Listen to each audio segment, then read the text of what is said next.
Tabling of documents. Dépôt de documents. Dépôt de projet de loi émanant. Introduction of government bills. Statements by ministers. Rapport. Reports from interparliamentary delegations. Caledon. Mr. Speaker, pursuant to Standing Order 34.1, I have the honour to present to the House in both official languages the report of the Canadian delegation of the Canada-Europe Parliamentary Association respecting its participation to the meeting of the Standing Committee of Parliamentarians of the Arctic region held in Rovaniemi, Finland, February 28, 29, 2008. I apologize, I've probably pronounced that incorrectly. Rapport de délégation à Parlement. Reports from interparliamentary delegations. Committees. Dépôt de projet de loi. Introduction of private members' bills. Seconded by Mr. Wallace. Moves for leave to introduce. Sorry, I should have said Mr. Brown leads Grenville. Seconded by Mr. Wallace. Moves for leave to introduce a bill entitled An Act to Amend the Employment Insurance Act, Illness of Child, and another act in consequence. This motion is deemed adopted. The honourable member for Leeds Grenville. Thank you very much, Mr. Speaker. Formal employment insurance programs that a parent of a critically ill child can access to provide income protection while the child is undergoing medically prescribed treatment do not exist.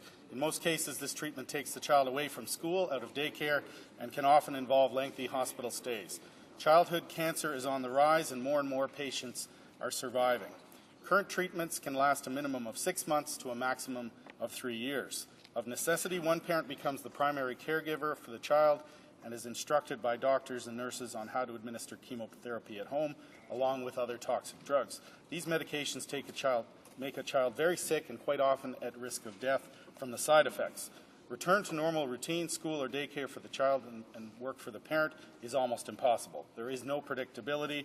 This will go along as the child is taking the medicine as prescribed by their oncologist. Mr. Speaker, I'm pleased to introduce today a private member's bill that addresses this issue through employment insurance. Thank you very much, Mr. Speaker.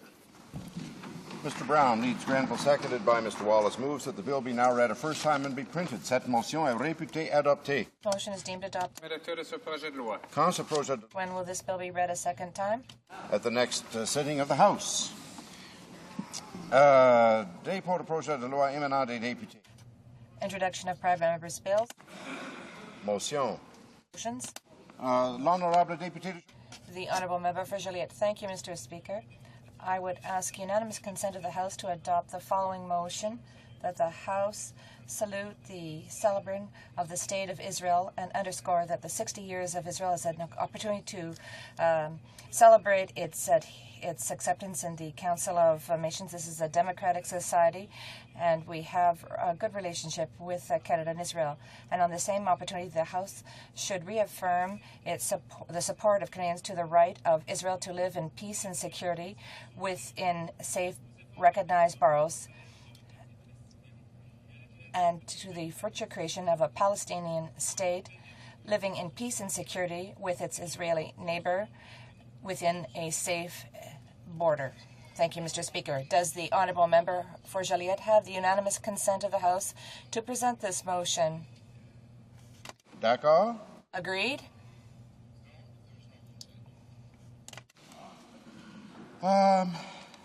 Motion. Motions? The petitions. The Honourable Member for Yukon. Mr. Speaker, I rise today to present a petition signed by a number of my constituents from the riding of Yukon. These petitioners bring to the attention of Parliament the concern of Canadians over the ongoing genocide in Sudan, more specifically in Darfur. They also outline the need for greater world action to include the brutality in this African country, and this includes all nations, corporations, the World Bank, the International Monetary Fund, and the United Nations. Much stronger action has to be made by the world to stop the murder, rape, and violent displacement of the people of Darfur. Normally don't we? Member for Newton North Delta. Also pleased to present a petition on the crisis in Darfur on behalf of nearly 1,000 constituents in and around my constituency of Newton North Delta. This petition was created by a group of young leaders of the Solution Society at Siakam Secondary School in Delta.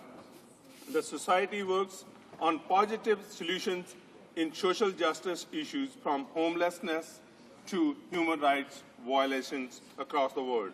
Over the past year, Grace Wilson, Catherine Carey, and Kirat Sidhu and other members have brought this urgent matter to the attention of our community. Canada has a long and proud tradition of peacekeeping. The petitioners are calling for Canada to honor these values and take actions to bring peace and assistance to Darfur. Thank you, Mr. Speaker. The Honourable Member for Langley. Mr. Speaker, it's an honor to present a petition from constituents in my riding of Langley. It's a petition on prolific property offenders. It says that property crime is a serious offense which affects most people and often results in huge financial losses and significant emotional upset due to the loss of security at home, that a majority of property offenses are committed by a minority of prolific offenders. It appears that property offenses are treated as insignificant and minor by enforcement agencies and the justice system, that the fears and concerns of victims are often left unaddressed by the enforcement agencies or criminal justice system. That's true. Repeated claims compromise the ability of homeowners to receive their home insurance, and that the government has the responsibility to ensure safety and security for its citizens. They therefore ask that the House of Commons enact specific and precise legislation to deal appropriately with prolific property crime offenders. That's a good one. The Honourable Member for Windsor-Tecumseh. Thank you, Mr. Speaker. I rise today to present a petition from constituents in my riding calling on the government, specifically the Minister of Justice, to bring forth government legislation that would protect our animals from abuse and cruelty. They call on the government to make that legislation to be in keeping with the Bill C-50 that was before this Parliament in the 38th Parliament, and to, in fact, institute a regime that would provide that safety for our animals. Thank you, Mr. Speaker. Présentation de pétition. Presenting petitions. On the order paper, l'Honorable Secretary. The Honourable Parliamentary Secretary to the Leader of the Government in the House of Commons. Ask that all questions be allowed to stand. And so ordered. Before we proceed to orders of the day, I have a ruling I'd like to give. Le 8 avril 2008. On April 8, 2008, the Government House Leader and Minister for Democratic Reform rose on a point of order to argue that Bill C-490, an act to amend the Old Age Security Act, application for supplement, retroactive payments, and other amendments, required a royal recommendation. The member for Joliet made an intervention on April 15, 2008, arguing that this bill did not infringe on the financial initiative of the Crown. The House Leader argued that clauses 1, 2, 3, and 6 of the bill would result in increased spending by extending old age security benefits to surviving spouses for a period of 6 months and by eliminating the requirement to make an application for a supplement for old age security benefits. He pointed out that the increased monthly guaranteed income supplement benefits and increased retroactive payments would also entail additional spending. Citing rulings delivered on December 8, 2004 and October 24, 2005, the Government House Leader stated that these precedents illustrate the principle that a royal recommendation is required when a bill alters the manner in which retroactive payments are handled or when the extension of program benefits are proposed. L'Honorable. The Honourable Member for Joliet expressed the view that Section 54 of the Constitution Act of 1867 only called for a royal recommendation to accompany a bill in the event that it proposed new program spending. He argued that this was clearly not the case since Bill C-490 did not authorize a new appropriation but simply allowed monies previously authorized by Parliament to be returned to the rightful beneficiaries. Carefully reviewed Bill C-490 and have come to the following conclusions.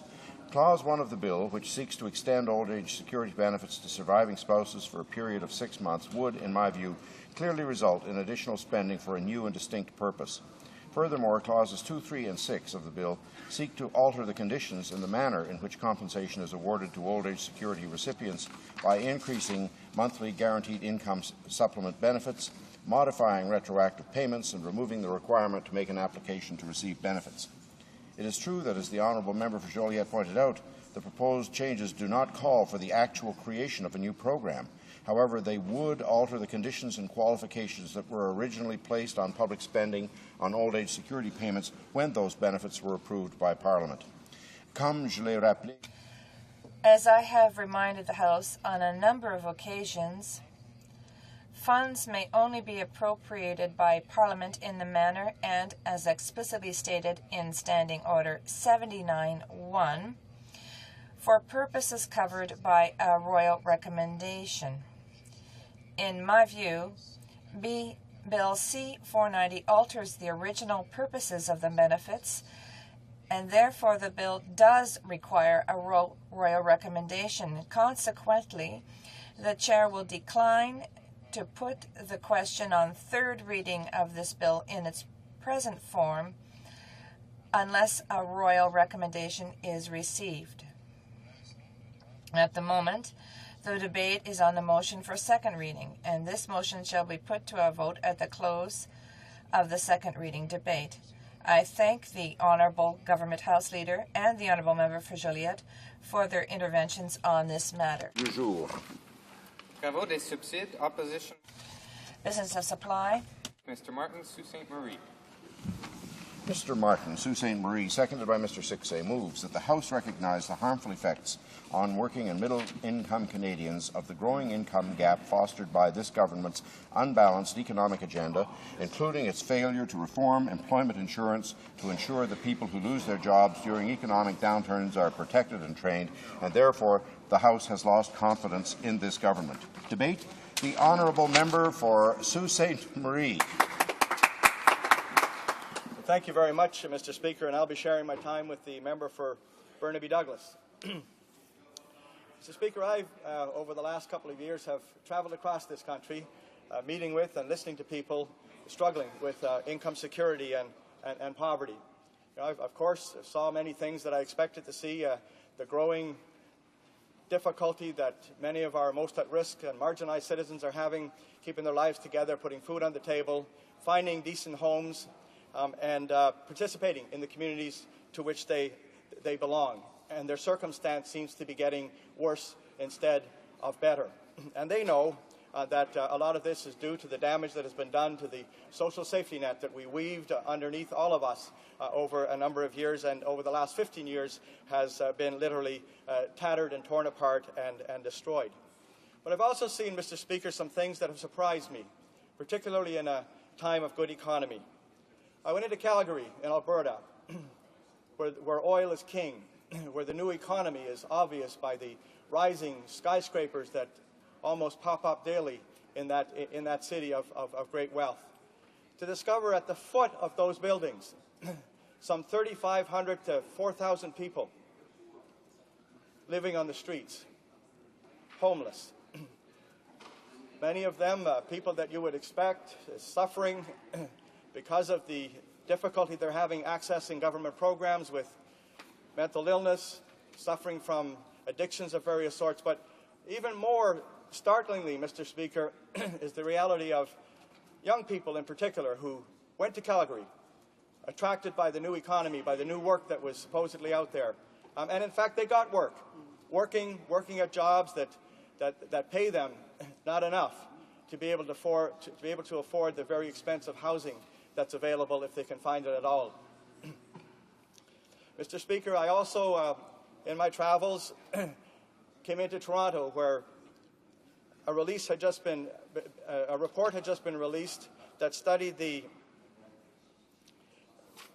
effect of income security on working aged adults, to find that in that city, the financial heartland of this country, that there were hundreds of thousands of young people, young men, immigrants, single mothers, single parents, working full-time all year long and still living in poverty, still not able to make enough money, some of them working at 2 and 3 jobs, still not able to make enough money to pay the rent, to feed their children, and to keep themselves in the standard of life that they expected that they would if they did that, if they worked hard like that and put the time in and made the effort.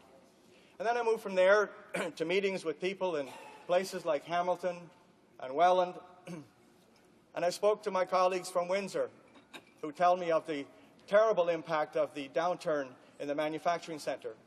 There are literally thousands of people who find themselves now having worked all their lives hard, bringing their skill and knowledge to the table each day as they got up and showed up at the plant, finding that they now have no work. And the alternative is to go on EI, which many of them don't qualify for because of the changes to that program, or if they do qualify, it's too short a time for them to bridge the gap between that good job that they had that provided a decent income with benefits for them and their families, to look around and find that what's left are jobs in the service sector that pay barely minimum wage or a little bit more, but with no benefits.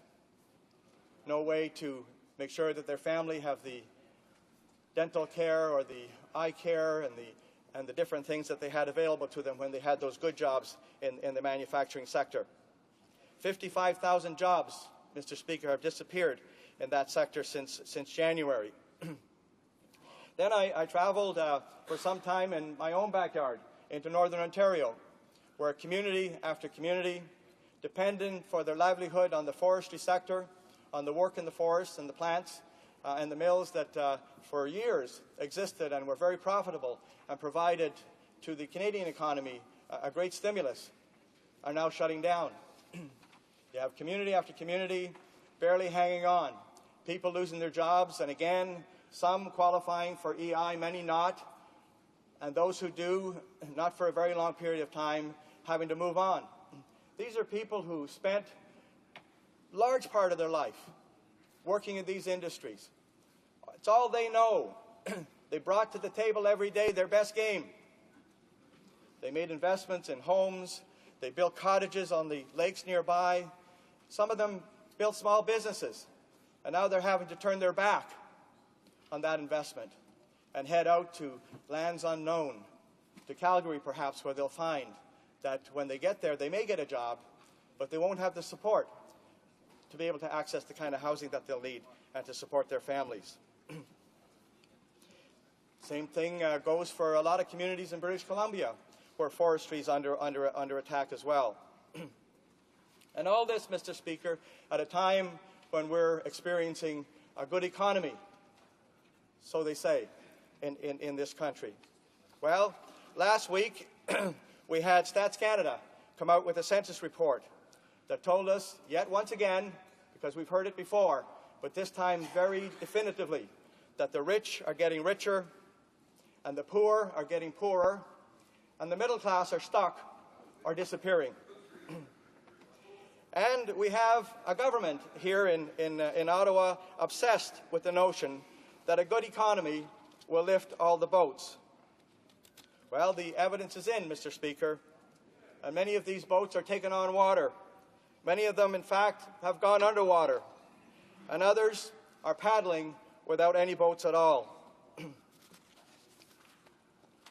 Even the government itself has recognized in its Human Resources Development Committee Performance Report of 2007, when it says the gap between the lowest and highest income families and between ones with lowest and highest net worth is wider. What that census report of last week told us was that most Canadians are stuck in neutral on income, while the richest 5% in Canada are dramatically accumulating more wealth. Canada's rich are getting richer, while the poor get poorer, and the middle class stagnates. Between 1980 and 2005, median earnings among Canada's top earners rose more than 16%, while those in the bottom fifth saw their wages dip by 20%. Those in the middle are making about $1 a week more than in 1980. Almost 900,000 Canadian children are still poor, and that more than a third of these deprived children are in the care of single mothers, Mr. Speaker. We have a a government here in Ottawa supported by the Liberals because they won't bring them down. They won't stand up to this agenda that they keep rolling out in front of us with the substantial tax breaks to people who really don't need it, convinced that all we need to do, in fact, is to cut more taxes, and that will fix everything that ails us. A $2 billion tax relief package, Mr. Speaker, to the well-off, to corporate financial institutions and oil companies, not understanding that this simply depletes the Treasury and reduces government's capacity to act in front of some of these alarming realities that are out there in communities across this country. Mr. Speaker, this is unsustainable and causing irreversible damage to Canadian families. There is an uneasiness out there, Mr. Speaker, that I detect as I cross the country.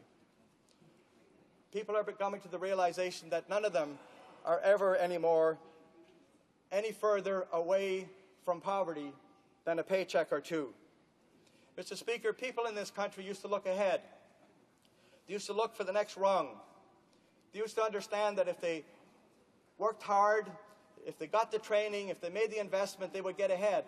Well, more and more in this country, they're looking behind. They're looking over their shoulder, looking to see what might be there if they should lose their job. And what they're discovering is that there isn't much. Each day, Stephen Harper's Conservatives are allowed. Order. The honourable member knows that he's not supposed to refer to members by their name. Very quickly. Each day, the Prime Minister and his Conservatives are allowed to set Canada's economic agenda. The country takes another step in the wrong direction.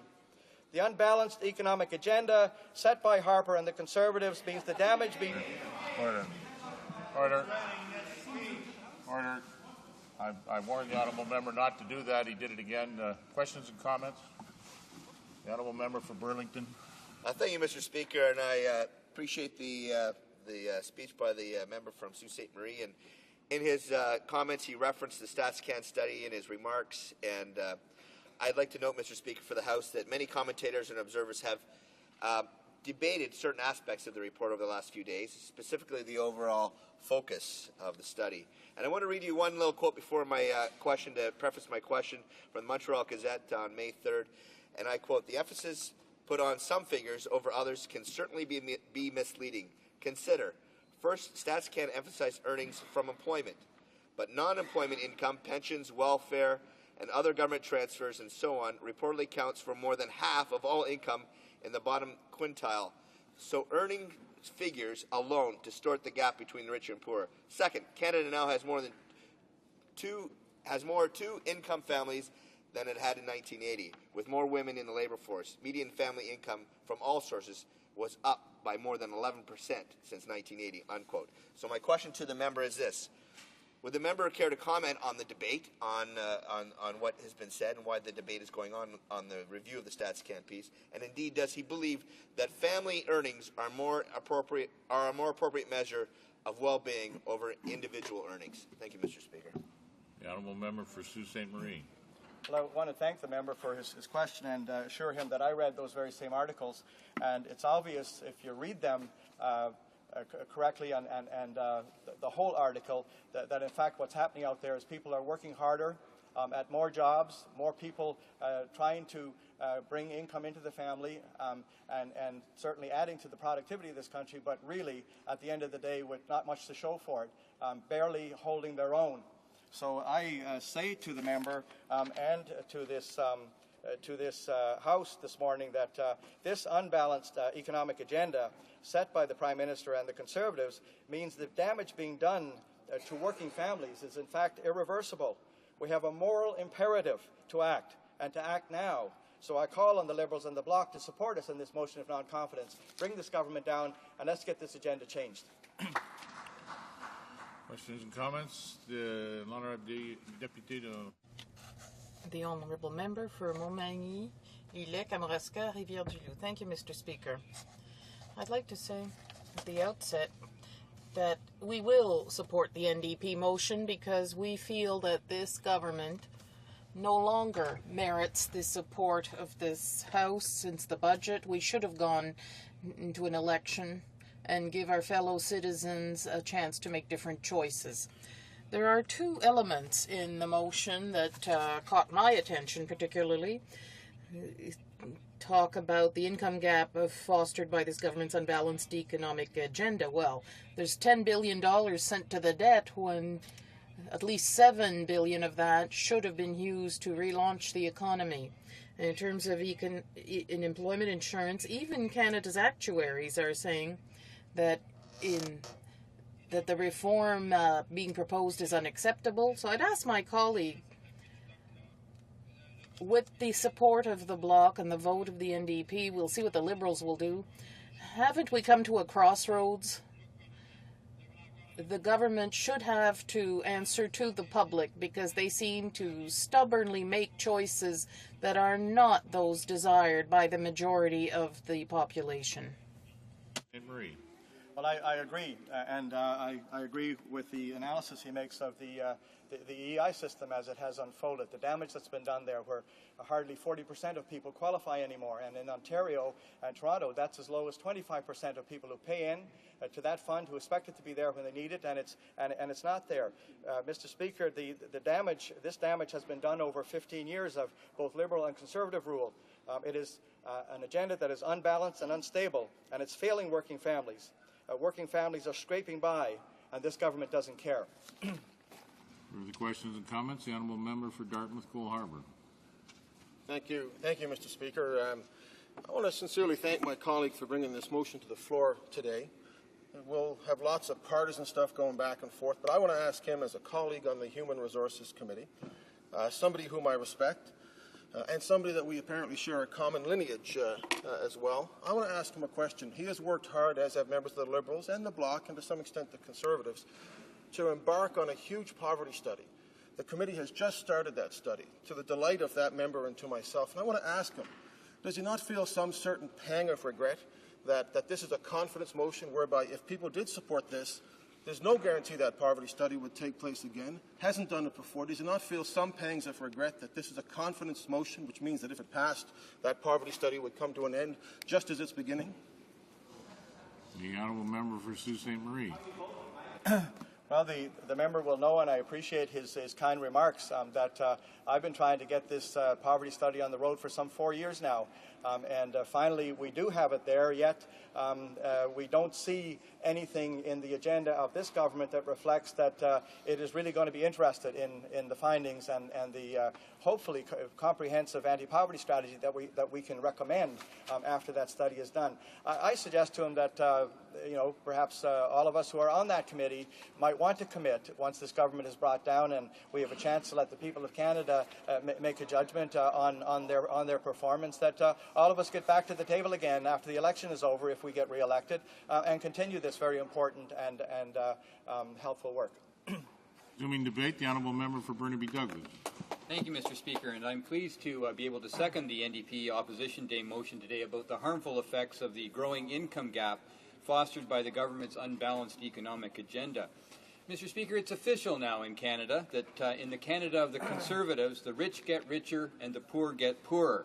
The May 1st report from Statistics Canada, a report based on the data from the 2006 census, shows this absolutely clearly. The Statistics Canada report shows that earnings of full-time, full-year earners rose for those at the top of the earnings distribution, stagnated for those in the middle, and declined for those at the bottom. It also pointed out that between 1980 and 2005, median earnings among the top 20% of full-time, full-year earners increased by 16%. In contrast, median earnings among those in the bottom one-fifth of the distribution fell 20%. Median earnings among those in the middle 20% stagnated, increasing by only 0.1%. Mr. Speaker, the report also outlined the very dramatic decline in income levels of recent immigrants to Canada over that same period, something that's a very, very great concern to all of us. Mr. Speaker, in British Columbia, the statistics are particularly noteworthy. The inflation-adjusted median earnings for workers who worked full-time between 1980 and 2005, in Canada there was virtually no change over those 25 years, but in British Columbia, earnings dropped by 11.3%. A huge loss in purchasing power, a huge decline in the quality of life for BC families. It's clear, Mr. Speaker, that in British Columbia, families are losing ground at an incredible rate. New Democrats have long proposed measures to deal with the growing prosperity gap, the gap between rich and poor, and the difficulty working and middle-class Canadians are having making ends meet, the unconscionable poverty in a wealthy country like Canada. We've signed on to the Make Poverty History campaign. We initiated the Child Poverty Pledge in this House in 1989. And we believe that we should be working, as all members of Parliament and government should be working, to close the gap, to redistribute income more equitably and more fairly. But sadly, Mr. Speaker, it keeps getting worse. Tax cuts were proposed by this government and the previous government to somehow, in the belief that they would cause economic benefits to trickle down and put more money in people's pockets. But it's failed, and failed miserably. Huge tax cuts to profitable corporations and big polluters haven't caused the income gap to change, and in fact it keeps rising. Poverty continues to be a serious problem all across Canada, and many Canadians are one paycheck away from homelessness. Many of our social programs are mere shadows of what they once were. EI, for example, does not serve part-time and seasonal workers well, and we know that most of the jobs created in recent years have been in these categories. We've lost well-paying jobs with good benefits in manufacturing and forestry all across this country. At the same time, Mr. Speaker, the Conservatives seem incapable or uninterested in doing anything about this. And one example of this is the situation with regard to housing. There are too many homeless people in Canada. Some say over 300,000. Too many people at risk of homelessness, too many people paying too much of their income for housing, and too many people couch surfing across the country. And there's nothing in the recent budget and other than for homelessness or for affordable housing, except more study, 5 more pilot projects on homelessness. There's nothing new to support housing since the NDP convinced the last Liberal government to cancel their final attempt to give the corporate sector yet another huge tax cut, and instead we convinced them to put that money into housing, post-secondary education, public transit, and the environment, and international aid. Now, the Conservatives came in and had the pleasure of being able to spend that money, but they've taken no new initiatives of their own, Mr. Speaker, in that time. Mr. Speaker, the Wellesley Institute has noted that the fair housing income threshold has gone down for Canadians. They note that in 2000, 22% of Canadian households were below the income level required to afford a 2-bedroom apartment, and that rose to 26% in 2005, which means that 3.2 million Canadian households cannot afford a 2-bedroom apartment. The Wellesley Institute also reports on home ownership, and they note that over half of all Canadian households no longer qualify for the purchase of even an entry-level home. Now, Mr. Speaker, those are very serious questions of affordability for Canadians, for middle-class Canadians, and for working Canadians. And the situation with regard to housing in British Columbia is particularly concerning. Housing affordability, in fact, housing unaffordability, as reported by the Vancouver Sun in January, is increasing in Vancouver, and there is little hope of significant change in that. The Vancouver Sun story pointed out that owners of standard 2-story houses needed 71% of their pre-tax income to service their ownership costs. With owners of detached bungalows needed 67% of their pre-tax household income, and condo owners needed 36% of their pre-tax income to service their ownership costs. That's on the lower mainland of British Columbia. Those are hugely significant numbers. That's a huge part of people's income that's going into housing when those who are spending over 30% of their income on housing are deemed to be spending too much on the housing portion of their living requirements. Mr. Speaker, also in Metro Vancouver, the 2008 homelessness count was recently completed, and the numbers are up yet again. The number of those living on the street was up 37% over 2005, and up a whopping 131% overall since 2002. It's likely even higher than that, given the difficulty of actually taking account of homelessness people in our cities. And it's estimated, Mr. Speaker, that 20% of those folks who are homeless are actually working and homeless. Mr. Speaker, today there's new information out about child poverty in British Columbia. According to First Call, the anti-child poverty housing advocacy organization, BC has the worst record in Canada on child poverty for 5 consecutive years now. And that the numbers today are that the number of poor children in BC rose to 181,000 in 2006 compared to 175,000 in 2005, giving BC a child poverty rate of 21.9%, well above the national average of 15.8%. So, Mr. Speaker, that's another serious indication of what's happening. In British Columbia, recently, we've seen in the Vancouver area, the Citywide Housing Coalition has begun to organize silent protests every Saturday called Stands for Housing.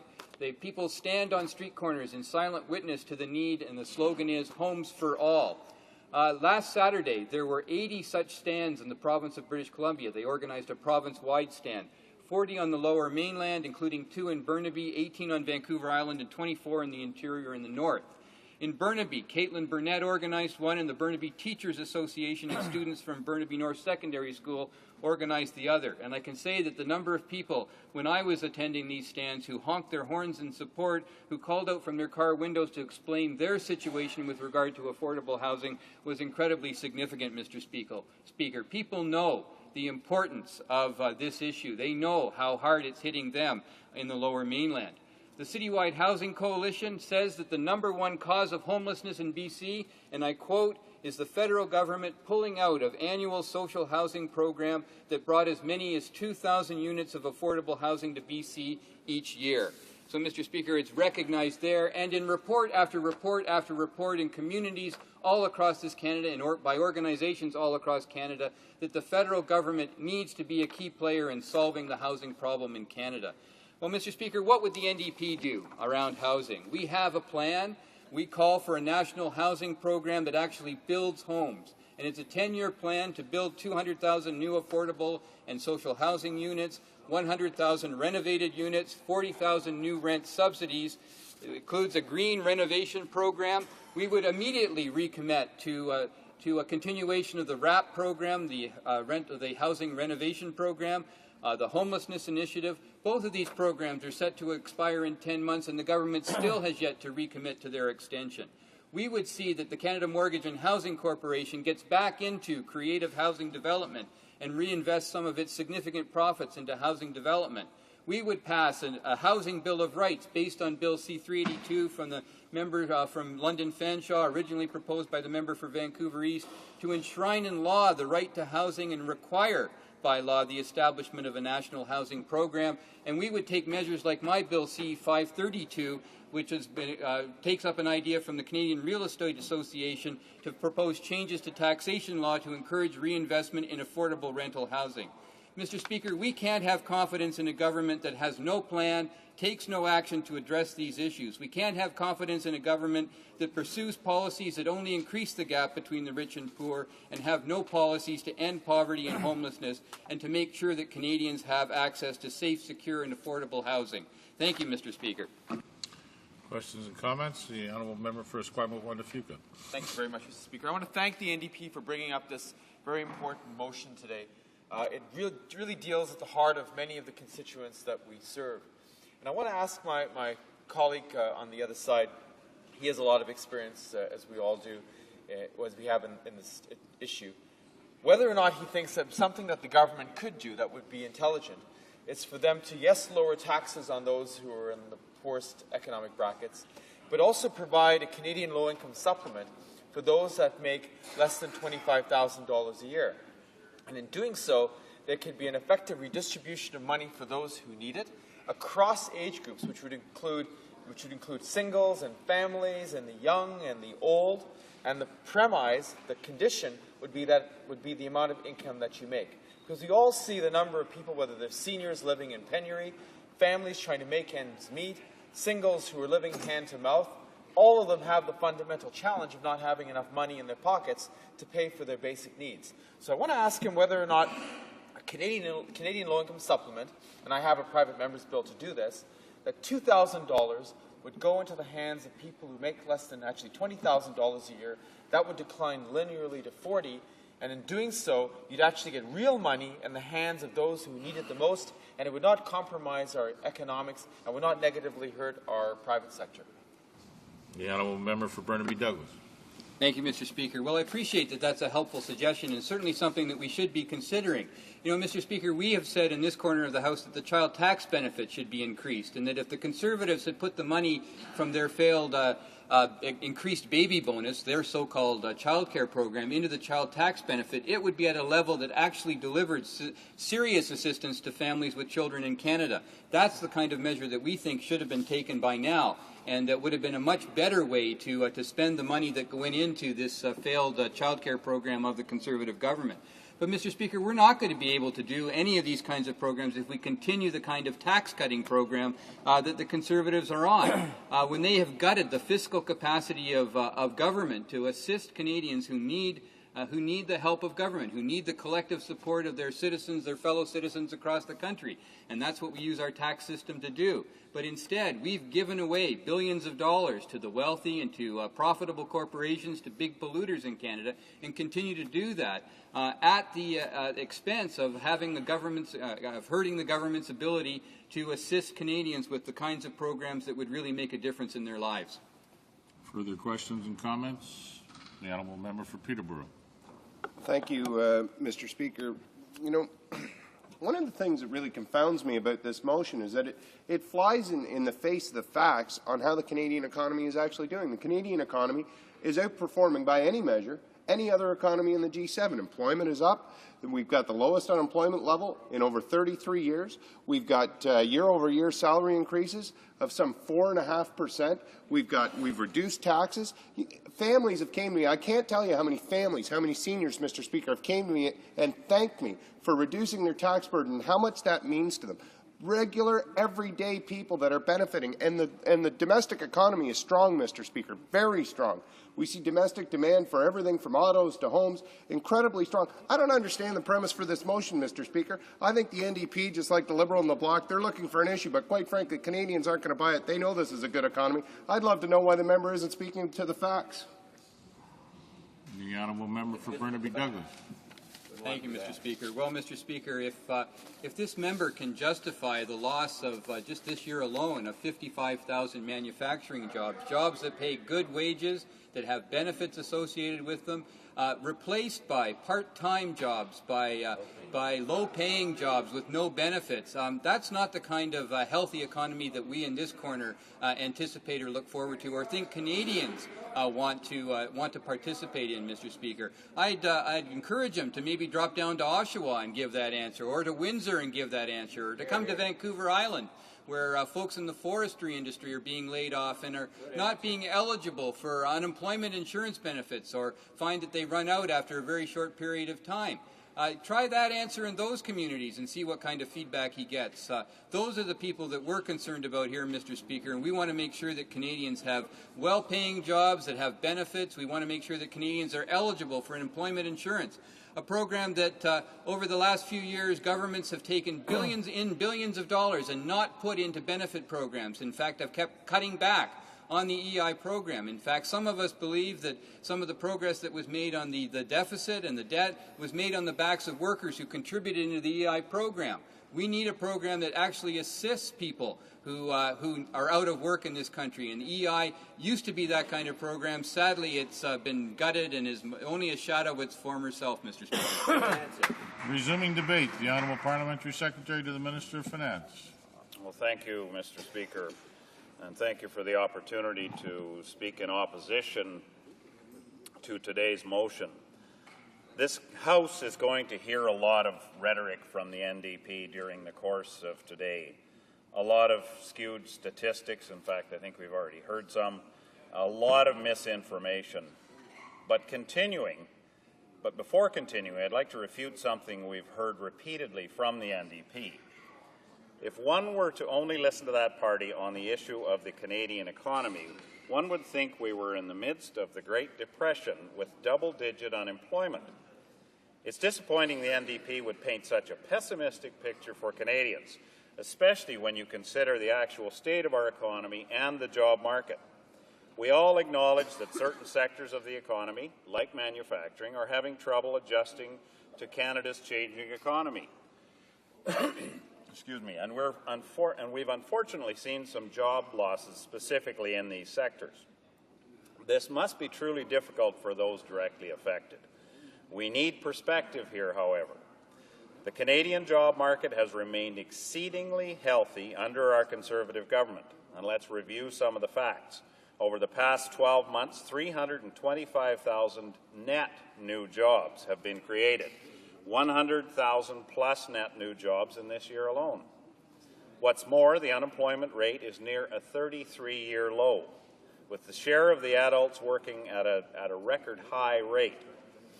Overall, net employment is up over 750,000 since we took office in 2006 in all regions of this country, with full-time jobs accounting for 80% of that increase. One would hope, Mr. Speaker, that even the NDP would recognize the robust job creation we're seeing in Canada is good. And the best way to ensure our economic prosperity is broadened. And if they don't believe me, they should listen to their NDP colleague, the member from Sackville Eastern Shore, who we need to recognize this morning, Mr. Speaker. I think he's maybe actually at the hospital getting a cast on his wrist as a result of one of the pages trying very, very actively to score a goal on him in the soccer game last night. So our thoughts are with that member who may be in hospital as we speak. But I will quote the honourable member who, during an exchange in this very House in February last year with the Minister of Human Resources and Social Development, stated the following, and I quote verbatim. The Minister said the best social program is a job, but the best thing we can give Canadians is a full-time job. He was absolutely right. When Canadians have jobs that they like and can depend on to look after their families, they have pride and dignity. I could not agree more with the NDP member. I further want to briefly clarify something we'll also hear today about new net job growth in Canada. Often observers on the left, when trying to paint a doom and gloom scenario, will dismiss positive job numbers, claiming new jobs being created are in sectors of the economy that aren't as high paying or as high quality. Let's be clear, that is not the case. New jobs being created today are largely equivalent to or are a greater quality than those being lost. Listen to CIBC economist Benjamin Tal, and I quote, "Not only did the Canadian economy generate close to 400,000 new jobs in 2007, but the vast majority of them were in high-paying sectors. In Canada, the loss of manufacturing jobs is being offset by gains in sectors with equivalent and higher employment quality," end quote. However, as I mentioned previously, we are seeing specific sectors of the economy bearing the brunt of this economic volatility. As a trading nation fully immersed in the global economy and international financial markets, it is only natural that we would be facing economic challenges from outside of our borders. As the United States is our largest trading partner, we are bound to feel the impact of their economic slowdown, especially on our exports. Additionally, the weak U.S. dollar has caused the value of the Canadian dollar to appreciate, thus challenging the manufacturing, tourism, and forestry sectors. We are further seeing increasing economic competition from abroad, especially emerging economies such as China, Brazil, and India. Unfortunately, this is leading to job losses in Canada. We recognize that, and we're taking real concrete action to assist those workers and communities that are affected. That's why we're investing $1 billion in the Community Development Trust. This money will support provincial and territorial initiatives that help communities, as well as help workers transitioning from economic challenges of today into the opportunities of tomorrow. The fund will provide for job training and community transition plans that foster economic development and create new jobs, and infrastructure development to promote economic diversification. I would note the reaction to our initiative has been overwhelmingly positive, unanimously endorsed in Parliament through Bill C-41. It was also supported by provincial premiers of all political stripes from across Canada. New Brunswick Premier Sean Graham was, quote, pleased that the Prime Minister and his government have made this commitment. Ontario Premier Dalton McGuinty applauded it as well, and I quote, it's good for the people of Ontario. The Prime Minister has done something which we've been asking for him to do. End quote. Even Manitoba's NDP Premier, Gary Dewar, has praised our initiative, stating, and quote, I believe that this is very, very important to the regions and the communities in Canada, and the money will be very, very helpful and important, end quote.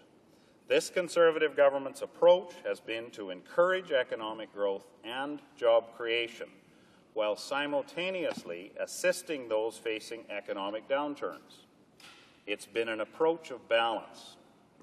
I'm not merely referring to balanced budgets, although we have, of course, 3 of those already completed. I'm also referring to a prudent, long-term approach addressing the priorities of Canadians.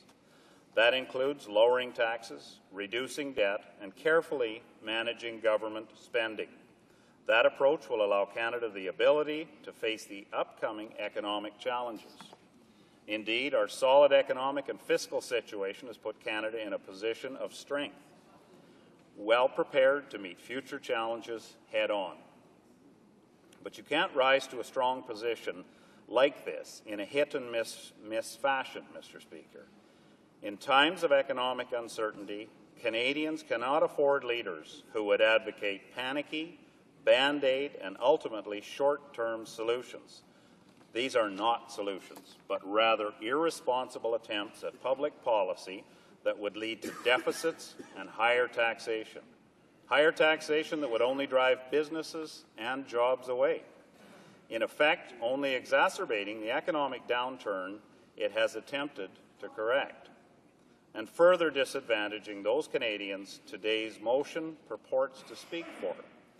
The sponsor of today's motion, the member from Sault Ste. Marie, should know that better than most members in this House. In the early 90s, he served provincially as a member in Ontario's disastrous NDP government. Under the leadership of then Premier and current Liberal member from Toronto Centre. That NDP government in Ontario reacted to economic turbulence, not through prudence, but through panic. And panic had a price. Their first budget alone tripled Ontario's deficit to $9.7 billion, increasing to $10.1 billion in their final year. The damage was long-term, leaving future generations to pay the price. As Sun Media columnist Laurie Goldstein reminded us earlier this week, the NDP government, which the member from Sault Ste. Marie belonged to, and I quote, ended up doubling the province's debt in 5 years. What that disastrous experiment showed is what nanny states forget. They can't command the economy to do what they want, and when they try, you usually make things worse. Even the member from Toronto Centre has acknowledged the fiscal havoc wrought by his government, noting, and I quote, I'll admit I ran a deficit during the worst recession since the 30s, end quote. Regrettably, it would appear neither the sponsor of today's motion nor the member from Toronto Centre has learned from their experience. They both still advocate panicky, short-term Band-Aid measures, measures that would max out the national credit card with billions and billions in reckless deficit spending, leading to massive tax hikes and a greater debt burden for further generations. We must ask ourselves then, if we are talking about ensuring the economic prosperity of typical Canadians, why do the Liberals and the NDP party persist on tax and spend ideology, along with short-term panicky reactionary measures that will do absolutely nothing but ensure such prosperity is never fully achieved? Contrast that with our Conservative government's prudent action to ensure Canada has strong economic fundamentals through our long-term economic growth plan, Advantage Canada, a plan that seeks to provide Canada global advantages through lower taxation, reduced net debt, more entrepreneurial freedom, the best educated and most skilled workforce and modern infrastructure. We are making steady progress towards reaching the objectives of that plan, and we have very solid economic fundamentals to help us do it. Our budget is balanced, and it will remain balanced. We have the fastest growth in employment and living standards in the G7. Interest rates are low, and inflation remains low and stable. Canadians have countless reasons to remain confident and optimistic. The true power of our strong economic and fiscal fundamentals, however, lies in their ability to make constructive choices possible. Thanks to these solid economic fundamentals and long-term economic planning, we have made the kinds of choices that put Canada ahead of the curve. While others have only recently begun grappling with the effects of global uncertainty, our Conservative government saw signs of an economic slowdown coming well in advance. We knew we had to act, and under the leadership of this Prime Minister and this Finance Minister, we did. Our strong fiscal position provided Canada with an opportunity that few other countries have to make broad-based tax reductions that will strengthen our economy, stimulate investment, and create more and better jobs. That's why in last October's economic statement, we announced bold new steps to build a better Canada by, first of all, reducing taxes for Canadians, including a reduction in the GST, by establishing a new era of declining business taxation, and by reducing federal debt by $10 billion this year. In total, actions taken by the government since 2006 are providing $21 billion in tax relief to Canadians this year. This is equivalent to 1.4% of Canada's GDP. As a share of the economy, this is significantly greater than the stimulus package just now reaching U.S. households. Moreover, our tax relief is sustainable, backed by a track record of balanced budgets. And this tax relief is permanent. This proactive, aggressive action to support the Canadian economy has been praised by prestigious, non-partisan international and domestic economic organizations for its foresight and effectiveness. The University of Toronto's Institute for Policy Analysis declared that, and I quote, "Helping offset the weakness will be the fortuitous injection of stimulus from the tax cuts announced in the October economic statement," end quote. BMO economist Doug Porter congratulated our government for, and quote, "our economic statement that was brilliantly timed just as the economy was running into serious heavy weather. Canada has some serious fiscal stimulus," end quote. Most impressively, the distinguished IMF World Economic Outlook released this April praised the measures. A package of tax cuts has provided a timely fiscal stimulus. The Canadian government's structural policy agenda should help increase competitiveness and productivity growth to underpin long-term projects. Since coming to office, this Conservative government has taken action to reduce the overall tax burden for Canadians and businesses by nearly $200 billion. Overall, we're bringing taxes to their lowest level as a percentage of the economy in nearly 50 years. Canadians are getting back their own money in increasing amounts, more money in their pockets where it belongs, and it means our economy will benefit from consumers with thicker wallets and every reason to be confident about their future. As for those who suggest that our economic leadership and tax reductions are not benefiting low-income Canadians, I ask them to consider the facts. As Stats Canada reported this week, in 2006, the first year of our Conservative government, the rich did not get richer, but the lower-income Canadians did. Families at the bottom of the income ladder saw strong growth in their earnings in 2006. And I quote from the report, "After-tax income improved for families in all 5 income groups, except for those at the top, where it remained stable." Why, Mr. Speaker? Consider that approximately 700,000 low-income Canadians will be removed from the tax rolls by 2009 because of our actions. Consider that since coming to office, our tax cuts have disproportionately benefited the bottom 2 income tax brackets. Indeed, over 3/4 of personal income tax relief is being provided for Canadians in the lowest 2 tax brackets, with people in the lowest bracket alone realizing almost 30% of all annual personal income tax relief. And most importantly, we cut the GST, the only tax cut benefiting the 1/3 of low-income Canadians not paying income tax. Accordingly, it is somewhat odd that the NDP and their colleagues on the left have been so adamantly opposed to this reduction. Even Toronto Star columnist Thomas Walcom is puzzled, and I quote at length, "The New Democrats say that the GST cut favours the rich, and yet we're equally outraged by a study pointing out that the tax system has become less fair since 1990 because, and wait for it, governments have been relying too much on regressive sales tax like the GST."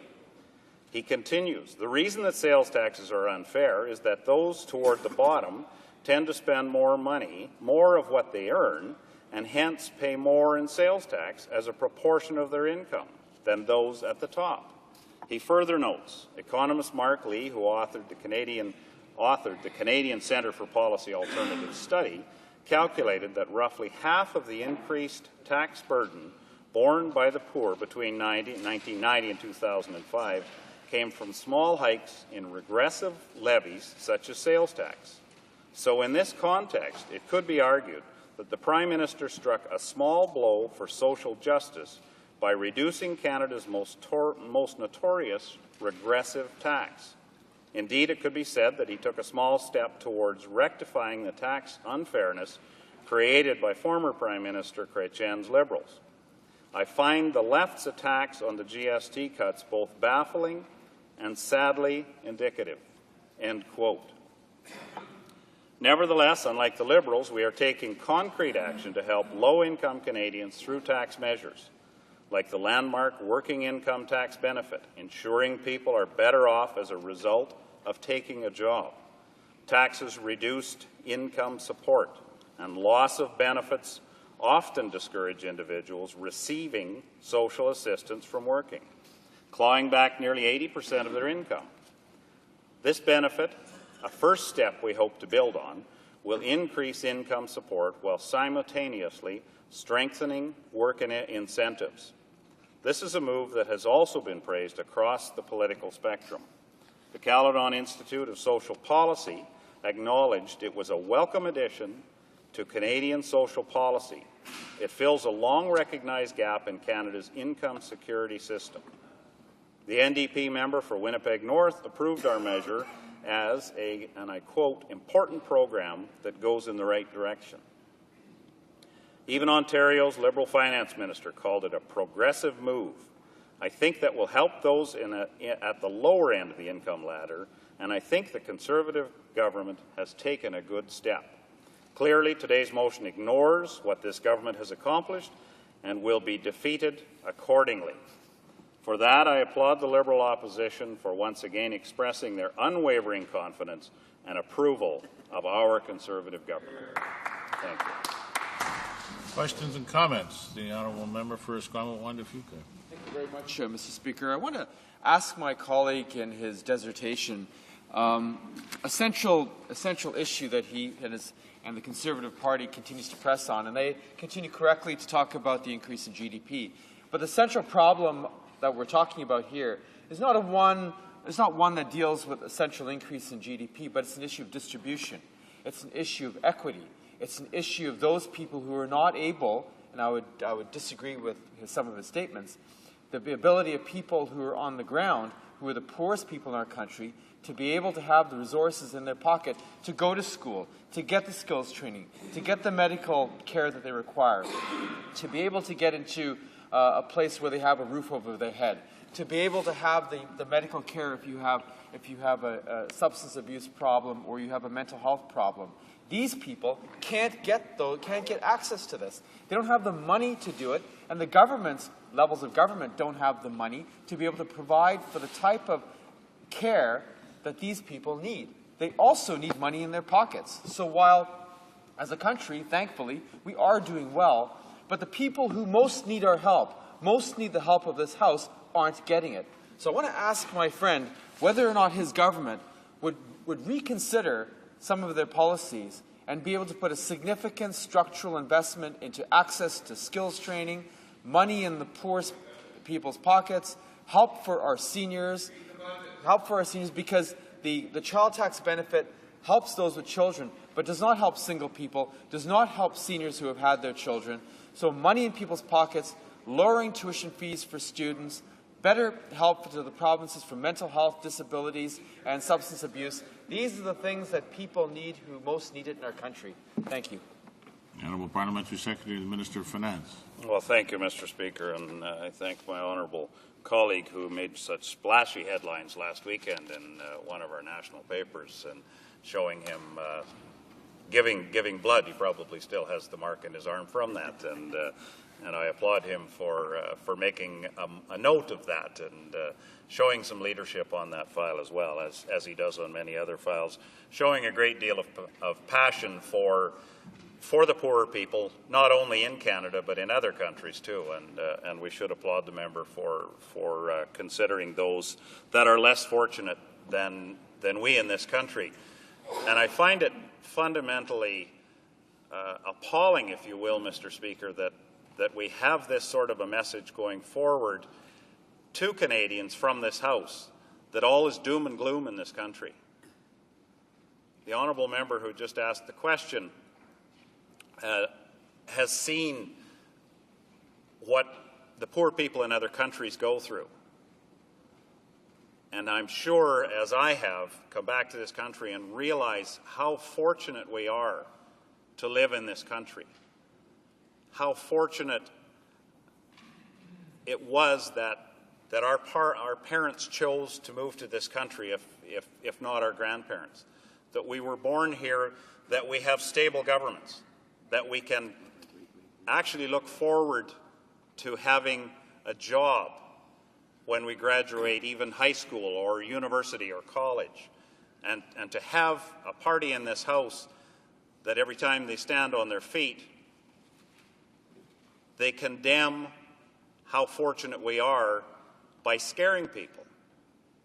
Now, this government has done a tremendous job, I would argue, in making sure that Canadians, so many of them that we've taken off the tax roll, reducing their taxes. I'm getting letters every day from my constituents as they've filed their taxes saying how much money we've saved them, how they're able to stimulate the economy, how they're able to provide more for their families because of the fact that we have reduced taxes. I hear optimism, Mr. Speaker. I don't know why it is that the NDP only listens to negativity.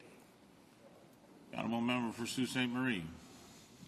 Well, thank you very much, Mr. Speaker, and it is indeed unfortunate and disappointing that the Parliamentary Secretary is not willing to listen to the evidence that's out there that's been presented to him.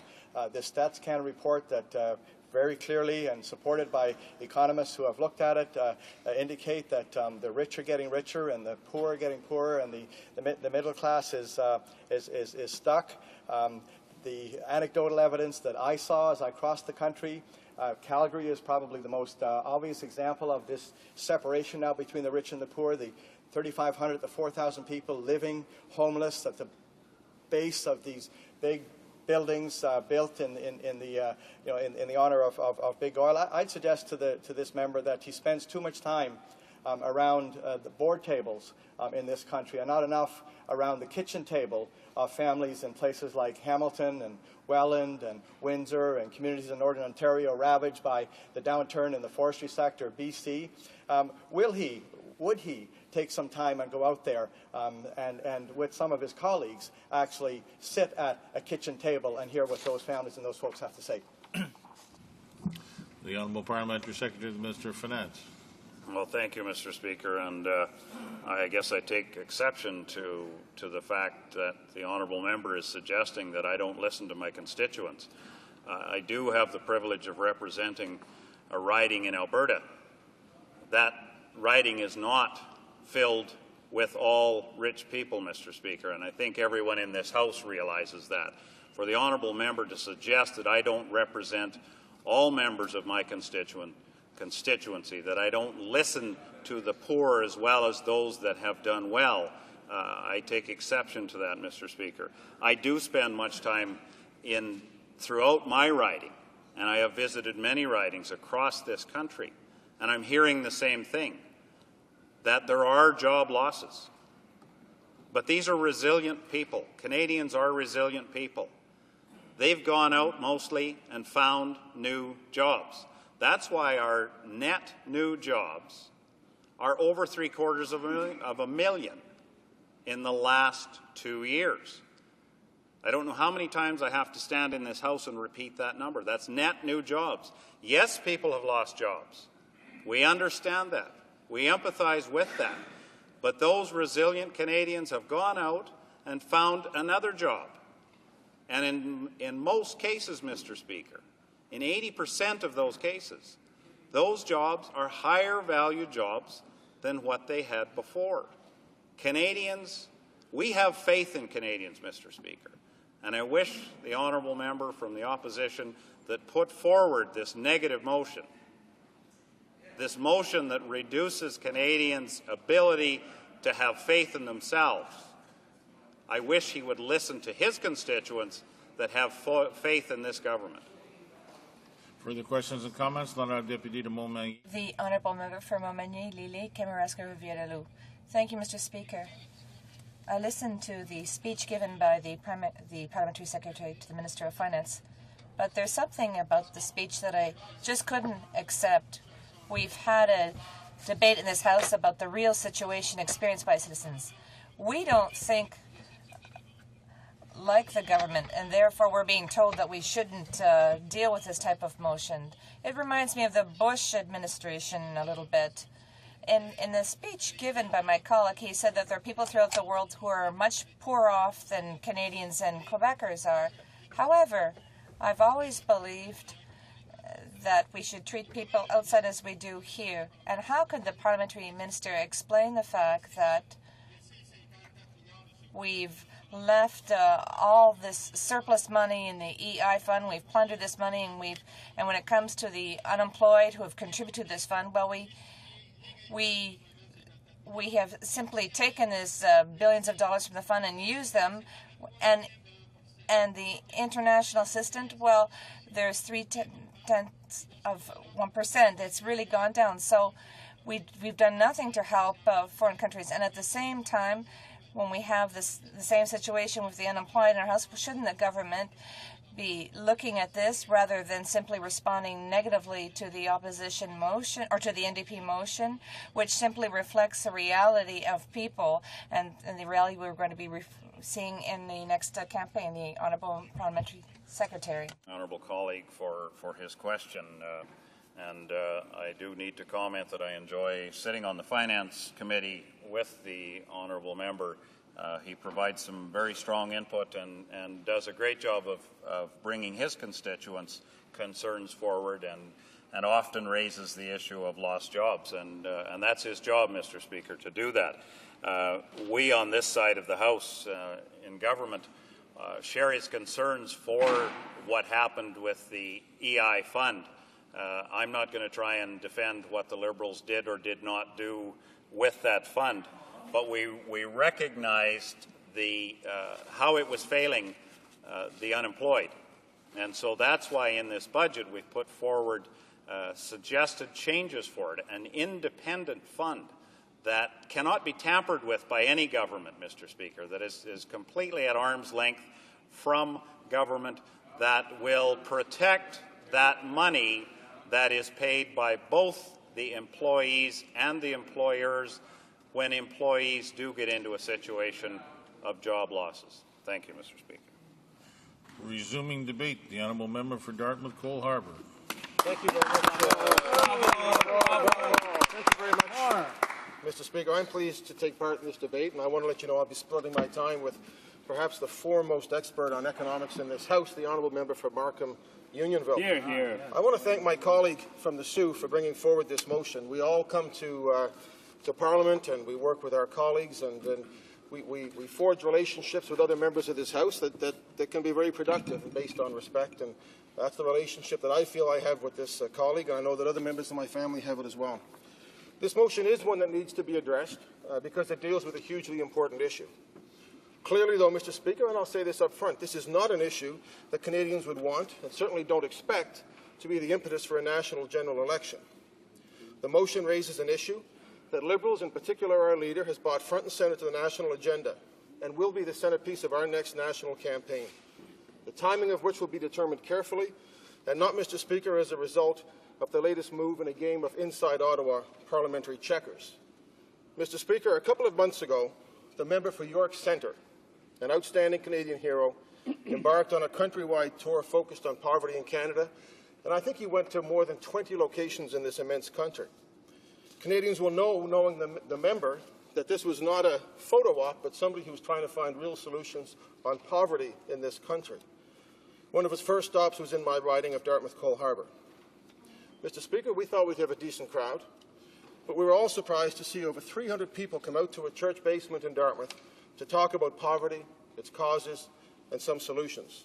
We heard from a number of groups and organizations, homeless shelters, youth in crisis workers, food banks, mental health workers, and many more, people who combat poverty on a daily basis and try to make a difference in their communities.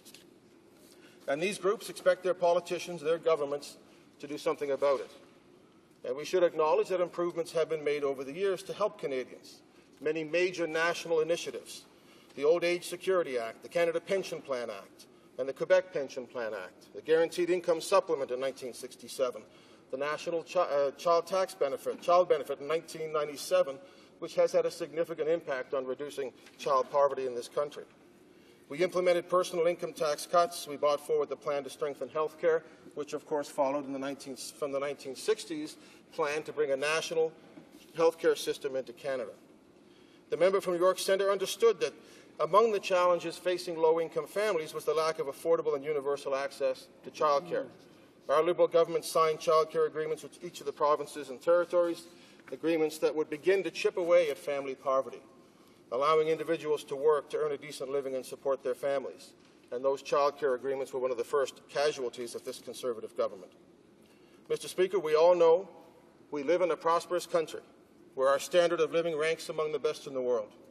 But despite this success, far too many Canadians are left behind, and it should be unacceptable to us all. Mr. Speaker, last fall, the leader of the Liberal Party of Canada, a man who is serious about solving serious problems, laid out the most ambitious plan to tackle poverty in Canada. This is what we will do when we return to office. It's our 30-50 plan. And we want to reduce by 30% and cut in half the number of children living in poverty over 5 years. That plan includes the creation of a Making Work Pay benefit to lower the welfare wall further to encourage and reward work by Canadians. It includes support for working families to expand and improve the Canada Child Tax Benefit and to help lift vulnerable seniors out of poverty by increasing the GIS for the lowest income seniors. I want to talk about another issue that is referenced in this motion, and that's employment insurance. Our government in the last decade reduced EI premiums. We reduced them both for employers and employees. Since 1994, the EI rate for employee contributions has been reduced from $3.07 to $1.95 in 2005, and for employer contributions from $4.30 to $2.73 by 2005.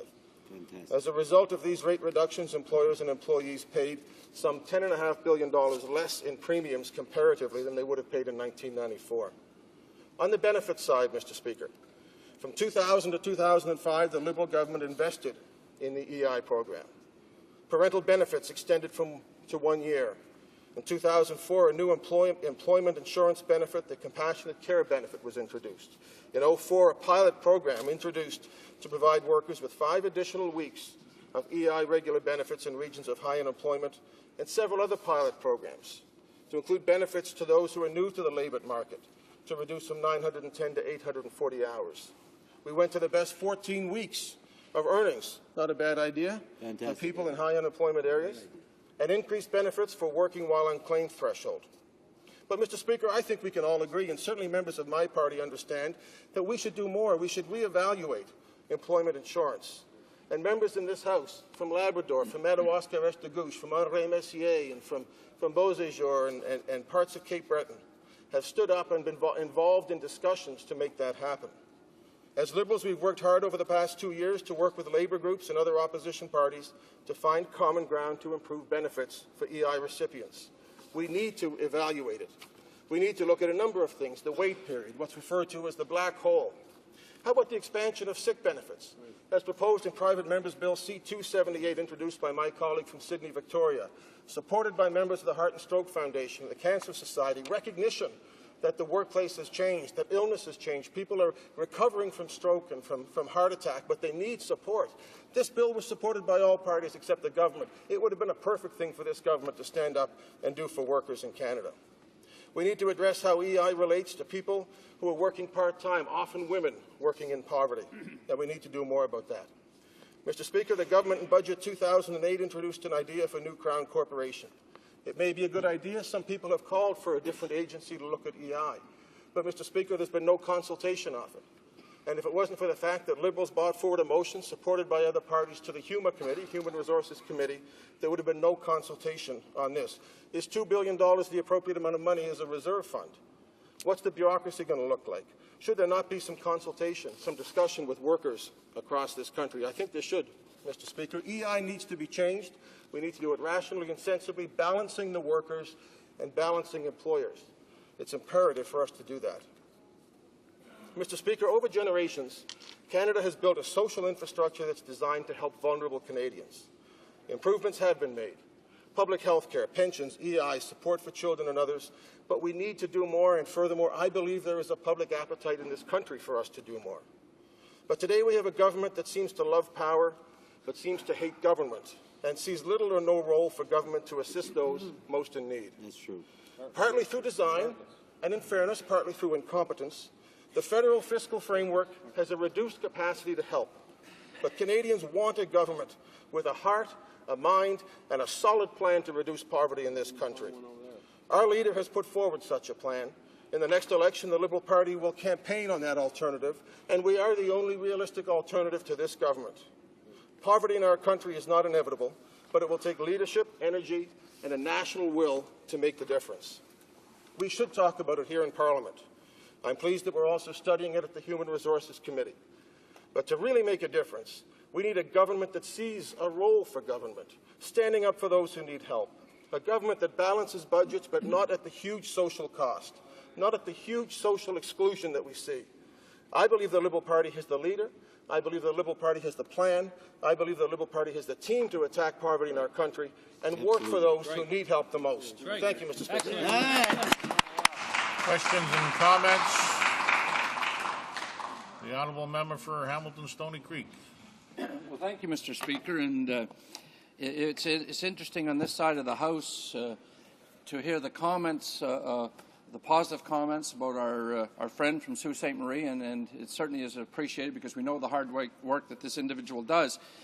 But following those kind remarks was a little bit of a listing of the Liberal record. Well, I'd like to add a couple of things to the Liberal record.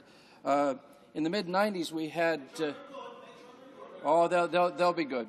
The Liberals set out the Canada Health and Social Transfer, which basically gutted monies transferred to the provinces and led to the Mike Harris government, in particular in Ontario, offloading social costs to the municipalities. What that did was transfer money from income tax to property tax so that the poorest people and the people on fixed incomes had the biggest problems. One of the biggest changes, though, that the Liberals did in the mid-'90s was the changes from unemployment insurance to EI. And when they made that change, at the time, 85% of the people applying for unemployment insurance would receive it. And also they would receive benefits for a longer period of time. And following the changes, nowadays it's between 28 and 35% that qualify, and they qualify when they do for a lesser period of time. That's the Liberal record there, Mr. Speaker. The honourable member for Dartmouth Cole Harbour. Thank you, Mr. Speaker, and I thank his addition to the record. Maybe I should add a few more things as well.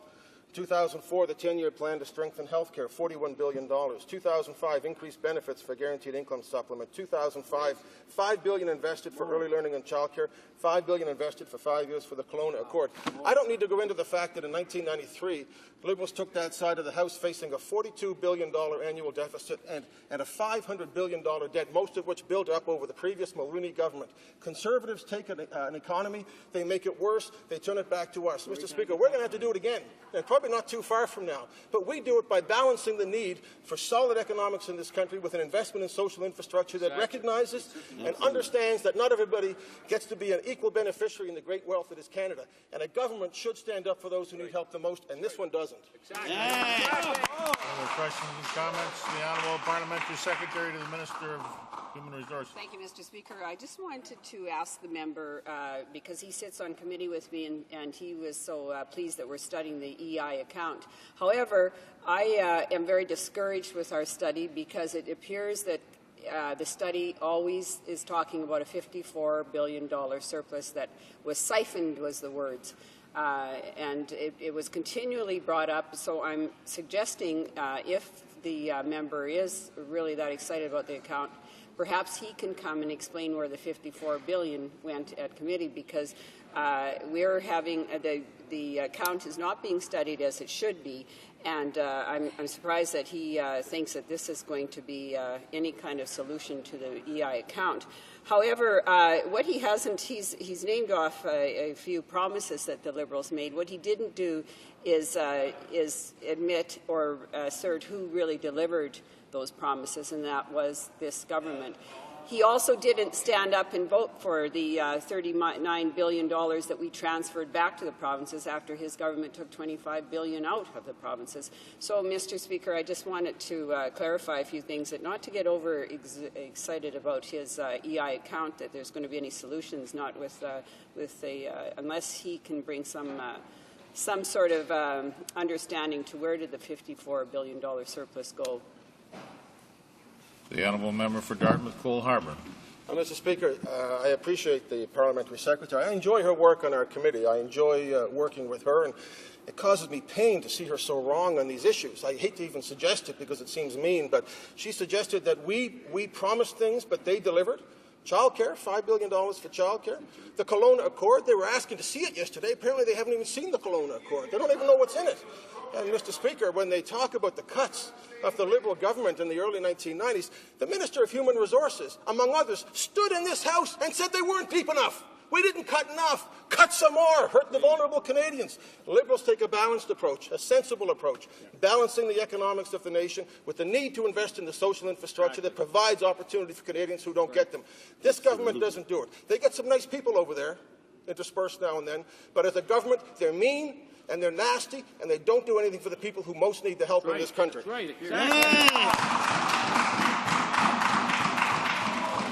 Resuming debate, the Honourable Member for Markham Unionville. Well, thank you, Mr. Speaker, and I'm very pleased to rise on this motion. The way I'm going to tackle this question is to focus on two aspects. The Statistics Canada data to which the NDP makes reference has two problems attached to it. One is the rich are getting richer, the poor are getting poorer, so it's a question of distribution. And here I think only the Liberals have a coherent plan to help those Canadians who are worse off. But the second aspect is that the average person's income has hardly grown over many years, and that's a question of growing the pie, creating wealth, improving our productivity performance. And that's an area on which the NDP has absolutely no understanding, and as I shall indicate in my remarks, the Conservatives are wrong-headed, adopting measures that will not do anything to improve productivity and living standards in this country. First of all, I'd like to mention that the NDP has put itself in a contradictory situation, which isn't very surprising. But on the one hand, the NDP claims that it is now a party that understands Quebec and Quebecers. But on the other hand, according to my calculations, if the NDP manages to pass this motion. Do you know when the election will take place? It would take place June 23rd, Mr. Speaker. That is on the eve of the Saint Jean-Baptiste national holiday.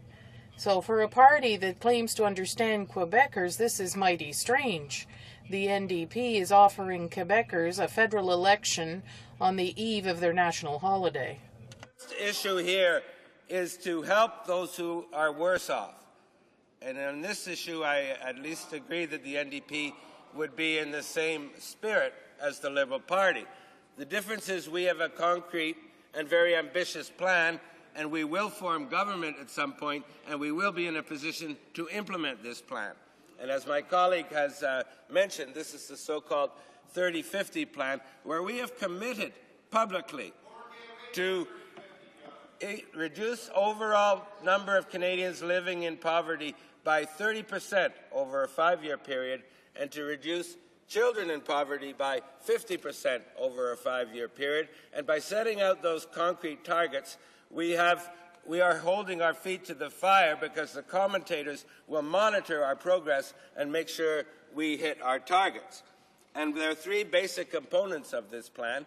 One is an expanded make-work pay benefit, which will help the lower-income Canadians climb over the welfare wall, get over the disincentives to work, and become full participants in the labour force. And this is good for income for the lower-income Canadians. It's also good for productivity. The second component is that we will provide major support for working families, and we will provide tax credits, child tax credits, as the Conservatives did, but ours will have one key, crucial difference. Their tax credits are non-refundable, meaning that if your income is so low you pay no tax, you get no credit. So the high-income Canadians, like the Minister of Finance, gets large sums of money from these credits, and he doesn't really need it. The lower-income Canadians, who pay not enough to pay tax and therefore are not eligible for this credit, get nothing at all. So our tax credit, child tax credit, will be refundable, meaning that the lower-income Canadians who pay no tax will get just as much, at least as much, as the higher-income Canadians. And the third important component of our 30-50 anti-poverty plan is to increase the GIS, the funding for income for the lower-income seniors. And so we will increase that as well. And so through these measures and a number of other measures, Mr. Speaker, we are totally serious about making a radical dent in poverty in general and child poverty over the 5 years from the time we come to power, and that these measures will certainly have a major bearing on this increased inequality, which has afflicted Canada and indeed countries throughout the Western world over the last decades. I come now, Mr. Speaker, how much time do I have? 5 minutes, thank you. To the second aspect of this. The first aspect is to reduce the inequality, and so our anti-poverty plan will make a major move in that direction. The second component is to grow the pie, to increase the productivity so that the income levels, the living standards of all Canadians will rise more quickly over coming 10 years, say, than they did over the last 10 to 20 years. And it is here, I believe, that the Liberal Party is unique in this House, because the NDP has no understanding of wealth creation, growing the pie, and the Conservative government, the Conservative Party, has zero interest in helping those who are in poverty, because that is not their base. And we are the party of balance. We understand one has to grow the pie, one has to create the wealth in order to redistribute it. So the NDP on the subject of productivity, I think, should study very carefully the new ideas and the new policies emerging in Europe, and particularly Scandinavia, among their social democratic brethren, and indeed among NDP-led provinces, which have to actually govern and therefore understand the real world. And I would say that only the federal NDP is left in a kind of class warfare mentality of the 1960s, where anything that reduces, for example, corporate taxes is inherently evil, while the NDP-led provinces in Scandinavian countries led by Social Democrats are in fact leading the way, and they understand the need for lower corporate taxes to enhance productivity, and indeed the Scandinavian countries are leading the world in terms of having among the lowest corporate tax rates and among the highest corporate tax rates when finds in George Bush's United States.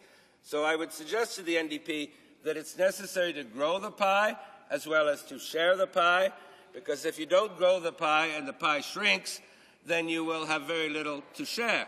And so I think that, as we in the Liberal Party have said, competitive corporate taxes is an important part of the productivity agenda, and we need look no further than Denmark, Sweden, and Norway to find leadership in this area.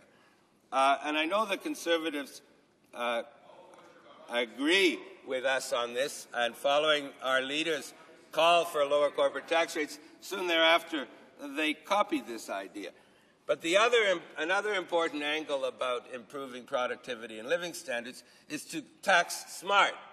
And so we, as a Liberal Party, have favored not only lower corporate taxes, but lower personal income taxes to give people the incentive to save, to work, to invest, and that would be a part of our program, funds permitting. Whereas the government side, they put no less than $12 billion a year, $60 billion over 5 years, into the worst, dumbest possible tax cut that anyone can imagine, and that is to cut the GST, a tax on consumption, rather than to use that money to cut taxes on income. And there is not an economist on the planet who would disagree with my view that if you want to improve incentives to save, to invest, to work, if you want to improve Canada's competitiveness and productivity, the way to go is to reduce income tax. The last way to go, according to IMF, OECD, CD Howe, Fraser Institute, you name it, the worst thing to do, the most anti-productivity tax agenda is, Mr. Speaker, to reduce the GST.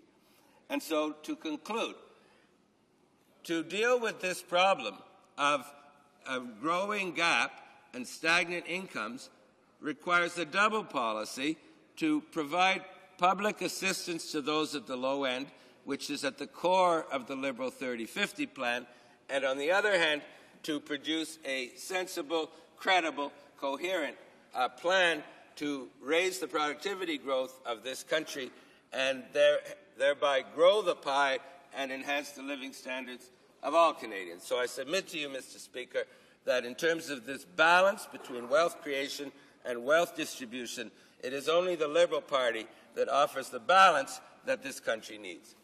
Questions and comments? The honourable member for Sault Ste. Marie.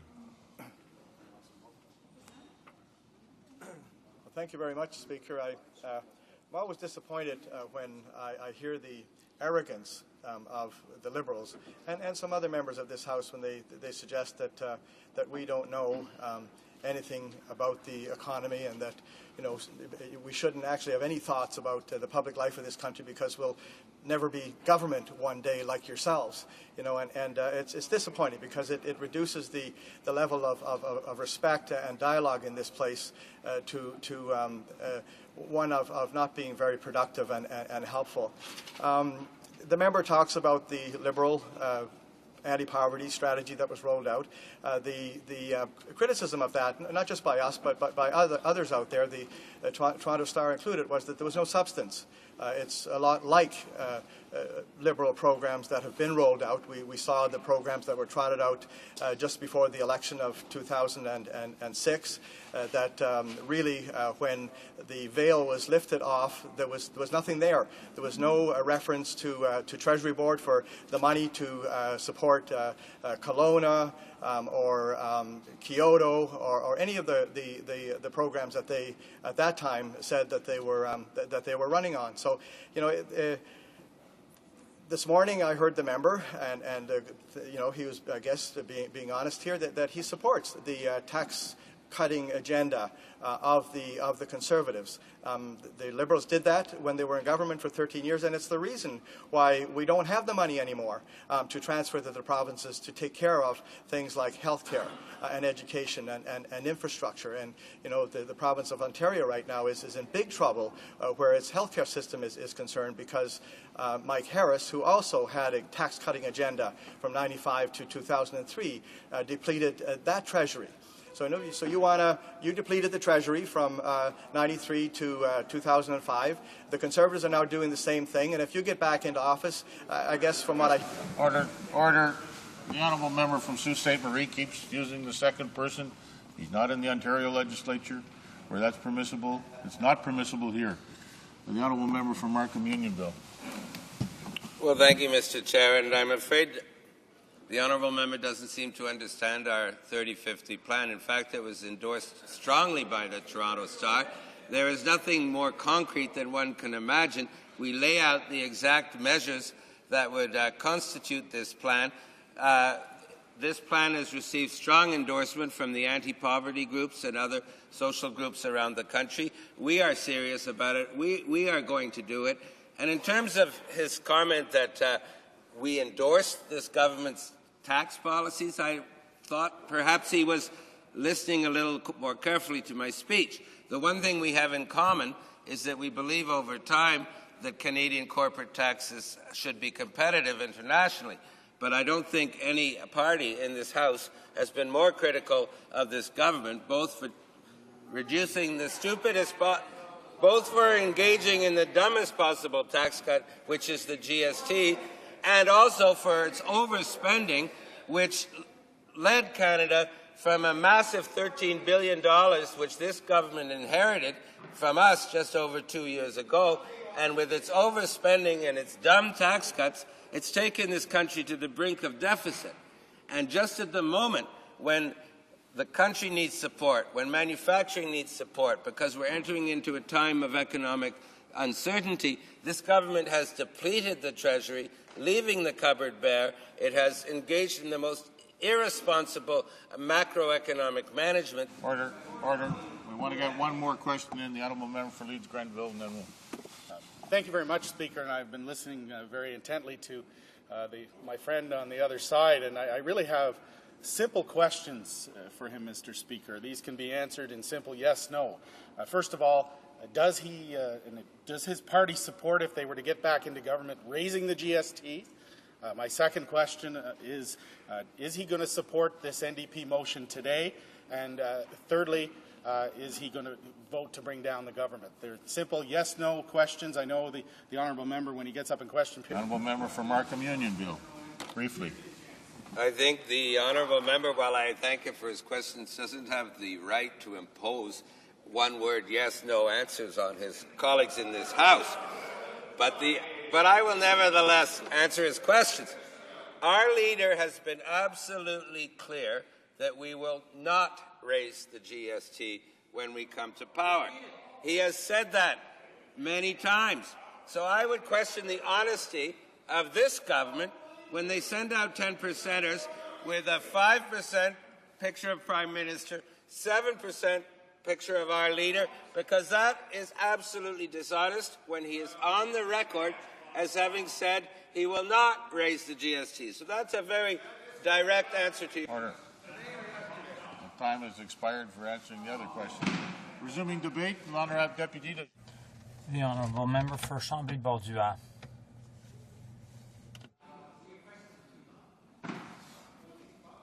De Chambly-Bordua, Monsieur le Président. Peut-être c'est la traduction, mais c'est de Chambly-Bordua.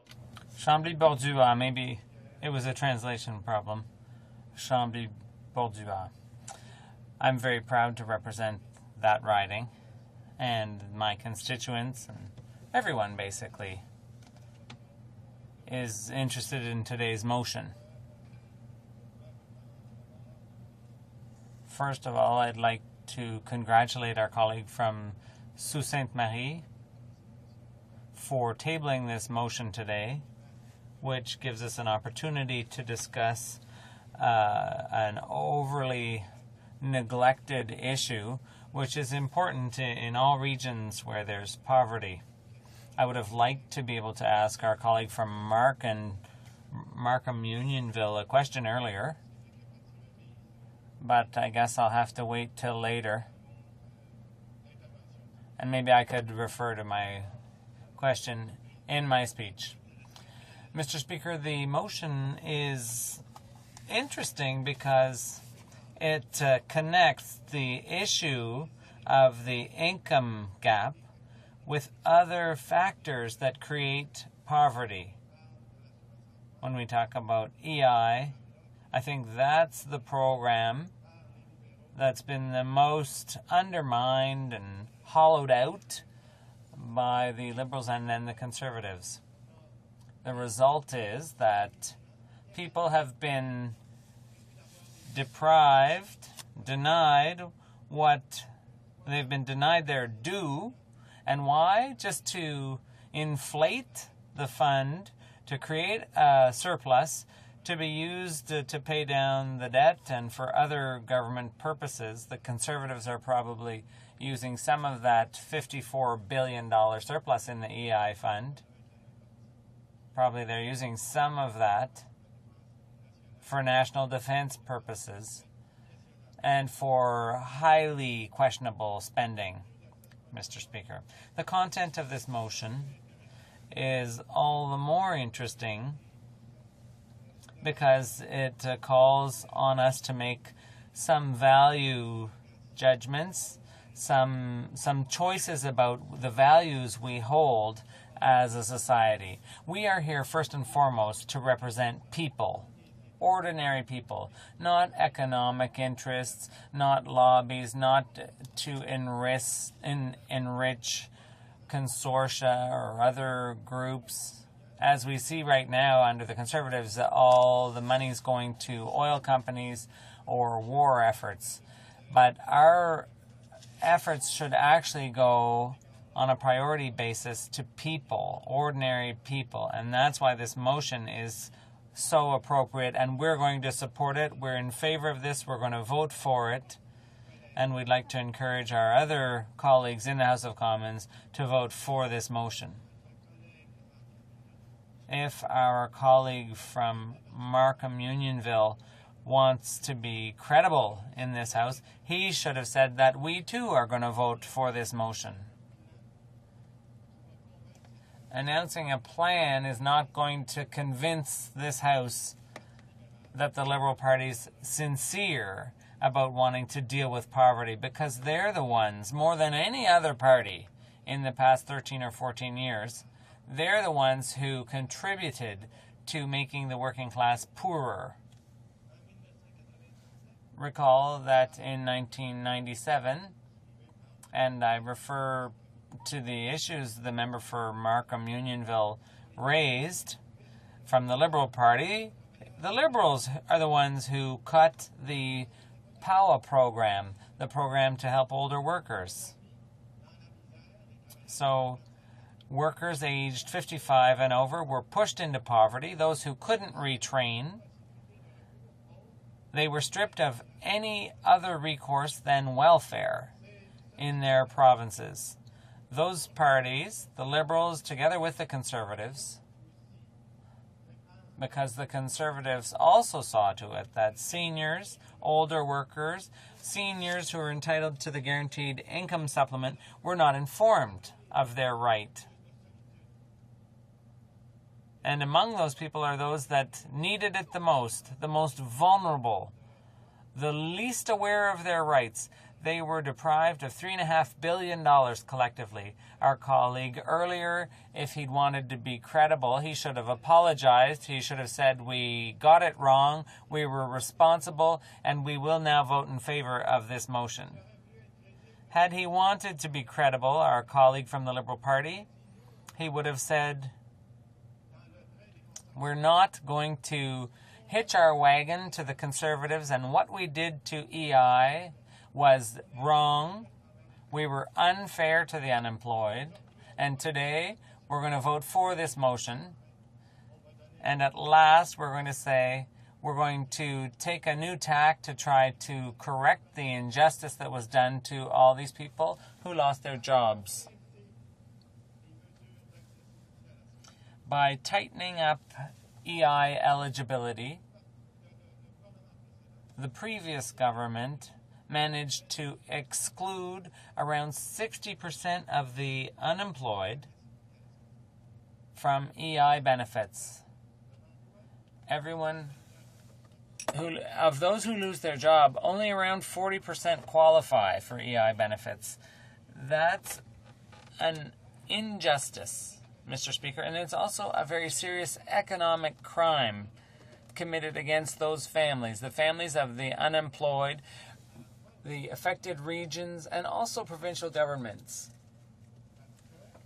Because people who would have got EI but don't get it, they wind up on welfare. So it's a double burden for the provinces. And yet they paid into EI. Their employers paid into the National Fund. And the Government of Canada in the past 12 years has managed to rack up a surplus of $54 billion for other purposes. Ministers haven't pocketed the money. I don't mean to suggest that, but it's been used for other purposes than what it was designed for. It's not supposed to be a tax. It's premiums that are paid for insurance, and it's so unfair. The current Minister of Human Resources and Social Development admitted that this was misappropriation, if you will, that the money was not being used for the original purposes, and that it should have never happened.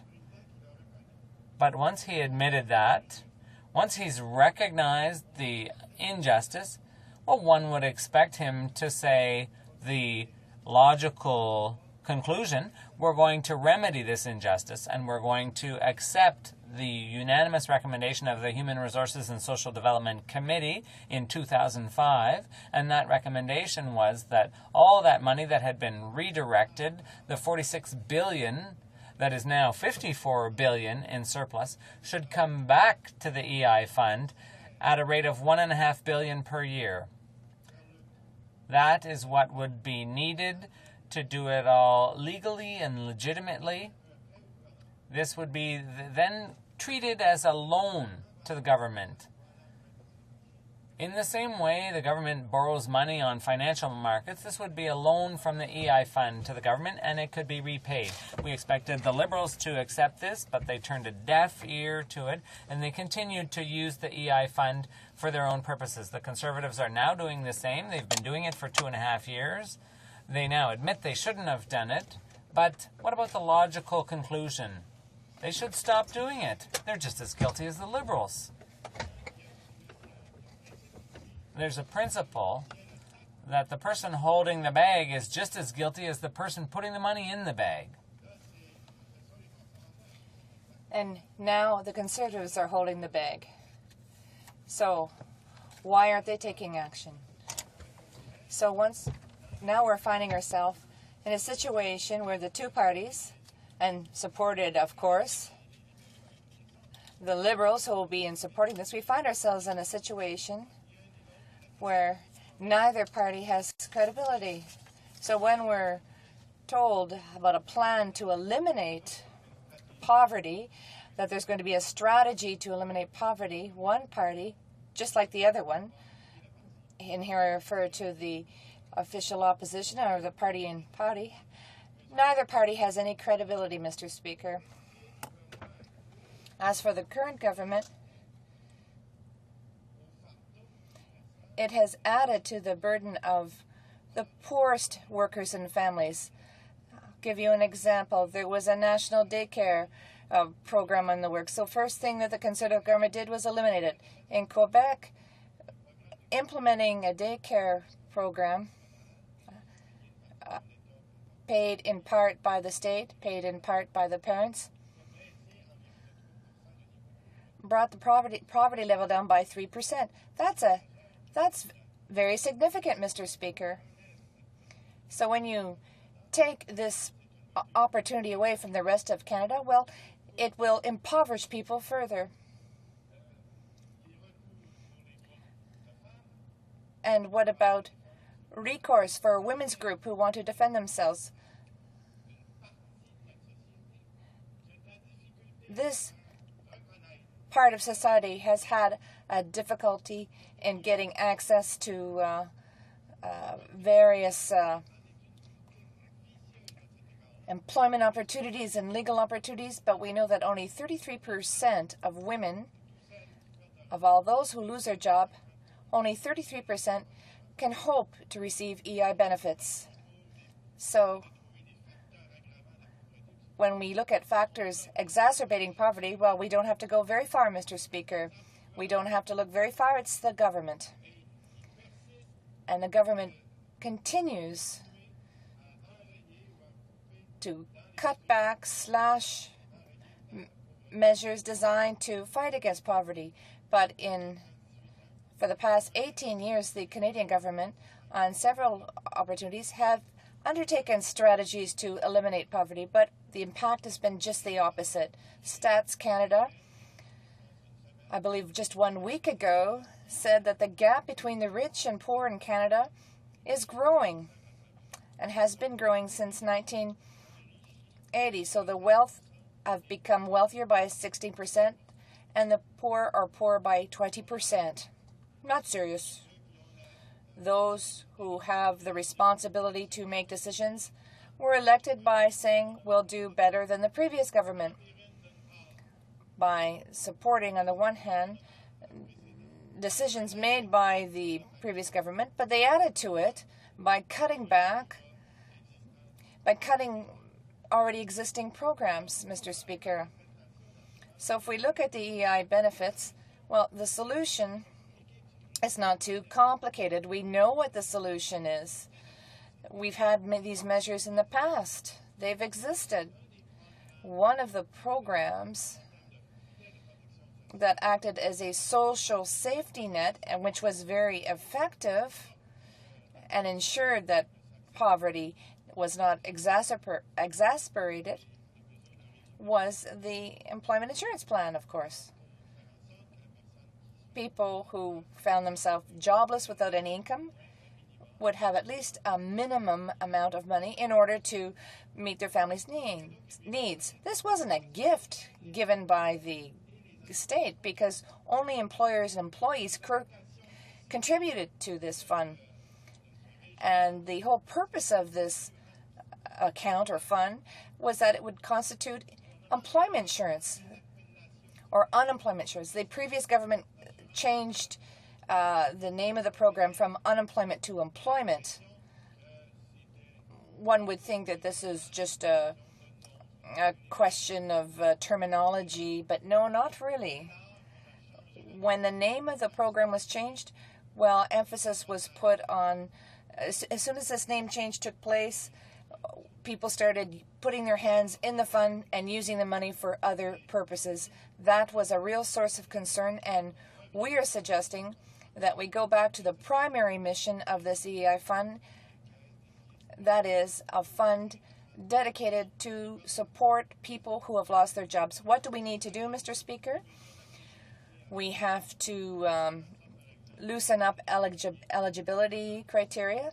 So for someone who's worked for 310 hours, well, they should be eligible to for benefits. These benefits should be determined by 12 weeks of paid work, and the person should be entitled to receive 50 weeks of employment benefits rather than 45, and that the benefits should be increased to a maximum of 60% of their income.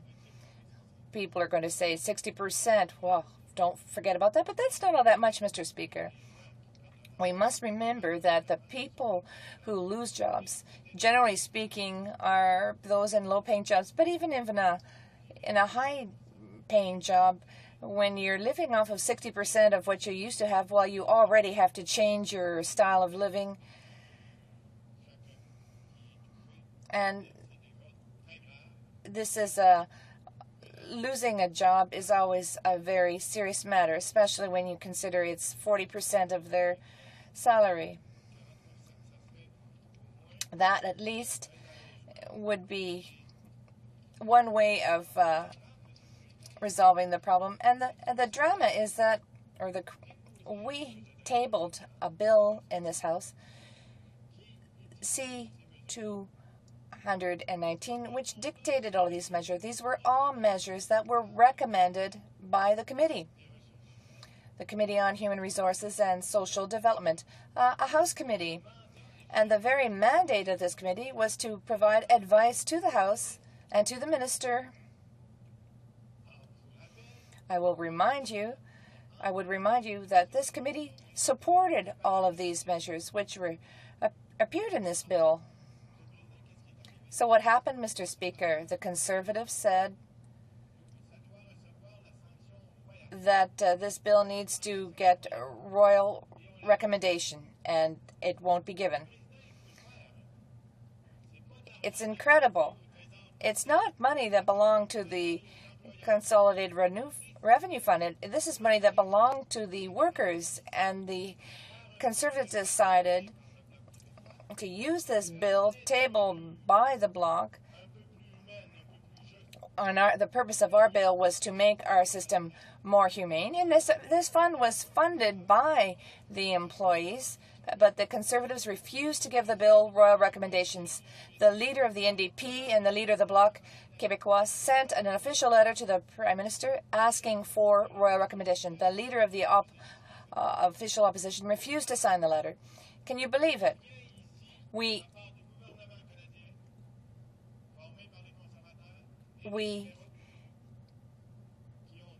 The Liberals and the Conservatives literally destroyed the Employment Insurance Fund, and now they're told, count on us. We have a plan.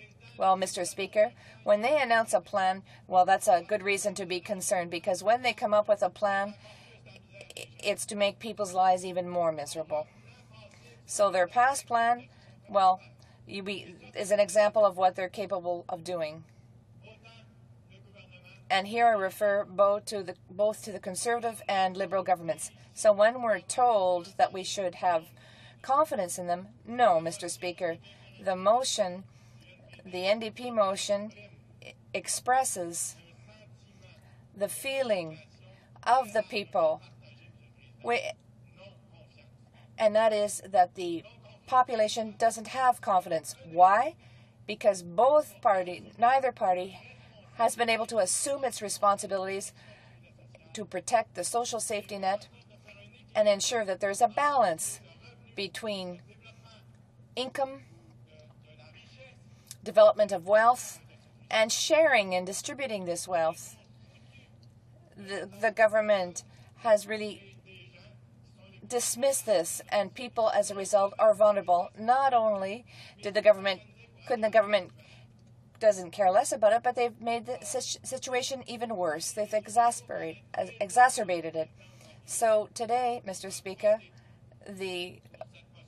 if the official opposition has a heart, it will vote in favor of this motion. All of the nice speeches that we hear have nothing to do with their intention, their real intention. And their real intention, Mr. Speaker,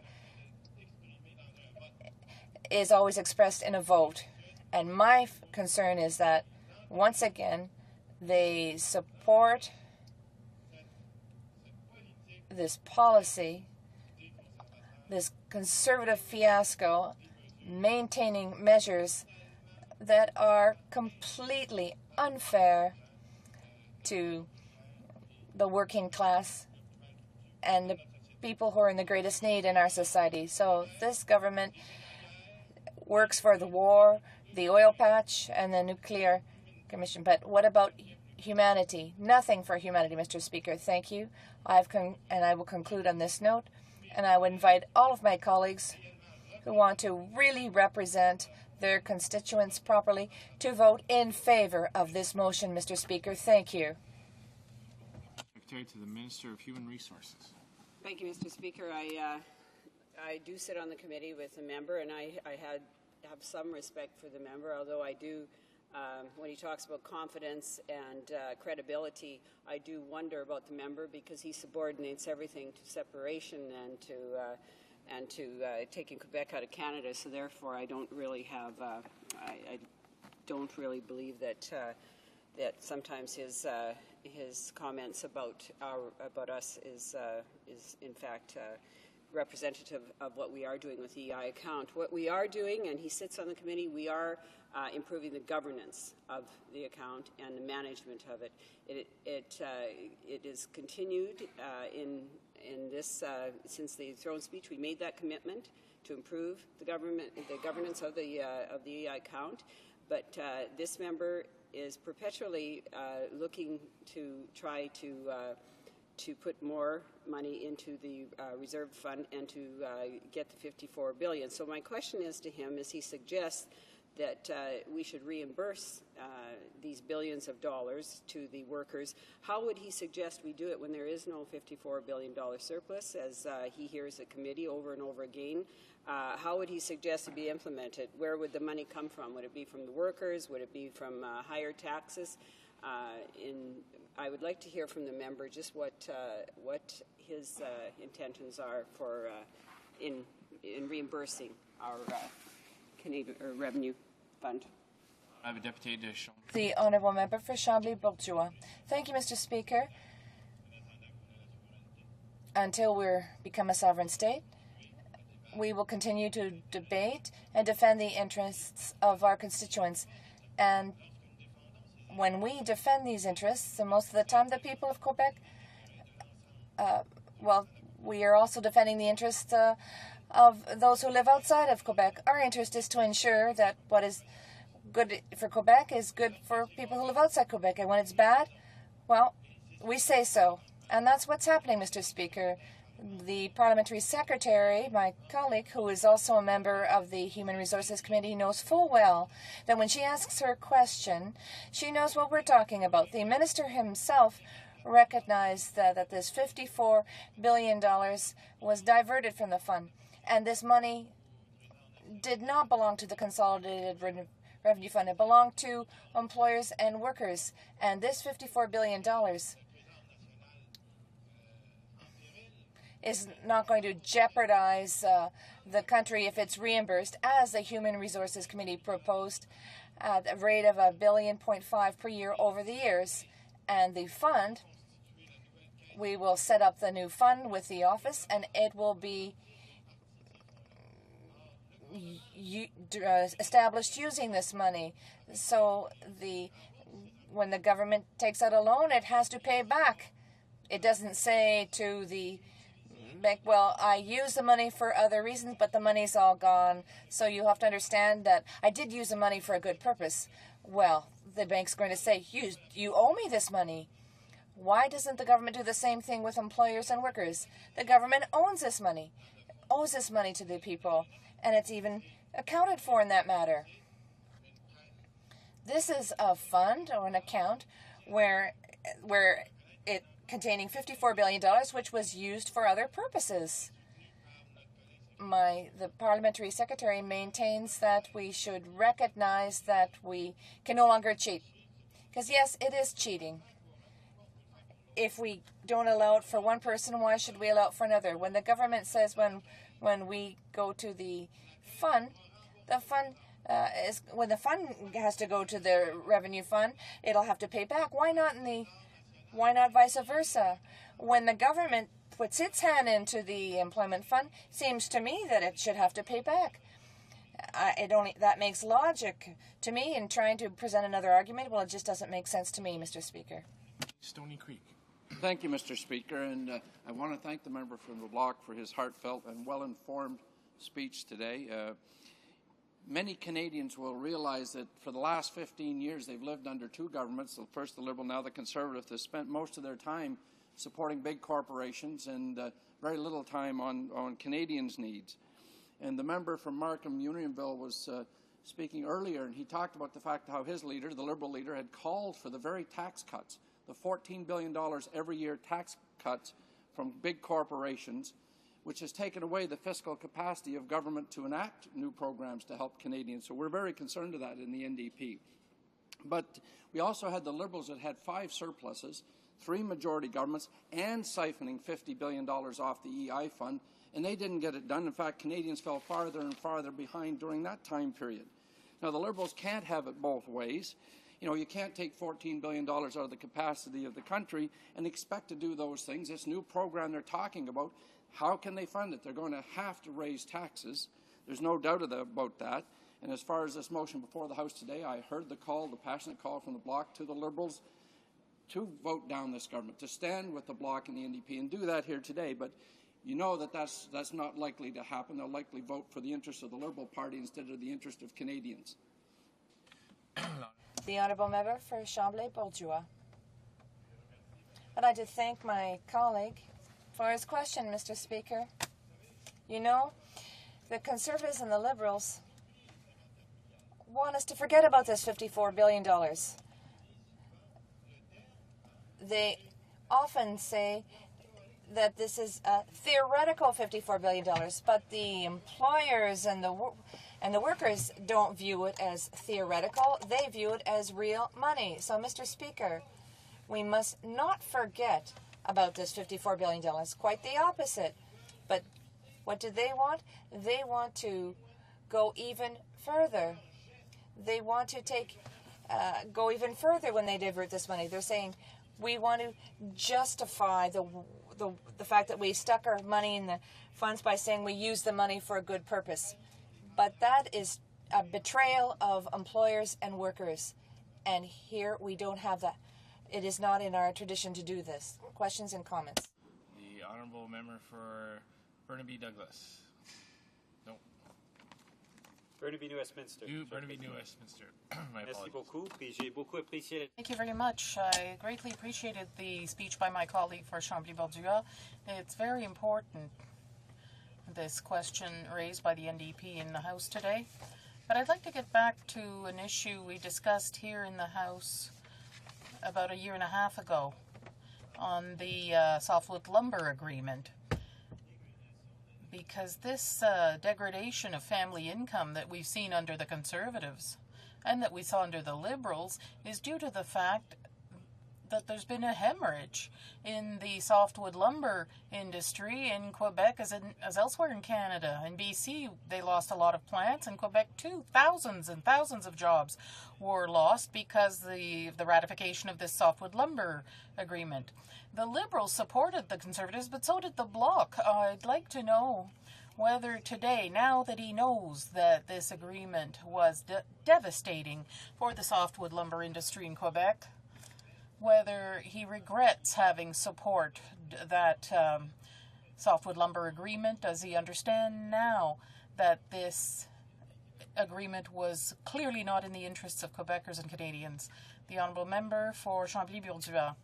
Mr. Speaker, that's a good question, and I'm glad that our colleague has asked it, because they often come back to that, and it's a question of democracy, Mr. Speaker. It's a matter of understanding the dynamics of Quebec.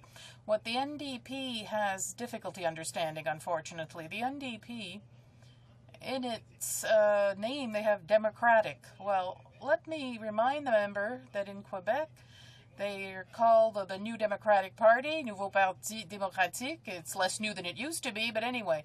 In Quebec, everyone was aware, because there are many communities, 760, I believe, 763, that earn their living through the softwood lumber industry.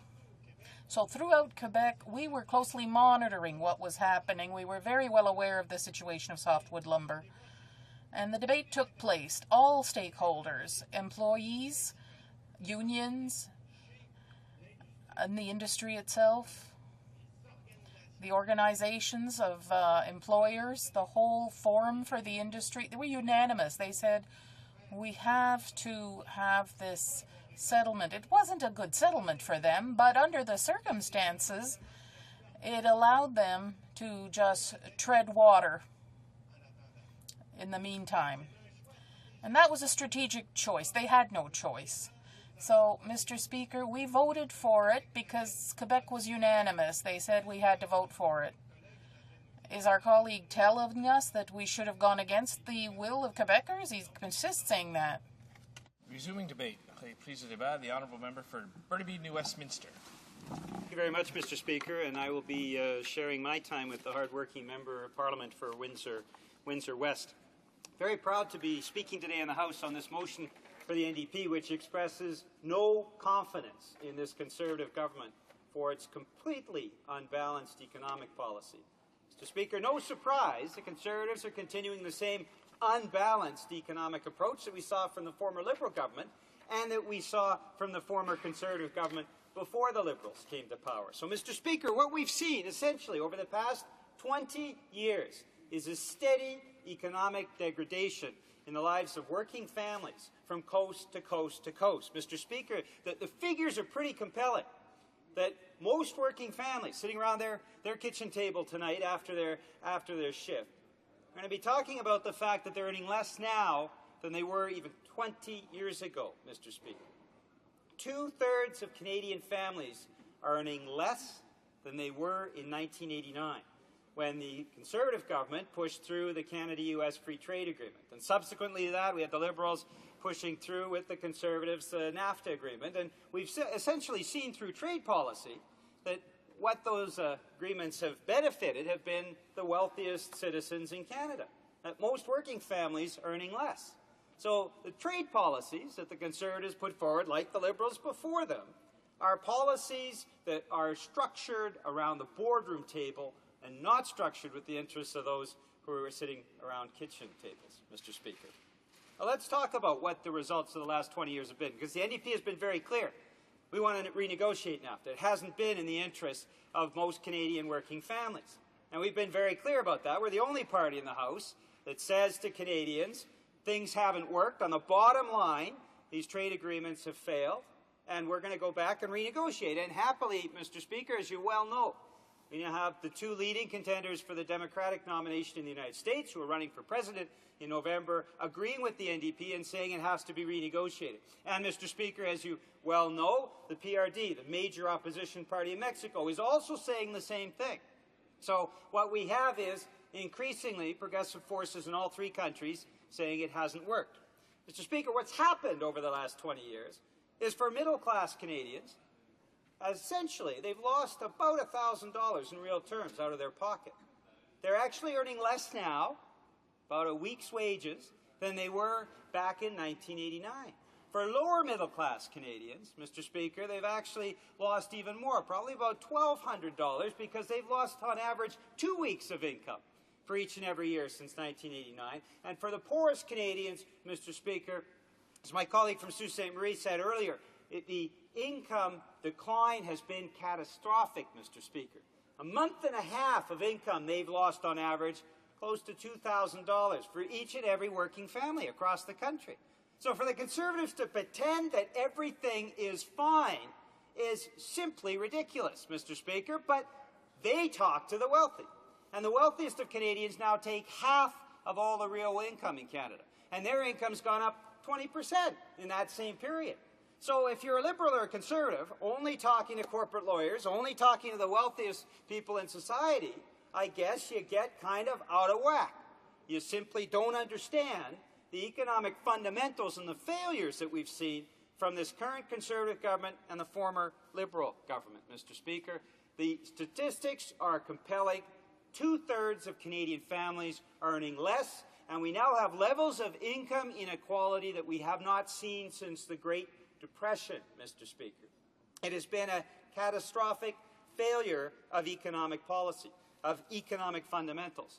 And, Mr. Speaker, the most catastrophic impact is on younger Canadians, a generation that has been completely lost by both the Liberals and the Conservatives over the past 20 years. Mr. Speaker, we know full well now that we're talking about record levels of student debt, levels that are incomprehensible to people in this House who represent the NDP, who see how willingly the Conservatives and Liberals shovel money at the corporate sector in corporate tax cuts. They just never seem to be able to shovel enough money off that truck. And yet for poor students in this country, Mr. Speaker, the average debt level is now $26,000, Mr. Speaker. Well, StatsCan tells us some other things about that younger generation, that those same individuals now come into a job market with far lower wages than existed 10 years ago, 15 years ago, 20 years ago, Mr. Speaker. And most of the jobs that the Conservatives love to say that they're creating are part-time and temporary. So if you have 3 part-time jobs for a couple hours each a week, according to the Conservatives, you've tripled the workforce. And it simply is not true, as we've seen a hemorrhaging of manufacturing jobs, family-sustaining jobs, 250,000 lost on their watch.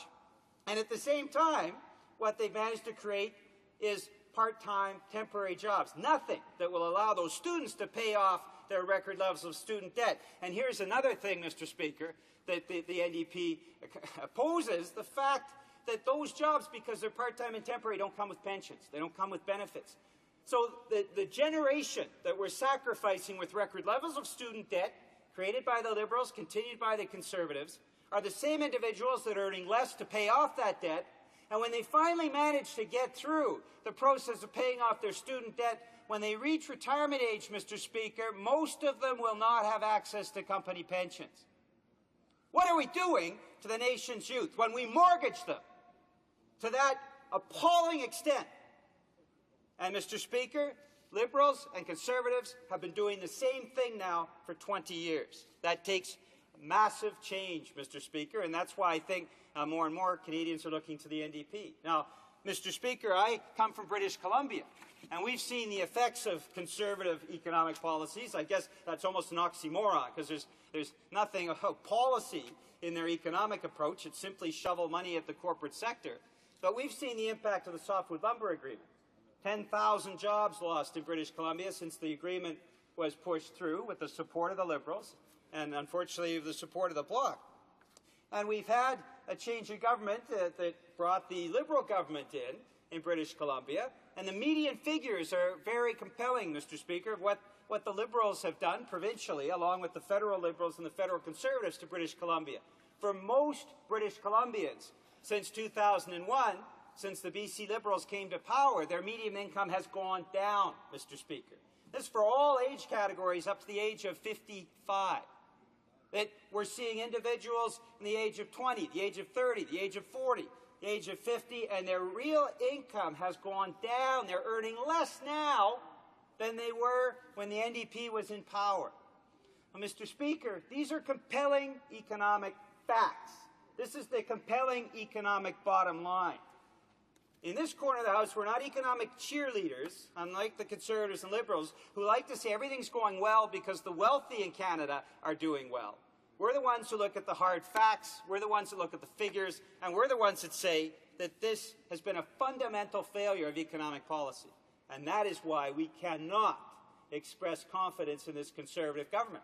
And the Liberals, of course, as is their wont, will continue to support the Conservatives, continue to prop up the Prime Minister, regardless of what that means for ordinary working families, regardless what that means for the middle class, regardless what that means for poor Canadians. The Liberals will simply prop up the Conservatives. But they have an opportunity now, given the hard economic facts that StatsCan gave to them last week, to actually stand up in this House and say these economic failures mean that this government has failed and we need to go back to the Canadian people and have the Canadian people judge based on what is happening to their family income and what's happening when they discuss things around their kitchen table, Mr. Speaker. Alors, Monsieur le Président. So, Mr. Speaker, the solution is not magic. It's very simple. It takes social policies. It takes industrial policies. It takes a policy of support for industries, including the manufacturing sector, the auto sector, and the softwood lumber industry. It needs involvement by the government and by the public sector. And only the NDP is saying, essentially, given the weakness and total failure of economic policies in the past 20 years, we have to take a new tack in a direction that takes into account the importance of the public sector, the importance of raising family income across the country rather than reducing it. Only the NDP provides that economic alternative. Thank you, Mr. Speaker. And comments, the honourable member for Peterborough. Thank you, Mr. Speaker. Mr. Speaker, once again, I rose earlier and I talked to one of the NDP members that was speaking about how this motion just doesn't seem to make any sense with the realities of what we see in Canada's economy today. That said, I do respect the fact that the NDP legitimately does stand for what they're speaking about here today. We hear Liberal members speaking about issues that they say they believe in, but we know in 13 years they did nothing about those, and all indications would point to, given 13 more years, they would continue to neglect Canadians and so forth in the same fashion. But I want to come back to this member and point out, Mr. Speaker, there are over 17 million Canadians, a record number of Canadians working today. We've created over 800,000 jobs. There's no question that there's some weakness within given sectors. But overall, the Canadian economy is doing incredibly well. We're outperforming every economy in the G7. We have, as I said, record low unemployment, 33-year low unemployment. We're the only country in the G7 running an ongoing fiscal surplus and paying down debt. We're reducing taxes in every way that the government collects taxes. And at the same time, we had year-over-year average wage increases for Canadians of 4.5%. That's a record, Mr. Speaker. Why would this member support this motion? It's silly. Honourable member for Burnaby, New Westminster. Well, Mr. Speaker, a wise person in my riding said, yeah, I guess the Conservatives are creating some jobs. I've got 3 of them. Mr. Speaker, that's exactly the point. What these Conservatives have done is they've created part-time service jobs. So you can get a minimum wage job, yeah, you can get 2 or 3 of them, 3 or 4 hours each a week. But you can't sustain a family, you can't rent an apartment, you can't buy a house with those crappy jobs. That's what the Conservatives are experts at, creating crappy jobs, and what they've done is destroyed the good manufacturing jobs, the softwood industry jobs, the jobs that sustain communities, the jobs that actually provide additional positions, because indirectly, when you create one full-time manufacturing job or one full-time softwood industry job, you're creating another 2.5 indirect jobs that are good wage-paying jobs. But this is the reality, Mr. Speaker. And this is what the Prime Minister, because he learned his economics from a textbook, never had to balance a budget, never actually had to do any real work. He's never had to meet a payroll. He learned his economics from a textbook, Mr. Speaker, and it shows the lamentable inability of the Prime Minister and the Conservative caucus to actually manage. And the bottom line, economic results, I think has been very clear. That's why we're expressing non-confidence. Honourable member for Montmagny-Lillet, Kamouraska, Rivière-du-Loup. Thank you, Mr. Speaker. The Bloc will support the NDP motion because we believe that indeed there are 2 aspects of this motion that merit our support. The government's economic policy is absolutely ineffective, inefficient. It does not produce the desired results. They decided to engage in laissez-faire economics. Then there's the scandal of the $54 billion surplus in the EI fund that will remain in government coffers. For those 2 measures, the government does deserve to have non-confidence, and our fellow citizens should decide in an election what the result should be. Now, my question is this, Mr. Speaker. In the final analysis, doesn't this confirm what we read in the papers today, where they say that the general tax cuts we've seen for the large corporations will not only remove some leeway for the government in terms of intervention, but those tax cuts will be felt in provinces that are highly profitable right now because of the oil industry. For instance, in Newfoundland and Alberta, $16,000 per residence, whereas the average in the rest of Canada is $4,500 when it comes to corporate tax cuts. So when you cut taxes for multinationals, you're giving money to those people, you're broadening the gap between provinces, whereas the federal government's role should be to ensure it has the leeway to help manufacturing industry so that Quebec and Ontario, among others, can develop, and not the reverse that is accentuating the gap. Member for Burnaby, New Westminster. Well, 45 seconds isn't much, but indeed the member's completely right. Essentially what we're seeing is a laissez-faire policy, as we've seen with the Conservatives as with the Liberals. In both cases, what do? They cut taxes to large corporations. That benefits only the wealthiest in our society. they now have half of all Canadian income, but all the other families, all other Canadian families are poorer now than they were a few years ago, and certainly poorer than they were 20 years ago. That is a total failure of the economic policies of the government. Member for Windsor West. Thank you, Mr. Speaker. Are we resuming debate, or? Thank you, Mr. Speaker. It's a pleasure to join my colleague from Burnaby New Westminster and to support this NDP motion on the economy and jobs in the middle class. It's worth fighting for, Mr. Speaker, and it's worth fighting for across this country, not only just in Windsor, Ontario, where I represent, but in London and in Kitchener, all the way up the 401 to Toronto, St. Catharines, those areas where we've seen economic devastation. As well, Mr. Speaker, it's important to fight for these jobs for the rest of the country, because the people in British Columbia all the way to Newfoundland, Prince Edward Island, all understand that when Canadians do well, we all do well together. And, Mr. Speaker, I can tell you right now, these policies of the government, supported by the Liberals, are bringing us to a shrinking middle class that will be very difficult to return to again. And that stage, that element of Canadian history, where we've had prosperity with a lot of different elements that have created a great social fabric that has made us a leader in the world, will disappear. And we don't want that to happen, Mr. Speaker. I don't necessarily want to have to go to another election. Fought one in 97, 2000 when I was elected to City Council, 2002 in a by-election, 2004, 2006. I don't need another election. But we have to go to one right now if it's necessary to save these jobs, Mr. Speaker.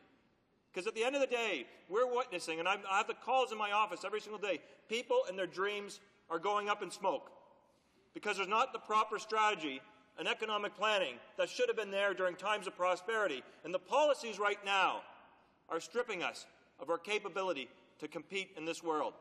And, Mr. Speaker, these aren't just nameless people that are out there. They're people in my constituency. And it's interesting, I've heard conservative members get up in this chamber and say, well, I believe in the mobility of work. I believe that you should just have to go find a job somewhere else. That's no way to build a community. That's no way to raise families. That's no way to be able to develop a country to compete in the world, to have people have to move all over the place just because we don't have the proper policies in place. And let's talk about the specifics here, Mr. Speaker. With people like in my constituency, Jennifer, 39-year-old female, single. She has 2 degrees from the college, skilled training in the tool and die and mold making industry. She's done everything right. She's invested, she's paid for her education. But a law-abiding citizen has been laid off at 4 different companies. 2 have actually gone bankrupt. And why, Mr. Speaker? We're the best in the world at tool and die and mold making. You know why? Because our economic and trade policies subvert the efforts of workers. They allow other types of merchandise to get into this country where we have no access to their market. They have no supports in place. So when, say, for example, we rise the dollar because we want to have a petrol industry as a sole provider for Canada, as this government wants, it rapidly escalates the Canadian dollar. And no company or worker can benefit from that because the raising dollar costs them their jobs, because it happens so quickly. And that's not fair for someone like Jennifer. She's done everything right. So what does she do? She goes on unemployment insurance. One of the few women that actually can apply to employment insurance. That is a scandal in itself. Something brought on by the previous administration, supported by the current one, where most women can't even qualify for employment insurance. So she's tried. She's gone back to work to a number of different people. Her employment insurance is running out. So you know what's going to happen now? She's on her last legs, selling her car, selling other assets that she has, because her house is right up now. It would be the last thing that she has. That's not fair. This is a skilled trade person. That's not acceptable. This is an industry where we've led the world for many years and can continue to do so, but we have to have the right policies in place. And this is happening, Mr. Speaker, at a time of indifference. We look at the automotive industry. There's been 250,000 jobs manufacturing lost in the last number of years, and automotive has taken a big hit in that. People in St. Catharines, people in Brampton, people in Oakville, people in London, people in Windsor. In Southern Ontario, we've seen some of the biggest losses. And people are worried. They're sitting around the kitchen table, and they're looking for solutions. But they can't do it alone. The government has to do their part. They want to enter into another unfair trade agreement with South Korea and further sell out the automotive sector. You know why, Mr. Speaker? Because it's easy for them to do. It's a feather in their cap. And it's interesting, Mr. Speaker, because they'll let companies that are state-owned companies that actually produce vehicles and subsidize them flood into our markets and cost us our workers' jobs. These are the people, the Conservatives, that brought in the Eco-Auto Rebate Program that actually sent money to Japan, sent money to Seoul, Korea, sent money to those automotive manufacturers that got subsidies. That's wrong, Mr. Speaker. We should be producing those vehicles here. We've got the people with the skills, the abilities, and the trades. They're willing to do it. I can tell you, Mr. Speaker, we just recently seen that with a number of different unions that have actually sat down and put out good business plans on how to work together. And they've actually led the charge. It's always been the CAW that's led the charge to try to bring more automotive jobs. They had to bring the previous administration, this current administration, kicking and screaming to the table. Why don't we have a national auto policy? Why don't we have proper trade policies? The United States does it, Mr. Speaker. They protected their shipbuilding industry. They protect their bus industry. They have tariffs on certain vehicles that come into the United States that protect their industry there. They do it because they recognize those jobs are important. And they're hemorrhaging some of those jobs now, too. And that's why it has an opportunity right now for us to work collectively to improve human rights, labor, environmental standards that are going to protect Canadian citizens, provide for jobs, and be a better economic trading bloc. But they want to shut that down. They don't want to talk about that. So what do the people do in their communities? Are they supposed to all work at Walmart? Is that what it's supposed to be? It's wrong, Mr. Speaker. Service jobs are fine. They're good for the economy. There's no doubt about them. But manufacturing counts, and it matters. And if people are interested in the real facts, go to the CAW, www.caw.ca website and look at the economic studies that Jim Stanford has done. He's renowned. He's recognized. Or look at the TD Bank. That's no socialist think tank there. But even they have recognized the fact that we're losing good jobs and we have lower wage jobs now coming in place. And that's bad for everyone, Mr. Speaker. It's bad when the coffers of Ontario, for example, go down. Because I take pride in the fact that Ontario has been able to provide for this nation, not only just for my community and my province, but the rest of this country, to build it from coast to coast to coast. When we're gutting the manufacturing sector by rapidly accelerating the Canadian dollar, not having manufacturing or an auto strategy, when other countries have these elements, it's wrong. It's wrong. And it loses our capacity. And I would say, Mr. Speaker, what is one of the very interesting elements that hasn't been talked about enough in this debate, and it should be, is when we lose and we gut our manufacturing base, we are gutting our ability as a nation to be able to have our full independence. We have to rely on others to do that hard work. When we have our own people that can do that, they can build the tools, the molds, they can assemble, they can do all those things. We have the natural resources. We know that the secondary work after natural resources is where the real money is. So why does everything have to be about shipping it out somewhere else to be secondary done? Why can't we do that here like we had in the past? And when we have unfair trading practices, say, for example, in the textile industry, where there's been dumping, and the WTO has provided a remedy for that. They actually had a tariff element that we could have actually had in place to save some of the jobs here, especially in Quebec. Could have saved some of those jobs. The United States took it up on that. They actually introduced that. We didn't. We sat by and we let it go by. And that's not acceptable, Mr. Speaker. And there's other policies that are important. I just came recently right now from the Transport Committee, where right now we know that this government has tabled Bill C-43. And on my riding, as you know, is the busiest international border crossing. 40,000 vehicles, 10,000 vehicles, trucks, international trucks a day go through it. This government, the public safety minister, has tabled a bill that actually changes the Customs Act. Well, this government, the Transport Department, hasn't been working with them. So what's going to happen, Mr. Speaker? As in these two separate, isolated chambers, we create laws that add to more backlog and other issues if they don't work together. And that's unacceptable. The lack of infrastructure spending is incredible, whether it be our rail, the airline industry, whether it be our roads. And it's not to say that nothing has been done. I wouldn't get up here and say that there has been nothing moved by any of the previous administrations or this current administration. There has been stuff. But we're choosing the wrong priorities right now. The general corporate tax cuts that we're doing right now, instead of investing in Canada, that's how we can stay competitive. That's how we can prosper. That decision, though, for large corporate tax cuts, as opposed to investing in our roadway system, investing in our rails, investing in our air, all of those things are costing us competitive advantage. And that's important to note, Mr. Speaker, because as we make that choice, we lose those opportunities. Other nations are making those choices to invest in those things. So that's why we support this motion, because at the end of the day, the middle class needs sustainable jobs to be able to raise their families with dignity, be able to send their children to university and college education so that this country can compete with the world. If we don't, we'll be left behind. Questions and comments? The honourable member for Etobicoke North.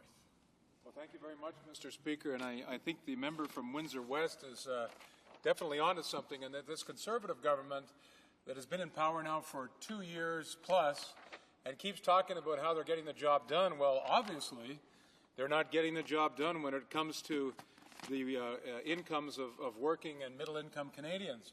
And this is a government, Mr. Speaker, that inherited a very, very strong economy when they came and formed the government in 2006. We had record surpluses, we had low unemployment, we had a very strong fiscal capacity, good growth prospects.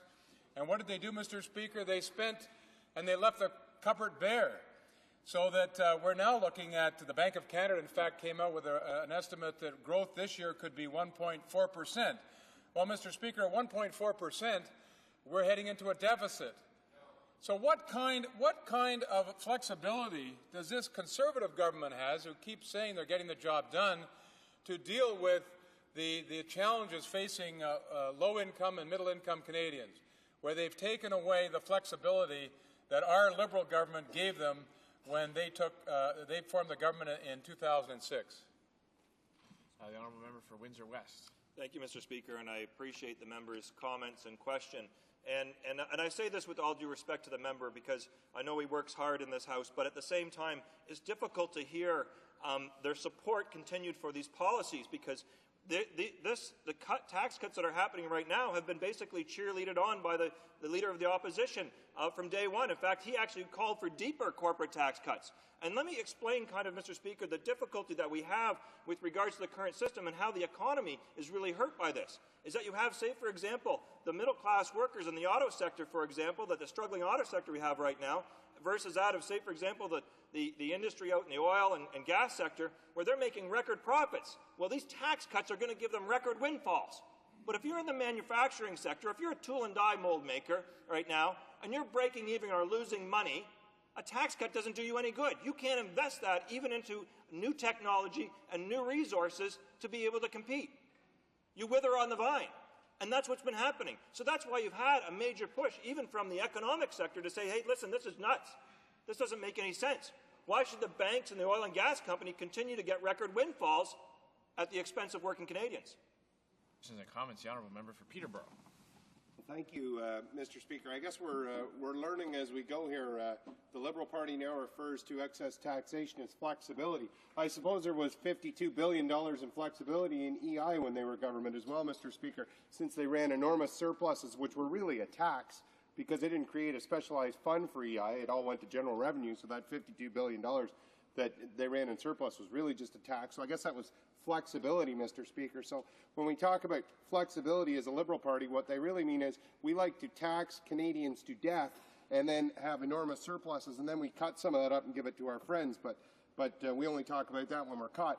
What I'd like to say to this member is that the numbers that he's quoting are, in fact, not accurate, and he's aware of that. He knows that year-over-year salary increases are up by 4.5%, so we're creating good-paying jobs. Canadians are going into better-paying jobs. There's no question there's sectoral weakness. But one of the things, and he talked about the dollar and how the Canadian government has some impact on the dollar, which he knows we don't have any influence over the dollar. But I'd like to ask this member if he's aware of the economic benefit of the strength of Canada's energy industry to Ontario, to southwestern Ontario, over $88 billion in procurement for Ontario alone from Alberta's energy sector. I just wonder if he's aware of that. The honourable member for Windsor West has 1 minute left. Thank you, Mr. Speaker. To respond quickly to the member here is, first of all, I mean, he can continue to disregard economists and the banks and all those that have come forward with these facts. Fine. I mean, you know, he can put his head back in the sand if he's comfortable with that. Go right ahead. And the second thing, Mr. Speaker, with regards to what's happening, yes, there are other industries that are prosperous right now. That's good. We don't have a problem with that. But that doesn't mean you leave others behind. That doesn't mean that there's collateral damage that you ignore. What we need to do is to make sure that the men and women that are in those industries that go to work every single day and work really hard should not be victims in the crossfire. They should not be the ones that pay the price. There are policies that should be put in place that other countries are doing that are costing us jobs. We just don't surrender and throw up the white flag and celebrate because some are going farther ahead and some are going farther down. That's not what this country was made of. This country was made of not leaving people behind, and that's what has to happen. We have to make sure that these policies really relate to protecting the jobs that are here right now. The Honourable Minister of Canadian Heritage is rising on a point of order. International cooperation. International cooperation, my apologies. Thank you, Mr. Speaker. I'd like to rise on a point of order. Yesterday in question period, the member for Timmins, James Bay, noted some discrepancies in the proactive disclosure of my expenses while I was Minister at Canadian Heritage. I would like to thank the member for pointing out these discrepancies. My expenses have been reviewed and the proactive disclosure is in the process of being updated. These were administrative errors and we are correcting them. Thank you. I think the House appreciates that clarification on the point of order. Resuming debate. The Honourable Parliamentary Secretary to the Minister of Labour. Thank you, Mr. Speaker. I'll be sharing my time with the member for Blackstrap. Mr. Speaker, I'm happy to take the floor today to respond to the opposition's motion. Mr. Speaker, there's no doubt that Canada now faces a certain number of economic difficulties. The U.S. economy, our main export market, has slowed down, especially in the housing market. World economic growth has also slowed down due to turbulence on international credit markets. But in the face of these difficulties, our position is strong, Mr. Speaker, and the facts show that the Canadian economy has done a good job of resisting the situation compared to the United States and other countries. Just look at the spectacular number of jobs that have been created. To date this year, the Canadian economy has created over 104,000 new jobs, including 14,000 new jobs, in the last month. In the past year, 325,000 new jobs have been created, and over 813,000 jobs have been created since we took office in 2006. I'd also like to take this opportunity to remind members that thanks to this economic and job growth, the unemployment rate has never been this low in 33 years. This job growth applies to all Canadian provinces. In Newfoundland and Labrador, for example, 2,500 people have found a job since January, and in Ontario, the number of added jobs is over 57,000. In British Columbia, 25,000 jobs have been created, and in Alberta, over 10,000 jobs have been created since January. In Quebec, Manitoba, and Saskatchewan, at least 3,000 jobs have been created. In most cases, these are new full-time jobs. Since January, over 94,000 jobs, full-time jobs, have been created, and that's 90% of all new jobs. Mr. Speaker, these impressive figures on job growth show just one aspect of the situation. Car sales and consumer spending are also on the rise.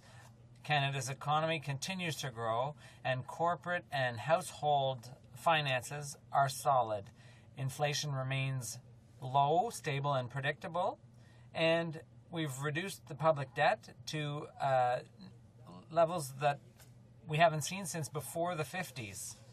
This government has worked to create conditions that will allow the private sector to do what it does best, create jobs and contribute to Canadians' prosperity. 18 months ago, the government of Canada published Advantage Canada, our long-term economic plan to make Canada a world economic leader. The plan focuses on the creation of 5 advantages for Canadian business. A tax advantage that would see that Canada would have the lowest tax rate for corporations in the G7. Another tax advantage would reduce the net debt of all public administrations in Canada in less than 1 generation. There's an entrepreneurial advantage that will reduce needless regulation and red tape. There's a knowledge advantage that would see to it that we have the most educated, skilled, qualified and flexible workforce in the world. And there's an infrastructure advantage that consists of investing in modern world-class infrastructure. I'd like to conclude, Mr. Speaker, by commenting on the recent steps this government has taken to develop Canada's infrastructure advantage, an advantage that will enable Canada to be more competitive in the auto sector. The auto sector in Canada is the largest manufacturing industry, and it accounts for roughly a quarter of our merchandise exports. The sector employs directly over 150,000 workers. Canada's auto industry is it's integrated closely into the supply chain that goes back and forth across the border between Canada and the U.S. Some parts may cross the border a number of times before finally ending up in an assembly plant. The Ambassador Bridge is a crucial link in this network, and it's quite staggering to note that 40% of trade between Canada and the United States uses this bridge. The Ambassador Bridge accommodates over 8,000 tractor trailers on any given day.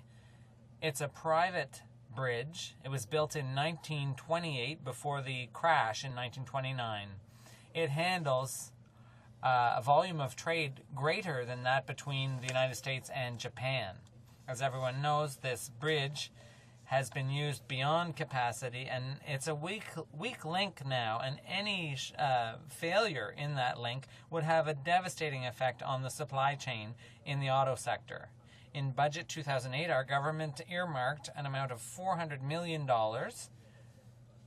as part of our commitment to fund 50% of the cost of improving the Windsor-Detroit corridor.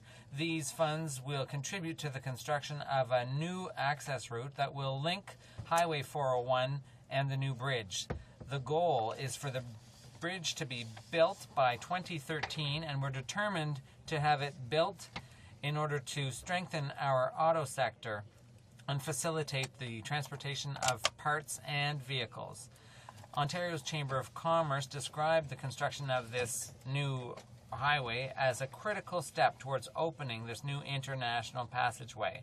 I'd like to quote the president of the Chamber of Commerce, Len Crispino, who said that improving traffic flow at the border was a national and international priority. I'd also like to share with members the response of Marc Nantais, president of the Canadian Association of Car Manufacturers, who said that it's absolutely crucial for the car industry to have a reliable and predictable border crossing so that delivery schedules on both sides of the border can be met. This investment will help support assembly plants in Windsor and elsewhere in Ontario and create jobs and economic growth in the province.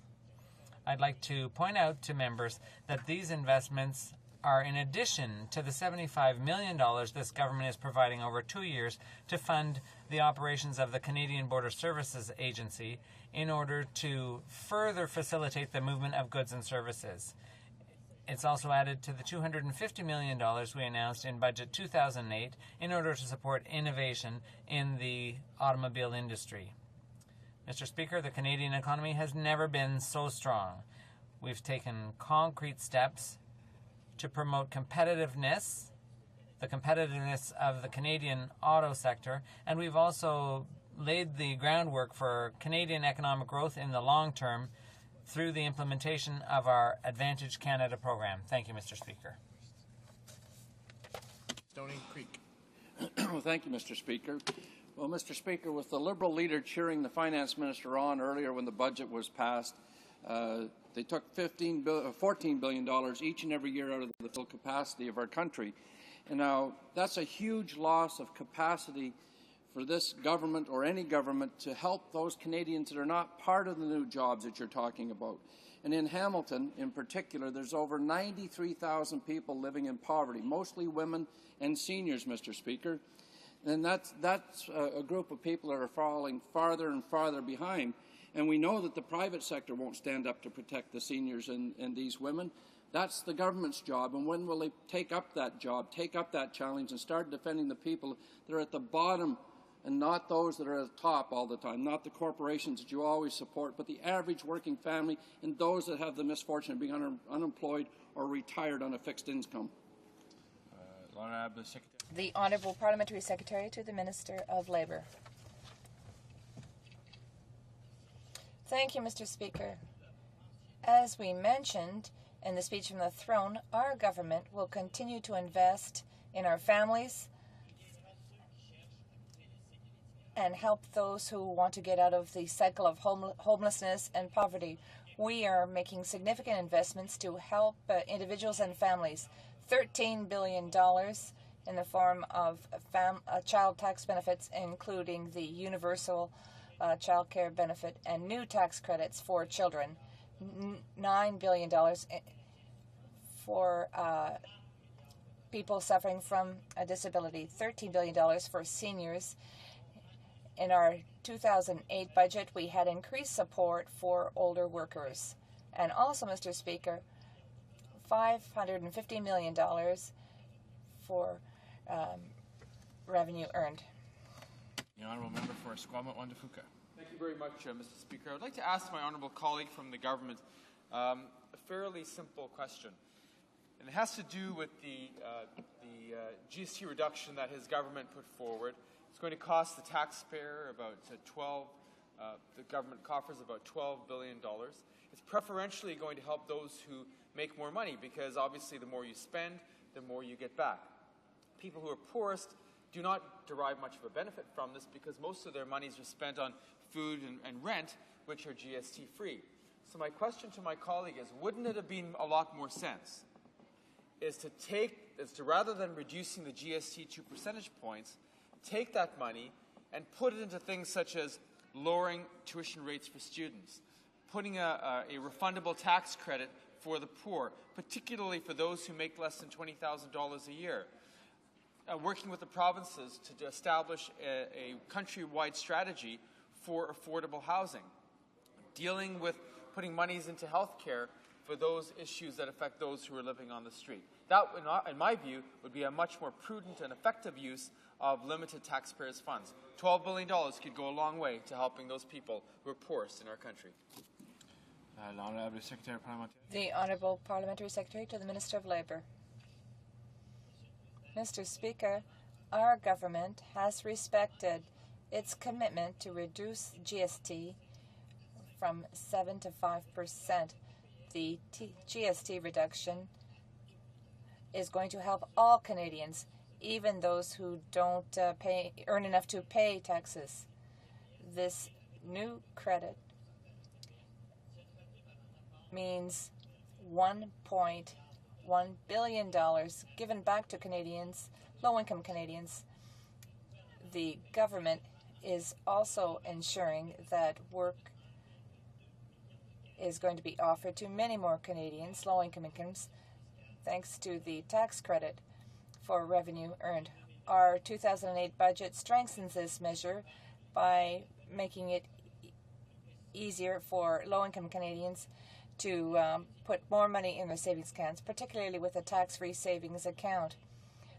So the gains accumulated in this bank account, for example, will be included. The budget also provides for tax measures for seniors who are still part of the working population by increasing the amount they can earn before the GIS kicks in. Thank you, Mr. Speaker. Minister of Human Resources and Social Development. Resuming debate, did you say? Resuming debate, yes. Okay, thank you, Mr. Speaker. I would like to thank the Honourable Member for Sault Ste. Marie for raising the important subject of employment insurance. And I must say that I find it amusing that he claims this government has refused to reform the EI program when it was this government that has brought about the greatest and most important reforms to the EI program in more than a decade. Our government proposed reforms in Budget 2008 to ensure that no longer would there be pilfering of billions of dollars in EI surplus by the Liberal Party. And we'll make sure, this government and the reforms will make sure that the Liberal Party can never again have that occur. that we will not have that occur. The NDP bemoans that theft every day, but when this government made moves to fix it, the NDP voted against every measure. If this government has demonstrated our commitment to ensuring that the EI program continues to serve Canadians for many years to come, the NDP, on the other hand, have supported about a dozen private members' bills that proposed more than $17 billion in new annual program spending from the EI program. Spending that amount would bankrupt the system in just a few short years. I guess that's the benefit of being a party in perpetual opposition. You don't have to worry about the long-term consequences of what you propose. On this side of the House, we do worry about that, which is why we have made meaningful and important changes to support unemployed Canadians and the EI program now and in the future. Mr. Speaker, this government promised when we were in opposition to fix the employment insurance, and we have followed through on that commitment. The commitment includes the announcement in Budget 2008 to create a truly independent employment insurance account. Before discussing these measures, however, I would like to remind the members of the many actions the government has taken on the EI to improve the effectiveness of the program. Our goal and this government's priority has always been to help Canadians participate in the labour market. We believe that the best path out of poverty is providing people with the skills and opportunity to acquire good, well-paying jobs. Jobs that will allow them to support themselves and their families. The NDP's priority, on the other hand, is to promise billions in new spending that would bankrupt an important program used by unemployed Canadians in need of temporary support and assistance. As I said, this government has made several important reforms to the EI program. We have expanded eligibility for compassionate care benefits, making them accessible by recognizing a broader range of family relationships and improving the administration of the benefit to ease the burden on the gravely ill and their families. We have also launched a pilot project to examine the effects of providing additional work weeks of benefits to those in high unemployment regions.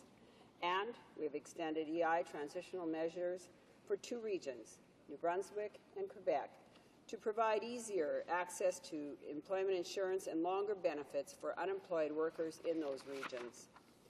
In making the reforms that I have outlined, the government has taken a measured approach, making specific targeted changes to address specific issues of areas of concern.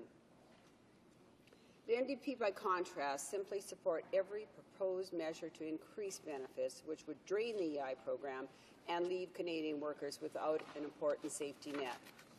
Mr. Speaker, in making these changes, we've always been conscious of the need to protect those individuals who need the program the most. That's why this government has made significant investments in skill development. These investments include labour market agreements with the provinces. Through these agreements, we will invest $3 billion over the next 6 years to help people get the training they need to find and keep good quality jobs. In Budget 2008, our government delivered on its commitment. In the speech from the throne, to improve the governance and management of the employment insurance account was our promise. Going forward, we will establish the Canada Employment Insurance Financing Board as a small Crown corporation working at arm's length from the government. This will ensure that EI surpluses can no longer be used to fund the political priorities or pet projects of the government of the day.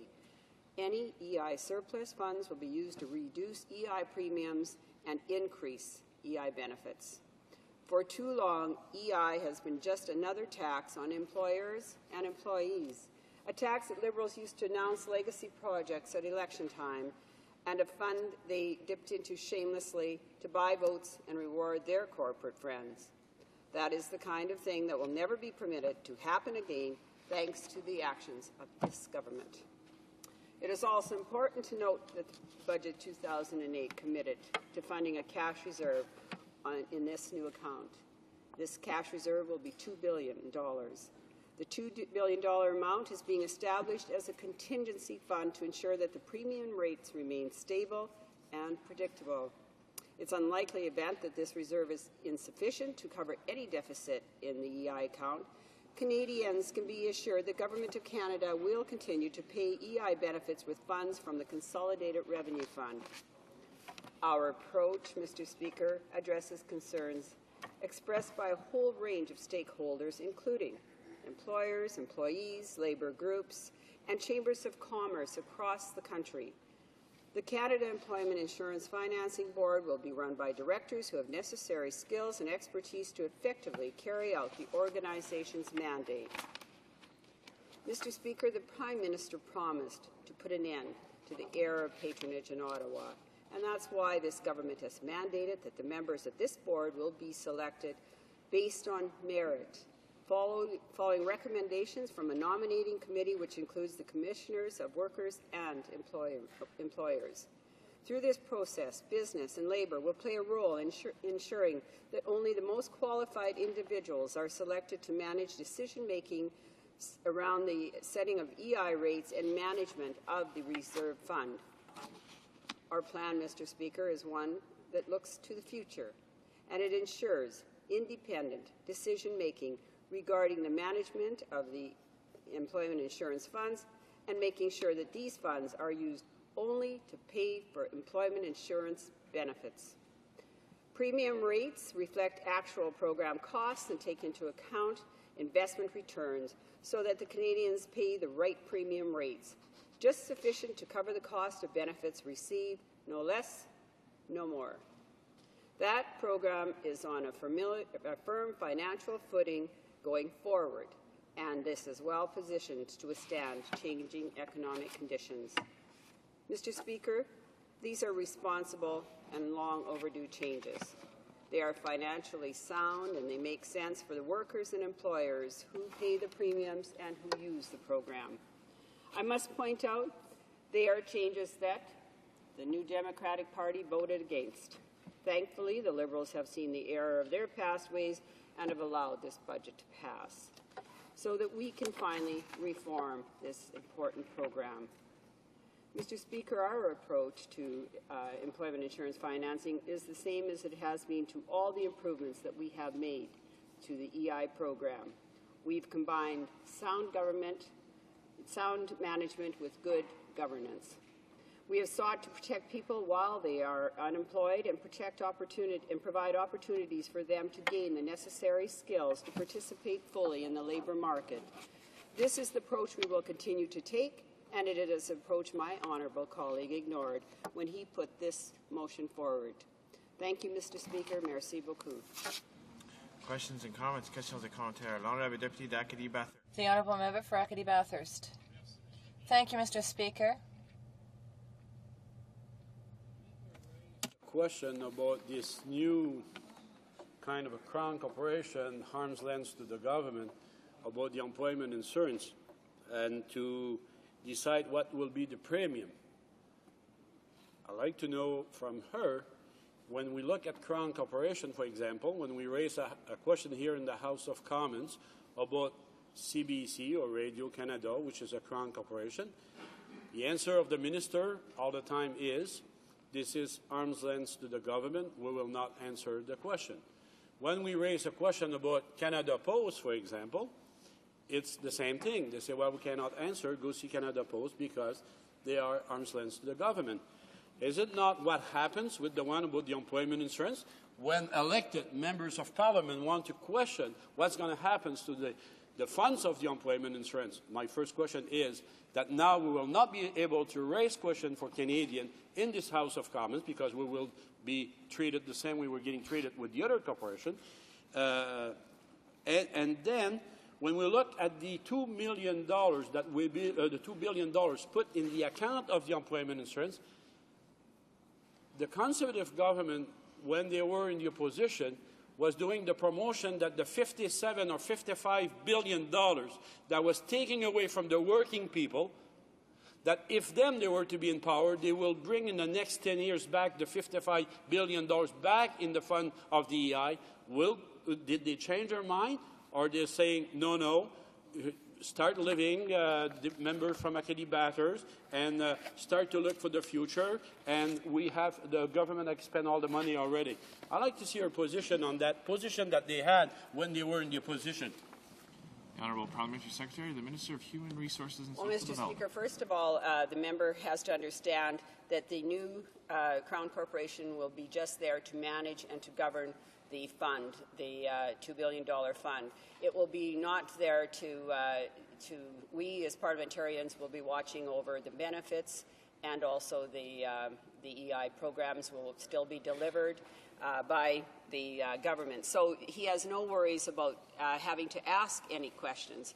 It will be an independent board. It is overseeing the rates, and it will make sure that that there is always an equal, or that there's no surpluses. And that is what had driven us to reforming the EI account, was the surplus. It was $54 billion. He knows more than anyone, I'm sure, as well as anyone rather, that there is no $54 billion. And that it has been spent. Just this morning, in fact, we heard from witnesses who continually tell us it was siphoned by the Liberal Party. So I do believe that the member does not have to worry about this being, it would be difficult for him to ask any questions of, because it is something that isn't going to be dealing with benefits. He will still have his purview, or it will still be the purview of the House. Questions and comments, the Honourable Member for Peterborough. Thank you, Mr. Speaker. Mr. Speaker, I've been listening to the debate here since it began this morning, and I'd like to ask this member, there's been a number of people stand up and talk about job losses, and while we know that jobs have actually been created in record numbers over the last 2 years, and that these jobs have in fact been better jobs, they pay better. Of course, that's supported by statistics that the NDP doesn't want to acknowledge. I'd just like to ask this member, despite the doom and gloom being put forth by the NDP, she's from Saskatchewan. I'd love to hear this member talk about what she's seeing in Saskatchewan. I know that they've gotten rid of the NDP government there. Maybe she could just talk a little bit about what she's seeing in Saskatchewan, the new opportunity that's been created there. The Honourable Parliamentary Secretary. Well, Mr. Speaker, what I saw in Saskatchewan was really sad. I saw an NDP government for 13 years rule, and everybody moved to Alberta.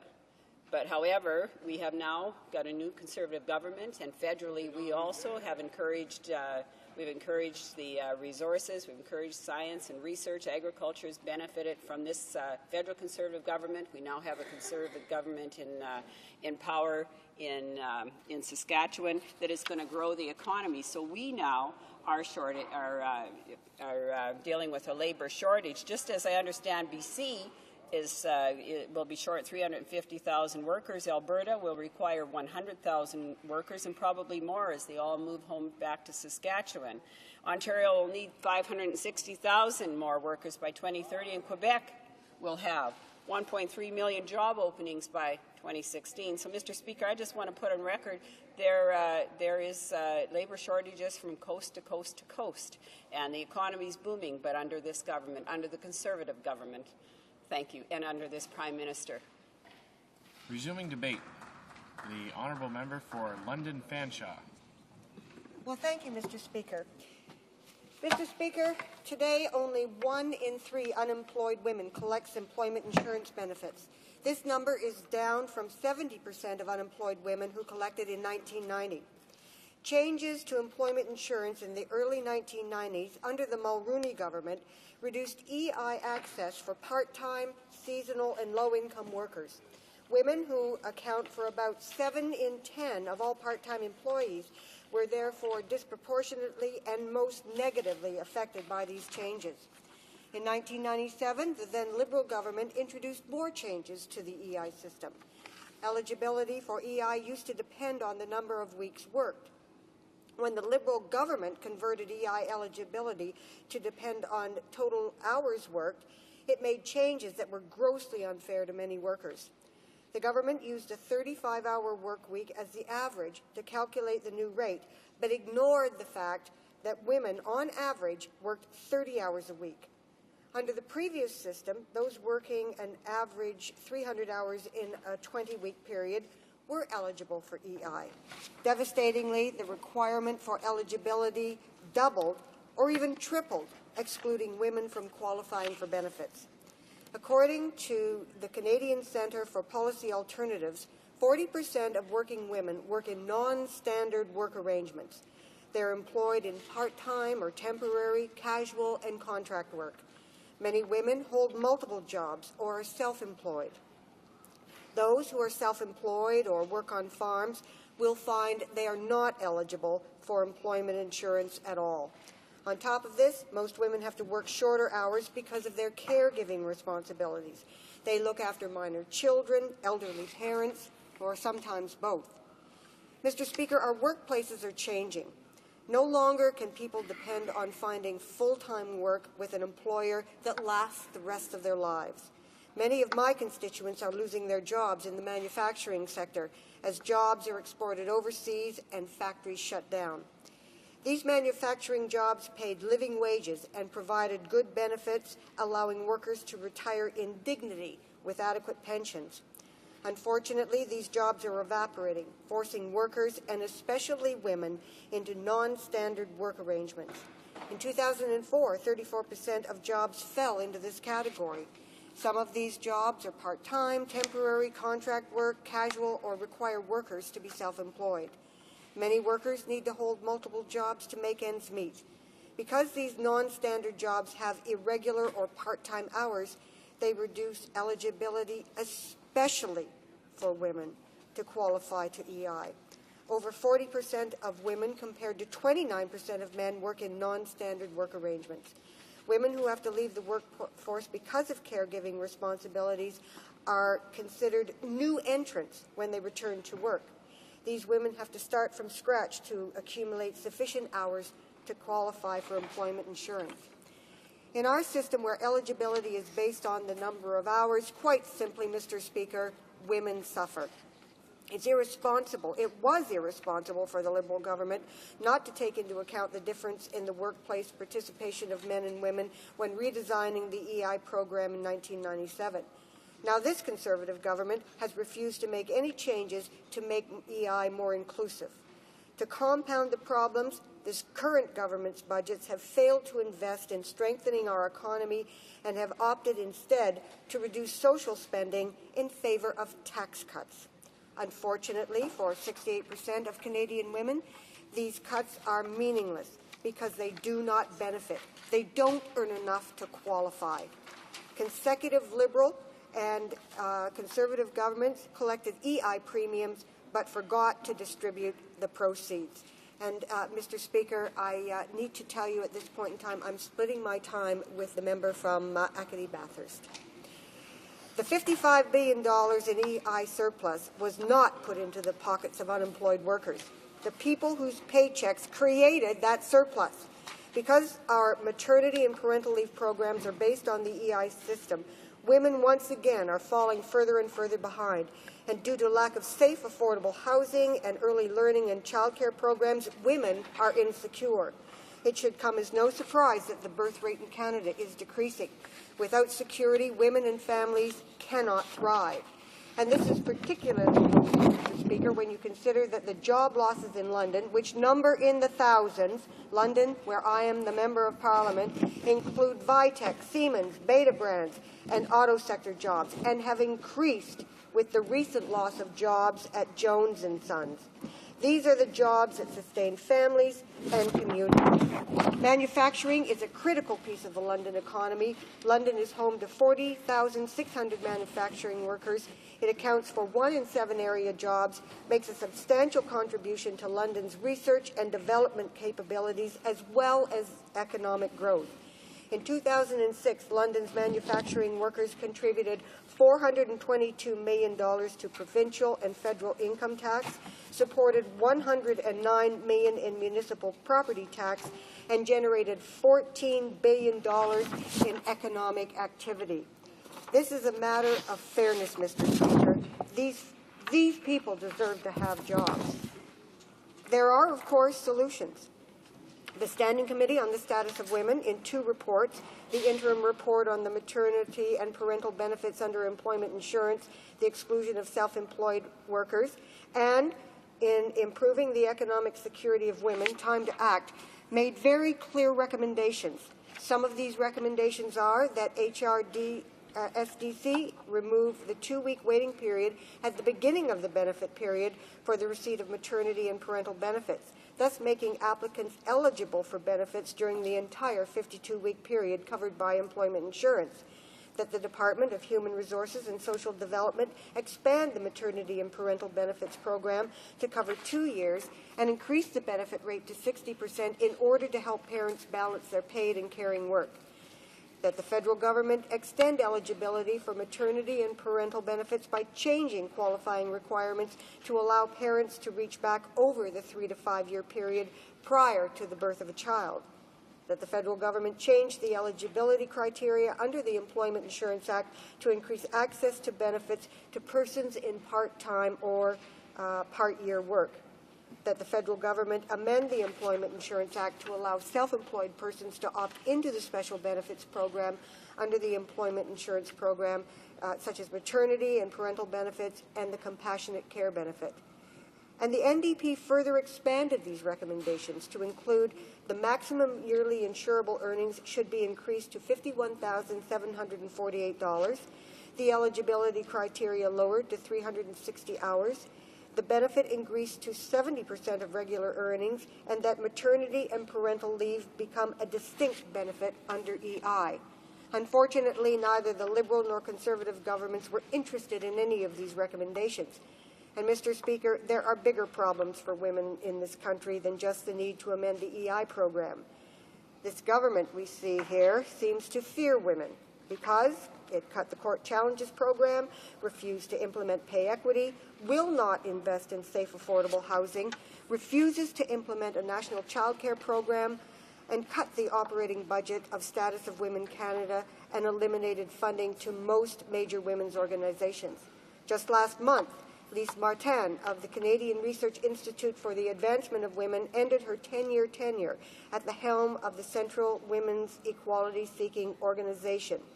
Over its history, CREA has helped rethink and redefine women's equality work while challenging successive governments to improve policies. CREA's operating budget had been cut in half due to the changes at Status of Women Canada. CREA follows a long list of organizations that have either closed or had to lay off most of their staff, including the Women's Future Fund, NOL, and WISE. These organizations help to lead the way to improve women's economic security in Canada. Their research, expertise, and advice helped inform policymakers of gaps in the system and provided recommendations on how to improve the situation of women in Canada. Addressing the systemic discrimination that women face is good fiscal policy. The economic cost of violence against women, according to Stats Canada, varies from $385 million to $15 billion.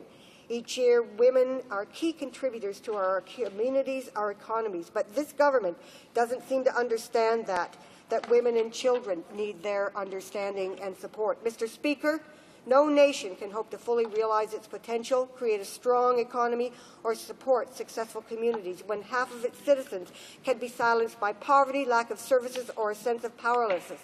Canadians, like New Democrats, quite simply have lost confidence in this government. Questions and comments. The Honourable Parliamentary Secretary to the Minister of Human Resources.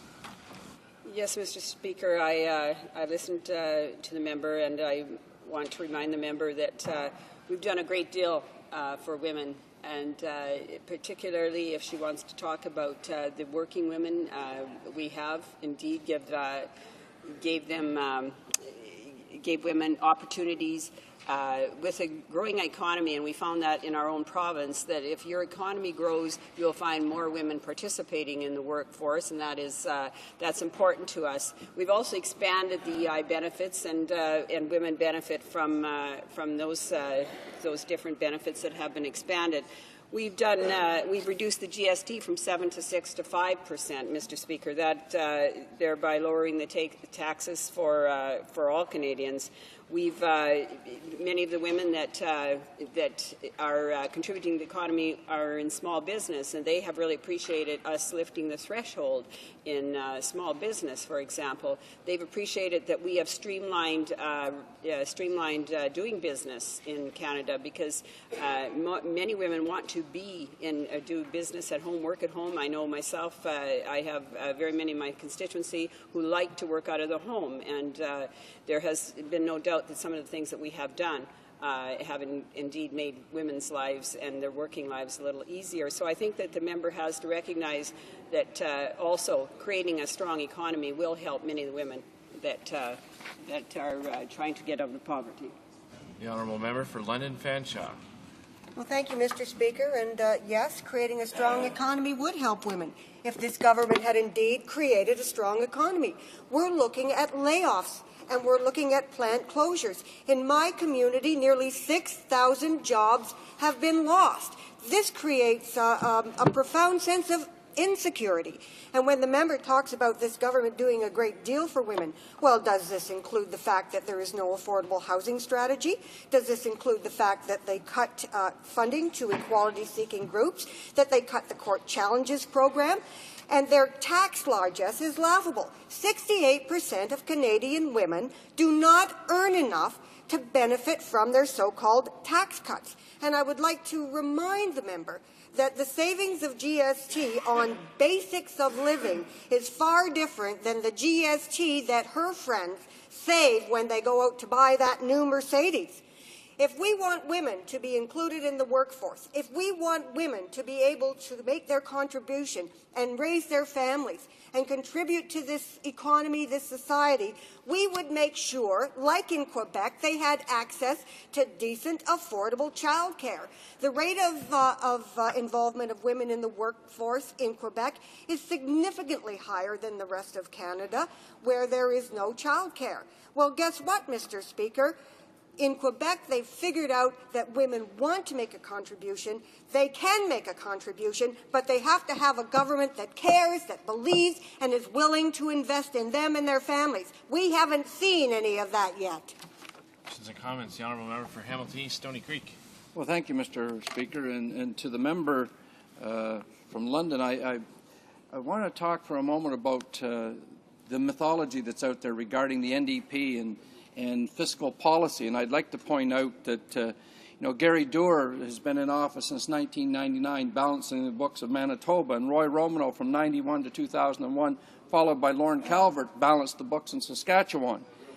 And I hear a sound, someone talking about the prosperity. Well, Saskatchewan moved to the climate of prosperity you see today based on the policies of an NDP government that was in office more than 15 years.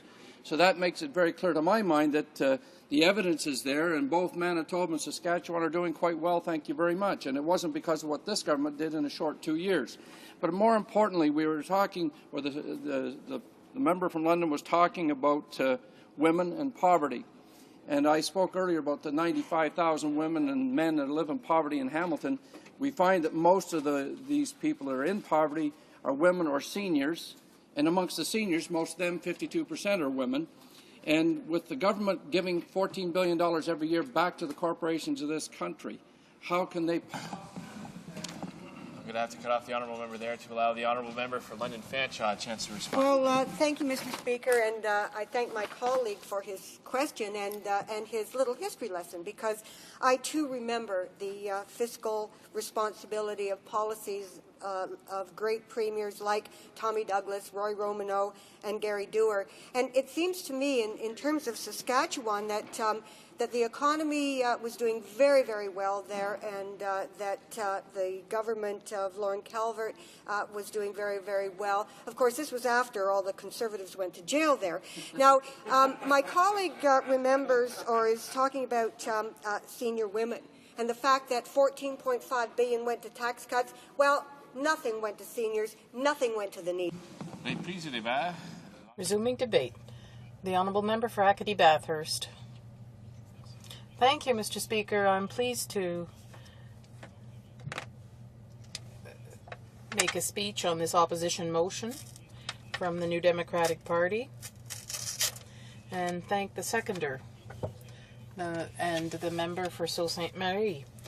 The motion says that the House recognize the harmful effects on working and middle-income Canadians of the growing income gap fostered by this government's unbalanced economic agenda, including its failure to reform employment insurance, to ensure that people who lose their jobs during economic downturns are protected and trained, and therefore the House has lost confidence in this government.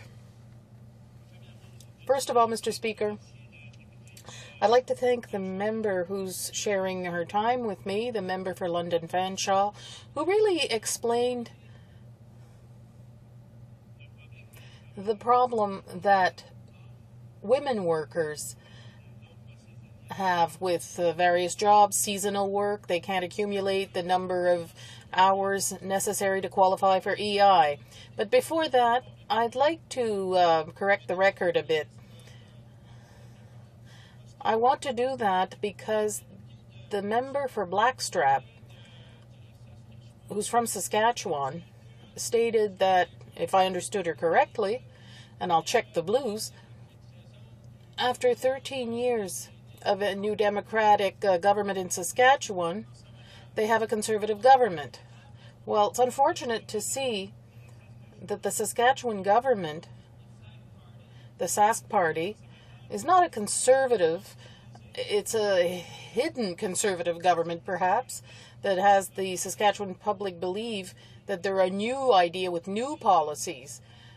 But the member for Blackstrap, who's a Conservative here in the House of Commons, admits that the Sask Party is a Conservative party. They don't want to talk about the Conservatives who were there before the NDP in the 80s. Most of them ended up in jail on various scandals. So things have to be stated clearly here. Now, you know, how many times in this House have Liberals or Conservative parliamentarians told us that if the NDP were to come to power, we'd be in debt, we don't know how to manage money. But not so long ago, Mr. Speaker, the Government of Canada was in debt to the tune of $535 billion, but the NDP weren't in power to accumulate that debt. It was Conservatives and Liberals. So, now let me address the topic before us today in the Commons. The Conservatives brag that the economy is going well, there are thousands of jobs created, but they don't talk about the 55,000 jobs lost in an industry that paid well. If families are doing well in Alberta, fine, I congratulate them. I'm pleased for them. This is not a matter of jealousy or envy. But our country is more than just Alberta. Our country is the entire country. Why doesn't the government say, yes, the economy is doing well in certain places, but we're worried that in northeastern New Brunswick things are not going well? 4 fish plants have been closed. One in Grand'Anse, one in Maisonneuve, one in L'Anse Bleu. They never mention that. They don't say that at the same time the pulp and paper industry's been shut down in Bathurst. All the jobs have been lost. Jobs that paid $30 an hour. They don't talk about the UPM in Miramichi. Over 600 jobs lost. They don't talk about that. They don't talk about the economy in certain regions. It's all very nice to make speeches here and say jobs have been created, but the jobs that were created are minimum wage jobs. And people are comparing that. And people tell us, they come to us and say they have to hold down 3 jobs for an equal income. The government says, yes, jobs have been created. But when you look at the quality of those jobs, many of them, I'm not talking about Alberta here. I'm talking about other places in Canada. There's not just Alberta in this country. In Ontario right now, they're going to soon be asking for equalization payments because things aren't going well in Ontario. The jobs that were lost in Northern Ontario, in Timmins, in White River, in Hearst, in the factories of Ontario, be it in London, Windsor, jobs lost in the auto sector. They don't talk about that. When you say a country like ours, well, we've just seen in the last budget things that we disagree with. They give a tax cut in the coming years of $14 billion. $14 billion to large corporations that are profitable, and on the other hand, when it comes down to these businesses and companies that close down, they turn a blind eye. They give $1 billion to help pulp and paper mills and manufacturing industries. $1 billion for the entire forestry industry, which is falling apart, where good jobs have been lost.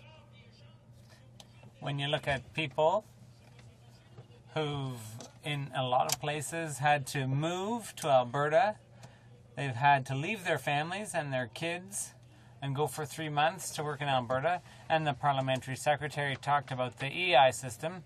Nothing has changed in the EI system. Nothing to improve mobility for workers in this country. Absolutely nothing. When they talk about pilot projects for Quebec, well, why is it just a pilot project? They say they set it up. Well, excuse me, it was the previous government that set up that pilot project. We asked the Conservative government to enact legislation to make this permanent, but they're still just fiddling around with pilot projects. The government turns around and says they brag about it. They take credit for it. When they were in opposition, the only thing they wanted to do was bring down EI premiums, not benefits to help families. They didn't want to help families. They're more interested in investing in big companies that make billions, like the oil industry. $22 billion in surplus this year. And people are getting ripped off under EI or at gas stations, not by the owners, but by the big refineries. People going work with the new industry of cheap labor. That's what we have. We have people that have to have 3 jobs, and the government is saying, oh, well, it's going well in our country. We're creating lots of kind of jobs. But people have to have 3 jobs to be able to survive. How many women that have to go to work one morning in one restaurant and work in another restaurant at the night and work at another restaurant on the weekend? How many people that have to do it? They don't brag about that, but the people is telling us on the street when we meet them. When we meet the people at the shopping mall, they're telling us. When they phone our office, they're telling us of the cheap labor going in our country. Yes, in Alberta it's going well. Yes, in Alberta it's going well. Good for them. Good for them. But that's not the answer of the economic of our country. This is not the answer that we want to take all the Atlantic and move it to Alberta. This is not the answer. And the people that want to move from Alberta to go work from New Brunswick or any place that want to go work for Alberta, we should have that flexibility with the employment insurance to help the people. Only 32% of women qualifying for EI in our country. Only 38% of men qualifying to EI in our country. There's something wrong with the program. There's something wrong. The gap between the rich and the poor is getting bigger and bigger and bigger. When the big oil industry make $22 billion surplus, and the other one cannot even buy food to put on the table for their children and have to have 3 jobs to survive, there's something wrong in our country. And there's something wrong with the Conservative Party when they gave a break to $14 billion to the big corporation, and at the same time, $1 billion to try to fix all the problems in the pulp industry and in the manufacturing. There's something wrong. There's something wrong. We're not having our share of economic growth. And Ontario has proved it themselves, it's not going that good. The industry of the car industry, there's not going that good. And what they're doing, it's nothing. The only thing what they say, if you don't move to Alberta to go to work, you're just lazy.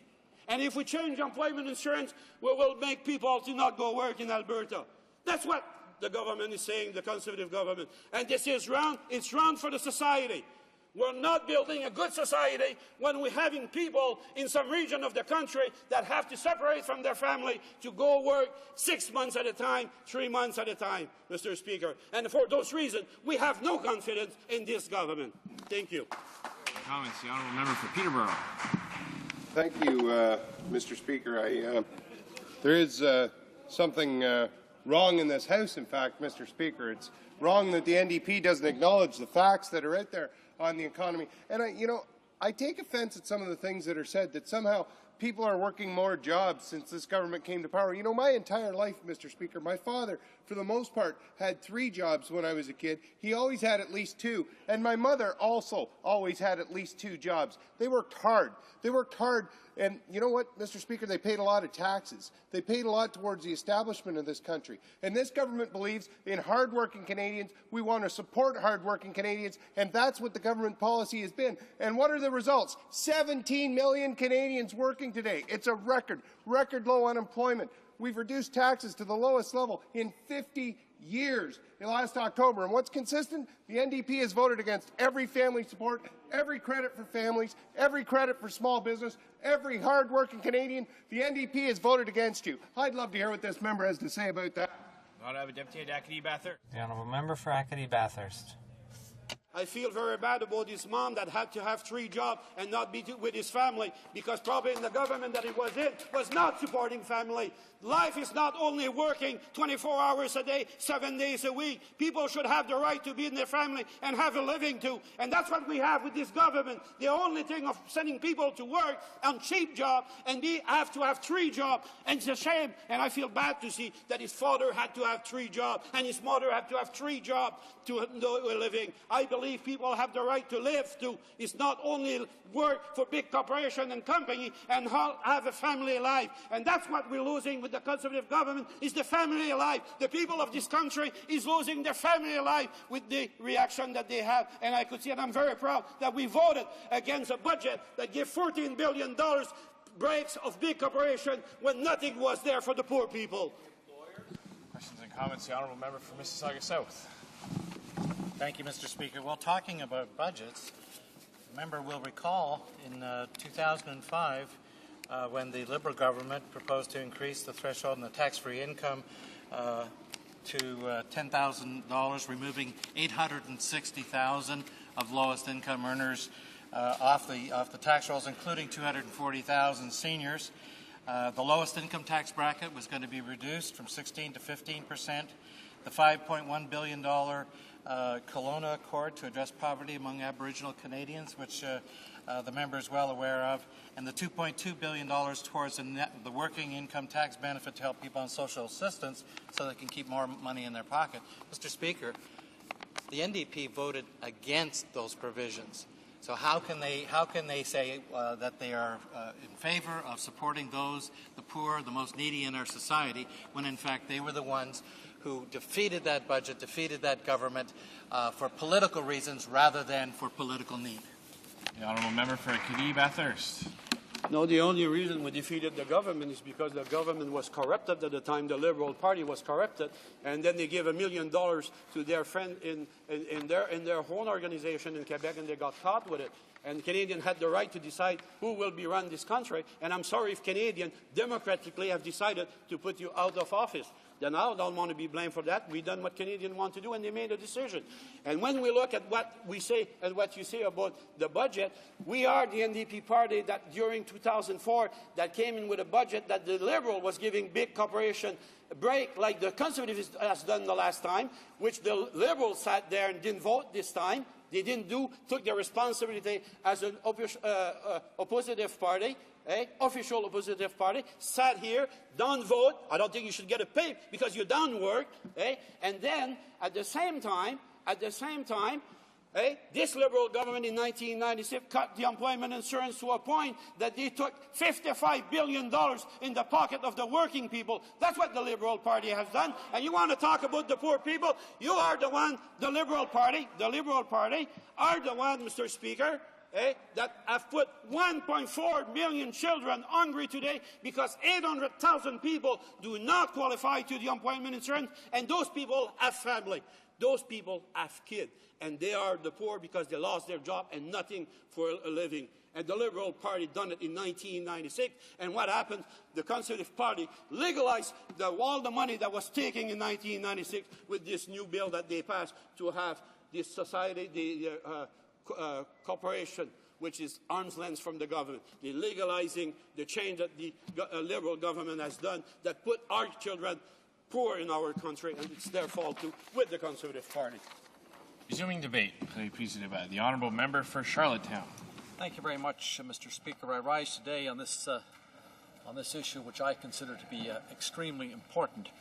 Mr. Speaker, the motion talks about the harmful effects of the growing income gap fostered by the government's unbalanced economic agenda, and it's my belief that this is one of the most important challenges facing all levels of government today, and it's probably an issue that we as leaders in the federal government and in the provincial governments are going to be judged. The situation, Mr. Speaker, is serious, and I submit it's getting worse. The statistics were released last week, and it confirms trends which I believe most of us were aware of. The rich are getting richer, and the poor are getting poorer. Presently, there's 788 children across Canada living in poverty. There's 244 seniors living in poverty. The Statistics Canada has broken it down into 5 strata. The top 20% strata, Mr. Speaker, had their income increased over the last 5 years using constant dollars of 16.4, from 1980, using constant dollars, of course. Their income increased by 16.4%. However, Mr. Speaker, when you compare that to the bottom 1/5, those individuals had their income decreased by 20.6%. So you can see the dramatic effect that has happened, Mr. Speaker, over the last number of years. And this is an issue that all Canadians should be concerned about and worried. And, Mr. Speaker, the issue is one of social justice, and it has tremendous effects on our economy, our society, and our future. The correlation between levels of poverty and health care are fully documented. They're well known to all people that study this particular issue.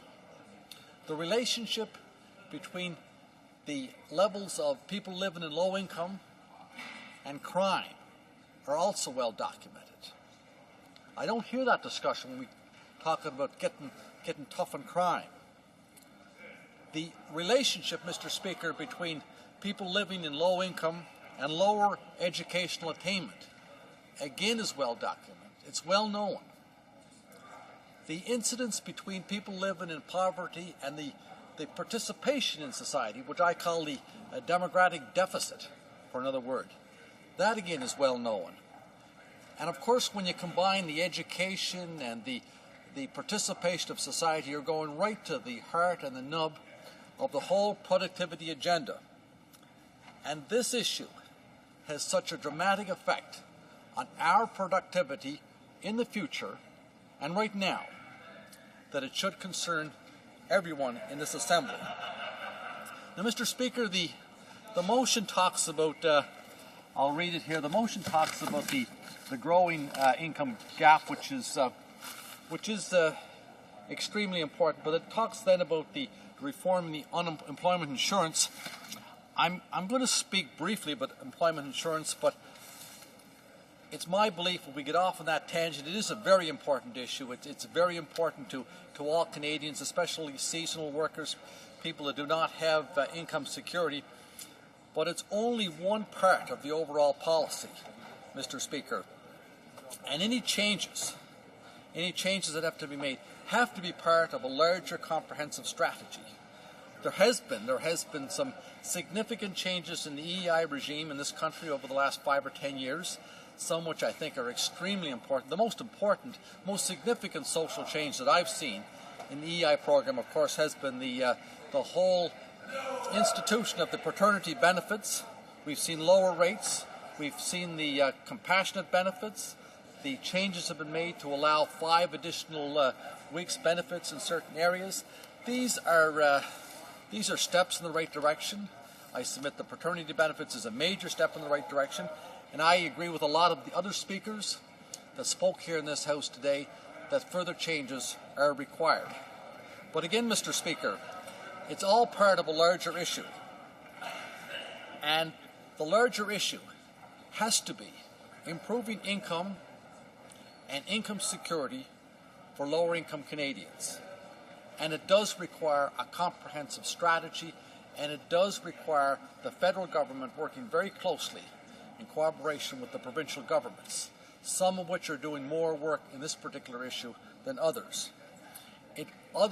Above and beyond EI, it talks about the rates of social assistance that are now being paid to low-income Canadians.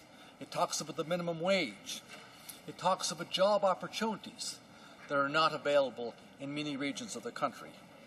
It talks about the need for increased supports for people moving from welfare into the workforce and the disincentives that are there for those people that want to make that jump. It cries out for the need for increased public transit, supporting individuals. It cries out for the need for increased affordable housing. It talks, Mr. Speaker, about the need for affordable early childhood care, education, affordable child care. It talks about aids and support to children from low-income families trying to pursue their goal for post-secondary education. It talks about pensions. It talks about child care programs. It talks about workforce training. So you can see, Mr. Speaker, there's a whole hodgepodge of strategies that this government, we're not seeing pursued right now. And as we've seen in the statistics that were released last week, the rich are getting richer, the poor are getting poorer, and it's my view, it's my position, that's going to have a tremendous effect in our future productivity, whether it be healthcare costs, crime rates, educational attainment, economy. And what have we seen, Mr. Speaker, in the last couple of years? We have had some tax cuts. I certainly supported the corporate tax cuts that were made. They certainly support the productivity of this nation. There was a very small decrease in the personal income tax rate. The basic personal exemption was raised, but not significantly. The GST for people in low income that are making $14,000 a year, or making $16,000 a year, or making $18,000 a year, do they get any benefit from a GST decrease from 7% to 5%? I don't think so. If the benefit is there, it's very, very minimal. They don't pay GST in their rent. They don't pay GST in their fuel oil. They don't pay GST in their food. So any benefit to that class of people is extremely minimal. If, on the other hand, if you're going to go out and purchase a new Audi, the benefit is very significant. The programs, the Kelowna Accord for our Aboriginal population, that was gutted. The early childhood programs that were implemented, what happened then? They were gutted. The affordable housing programs, they were basically not gutted, but they were decreased. There was cuts to literacy programs right across this country. But most importantly, what I've seen happen in this Assembly over the last 2 years, that the fiscal framework of the Government of Canada has been destroyed. The government in power now inherited a surplus of approximately $15 billion a year. Now, according to all economists and people that are talking about this issue, we're very close to going into a deficit like we had in 1993. So we've lost the ability, Mr. Speaker, to respond to issues that come up like this, issues that cry out for a response from the Government of Canada. Now, Mr. Speaker, what I'd like to, I certainly support the announcement made by our leader, the 3050 plan. Okay. I regret to interrupt the honourable member, but it is 2 o'clock. He can continue his speech after a question period. But now we'll move on to statements by members. Déclaration des députés. The honourable member for Crowfoot. Well, thank you, Mr. Speaker. I rise today to recognize the outstanding work of the International Federation of the Red Cross and Red Crescent Society.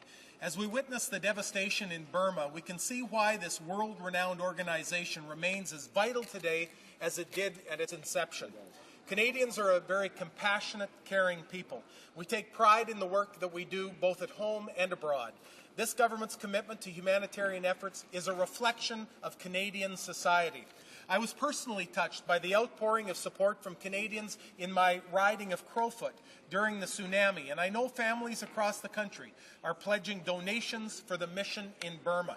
I am pleased to inform this House on World Red Cross Red Crescent Day that Canada will support their courageous efforts with $500,000 of the $2 million set aside for the international humanitarian response to the natural disaster in Burma. The Government of Canada, Mr. Speaker, is a proud partner with the Red Cross. Hear, hear. The honourable member for Charlottetown. Thank you, Mr. Speaker. Mr. Speaker, I stand today to recognize World Lupus Day that occurs on May 10th. Lupus is known as a disease of 1,000 faces, as it can affect a person in many different ways. Lupus is a disease that could be affecting the person beside you, your teacher, your neighbor, but you may not even be aware of the struggle they are facing. Lupus is a chronic autoimmune disease that can affect any organ of the body and in a pattern that varies greatly from person to person. This disease, Mr. Speaker, affects men and women, both young and old. The people and their families who are dealing with lupus are looking for more and concentrated research and a greater awareness of the disease and, of course, increased public support. This Sunday, thousands of Canadians and around the world will be walking under a Walk a Block campaign to raise awareness for this disease. Mr. Speaker, please join me in recognizing those facing this disease and the commitment of those walking in support on Sunday. Thank you very much. The Honourable Member for Gatineau. Mr. Speaker, just imagine for a moment the current government failing to put any money into a national defence budget category last March. Unthinkable, you say. Except that, for the official languages plan on page 276 of this budget, there's nothing. We read, to be determined. That was back on February 26th. It is now May 8th, 72 days later, and still nothing. The Conservative government said that it was waiting for the results of the consultations contained in the Lord report before renewing the action plan. The document was released on March 20th, and still nothing. The fact that the Minister of Canadian Heritage and Official Languages has not presented the second plan is proof that the dogmatic neo-reformist ideology of the Conservatives reign amongst the Conservatives. Transcona. Mr. Speaker, today I rise to pay tribute to the life of the Honourable Charles Katcha, a distinguished former colleague and my predecessor as Dean of the House of Commons. Charles was the member for Toronto-Davenport for 36 years, and while he was here, he established a reputation as one who practiced politics with dignity, with principle, with civility, with independence of mind, and with a deep, abiding, and well-informed concern for the environment. It is not an exaggeration to say that had Charles Katcha been listened to more often over the years by both Liberal and Conservative governments, many of our ecological problems would be far less difficult than they are today. Unfortunately, he was the Minister of the Environment for only a very short time.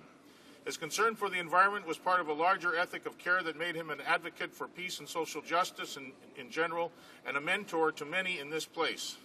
I worked with him in the mid-'80s when we were our party's respective environment critics on the Environment Committee, on the Special Committee on Acid Rain, and on many issues of mutual concern over the years. Many others will also gratefully remember the excellent work he did more recently as chair of the Environment Committee for over a decade, producing critical reports that challenged his own party and government.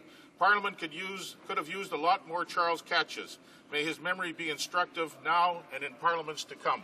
The honourable member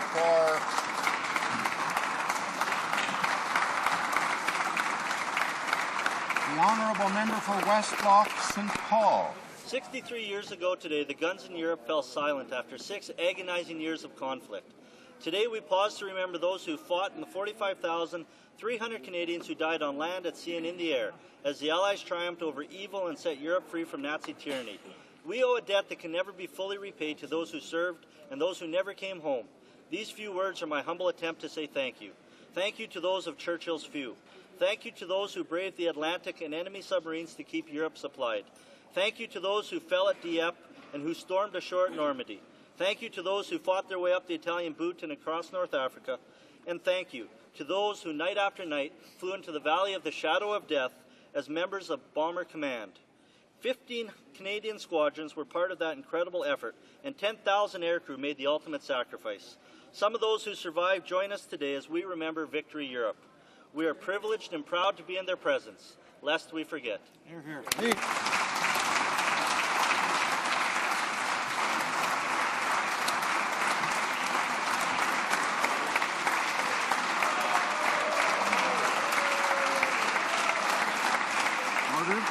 The Honourable Member for Huron-Bruce.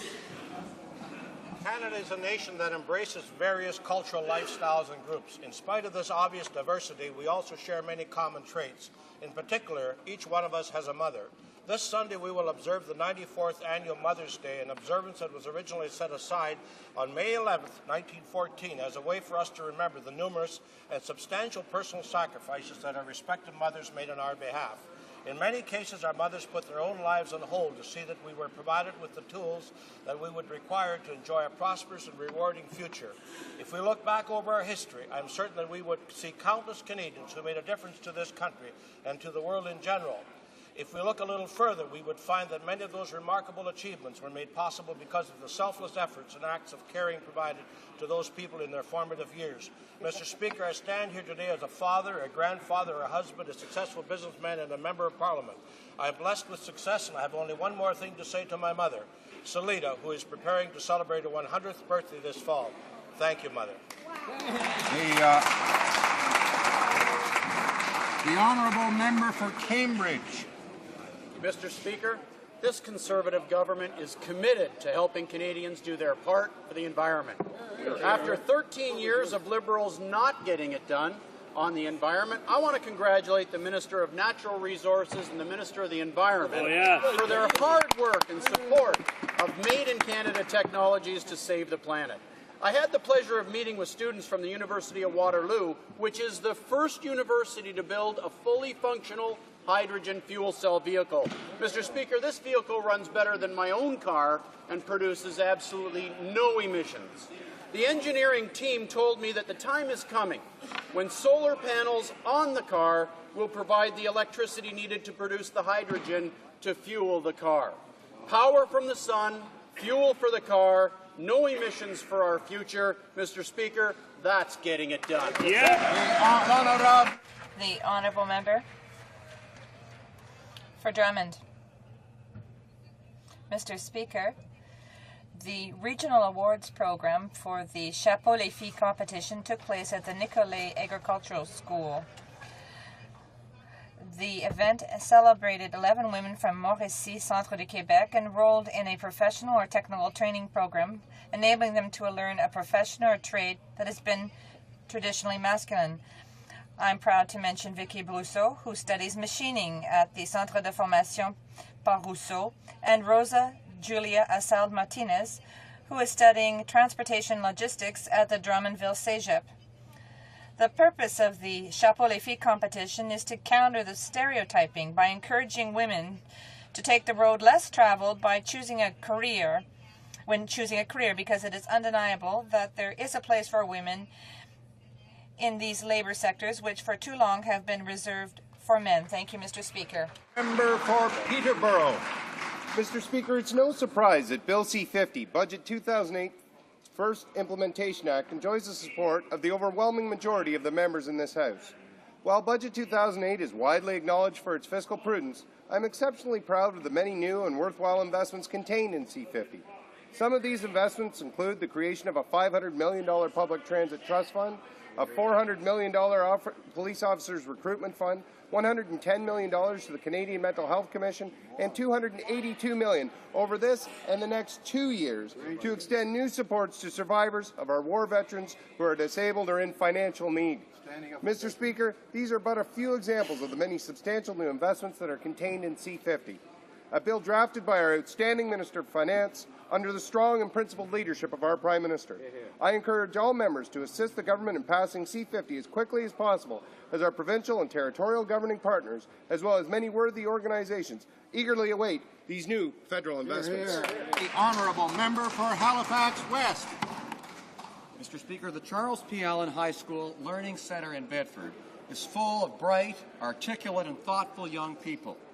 These students are on the Hill today to teach us about the education gaps facing special needs students. I've been amazed by how passionate they are, how engaging they are, and I believe their message is one every MP should hear. These talented students raised over $25,000 to travel to Ottawa, and they deserve to be applauded for their efforts. I know that all members will join me in congratulating them for their courage, their conviction, and their commitment. The Honourable Member for Charlebourg-Haute-Saint-Charles. Mr. Speaker, the Bloc believes in magic. It thinks that by changing the C in CRTC to a Q, we will resolve all communication problems in Quebec, even if they are against entering into any administrative agreements. The problem, it's the powerlessness of the Bloc, skating in circles for the past 18 years without ever getting its stick on the puck. If it had only managed to get one little law passed at the House of Commons, oh yes, they did pass two, to change the names of ridings. Did the Bloc implement any measures to support the economy? No. For the workers? For the families? For the elderly? For the unemployed? For the youth? For women? For the Quebec nation? So we have to admit that after seeing the Bloc stuck on the opposition benches for the past 18 years, that Quebecers of all political persuasions are right to question the very being of the Bloc. Fortunately, for more than 2 years, we have 11 invincible Conservators who do more than act. They take action in the interest of Quebec and Canadians. Honourable member for Parkdale High Park. The Honourable member for Vancouver Centre. Mr. Speaker, most Vancouverites are looking forward to the 2010 Winter Olympics as an opportunity to showcase not only our own high-performance athletes, but British Columbia's natural beauty, its Aboriginal roots, and multicultural society. BC Liberal MPs, aware of the mistakes during Expo 86, when vulnerable groups became homeless to make room for tourists, ensured that legacy projects were built into 2010 to allow for Aboriginal sport and low-income housing infrastructure. So there was pride in the 2010 Games. However, this Conservative government has destroyed Canada's reputation in the world. The cancellation of Kyoto, the Bali Conference, the reneging on the UN Convention on the Rights of Indigenous Peoples have made Canada the target of local and international protesters who have labelled us human rights deniers. Now the 2010 Games, like the Beijing Olympics, are in danger of becoming the stage for Canada's shame rather than its glory. What will the Prime Minister do to mitigate his damage to Canada's once proud global reputation? The Honourable Member for Laval. Mr. Speaker, right now a pro-choice demonstration is taking place in front of the Human Rights Monument on Elgin Street to counter the Walk for Life organized by pro-life groups that do not hesitate to use Catholic school children in their event. That's why groups such as the Canadian Feminist Alliance for International Action and Ottawa Family Planning invited members to participate in their pro-choice demonstration to show their support for women's choice with respect to abortion and their opposition to Bill C-484. This bill, which could give rights to the fetus, could also set back women 20 years. Women from Quebec are not fooled. They see the game being played by the Conservatives, who may want to recriminalize abortion instead of dealing with the problem of violence against women. So I would invite all of you to express your opposition to Bill C-44 and sign the Bloc Québécois petition. Thank you, Mr. Speaker. For Parkdale High Park. Thank you, Mr. Speaker. The generic pharmaceutical industry provides important medicines at often half the price of brand name producers and invests in research and development at a rate almost double that of name brand pharmaceuticals. draft regulations with no consultation would allow brand name drug companies to get an automatic injunction preventing Health Canada's approval of lower cost genetics. This unfair practice by the big pharmaceutical companies is called evergreening of drug patents, and the proposed new rules would override a 2006 Supreme Court decision called a draconian regime. As the average Canadian struggles to meet the cost of medications and our provincial healthcare systems are strapped for cash, the low-cost medicines sold by generic producers play a very important role. Does the Prime Minister care about making life more affordable for Canadians and helping our struggling healthcare system, or does he only care about the wish list of Big Pharma? Oh. The Honourable Member. The Honourable.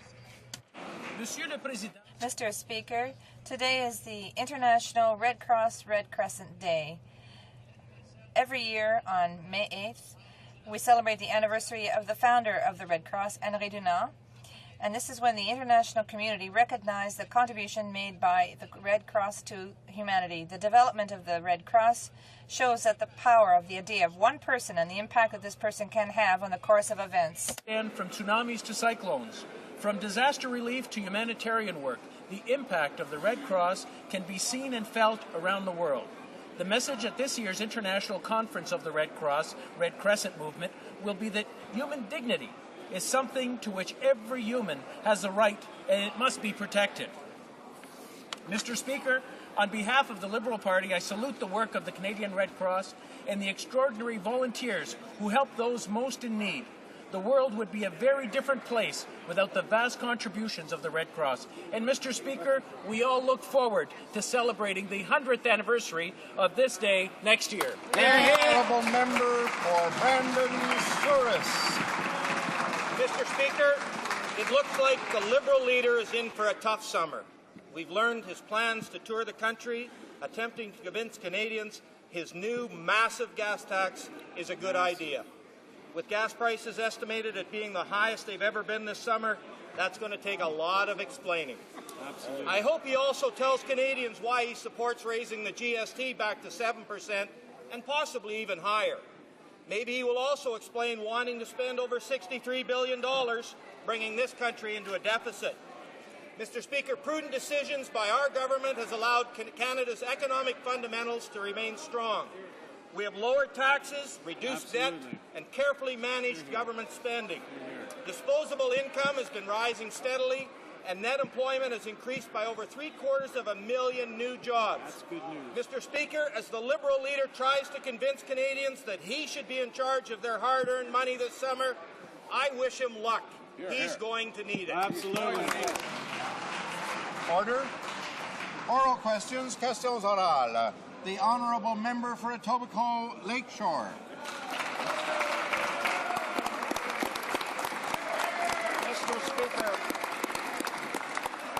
Mr. Speaker, questions about ministerial judgment and national security are not a private matter.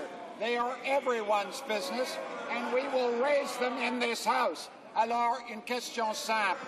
I have a simple question. Does the Prime Minister still trust his Minister of Foreign Affairs? The Honourable Minister. The Honourable Minister for Foreign Affairs. Mr. Speaker, never would I have thought I'd get such a nasty and low attack from an opposition party. This concerns my private life, the private life and the past of my former girlfriend, and the private lives of people are none of your business. My private life.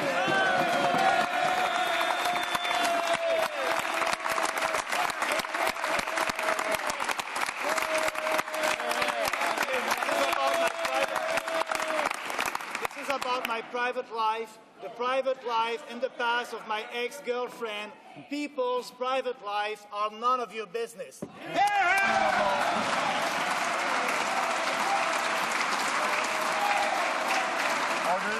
The Honourable Member for Etobicoke Lakeshore. Mr. Speaker, Order. This is not just a private matter. There's a pattern of embarrassment in the conduct of this Minister of Foreign Affairs. He's a minister who confuses the name of the president and former president of Haiti. He undermined the sovereignty of Afghanistan with intemperate remarks about the governor of Kandahar. And now we learn that he failed to disclose potential security problems with a private relationship. Based on this record of embarrassment, I ask again, how can the government have confidence in this Minister of Foreign Affairs? The Honourable Government House Leader. Mr. Speaker, I'm sure you'd agree that if this House of Commons lowered itself to spending its days inquiring into the private lives of the members, this country would be a much sadder place. And as for the national security concerns from the opposition, I could take those a little more seriously if they hadn't spent the entire leaders' round yesterday asking the government to bring 2 suspected terrorists back to Canada. Obviously, they don't really care about security concerns for Canada. They're really just in the gutter. The honourable member. The honourable member for Etobicoke Lakeshore. Mr. Speaker, a question for the Minister. As the leader of Canada's diplomacy, he has the highest security clearance. Can he explain how he could believe that a relationship with a person who had links to organized crime would be without any consequence? How can he explain that? The Honourable Government House Leader. Mr. Speaker, it was Prime Minister Pierre Trudeau who said the state has no place in the bedrooms of the nation. The Deputy Leader of the Liberal Party is clearly no Pierre Trudeau. The Honourable Member for Bourassa. Mr. Speaker, we know that the Minister of Foreign Affairs has access to some of the highest security clearance available to the Cabinet member. Would you ask the Minister of Environment to settle down, please? This is an important matter. To achieve this security clearance, the Minister would have to submit to a thorough background check.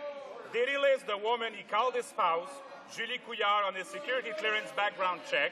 And were any concern raised about his involvement with Ms. Couillard at that time? That's a simple question. The Honourable Government House Leader. Mr. Speaker, I think it's quite clear that these are politically motivated personal attacks on someone's private life that have no place in this House of Commons. I notice that it isn't the Foreign Affairs critic asking questions of this Foreign Minister. Probably a reason for that. I think he may be the one guy there who's a little bit too classy to do that. Honourable Member for Bourassa. Mr. Speaker, the government must acknowledge that this is also a question of national security, therefore in the public interest. The Minister of Foreign Affairs had an obligation, given his change in status and his level of security, to inform his Prime Minister. Moreover, was the Privy Council aware of this? Did it express reservations or a report about the Minister and the woman he called his spouse, who had links with organized crime and criminal biker gangs? And secondly, were foreign government services ever known to raise this issue with Canadian authorities? The Government House Leader. No, there's a party leader who's normally in this House who said it just last year that I'd be very pleased to see less personal attacks, less low politics. That was the leader of the Liberal Party. Clearly, he's not leading his party today. The Honourable Member for Laurier-Sainte-Marie. Mr. Speaker, on August 14, 2007, the Minister for Foreign Affairs was quite noticed when he entered Guido Hall on the arm of a woman. This is a striking image because journalists from Hill Times tried to find out her identity, and apparently the minister wanted to keep her name secret. Isn't that evidence that when he was sworn in, the Minister of Foreign Affairs was aware of the past that was rather troubling of this woman? The Honourable Minister of Transport. Mr. Speaker, all members in this House, all members are in public life, and all members also have a right to have a private life. Everyone, Mr. Speaker, is entitled to a private life, a home life, be they ministers, journalists, or dentists. The Honourable Member for Laurier-Sainte-Marie.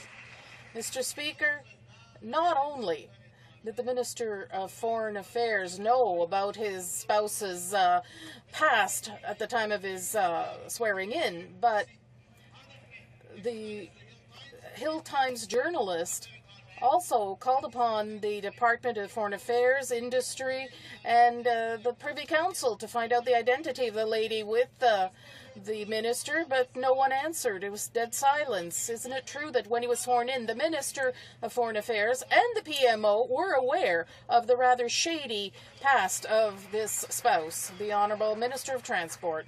Mr. Speaker, the Minister of Foreign Affairs does a remarkable job and a very difficult job for our country. He merits and deserves our encouragement.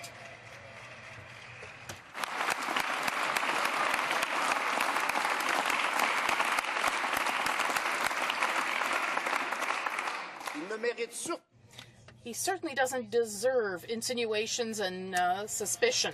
The Honourable Member for Montmorency, Charlevoix-Côte-Nord. It seems obvious in reading this morning's papers that the former spouse of the Minister of Foreign Affairs has a rather shady past. Her links with organized crimes were so tight that her life was even threatened at one time.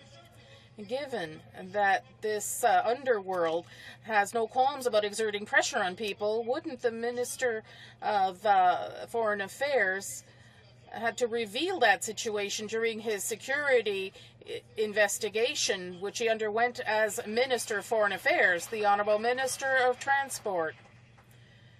Mr. Speaker,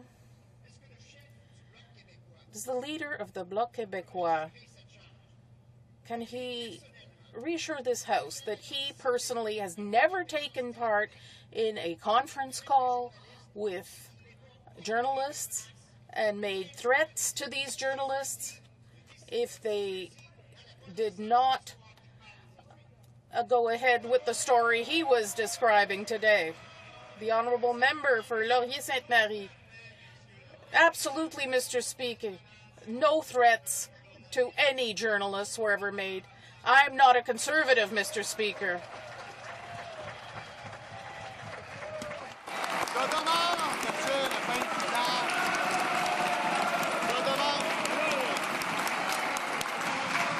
Order. The Honourable Member for Laurier-Sainte-Marie has the floor. Mr. Speaker, I ask this minister if he has any kind of honour and sense of responsibility, and have him state from his seat that on August 14th he was not aware of the rather shady past of his spouse. I'd just like him to answer. The Honourable Minister of Transport. Mr. Speaker, if the leader of the Bloc Québécois was a Conservative, one thing is certain. He would be able to respect his commitments as we do for Quebecers.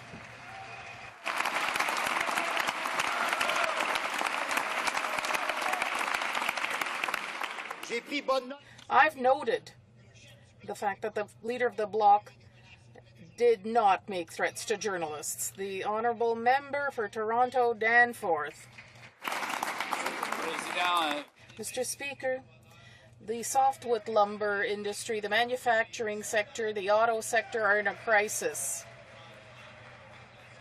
There are people losing their jobs. They have less and less access to employment insurance.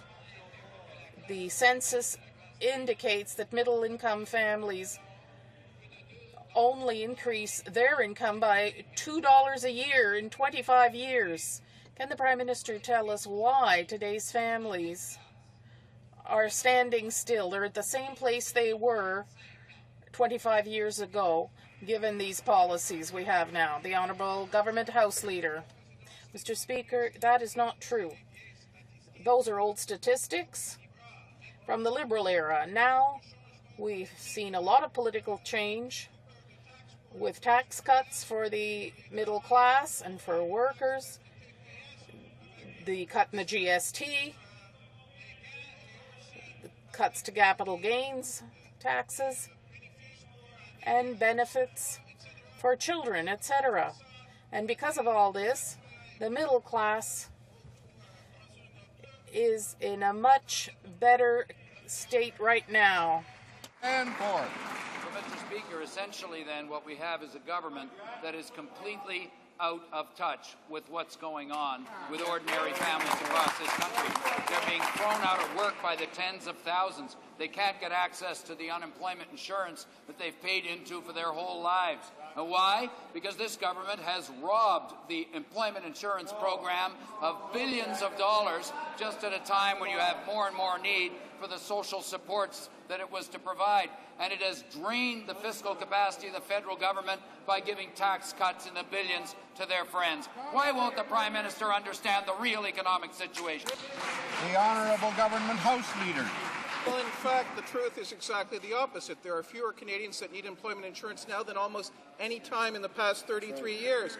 That's because we've created over 750,000 new jobs since we became the government. And last fall, we took measures to ensure that we were ahead of the American downturn. As a result, we've been performing better than the Americans have on job creation. Last month, another 14,600 new jobs, net new jobs. Why? Because our measures are working, we're managing the economy well, and ordinary Canadians are benefiting and better off today as a result. The Honourable Member for Vancouver South. Mr. Speaker, contrary to what the government benches say, questions of ministerial judgment and national security can never be private questions in the House of Commons. This is the court of public opinion. This is where we need to ask those questions. So I want to hear from the Minister of Public Safety. Did he ever meet with the Minister of Foreign Affairs and Ms. Couillard? The Honourable Government House Leader. Mr. Speaker, I'm really saddened and surprised that the Liberal Party continues to... I should confess, I'm not surprised that the Liberal Party continues to engage in deep personal attacks that are not matters of government business. If anybody's judgment as to their personal partners is something that people disagree with, I don't think that's a matter of government business. If we're going to spend the time in this House of Commons inquiring into people's personal lives, I think people can conclude that whatever politicians are engaging in that are entirely wasting the taxpayers' money and aren't fit for public office. Honourable Member. Order. The Honourable Member for Vancouver South. That's a bit rich. Mr. Speaker, a cabinet minister having a relationship with someone who has contact with biker gangs is absolutely a question of national interest, ought to be answered in this House. And let me ask a question, Mr. Speaker. But I asked the Minister of Public Safety, did he ever discuss Ms. Couillard's background with the Minister of Foreign Affairs? This is a question that needs to be answered here and now. Good question. Honourable Government House Leader. Mr. Speaker, this is a question that shouldn't be answered here. It shouldn't be asked here. It shouldn't be asked now. It shouldn't be dealt with ever in this kind of forum. The Honourable Member for Wascana. Mr. Speaker. Order. The Honourable... Order. The Honourable Member for Wascana has the floor. We'll have some order, please. Mr. Speaker, private lives are not the business of this House, but issues that do affect potentially the public security of Canada must be discussed here, and the answers should be very straightforward, Mr. Speaker. Can the Minister of Foreign Affairs tell us if his former personal friend has ever had access, even inadvertently, to any official briefing materials of the Government of Canada? The Honourable Government House Leader.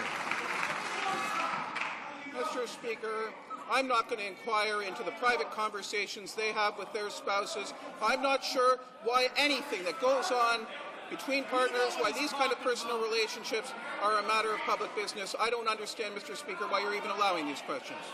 The Honourable Member for Wascana. Mr. Speaker, this is not about Madame Couillard. This is about national security.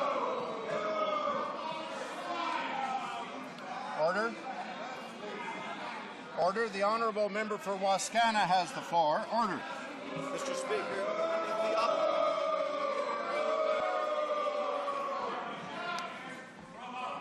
Order. We'll have some order. The member for Wascana has the floor. We'll want to hear the question. Order. Speaker, Order. Mr. Speaker, This is a fundamental issue of democracy. And if the government is not prepared to let the people of Canada have their say and ask decent, legitimate questions, then this government stands exposed as a government that is denying fundamental democracy in this country. Mr. Speaker, I insist on the right to ask a legitimate question.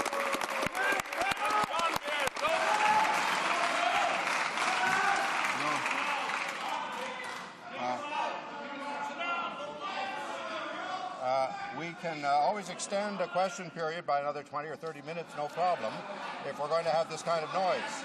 We will have some order, and these questions, in my view, are in order. If we want to have an argument about it later, questions about national security are legitimate questions. Members may not like the references. I'm not saying I do either. That's not my business. The question is whether the question deals with government matter. These questions, the way they're being phrased so far, are dealing with a matter of the government. So the member for Wascana will be able to put his question with some quiet, please. Very short. No, we didn't. There was a statement. This is not indeed about Ms. Couillard. This is about national security, and that is the business of this House. Will the Minister of Foreign Affairs simply assure the House that his former friend did not travel with him to sensitive foreign locations in the Middle East, for example, or to Camp Mirage near Dubai? The Honourable Government House Leader. These questions do not constitute what he described to this House a moment ago as decent questions. This entire line of questioning is indecent. I know, Mr. Speaker, you said that he had the floor. In my opinion, he has the sub-basement. The Honourable Member for Joliette. Mr. Speaker, yesterday the Prime Minister stated, and I quote, "The Governor-General is the successor of Samuel de Champlain, the first Governor of Canada," unquote. Mr. Speaker, everyone knows full well that Champlain was never Governor of Canada, but of New France. Associating New France and Canada, as the Governor-General and Prime Minister are doing, is rewriting history. Isn't this more evidence of the misappropriation of the founding of Quebec for Canadian nation-building purposes? The Honourable Minister of Transport. One thing I do know, Mr. Speaker, is that Quebec was not founded by sovereigntists. That's quite clear. Quebec City was founded by courageous people, was founded by people who had great vision. And Champlain himself traveled all over Acadia. He saw New England. He saw the St. Lawrence Valley, the Georgian Bay. Mr. Speaker, this is not complicated. Champlain was the founder of Quebec City and the precursor of Canada. The Honourable Member for Joliette. Quebec was not founded by sovereigntists. It was certainly not founded by federalists either. The Prime Minister and the Governor-General would have us believe that the 400th anniversary of Quebec City is the birth of Canada, and once again the Minister of Transport said so. In other words, the Conquest, the Durham Report, the Patriots of 1837, none of this would have existed. It was a meeting of the British with a francophone world, as this federal government website claims. Shouldn't the minister stick to the truth? In 2008, we're founding the celebration of the founding of Quebec City and the Quebec Nation, period. The Honourable Minister of Transport. The Bloc Québécois once again wants to rewrite history. They want to renounce the glorious history we have and have a single note here. The leader of the Bloc Québécois knows full well that is one of the most senior members in this House. He certainly didn't teach Champlain anything about sovereignty. The Honourable Member for Rosemont La Petite Patrie. Mr. Speaker, this government's inaction on the environment could exclude Canada from any participation in international trade or carbon levies if the UN investigation reveals that Canada hasn't lived up to its Kyoto Protocol commitments. Does the Environment Minister realize, Mr. Speaker, that his government's inaction could have serious consequences for Quebec and Canadian companies? The Honourable Environment Minister. No, Mr. Speaker. The honourable member, Mr. Speaker, is the Environment Minister aware that his inaction may bar companies from participating in the carbon trading system, and it may also expose companies to an import tax for non-compliance with the Kyoto Protocol from European countries? The Honourable Environment Minister. Mr. Speaker, the government of France was asked if they were thinking that way, and they said no. The tragedy in Burma has reached proportions the world has not seen since the tsunami of December 2004. In that disaster, the then Liberal government put forth a matching program that would match the contributions, the extraordinary contributions made by Canadians. My question is simple to the Minister for Foreign Affairs. Will he authorize a similar matching contribution that will massively increase the resources for the beleaguered people of Burma? The Honourable Minister of International Cooperation. Mr. Speaker, I agree with the member opposite. This is a very serious disaster we're facing. Of course, the first thing to do is to ensure that the international aid NGOs can get in there to assess the need, and we will respond with the need. We are looking at every course of action, and I know that we as a government are urging the Burmese government to allow the workers to get in there so that we can address this issue. This issue, day by day, is getting more serious. We need action now. We hope the Burmese government will take the interest of the Burmese people first. The Honourable Member for Esquimalt, Wong-Fuka. Well, Mr. Speaker, the Minister is correct. We don't need more words. We do need action. These people will die in the events taking place after this disaster, Mr. Speaker, unless we act quickly. There is another option at hand. Canadians are very proud of our DART team. That DART team can be deployed and can be used to save lives in this very situation. So my question is simply this.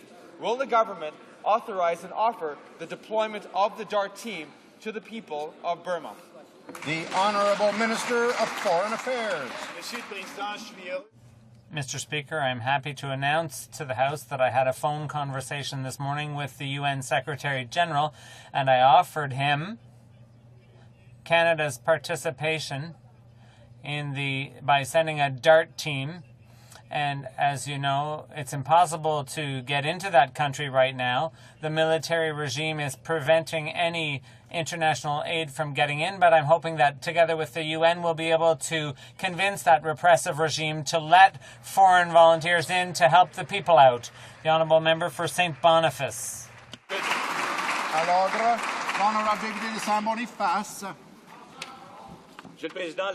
Mr. Speaker, the director of HoC is concerned that it might be impossible to broadcast the games in French all across Canada.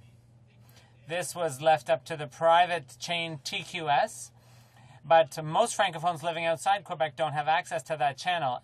What's more, TQS is now under bankruptcy protection. What's the minister responsible for the 2010 games waiting for? Why doesn't the minister show some responsibility and make sure that all Francophones will be able to have access to broadcasts in their language? The Honourable Minister of International Trade. Speaker, I've had a number of discussions with HoC, and HoC is working closely with the successful bidder for the television rights. CTV is engaged in discussions, and we're pursuing this in a collaborative, constructive way. And I can assure the honourable member, and I can assure this House, that the Olympic coverage will be available to Canadians in the official language of their choice across this country in record numbers. The Honourable Member for St. Boniface. Mr. Speaker, the Francophone and Acadian communities are calling for action, not just words. Radio Canada flatly denied an offer from CTV to broadcast the games outside Quebec for free to ensure that all Francophones in Canada would have access. The minister responsible for the CBC, can the minister explain to Francophones outside Quebec what she intends to do to defend their interests? Can we expect the same disastrous results we had with the Core Challenges program and the Action Plan on Official Languages? The Honourable Minister of International Trade. the honourable member can expect that we will find a collaborative solution that will be in the best interests of all Canadians. The coverage will be there in the official language of Canadians' choice, and it will be done in a constructive, collaborative way, not by government diktat. The honourable member for Niagara West, Glanbrook. Thank you, Mr. Speaker. The people of Burma have been devastated by the recent cyclone that hit their country. Estimates of the number of people who lost their lives are now running as high as 100,000. Yet the Burmese military regime seems unable to respond and unwilling to let foreign aid workers in. Can the Minister of Foreign Affairs inform this House what Canada is doing to help the Burmese in this very difficult situation? The Honourable Minister of Foreign Affairs. Thank my honourable member for this question. And like I said just before in French, what we're doing, I just had a call and a conversation with the UN Secretary General to offer the services of our disaster assistance response team, DOC, to help with relief efforts. And Mr. Speaker, we urge the military junta to let aid, international aid and Canadian aid, to enter into the country. Thank you. The honourable member for Halifax. Envoy to Burma suggests the death toll from the cyclone could reach 100,000. 20,000 have died already. Canada needs high-level representation to deal with Burmese authorities to ensure that Canadian aid and Canadian relief workers to administer it can get into Burma. A Canadian envoy could play a vital role here, but for now, Canada's staff are located in Thailand. Will the government appoint an envoy to gain access for Canadian relief and relief workers so that Canada's contribution is maximized? The Honourable Minister of Foreign Affairs. What they need, Mr. Speaker, it is not an envoy, it's aid, Canadian aid, right now, as fast as possible, Mr. Speaker. It is why this morning I spoke with the UN Secretary General to ask him to be sure that we'll have his help for being sure that our aid will be able to enter in the country. Right now, nobody can enter in the country. This is the urgency of the situation, and we will be ready when we'll have a request by the Burmese government or when we'll have a request by the UN. The honourable member for Halifax. The United Nations humanitarian flights are arriving in Rangoon today. Relief from India, Indonesia, and Bangladesh is now getting into Burma. But without experienced disaster relief personnel on the ground, there's no assurance that aid will reach the people in greatest need. Financial aid is starting to flow, but international relief staff are being blocked. What has the government done to ensure that Burmese authorities can't siphon off Canadian aid and ensure that the sanctions regime doesn't restrict humanitarian organizations in their relief operations? Honourable Minister of International Cooperation. Mr. Speaker, we ensure Canadians that their assistance will be there as soon as possible. The countries that are being allowed in by the Burmese government.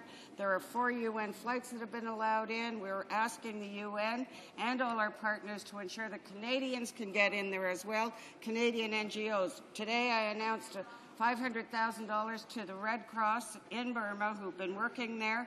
We are working with organizations that have been working there. We, of course, need to get more organizations, more countries to be allowed to address this international disaster.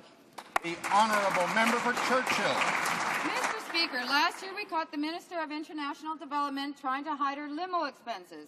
Having been caught, she was forced to repay taxpayers for extravagance. Now she admits that she has done it again, with a limo bill of $17,000 that she had tried to hide in her department.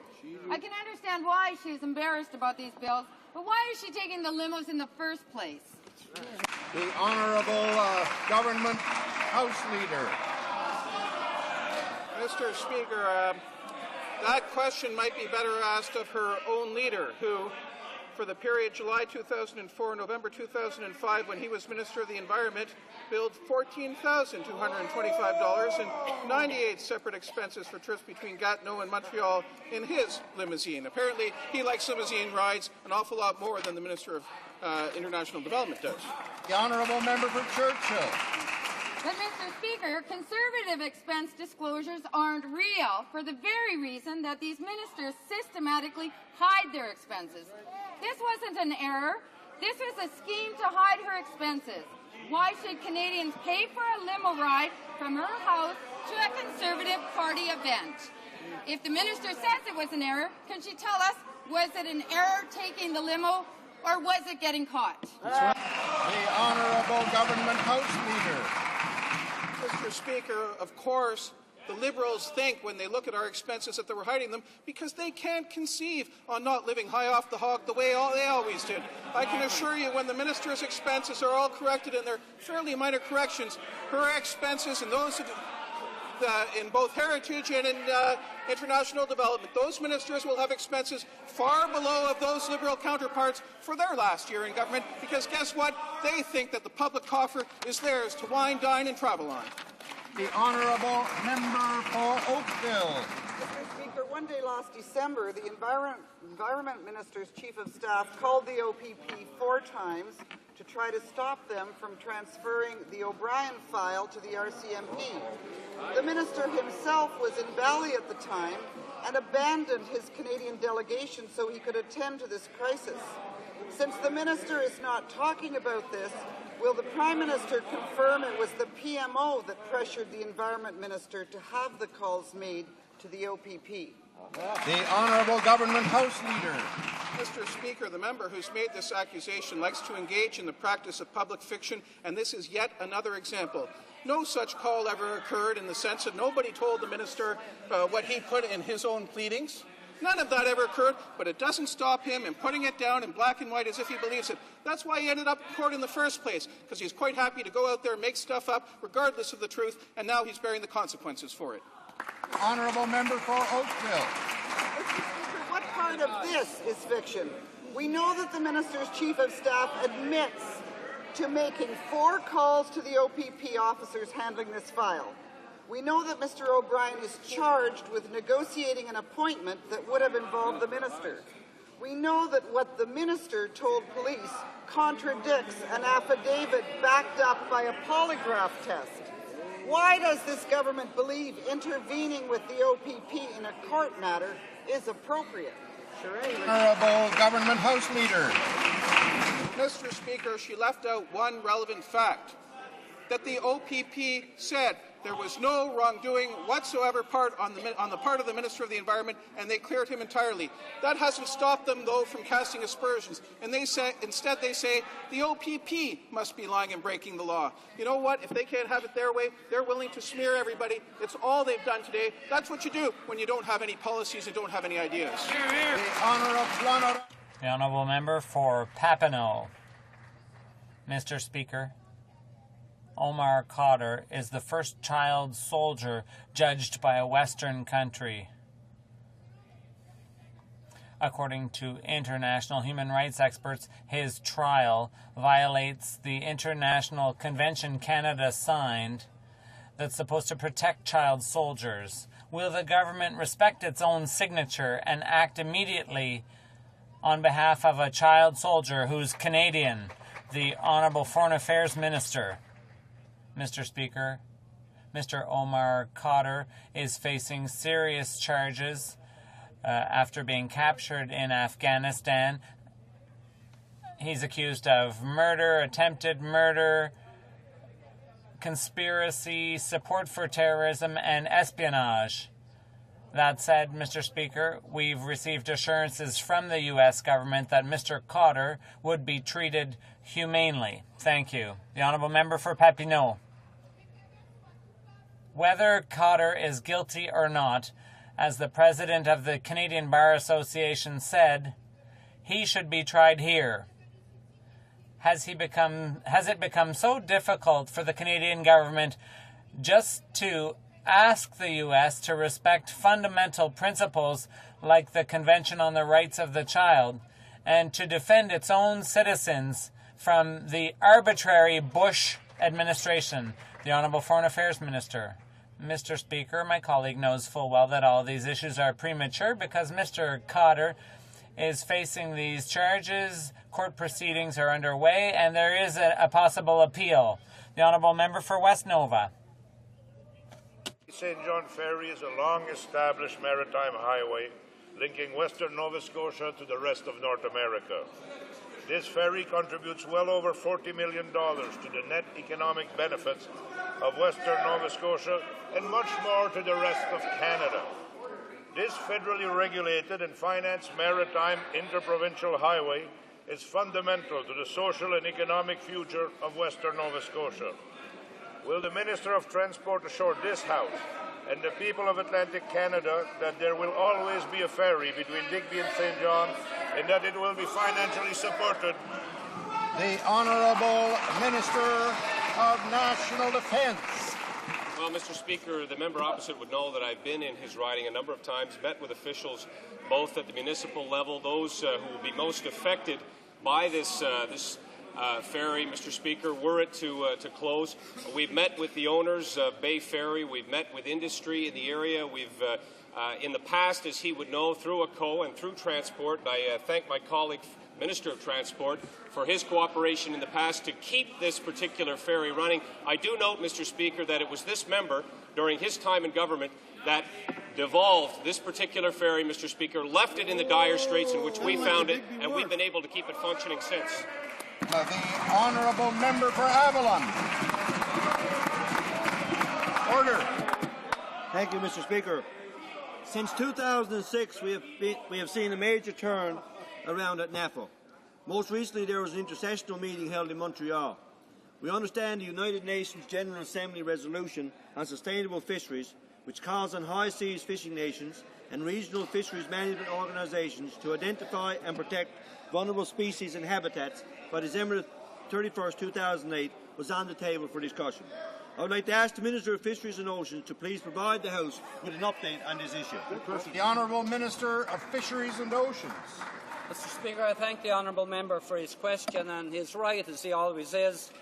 Mr. Speaker, first of all, let me say that within the last 2 years, the first thing we did was reform NAFO in relation to enforcement. Then we modernised the convention.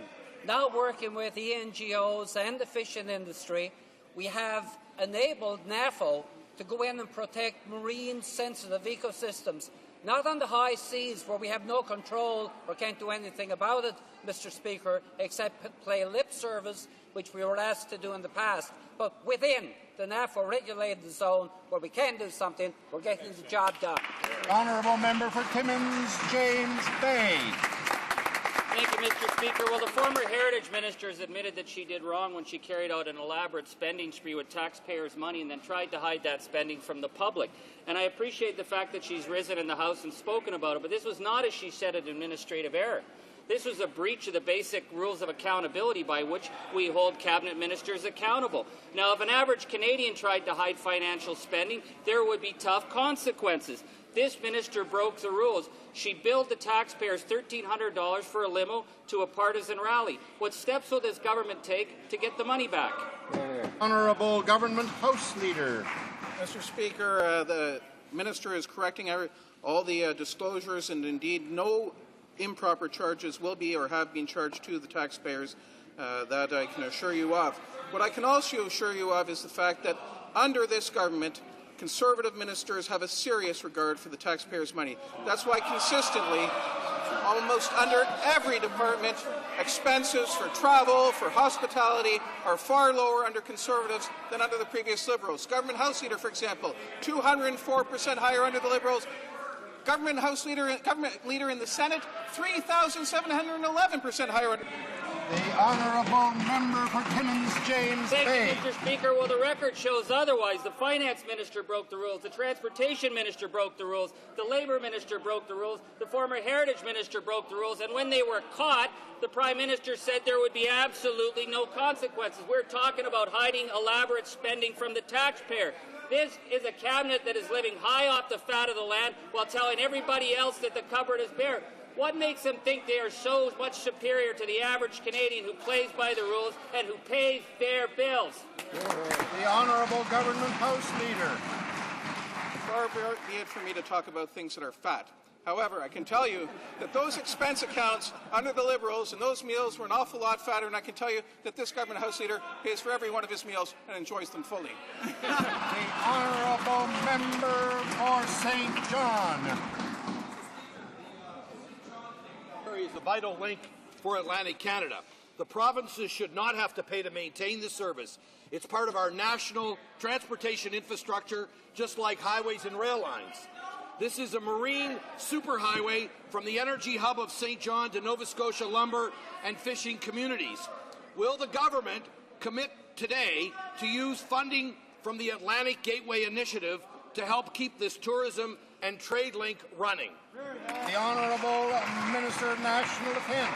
Well, Mr. Speaker, I thank the member kindly for his question and his concern. This does affect both Nova Scotia and New Brunswick. We've been working with both governments in both provinces, as we did the last time when we were able to bring together an arrangement that kept the Bay ferries running between St. John and Digby, Mr. Speaker. I do note, however, that there is some level of cynicism and hypocrisy in his question, knowing that it was under his government that this ferry was divulged. At that time, he didn't express near the concern or the passion or the feigned indignation that he points the finger at this government today.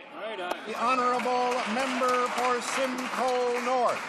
Mr. Speaker, in October of 2006, I presented a motion in the House to evaluate the future of the Trent-Severn Waterway. And last week, the Minister of the Environment delivered some welcome news to the people who live in and around the waterway. Can the Minister please tell this House how the government has shown its commitment to the future of this national treasure? The Honourable Minister of the Environment. Because of the hard work of the member for Simcoe North, I'm pleased to say that our government will be making a 5-year commitment of more than $63 million to support the Trent-Severn Waterway. Mr. Speaker, people have known for many, many years that the member for Simcoe North works hard, and now is just another example that he gets results. Honourable Member for London Fanshawe.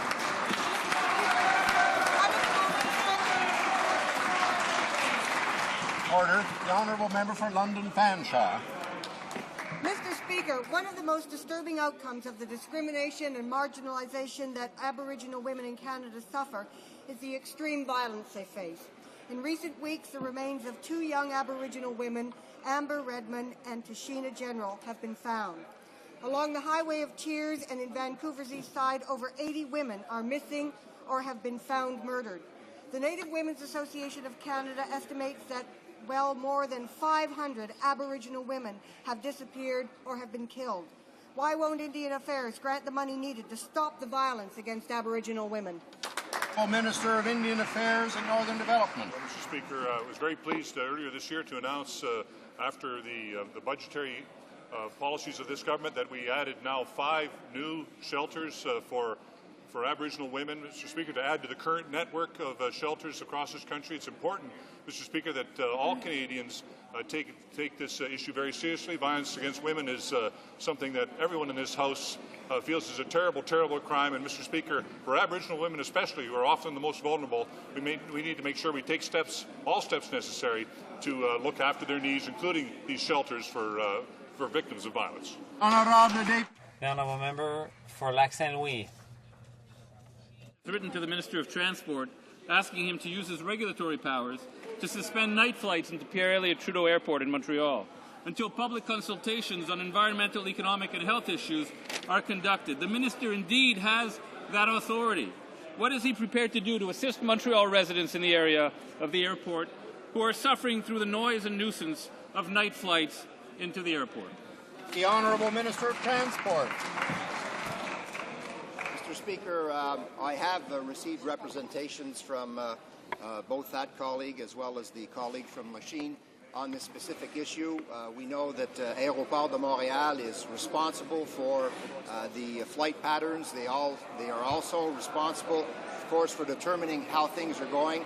They indeed have put forward another option. This option will be looked at, Mr. Speaker, and over the course of the next couple of weeks, they will be in consultation with the people who are interested parties in this file. The Honourable Member for Montcalm. Mr. Speaker, the Chamber of Commerce adopted my bill unanimously at second reading. The House of Commons, rather, adopted my bill which would enable the Competition Bureau to discipline or regulate the oil industry. Will the government see to it that this bill is passed at all stages by summer? The Honourable Minister of Industry. The Honourable Member for Trois-Rivières. should have stood up earlier with his motion. Now it's too late. Bill 454 is with the Industry Committee, and it'll be studied by the committee, and once that study is done, there will be discussions, but now, today, it's too late. Order. Order. Today, 63 years after victory in Europe, as we celebrate VE Day, I wish to call to the attention of all honourable members the presence in the gallery of several distinguished veterans of the Second World War.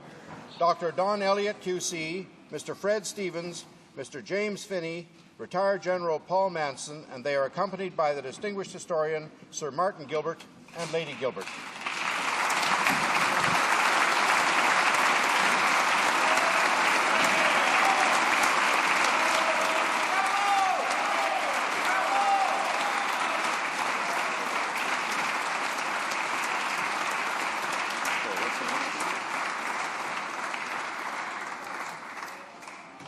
Being Thursday, I believe the Opposition House Leader has a question.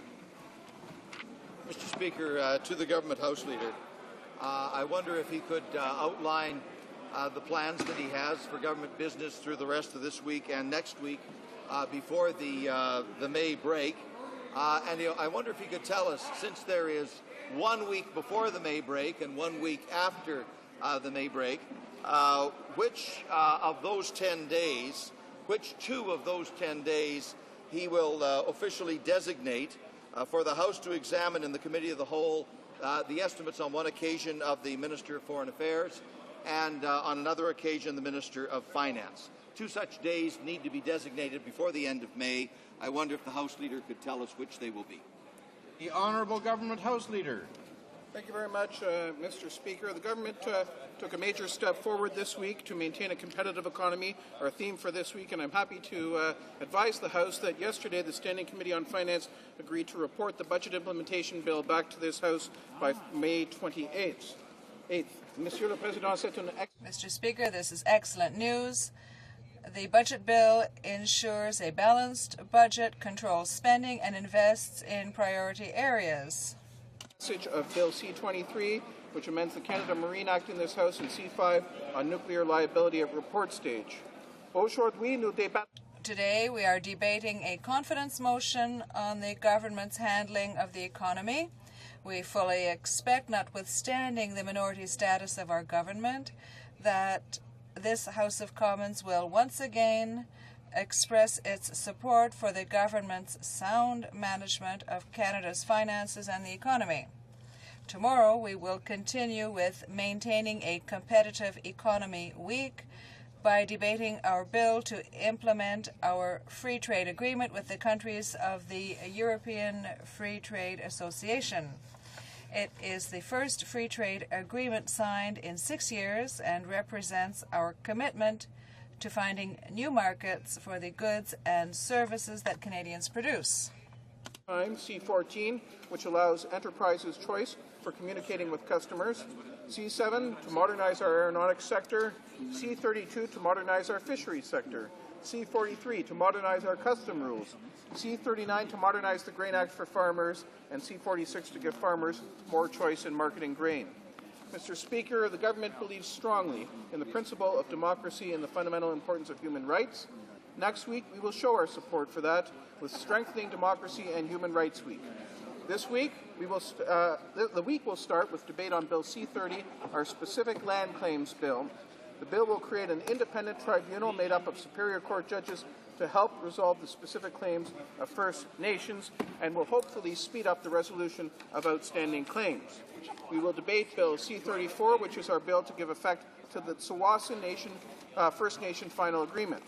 We will debate our bill to provide basic rights to on-reserve individuals, Bill C-47, to protect them and their children in the event of a relationship breakdown, rights that off-reserve Canadians enjoy every day.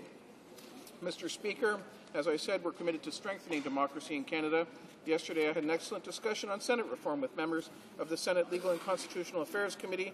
That discussion will continue in this House next week when we debate our bill to limit the terms of senators to 8 years from the current maximum of 45 as foreseen in Bill C-19. Nous aurons également We will also debate our bill to close the loophole used by leadership candidates to bypass the personal contribution limit provisions of the election financing laws with large personal loans from wealthy, powerful individuals and ensure that we eliminate the influence of big money in the political process. About estimates, there are, as the opposition House Leader knows, 2 evenings that must be scheduled for Committee of the Whole in this House to deal with those estimates. Those days will be scheduled over the next 2 weeks that we sit so that they may be completed before May 31st as contemplated in the standing orders. Finally, there have been consultations, and I believe you will find the unanimous consent of the House for the following, Mr. Speaker, that, notwithstanding any standing order or usual practices of the House, on Friday, May 9th, 2008, starting at noon and ending at the normal hour of daily adjournment, no quorum calls, dilatory motions, or requests for unanimous consent shall be received by the Chair. Does the Honourable Government House Leader have the unanimous consent of the House to propose this motion? No? There is no consent. Okay. I have the Chair's notice of a point of order, 2 points of order. First, is this a follow-up question from the opposition House Leader first? Given the noble purpose for which the Government House Leader offered his motion just now, which I think is intended to facilitate members of the House who wish to attend the funeral of a former honourable member, which will be taking place tomorrow about noon. I wonder if the House could reconsider the request that you just made to give unanimous consent to the Government Leader to make the proposition that he has just made. Well, I'll ask again then, is there unanimous consent for the Government House Leader to put this motion to the House at this time? Agreed? The House heard the terms of the motion concerning tomorrow afternoon's sitting. Is it the pleasure of the House to adopt the motion? D'accord? Agreed? Carried. Agreed. On a point of order, the Honourable Parliamentary Secretary to the Minister of Indian Affairs and Northern Development. Thank you, Mr. Speaker. Yesterday, the member for Don Valley East made a hurtful, discriminatory, and unparliamentary remark. The member's remarks maliciously stereotyped young people. Allow me to quote Hansard. He is young, so young he will do what is asked of him without too much questioning. If a member made the same remark about other people or replaced that word young with Aboriginal, female, or disabled, we would rightly have been furious and demanded that member's resignation. It is no different when one targets the age of a member. The member then used the term junior to describe Canada's youngest parliamentarian. If a similar disparaging remark had been made about a senior, we would have equally been appalled. The Canadian Charter forbids discrimination on the basis of age.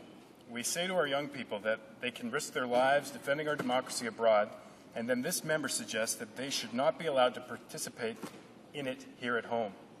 How can we encourage young Canadians to get involved in the democratic process when certain members insult them for doing so? As a young Canadian, my parliamentary privilege has been affronted. I ask the member for Don Valley East to do the honourable thing and apologize to the young Canadians for her hurtful remarks and withdraw her comments. The honourable member for Wascana. Mr. Speaker, the honourable member is not in a position to respond just at this moment. I'm sure she will take the opportunity to do so as soon as she is able. But simply for the information of the Parliamentary Secretary who raised the point, I believe the remarks, or at least a significant portion of them that he's referring to, were in fact quoted from the Hill Times of this past week, wherein the Hill Times attributed those remarks not to a Liberal, but to a senior Conservative. The we'll proceed with another point of order from the Honourable Member for Windsor-Tecumseh. Thank you, Mr. Speaker. My point of order today relates to the Bill C-377, which is on the notice paper. It was reported back to the House on, sorry, I don't have the date, but within the last week. I believe it was April the 28th or 29th, Mr. Speaker, and will be coming forward on Monday for your rulings in terms of selecting what amendments would be in order. That provision for making that determination, Mr. Speaker, is in accordance with standing orders and specifically Standing Order 76.1, subparagraph 5, which reads, and I'll just do the first sentence because the rest of it is not particularly germane, but it empowers the Speaker to select or combine amendments or clauses to be proposed at the report stage and may, if he or she thinks fit, call upon any member who has given notice of an amendment to give such explanation of the subject of the amendment as may enable the Speaker to form a judgment upon it. Mr. Speaker, flowing out of that particular standing order, the Procedure and House Affairs Committee some period back made a proposal to be brought forward as in the form of a resolution, and there was a note that is attached to that, Mr. Speaker, which you actually made some reference to. But the note, and again I want to quote the initial paragraph, initial sentence of the note, says that the Speaker, and this is by way of explanation of how 76.1.5 is to be interpreted, the Speaker will not normally select for consideration by the House any motion previously ruled out of order in committee, and will normally select only motions which were not or could not be presented in committee. Mr. Speaker, you made further rulings with regards to that in a ruling that affected first myself and then a member from Mississauga South. But in response to the report from Procedure and House Affairs, you made these notes, and I want to quote in terms of setting criteria. You said, first, in terms of what the considerations would be, past election practices not affected by this latest directive will continue to apply. And we have a history of how we deal with amendments at report stage. You went on to say, for example, motions and amendments that were presented in committee will not be selected, nor will motions ruled out of order in committee. Went on, motions defeated in committee will only be selected if the Speaker judges them to be of exceptional significance. And then went on, referred to members to pages of the procedure and practice. You further went on and said, secondly, regarding the new guidelines, I will apply the test of repetition, frivolity, vexatiousness, and unnecessary prolongation of report stage proceedings insofar as it is possible to do so in the particular circumstances. And Mr. Speaker, I want to quickly put in here these amendments that are being proposed by the member for Buckley-Skeena Valley are not frivolous or not vexatious. It does not meet that test whatsoever. In the two decisions that you have rendered in this regard, one that, again, as I pointed out, affected myself when I was first here back in November of 2001, it was a situation where I was unable, because of conflicts of being at two committees at the same time, could not get my amendments forward. And you ruled at that time, acknowledging that difficulty on my part. You said that I had difficulty in moving these amendments, and the Chair, in those circumstances, would give me the benefit of the doubt and allow the amendments to move forward. And they, in fact, did. Then there was a second ruling by yourself, Mr. Speaker, in January of 2003, this one involving a request for amendments to be admissible by or to be selected by you from a member for Mississauga South. And you made at that time really 2 points, the second of which I think is more relevant to the circumstances we have today, but the first one recognizing that our parliamentary system is party-driven and that the positions of parties are brought forward to committees through its officially designated members. The Chair also recognizes that some members may want to act on their own. You then went on to say, Mr. Speaker, consequently, the Chair is of the opinion that certain motions by the honourable member for Mississauga could not be presented during the clause-by-clause study in committee and should therefore be studied at the report stage. In combination, those two rationales, Mr. Speaker, were to the point that if motions could not have been presented at the time when we normally would in committee, then you would normally allow them to be selected at report stage. I'm arguing today that is exactly what we're confronted with here. And in that regard, Mr. Speaker, the history of what has happened is that I just want to go to the two reports that have been issued from the Environment Committee, because that's where Bill C-377 was being considered.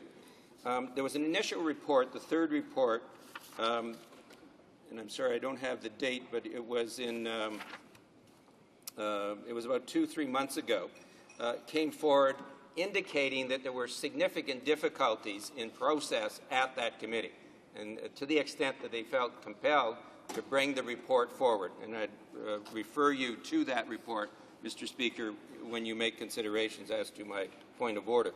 The second report with regards to 377 and the Environment Committee was the sixth report from that committee.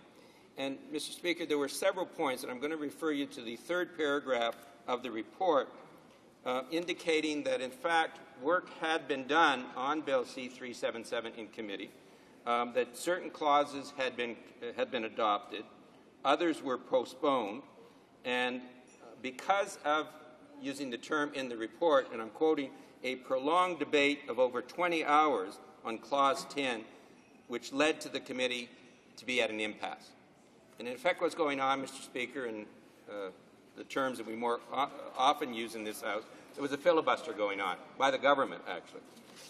So the report comes back, passed back here from the committee. I also would refer you to emphasize the effect of what was going on there and the degree of the impasse to the fifth paragraph of the report. And again, I quote, "Given the impasse, the committee opted not to consider the remaining clauses and parts of the bill and adopted the following motion." Out of a consideration of time, I won't read that, but in effect, the motion reflects that certain sections were reviewed, some were amended, but there were outstanding amendments that were never considered. And the final paragraph sets out which ones those were. That motion was adopted by the committee that it be sent back, the bill be sent back at that stage. So some have been amended, others have not even been considered, and others had been considered, but no amendments, no opportunity for amendments to be made. The amendments that are being proposed by our member it's very clear, Mr. Speaker. Again, they're not frivolous. And I also want to make one final note. There were minority reports to the sixth report.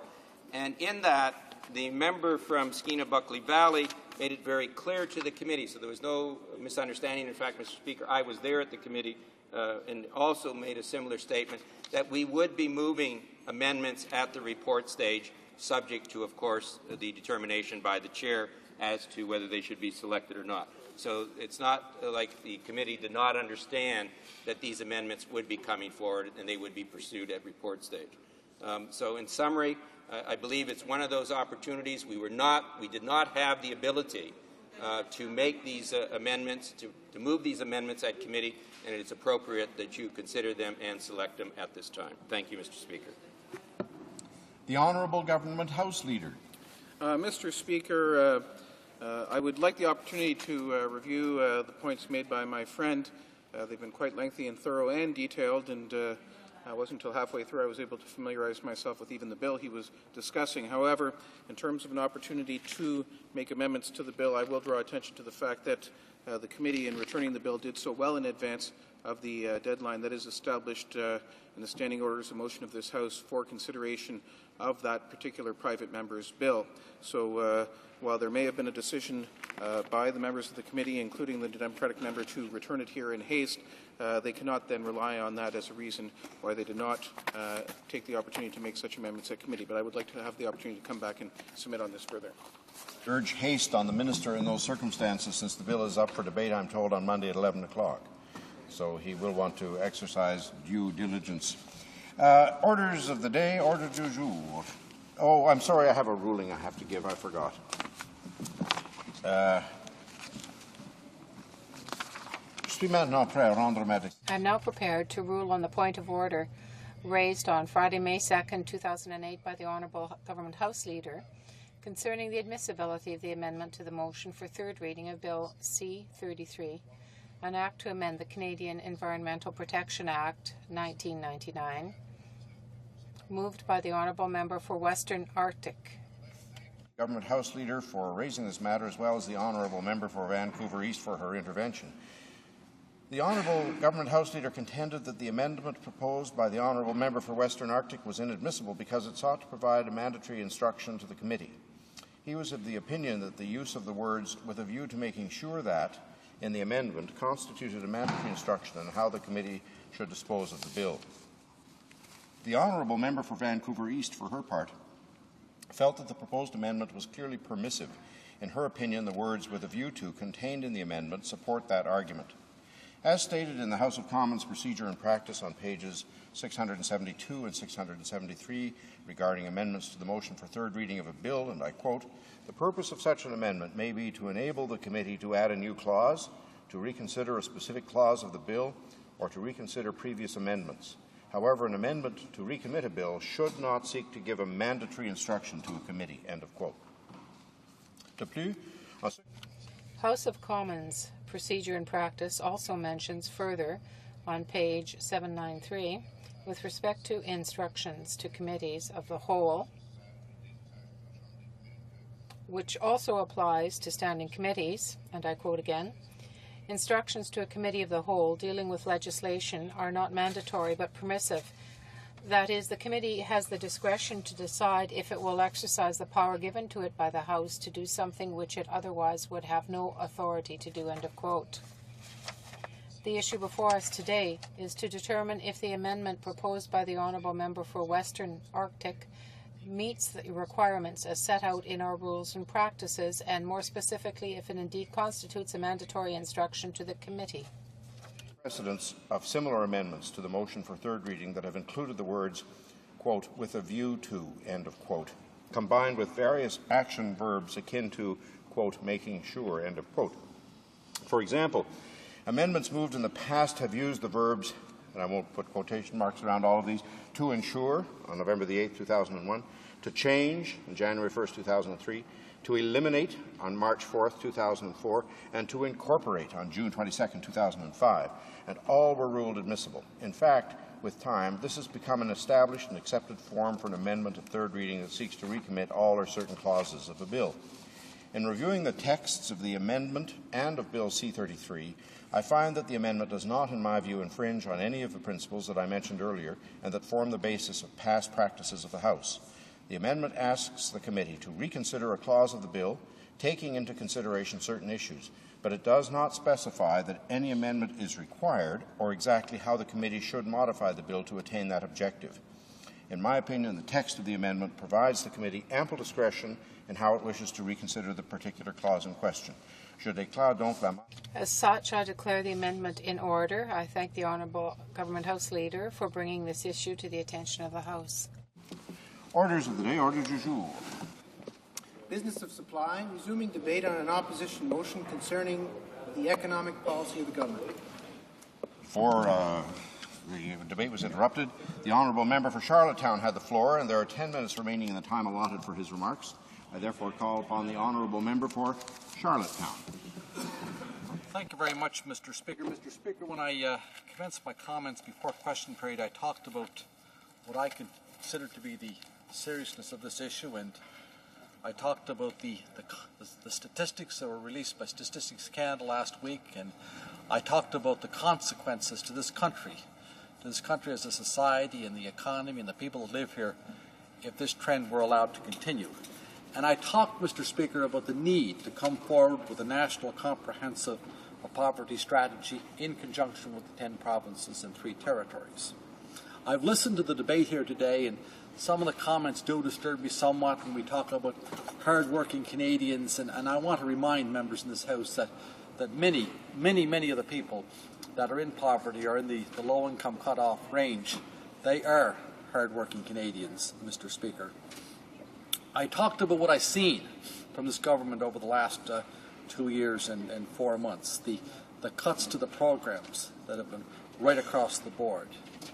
I talked about the gutting of the early childhood programs that did exist, the cutting of some of the supports that are so needed for low-income Canadians, such as public transit, affordable housing, cuts or cutbacks to the literacy programs.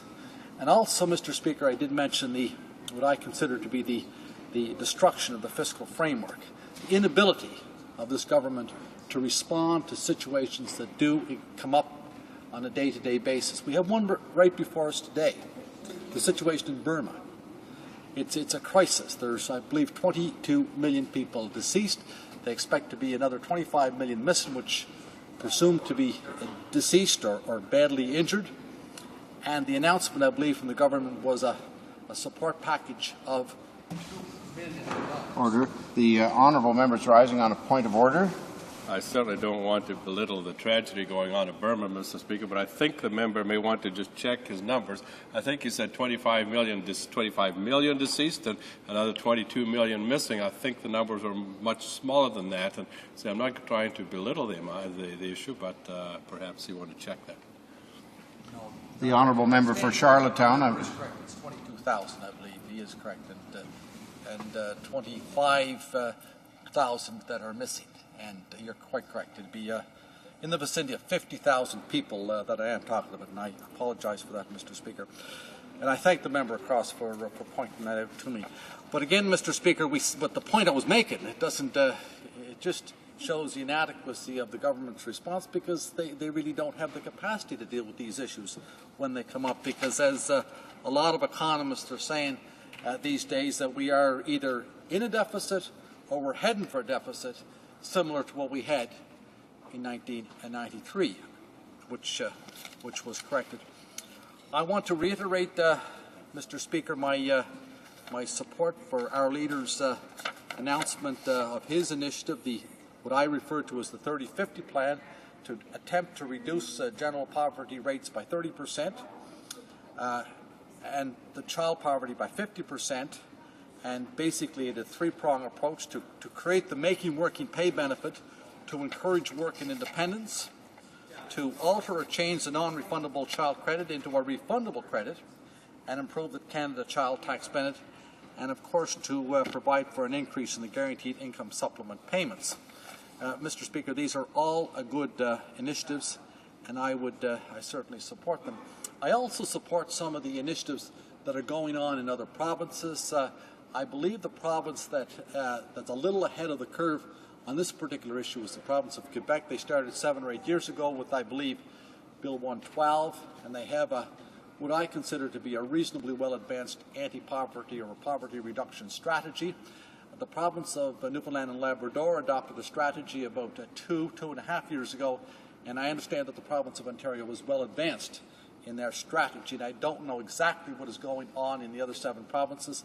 Some provinces, I understand, there's very little going on. Now, Mr. Speaker, there's going to be, and really, then the debate will be, and I can hear the questions now, what is the role of the federal government? Some will say there's no role for the federal government. This is of no concern to the government of Canada. Mr. Speaker, to that I say there is a role. There is a role for the federal government. And if the federal government has no role, then that's not my vision. This is not my agenda.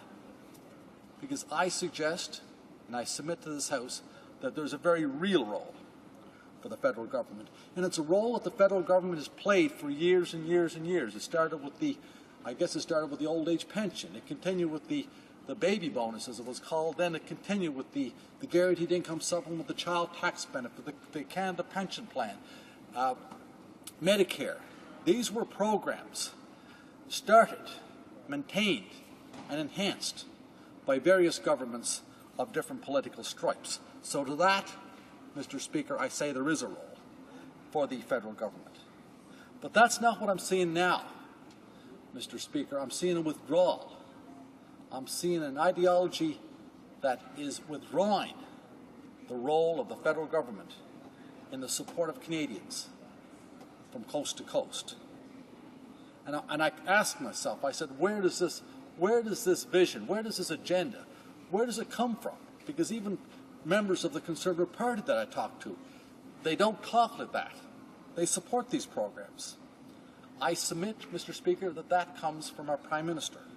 It's his vision, before he became the Prime Minister, that he created this wall vision in an open letter to the Premier of the province of Alberta, that he should disengage that province from the Canada Health Act, that he disengage that province, or the people that live in that province, from paying federal income taxes, that they set up their own RCM or police force, that he establish a wall around that province, or a moat, or whatever you want to call it. Mr. Speaker, I want to say clearly that that's not my vision. That's not my vision of this country. This country has to be led by a government that has a pan-Canadian vision that speaks for all Canadians of all walks of life, of all income brackets, living in all areas of this country. So, I'm going to close, Mr. Speaker. I want to say that this issue, and I'm talking about the gap that exists and growing every day, between the upper income Canadians and the lower income Canadians. It's increasing. I think it's going to be very troubling to this country. It's an issue that this government should consider very seriously. It's an issue that's not being considered, or I suggest being neglected at this point in time. It's an issue that, if allowed to continue, the consequences will be troubling for the country and the people that live here. And at the end of the day, I do hope, after the debate and after everything that's said here in this particular motion today, that this is an issue that this government will move on, that we will see a strategy, a pan-Canadian strategy, which works closely in collaboration with the strategies developed by certain other provinces and other provinces, which I hope will develop similar strategies, so that this issue will be moved on in the days, months, and years to come. Thank you very much, Mr. Speaker. Questions and comments. Questions and commentary. The Honourable Member for Victoria. Thank you, Mr. Speaker. And I listened very carefully to the Honourable Member, and we have all heard the census report of recent days showing that this widening gap between rich and poor, and he forgot to mention that the centre is lagging behind. Middle incomes have stagnated. Mr. Speaker, so my question, with the wealth of resources that we have in Canada, how can it be that the middle class is only marginally better today than they were a generation ago? Why is it that young people entering the labour force today are making less than their parents were a generation ago, with more unstable jobs? This hasn't happened over the past 2 years. Mr. Speaker, the answer lies in the detrimental and regressive policies of the past successive past governments, and I'm wondering if the member would respond to those comments. The Honourable Member for Charlottetown. Well, I agree with the comments, Mr. Speaker. I believe the census yesterday, that came out last week, I should say, showed the upper income. It was up about the 20% strata at the top were up 16%. The lower strata were down in excess of 20%, and the middle strata had moved just, I think it was 0.1%. So there's been, and these were in constant dollars since 1980. So there's been basically no movement from them for the middle strata. But the member across points out another point, in fact, because the generational war that's going on, the people that are younger aren't making the same income in constant dollars that the people at that age back in 1980. And it goes back to the policies of this government. There's been nothing done, very little done for people trying to pursue a post-secondary education. The supports, whether they be housing for low-income people, public transit, you name it, they're not there. And the system's going to get worse and worse. And I believe if we come back in 5 years, and if these trends are allowed to continue, the situation will get worse. And that's why this issue has to be dealt with, and it has to be dealt with sooner rather than later. Questions and comments. Questions et commentaires. Resuming debate. The Honourable Member for Surrey North. Thank you, Mr. Speaker. I rise today to talk about how an unbalanced and economic agenda that is heading in the wrong direction is affecting the lives and hurting the lives of people in Surrey North. And I want to talk about perception, and I want to talk about reality. As we stand here today, we are in the position of having seen the strongest economy in 40 years, low inflation, low interest rates, low unemployment in many places, and strong economic growth. The perception would surely be that Canadians are doing well, and they should be doing well. But what is the reality, Mr. Speaker? Let me tell the House about my city of Surrey and my riding of Surrey North. The reality is that they see an ever-widening gap between themselves and others, not narrower, wider, in spite of what they are told about the great economic times we are in. I'm sorry, Mr. Speaker, I forgot to say I'm sharing my time with the member from Parkdale High Park. So, not narrower but wider, in spite of what they're told about the great economic times we're in. Well, let the good times roll. Let's look at what the concurrent Liberal and Conservative policies have really meant to Surrey North. The times have certainly rolled, but they've rolled back. What do people need to be safe and healthy and contributing citizens? A job, an economic policy supporting jobs, not just in Alberta, but throughout the country. Let's start with a place to live. How does someone do that who is single and earns minimum wage? What that means in British Columbia is if you are in the Lower Mainland, or in Surrey North, if you earn $8 an hour, working a full week, your after-tax monthly earnings are $955.20. So I take that paycheck and I go out and try and find a place to live. The average Surrey basement suite or small apartment is $791 a month. So if I were to rent that, it would leave me with $144 for food, bus fare, probably secondhand clothes perhaps, and heaven forbid that I would have an emergency of any kind.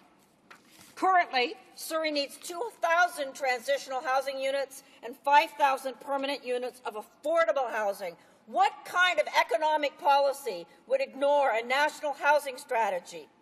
People in housing can contribute. People who are living on the streets are not able to be part of anybody's economic housing policy. We're told that having a job is a cure for poverty. Well, Mr. Speaker, I would suggest to you that in no way is that the case in Surrey North. I want to talk to you for a moment about our food bank. Our food bank sees 14,000 people, certainly a large majority from Surrey North.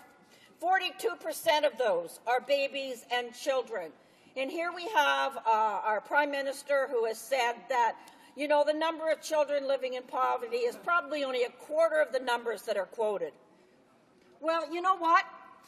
I'd like him to go to the food bank with me and tell that to the mother whose little girl just said to her, "Mommy, I'll try not to eat so much." Try telling her that those numbers are underestimated. That's what his economic policies are doing. That little children have to say, "Mommy, don't worry, I won't eat so much."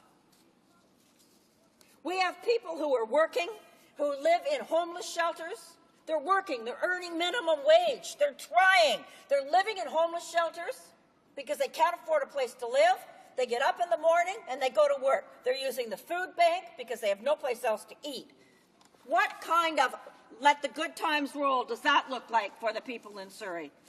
And for those middle-class residents in Surrey North, sit around the kitchen table, talk about where their futures are going, and those may be people in apartments or people in their own homes. They talk about their worry about the fact they may not be able to pay next month's mortgage. Why? Because there are job losses facing people that are being ignored by this government. And I'm talking about manufacturing jobs. And everybody forgets that manufacturing jobs are also about the wood industry. And that when we lose jobs in the wood industry and every single sawmill closes on the Fraser River, that we have people out of work. And in the riding of Surrey North, I have many, many, many, many people who are out of work. There's no retraining, and there was nothing in the budget for the pine beetle epidemic, and those manufacturing jobs in the wood industry are completely gone. So untargeted tax cuts certainly are not helping them at all. They may be helping people in the tar sands. They're not helping people in Surrey North who worked in the wood industry.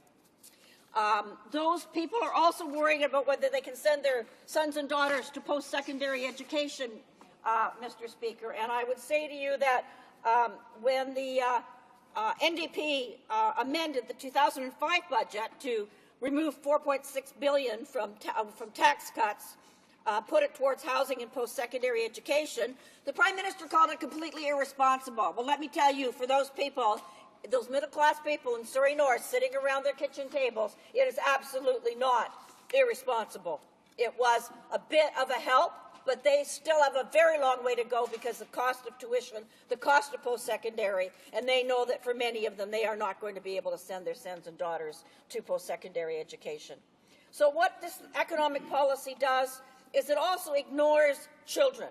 We have in Surrey North, and in Surrey actually, probably, a reading standard that is lower than the rest of the average in British Columbia. That shouldn't be a surprise. We have a poverty level that's higher than the rest of British Columbia. If you're not nourished, you can't learn. That is not any secret to anybody. So we have children going to school hungry. No wonder our reading standards are below the provincial average. So, Mr. Speaker, I actually am going to end, I think, my speech there by saying that in this time, in this age, in Surrey North, there may be economic policies that are being celebrated by Conservatives across the country, wherever they may live. But in Surrey North, where we have more people living in poverty than most places, where we have more children and always have living in poverty than the BC average, who learn less well than other children because they are poor, because they're not sleeping, because they don't have safe places to live, and because we have people living on the streets that are very interested in contributing to their community, but it's really hard to be part of an economic policy when you're living on the street and working but can't afford a place to live.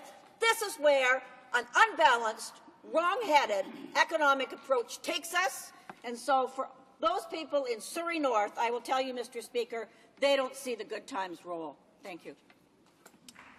Questions and comments. Questions et commentaires. Resuming debate. The Honourable Member for Parkdale High Park. Thank you, Mr. Speaker. I'm very pleased to contribute to this debate today and speak in favour of this NDP motion, and I want to begin by thanking my colleague from Surrey North for splitting her time with me. And Mr. Speaker, this motion points to an ongoing tragedy and crisis that is occurring in our country, and it's something that, quite frankly, is being masked by booms in some parts of the country and terrible poverty, unemployment, and devastation in other parts of the country. But I want to draw the attention of those in the House and those that are watching this debate to three very telling reports that occurred last week. And these are reports by StatsCan. So these are reports that are compiled. They're not biased. They're put together by our statistics gathering body, StatsCan. And there were three reports last week. The first one tallied the loss of manufacturing jobs. And this year so far, only this year so far, Canada has lost 55,000 jobs in the manufacturing sector. And this is on top of the hundreds of thousands of manufacturing jobs that have been lost by our country. And these are the value-added jobs. These are the jobs that take our raw materials, that take the labor power that we have, and it puts them together to add value, to create products that we use in our country and export abroad. These are often the better paid jobs. These are the jobs that often have union representation, more security. They have benefits for the people that are employed and their families. Often they have jobs with a pension so that when the person retires, there is some security. These are jobs that in my parents' generation, people joined for life. My father worked for one employer for 44 years, and that was the norm in his generation.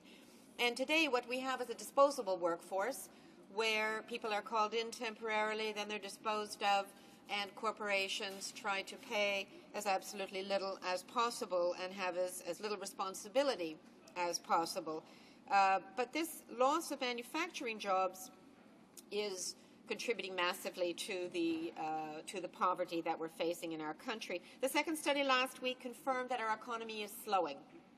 For the first time, it confirmed what we have all suspected, that there is a decline, and certainly when one looks south of the border, there is real concern and in some quarters fear that we might be in for a recession, and we're seeing what's happening to the real estate market south of the border, and for many families, the only savings, the only equity that they have is in their home. And so there is a lot of concern across Canada, and concern also that our economy is so linked to that of the U.S., and so the goods that we produce here, most of them get exported to the U.S., and when we look at the tourism and hospitality industry, much of the influx of tourists is from the U.S., and there's real concern about what that will mean for our economy.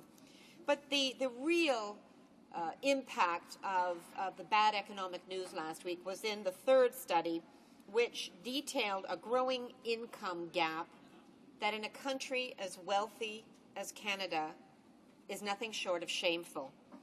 What this study showed quite clearly is that, and this isn't just over the last couple of years, as some members of the opposition would have us believe. This is over the last 25 years. This is over a period of record growth, surplus budgets, an opportunity when we ought to be expanding and increasing opportunities and benefits for all Canadians.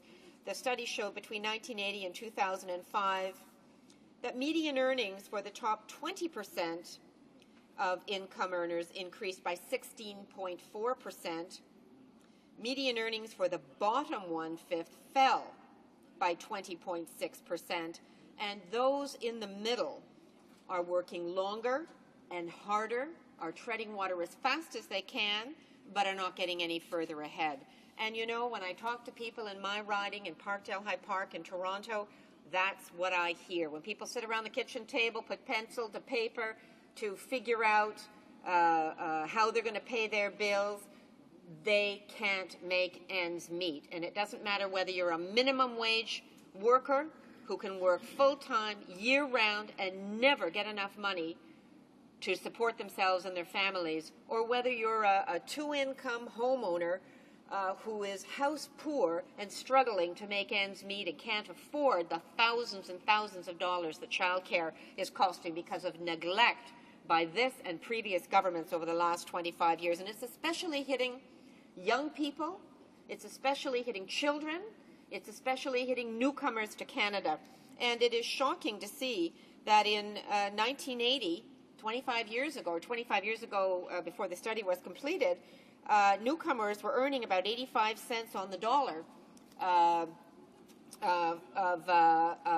other Canadians, and that was for men and women. But by 2005, men were only earning 63 cents on the dollar as newcomer men, and women's income had dropped to 56 cents on the dollar. Really, it is a betrayal of the Canadian dream, where newcomers come here to get a middle-class life, to get a good job, and they end up driving taxi or delivering pizza. In spite of having tremendous credentials, we have the best educated taxi drivers and pizza delivery people in the world, and the government's emphasis on the temporary worker program, where people are good enough to come here and temporarily work without being paid lower wages, without knowing their full rights, without getting any representation, good enough to work, but then they're gone. They can't bring their families here. They have no commitment to our country. I think that's a real betrayal to the contribution that newcomers have historically made to our country. This growing gap is best illustrated by the fact that a CEO today, the highest paid CEO, earns in only 13 hours what a full-time minimum wage worker would earn in the entire year. That is a spiraling gap, spiraling inequality, and it betrays the kind of country that Canada aspires to be. While seniors have done relatively well compared to some other groups, mainly because of their pension and savings income.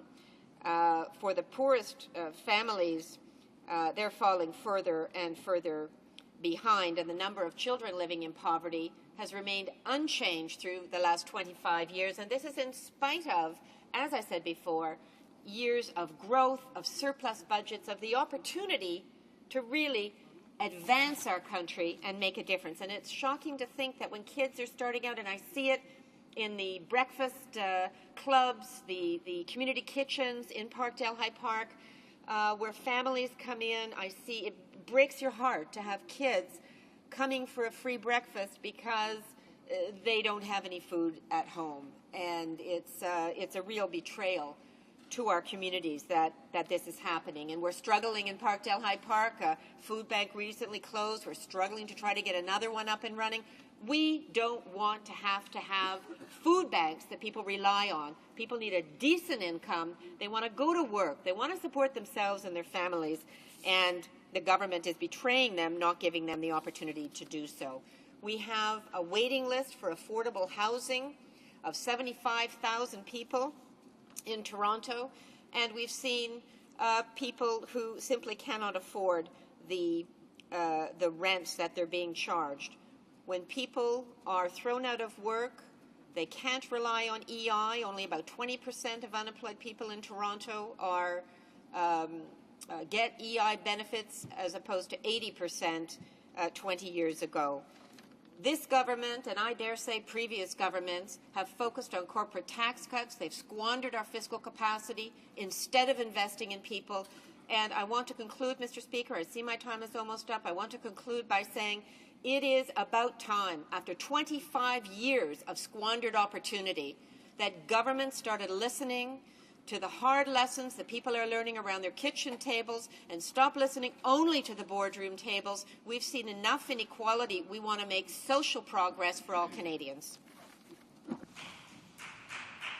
Questions and comments. The Honourable Member for Nanaimo Cowichan. Thank you, Mr. Speaker, and I want to thank the member from Hyde Park for her tireless defense of manufacturing jobs in this country and the need for them. In my own riding of Nanaimo Cowichan, and certainly I know on the riding of Vancouver Island North, over this last several months, our ridings have been rocked by the number of forestry layoffs. And I know last fall in the economic update that the Conservative government gave, that they talked about the crisis in manufacturing and forestry and then promptly proceeded to ignore it. And then in this recent budget, what we know is that any real help for manufacturing and forestry was largely absent. And in my own riding, once again, workers are currently running out of employment insurance because of an administrative anomaly that means that our unemployment rate is actually tied to the Lower Mainland, where of course, the economy is much healthier than it is on parts of Vancouver Island. And so what we currently have is workers who, after a very short period of time, are running out of unemployment insurance or employment insurance benefits. And with the economy and the forestry sector being in the state that it is, there simply isn't work available in their area. So I wonder if the member could tell this House what kind of efforts that she thinks need to be made in order to make sure that we continue to have a healthy, vibrant forestry sector and a healthy, vibrant manufacturing sector in this country. Well, member for Parkdale High Park. Well, I thank my colleague for that important question. And firstly, let me say that we know what doesn't work. Across-the-board tax cuts to corporations with no strings attached, no commitment to jobs, no commitment to investment, no commitment to this country, we know that doesn't work. What it does is it lets companies off the hook, no obligations for the money that they get from our tax dollars. And secondly, what it does is it rewards those that are already extremely popular. The banks, they seem to be doing very well. It rewards the oil and gas sector. My goodness, they're doing extremely well. We see them gouging us at the pumps every day. And what that does, it fuels what our currency has become, which is a petrodollar. It fuels the rising Canadian dollar. It's not only caused by the oil and gas sector, but that's a part of it. And it what it does do is it turns its back on the crisis in the manufacturing and forestry sectors. What we need is not to shovel money back to those companies that are already very profitable. What we need is targeted support and investments for those industries that are in crisis. If a company is saying, we're bidding for a new product, we want to get some product sourced here, the company or the government can help the company with that. When the forestry industry is in crisis, as it is now, and we're seeing plants shut down in single plant communities across the country, they need help. Questions and comments? The Honourable Member for Edmonton, Millwoods, Beaumont. Yeah, thank you, Mr. Speaker. The Honourable Member's party often talks about their commitment to working families. I would just like to point out some of the things that our government has actually done for working families. Important steps like cutting the GST, introducing the working income tax benefit, introducing the universal child care benefit, increasing the basic exemption, lowering the lowest tax bracket. We've taken all of these important steps. Now, their party, the NDP, has voted against these important steps. But what they have done is introduced several bills in private members' business, one of which was Bill C-265, which we dealt with in the HuMA committee. The Bill C-265 would have basically cost the average worker in Canada $100 or a little bit more than that dollars per year. And so I guess my question to the Honourable Member is, how can you justify to working families your opposition to the important steps that we've taken to put more money in their pockets? And how also could you justify to those same working families your proposal or their proposal, the NDP's proposal, to add $100 or a little bit more than $100 to the EI bill that they pay through their hard work off of their checks? The Honourable Member for Parkdale High Park. Thank you, Mr. Speaker. I question how saving a couple of cents on a cup of coffee helps someone who can't afford to pay $1,000 a month rent for a substandard apartment in downtown Toronto. So that fails to persuade me. But I would ask this member how he can support his government taking $55 billion from the fund, from the monies that have been paid by working people and employers across this country into our EI fund. How can he justify that when the benefits have been denied for the vast majority of unemployed people across Canada? Resuming debate, the Honourable Parliamentary Secretary to the Minister of Industry. Thank you very much, Mr. Speaker, and I'd like to state at the beginning that I'll be splitting my time with the member from Beauport, Limoilou. Merci. Mr. Speaker, I'm pleased to rise in my place today to respond to the motion from the member opposite. Mr. Speaker, there is no doubt that Canada is facing a number of economic challenges. The U.S. economy, our main market for exports, has experienced a slowdown, especially in the housing sector. Worldwide economic growth has slowed as a result of the turbulence in the international credit markets. But we face these challenges from a position of strength, Mr. Speaker, and the facts show that the Canadian economy has more than held its own against the U.S. and other world economies.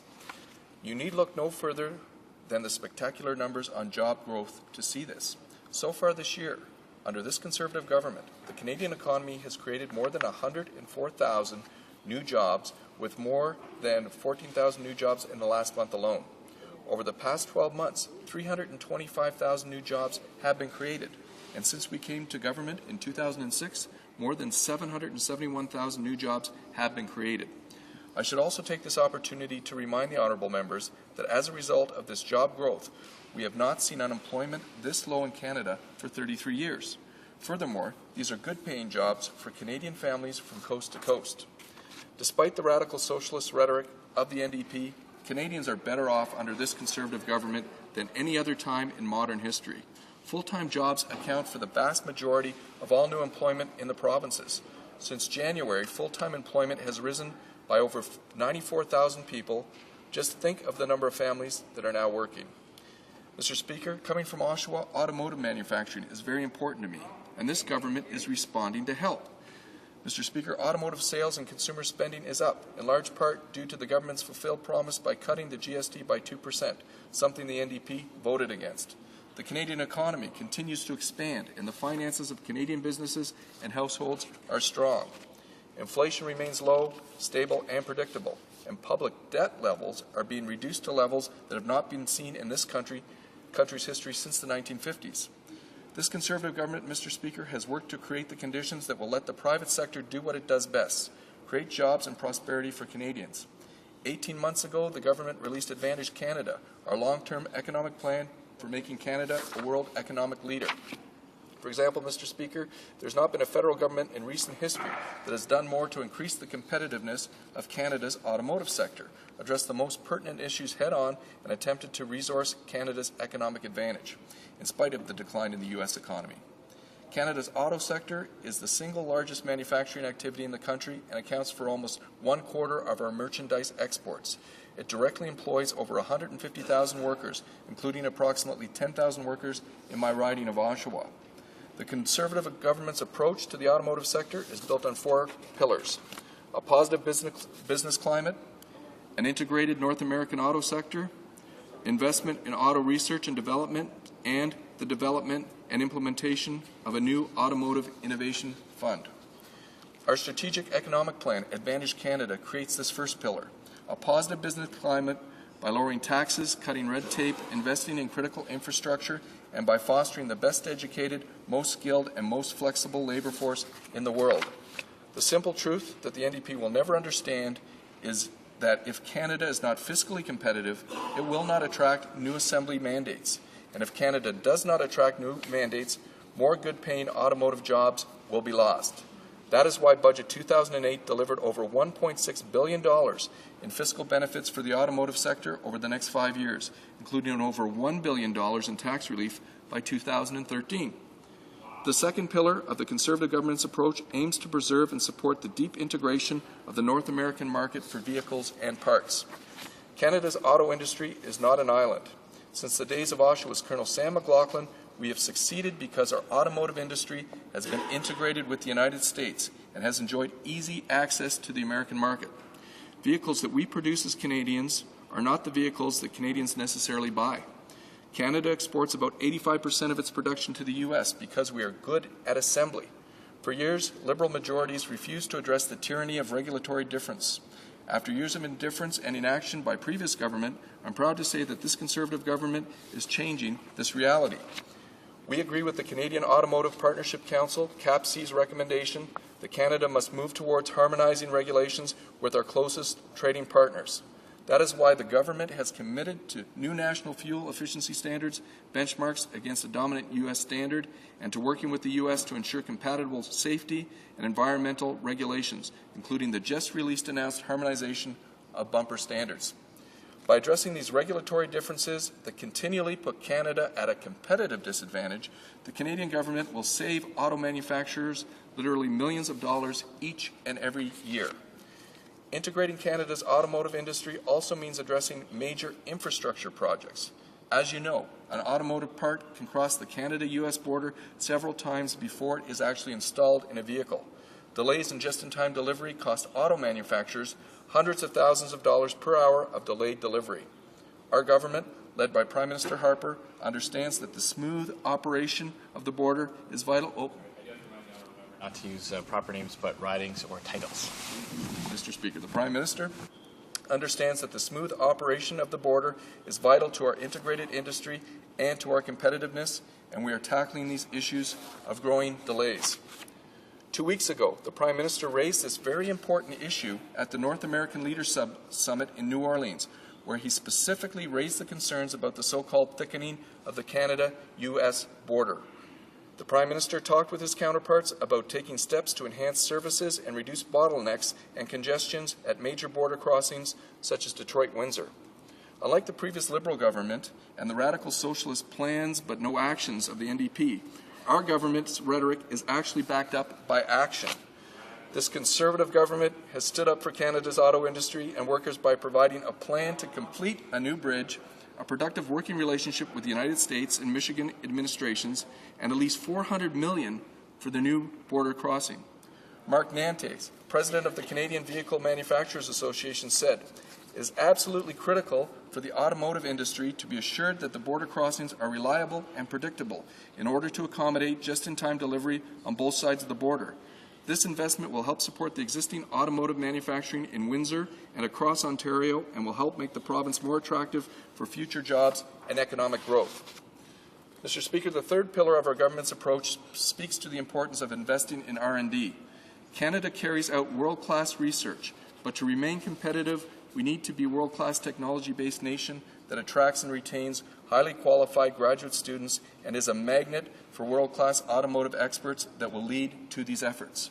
The federal government has committed through its science and technology strategy to strengthen industry-driven R&D partnerships between the private sector and universities, polytechnics, and colleges. As an automotive producing nation, we must continue to strengthen such world-leading institutions as Auto 21. Accelerating global competition, evolving consumer preferences, and climate change are driving the need for huge investments in state-of-the-art assembly plants, as well as leading-edge and green automotive technologies. The future will depend on attracting these investments to build the vehicles of the future. However, if Canada is to do this, we need to go one step further. That's where the fourth pillar comes in. The U.S. and Mexican governments provide extensive support to attract this kind of new automotive investment, and our government is committing to doing its part.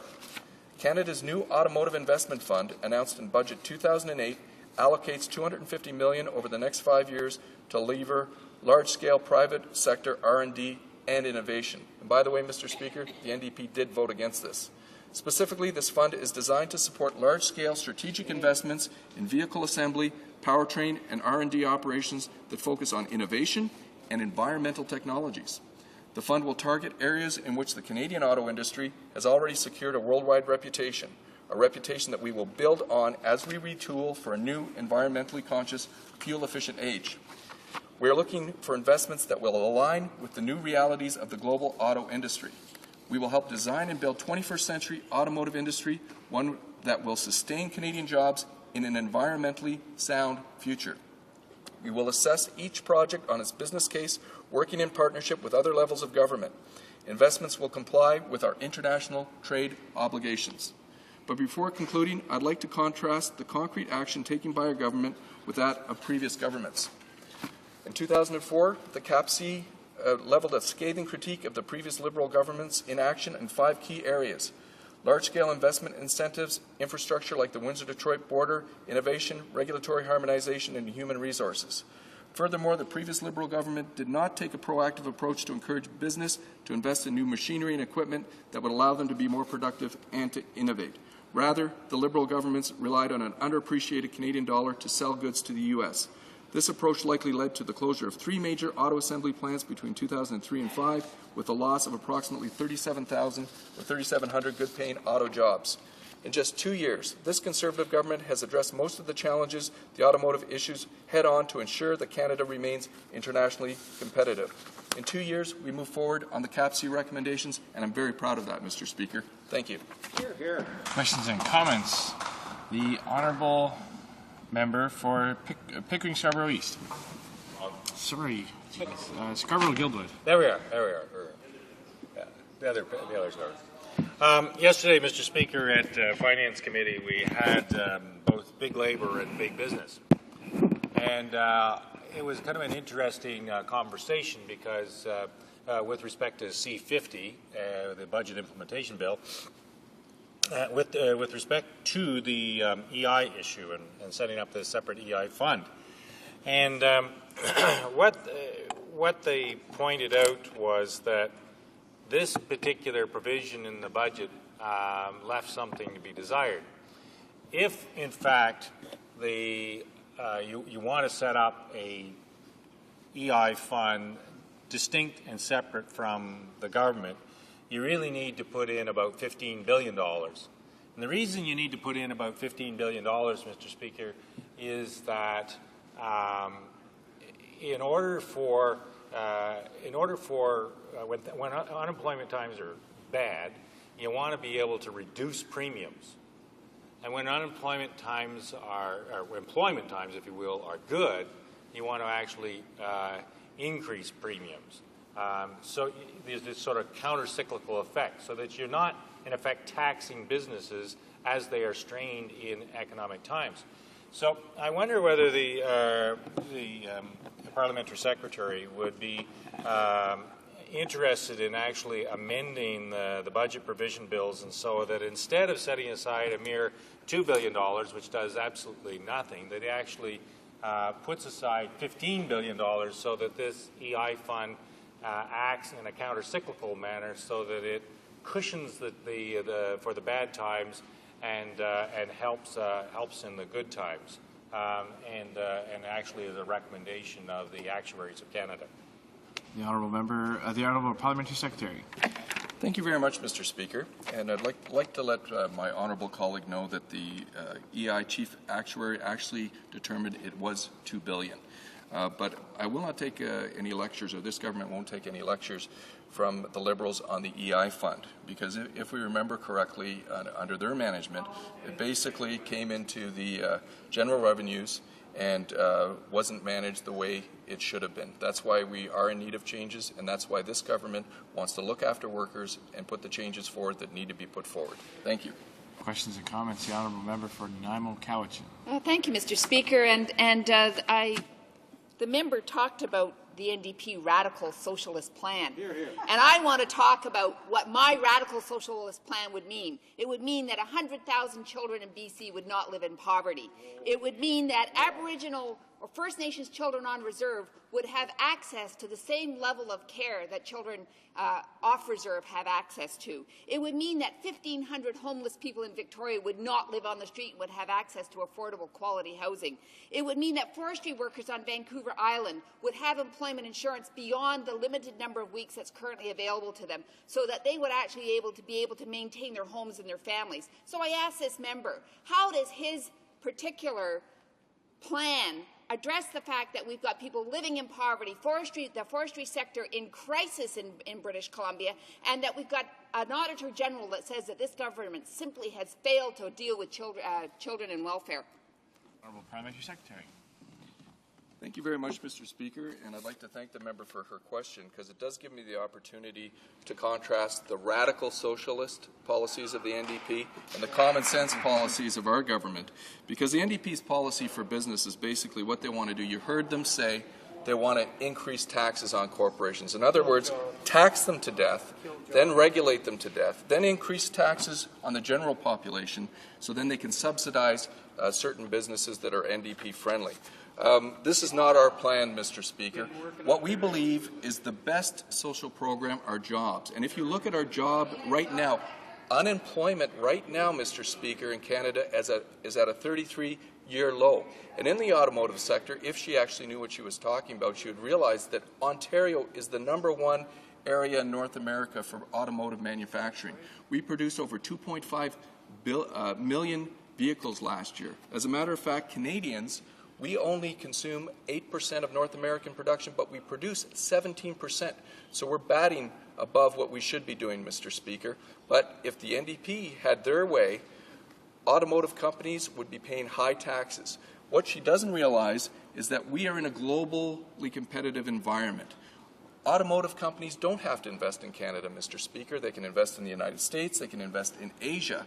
And without getting competitive on a global nature, those jobs are going to leave. And then who's going to pay for the social programs that the NDP claim that they believe in? Mr. Speaker, thank goodness the Canadians will never see an NDP government. Resuming debate, the Honourable Parliamentary Secretary to the Prime Minister. Mr. Speaker, I'm happy to rise in the House today to respond to the motion by the member for Sault Ste. Marie, who is concerned about jobs and the economy, and I'd like to remind him that the unemployment rate has never been so low in 33 years. In fact, 325,000 jobs were created in the past 12 months. I'd also like to point out that family income is constantly increasing. In fact, real family income has increased twofold or twice as fast between 2000 and 2005 than it had in previous years. And the low income rate has gone from 15.7% in 1996 to 10.7% 6.5% in 2006, which is quite an accomplishment, Mr. Speaker. However, and members have discussed this on numerous occasions, there are sectors of the industry where economic conditions are creating some challenges. There is a recession in the United States that was caused by the collapse of the residential mortgage market, which did have repercussions for the forestry industry. And with the increase in the Canadian dollar and the price of oil, Canada's manufacturing sector has been hard hit. In recent months, this House has debated a number of motions related to the effectiveness of the government's programs to help older workers who are affected by these economic conditions. The government survived these motions, and we have shown more than once that this House has confidence in the government's programs, including the National Trust for Community Development, which has a budget of $1 billion, and other targeted initiatives for older workers. And these are very effective at helping workers in need. But I'd like to remind honourable members of a certain number of things as we prepare for a confidence vote on this motion. Agreements in respect to the Community Development Trust were signed with all of the provinces and all of the territories. The provincial and territorial governments will use these funds to provide occupational training, community transition plans, and to implement infrastructure programs that will help the local economy. I would point out that the Older Workers Initiative has been extended to March 2012 after our total investigation. It is some $160 million that have been attached to it. There has been tax relief that has been provided for the processing and manufacturing sectors through deductions for accelerated replacement. We have signed new agreements for the labour market with BC, Ontario, Saskatchewan, New Brunswick, and Manitoba. These agreements will allow for training for those persons who were not eligible for training beforehand. Other agreements have been signed with the provinces and territories, and more will be signed in coming months. That represents $3 billion over 6 years. Mr. Speaker, this government is taking measures to help the workers in key sectors who are going through difficult times. Contrary to what the member's motion states, we are helping Canadians who have lost their job. We are helping them retrain. We are helping those who are not eligible for employment insurance. With respect to the member for Sault Ste. Marie, I hope we can go beyond the debate that we've had over the past months when the opposition has attacked the government. Much can be done for community development, for initiatives for older workers, for tax relief that has been provided for manufacturing and processing sectors. But I would point out to members that this government has taken measures to ensure that the next generation of Canadian workers will have the skills and competency required for the evolving economy. We will respond to those industries that are in difficulty and meet the challenge of the future. Our objective is to have the most competent, best informed, most flexible labor force in the world. We talk about a knowledge-based society and industry. They are the ones that will be benefiting from that. We are giving the next generation of Canadians to live in an economy that is knowledge-based by massively injecting funds into post-secondary education. We, as a government, have encouraged young people to undertake post-secondary studies and lifelong learning. With respect to post-secondary education, we encourage them to go to college, to university, and take training for skilled labor. We have spoken to the students. They have given us a clear message. They need financial aid that is immediate and continuous, and we have helped them. We know that in the fall of 2009, there is a provision being made to help students. In 2009-2010, some $360 million, $430 million in 2012-2013. Monies will be there to help families that require help. There will be grants there that will cover the undergraduate work of students at university. This is based on a family income, and unlike the Millennium Scholarships, it will apply to technical studies, colleges, and universities. If a student from a low-income family gets help of some $250 a month, he will be able to get, in addition, $100 a month. Over the course of the first year, we should be able to help some 240,000 students. This is a grant, not a loan that I'm talking about. This government will invest more than $130 million in financial help for students over the next 4 years, and $350 million in the Canadian Grants and Studies program in 2009-10 alone. This it will be achieved through the Canadian transfer to the students, to the provinces, which will move to $3.2 billion and will increase by 3% per year to 2013-2014. We help students and their families save for the future, to pay tuition and other costs through tax measures that represent some $8.5 billion.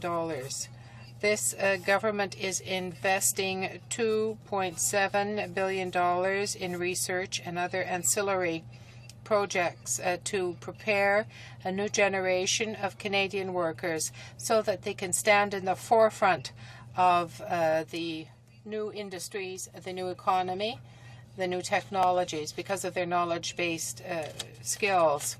Some sectors have been hard hit, Mr. Speaker. We have taken measures through tax cuts, through investing in communities, and through a program which will help older workers to meet the needs of the moment. However, in the meantime, we are looking towards a new generation of Canadians to take their place in the new economy, a generation of workers that will have the training, the education, and the competency to meet the challenges that they will face.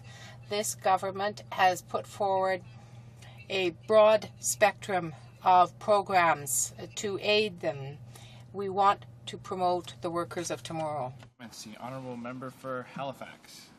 Thank you very much, Mr. Speaker. I welcome the opportunity to ask the honourable member on the Conservative bench a question that concerns me a great deal, and I would think would concern her a great deal, and that is the very, very dire absence of adequate childcare opportunities available in this country to children who, of course, get the best possible start in life from such early learning experiences, but also the parents who are desperate to be able to work at jobs with decent incomes and be able to raise their families, again, to provide their children the best possible start in life. Now, this member comes from the province of Quebec, and to its credit, the province of Quebec has done very well. They don't have universal childcare available to every single family who needs it, but they have a universal program available that can be accessed and provides, I think it's fair to say, the best childcare in the country,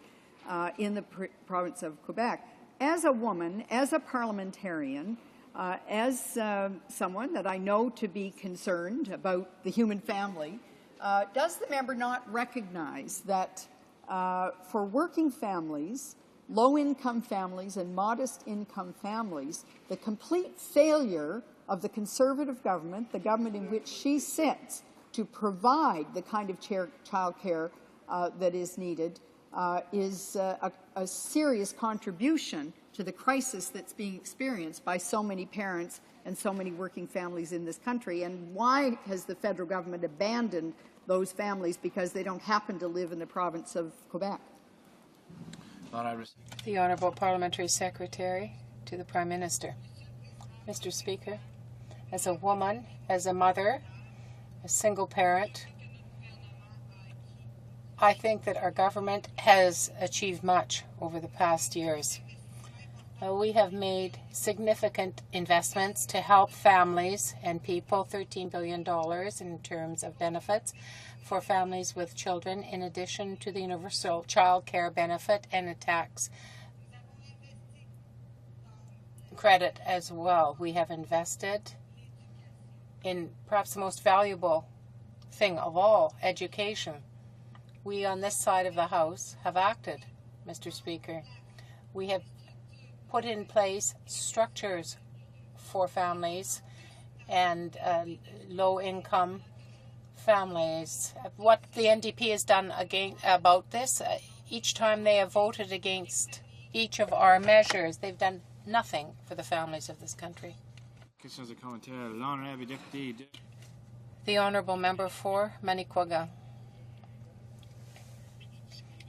With respect to the Honourable Member's speech, when the member says that at present Canada and Quebec has the lowest level of unemployment at this time, it's true what she says. However, but for seasonal workers in fishing, tourism, forestry, they are having difficulties. The whole forestry industry is really facing a gaping black hole. Since the beginning of April, when they begin to work, and normally they're not beginning to work. They're looking at June instead, or even later. But during these weeks, they have absolutely nothing to keep them going because they have exhausted their benefits. They've been unemployment since September, the beginning of the system, and they've run out. This is the black hole that we talk about. Those people are now falling back on welfare. We in the Bloc had brought forward Bill C-279 to improve benefits for them. The Conservatives voted against it. Our bill as well, dealing with an arm's length fund, was voted against. The Honourable Parliamentary Secretary. Mr. Speaker, our government has done many things for people. For the people. We have provided some $9 billion for Canadians. The Bloc Québécois has done nothing for them. $30 million in income support in the 2008 budget for low-income workers. The Bloc has never done anything to help, and it never will. $550 million through the tax benefit for earned income. The Bloc Québécois has never done anything at all. Pursuant to Standing Order 38, to inform the House that the questions to be raised tonight at the time of adjournment are as follows. The Honourable Member for Burnaby Douglas, homelessness. The Honourable Member for Scarborough-Guildwood, the economy. Resuming debate.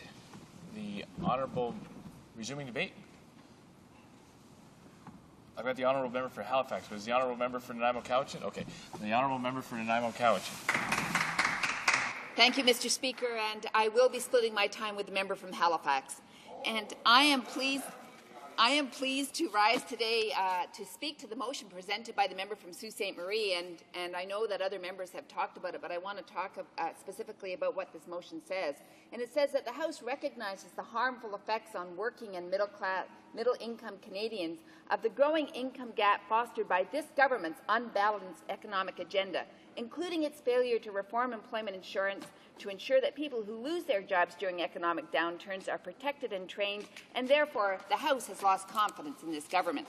Now, Mr. Speaker, there are far too many impacts that I simply don't have time to talk about the number of impacts, and whether or not it's the fact that between 1980 and 2005, according to Statistics Canada, median earnings of individuals working full-time on a full-year basis fell 11.3% in British Columbia. Whether it's the fact that First Call has talked about the fact that British Columbia holds the dubious record of having the worst child poverty rate in the country for 5 consecutive years, from 2002 to 2006. And, Mr. Speaker, though that record translates into over 100,000 children living in poverty.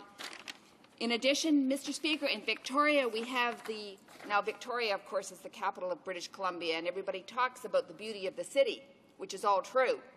But it also has one of the highest rates of children living in poverty. 26.6% of children in Victoria live in poverty. In addition, Mr. Speaker, they have at least 1,500 people who are homeless on the streets of Victoria, and that is a shame in the capital city of British Columbia. Now, Mr. Speaker, in addition, we also have the sad legacy that has been left by this government and the previous Liberal government on the forestry sector in British Columbia.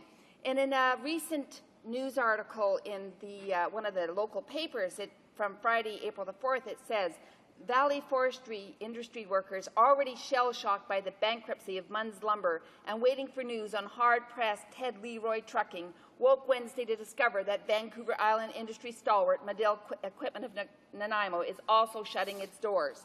And then, under related stories, we're just talking about a cascading effect on Vancouver Island, whether it's Campbell River, where Elk Falls and Timber West has closed down a couple of its operations, or whether it's these following headlines.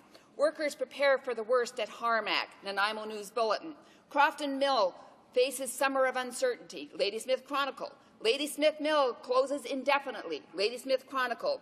Black Tuesday for mill workers, Cowichan News Leader and Pictorial. And in the latest, on May the 5th, Nanaimo Mill on 48-hour life support. Now, Mr. Speaker, for a government that argues that this country is just doing fine, thank you very much, tell that to the forestry workers on Vancouver Island. Tell that to the forestry workers, many of whom had filed for their employment insurance claims a number of months ago, who are now running out of employment insurance. I've spoken about this in this House before. We've got forestry workers who are, after a very few short weeks, are out of employment insurance because our market is tied to the Vancouver Lower Mainland unemployment rate.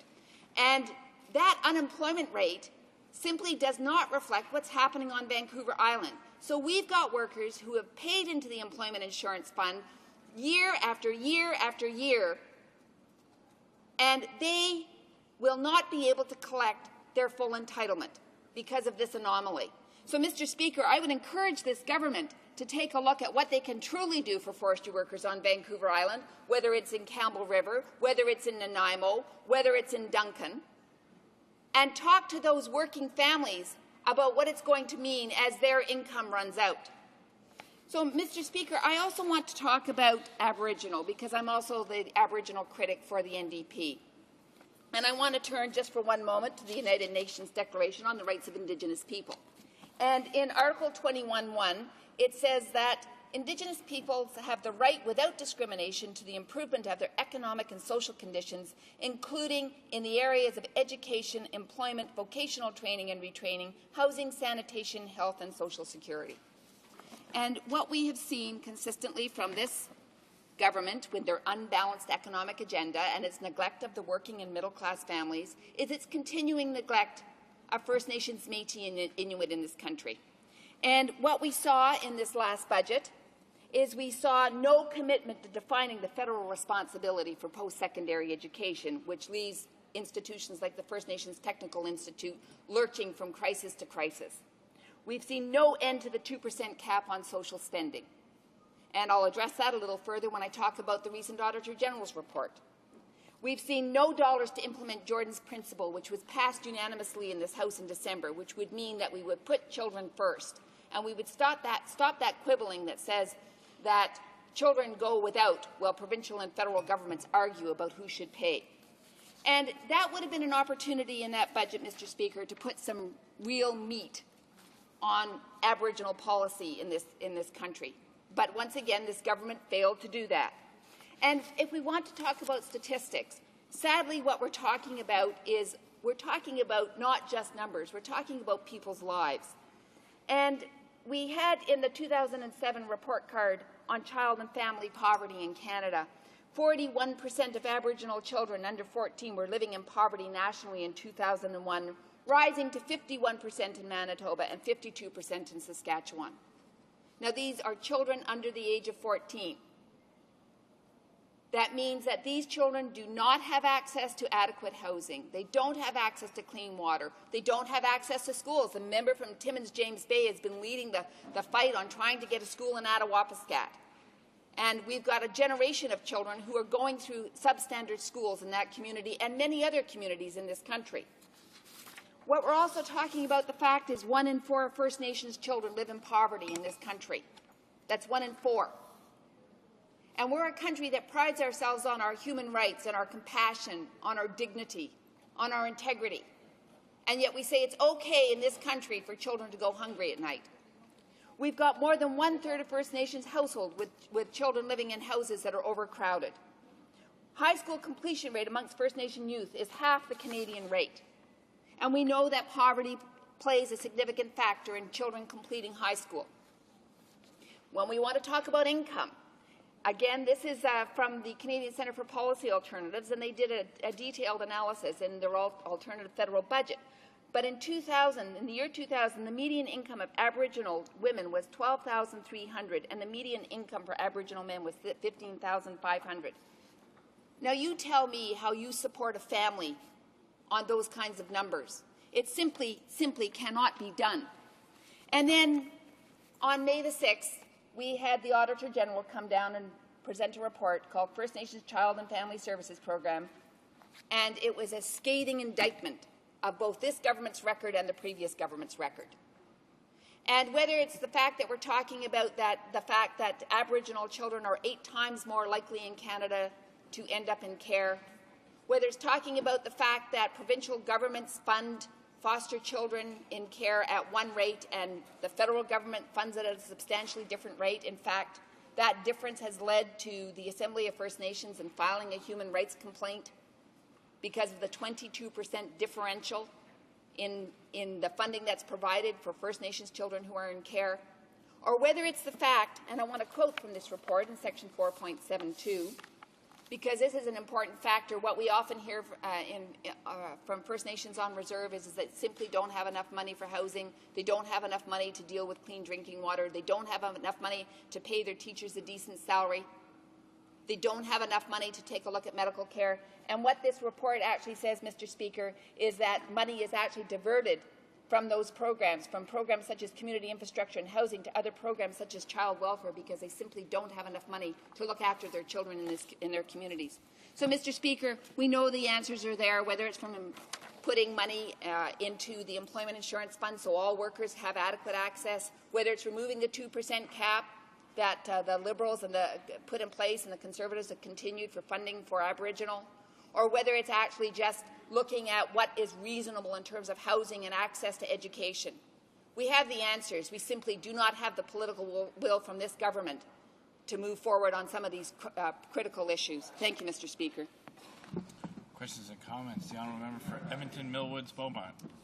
Yeah, well, thank you, Mr. Speaker. I guess I want to start by saying something that I say in Human Resources Committee oftentimes when we're talking about these important issues. Oftentimes I think that we all want the same end result. I think we all in this House want to see decreased levels of poverty in Canada. We just differ in our views on how to get there. quite significantly from one party to another sometimes. We've taken some measures, as I was talking about earlier, to cut the GST, to introduce the working income tax benefit, to introduce the universal child care benefit. We've increased the basic exemption. We've lowered the lowest tax bracket. And these are all measures that the NDP has voted against. Now, I would like to ask why they voted against it, but I'm not going to do that this time, actually. I'm just happy that they voted. And so my question this time is, the member has actually been in the House for much of the day today, and she's heard members of the Liberal Party talk today. And I'd just like to ask her, based on what she's heard today, whether she feels her Liberal colleagues are actually going to vote on this confidence motion, and if so, which way they might go based on what she's heard today. The honourable member for Nanaimo Cowichan. Thank you, Mr. Speaker, and thank you for that question. I'm not going to presume what the Liberal Party is going to do, whether they're going to stand up and vote or sit in their seats. I think that's up to them and up to their conscience. When we're dealing with the kinds of issues that I talked about today, about unemployed forestry workers, about Aboriginal children living in poverty, about lack of education for Aboriginal children on reserve, about lack of adequate housing, if people choose to vote for a government that is not addressing those problems, that's between them and their electorate. But in terms of this member talking about the fact why we voted against the budget, if we could cherry pick from the budget and just vote on the parts of the budget that we thought were a benefit to Canadians, that would be one matter. Unfortunately, we're presented with a whole package, and what that didn't allow us to do was talk about the fact that we're not addressing some of those very serious economic issues that are facing Canadians, and in particular British Columbia and Vancouver Island. We weren't allowed to say we don't support measures that don't address that economic disparity that's happening. So unfortunately, we had to vote against the budget because it didn't deal with some of those other critical issues. Questions and comments. The Honourable Parliamentary Secretary to the Minister of Human Resources and Social Development. Yes, Mr. Speaker, I'm pleased to get up for a moment to just set the record straight. Earlier this afternoon, the member from Bathurst had commented that I had referred to the Saskatchewan Party as the Conservative Party. What I was talking about was philosophies, and in Saskatchewan there's two philosophies. There is the philosophy of a conservative, like-minded government like ours that's doing a lot for an economy, which means we like to create wealth, not unlike the NDP and their philosophy. They like to divide wealth, and I just wanted to make that clear, that I was not suggesting that we were ruled by a conservative party, just a like-minded conservative thinking party that does indeed believe in creating wealth, and therefore we are now having a population grow because all of those people that had left Saskatchewan and because of the poor economic environment, and the population was declining, that we had indeed lost our population. Now those people are coming home because of the strong economic some of our economic platform. So I just wanted to make that comment, and I did want to also mention that I don't think the NDP recognized, they talked about, and I think it was his remarks this afternoon, that there was nothing done for students. I think we did a lot for students with our... I hate to cut off the honourable member, but I do have to allow the honourable member for Nanaimo Cowichan a chance to respond. Well, thank you, Mr. Speaker. I'm not clear what the question was for my particular speech, but I do want to point out to the member, when she talks about growth of population in Saskatchewan, part of that growth can be attributed to First Nations, and of course the children living in poverty in Saskatchewan, 52% of First Nations children under the age of 14 in Saskatchewan live in poverty.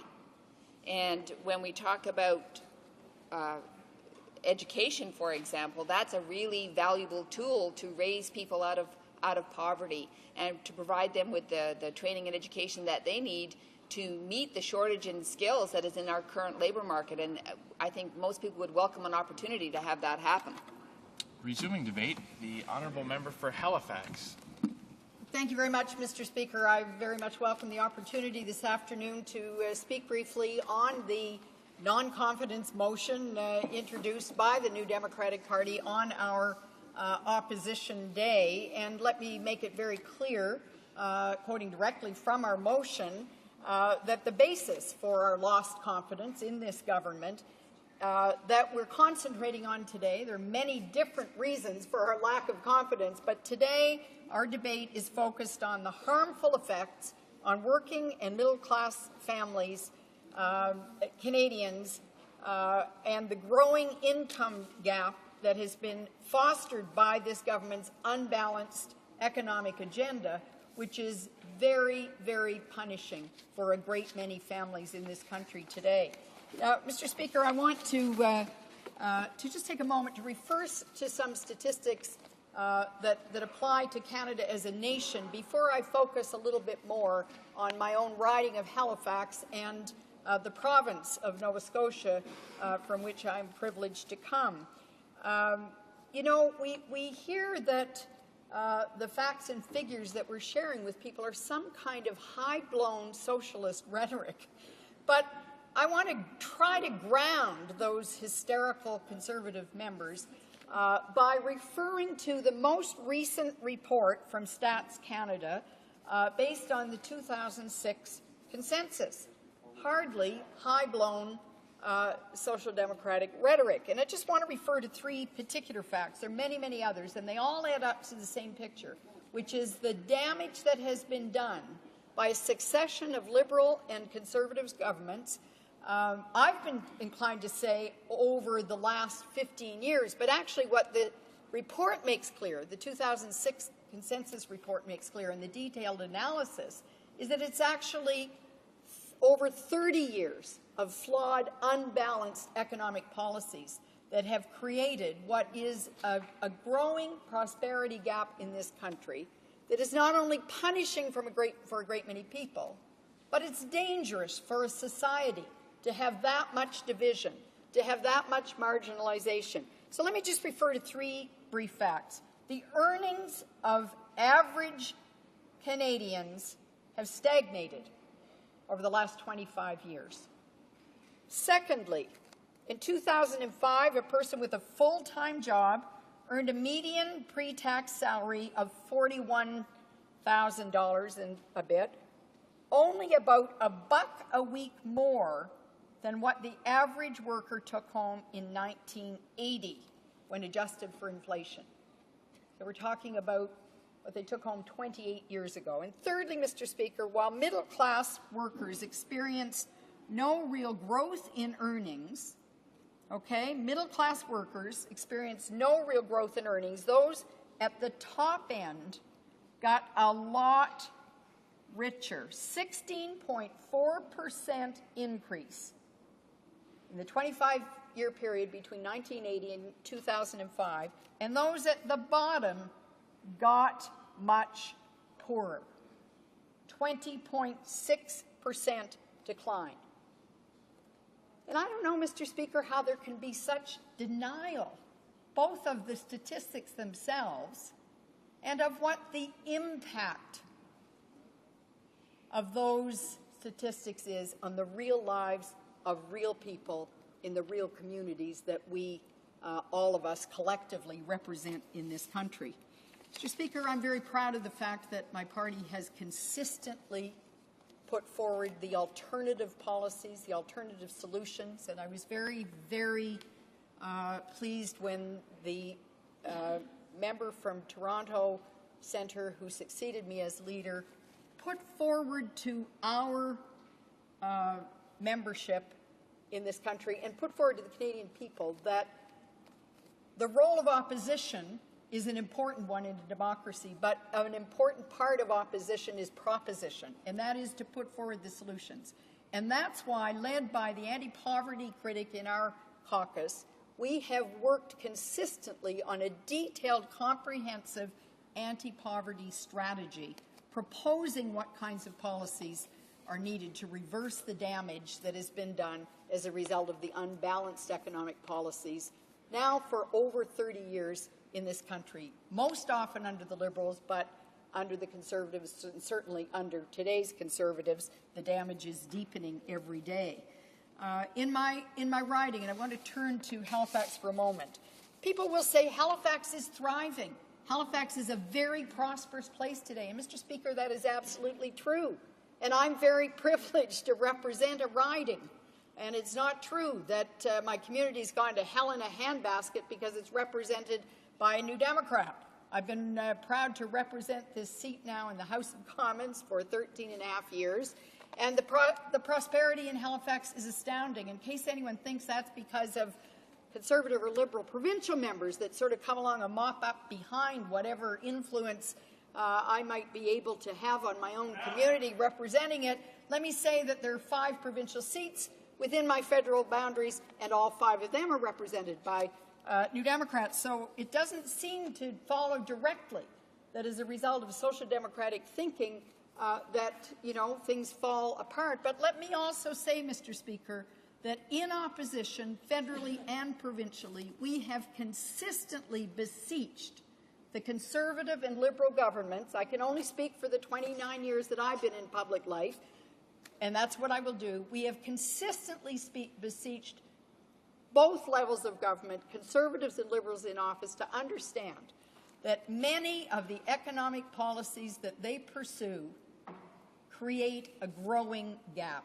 create greater disparities all of the time between the wealthiest among us and the rest of Canadians, and in particular are very, very punishing to the poor. And so, Mr. Speaker, in Nova Scotia today, 34,000 Nova Scotia children are living in poverty.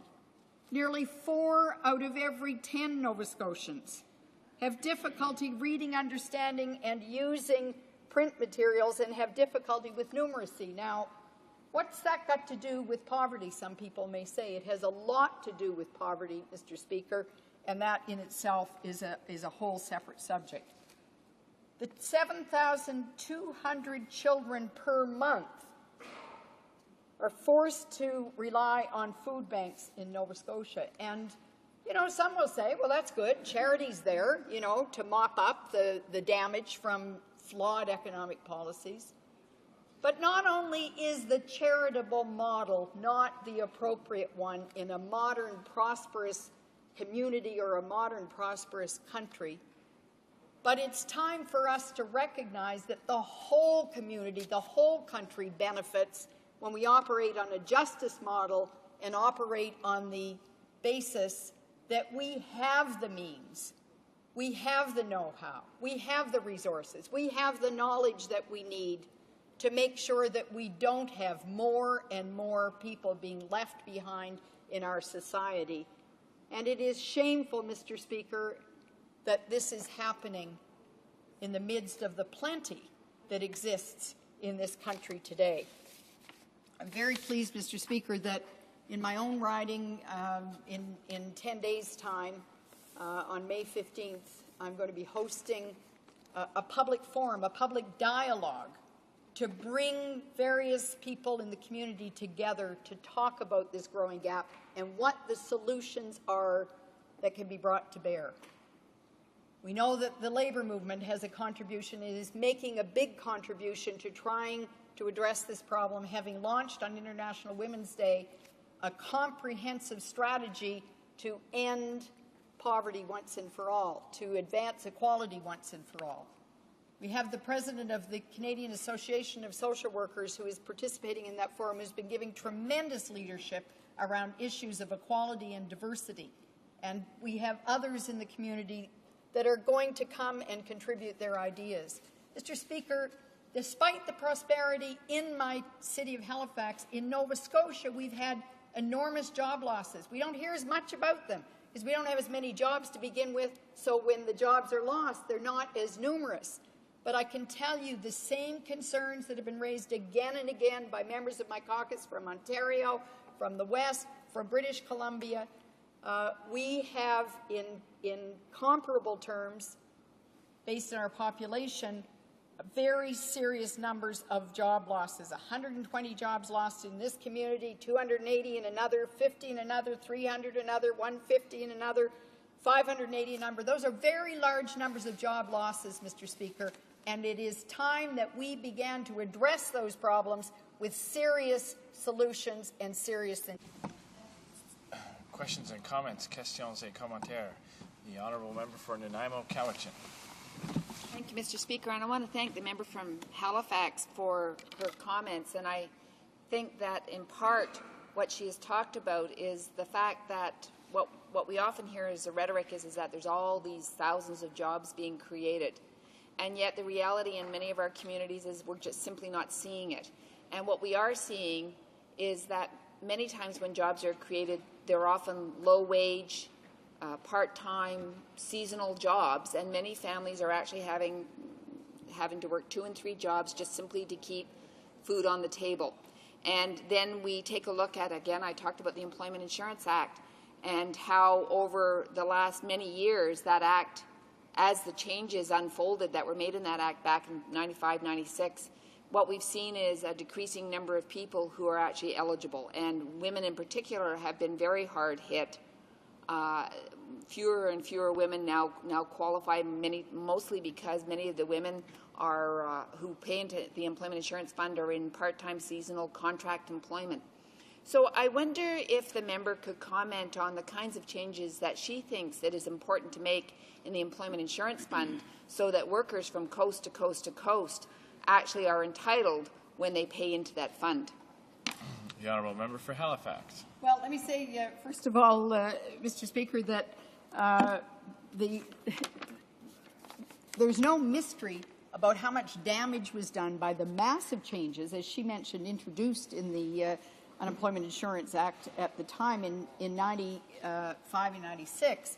There's no mystery about whether the damage was real, because in the province of Nova Scotia, we went from never having elected a New Democrat in the history of that province on the Nova Scotia mainland to actually electing 4 New Democrats just in the metro area in Halifax alone, and 2 more from Cape Breton. Why? More than any other single thing. It's not because we all suddenly appeared with all the answers, but more than any other single thing, the damage done to the lives of people because of the massive changes in unemployment insurance were hitting people, were affecting people, and people were demanding that there be repairs done. Not only did the Liberals never bring about the changes, the improvements that were needed after getting that loud message in 97, but now 11 years later, the changes still have not been made.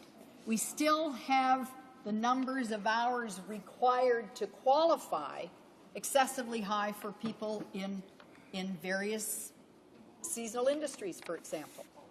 And as if it's not indignity enough to pay and pay and pay into the Employment Insurance Fund, the effect of that on the lives of people, the effect for parents of young children, is that they are forced into living in dire poverty. And let me say that the other effect, which is very real for Atlantic Canadians, for people from the north, is that it's a forced out-migration program to not have an adequate stabilizing unemployment insurance system. And so we're losing a lot of our workers to other parts of Canada because that's the only way they can feed their families. And that, of course, causes a further erosion of the economic base of our community.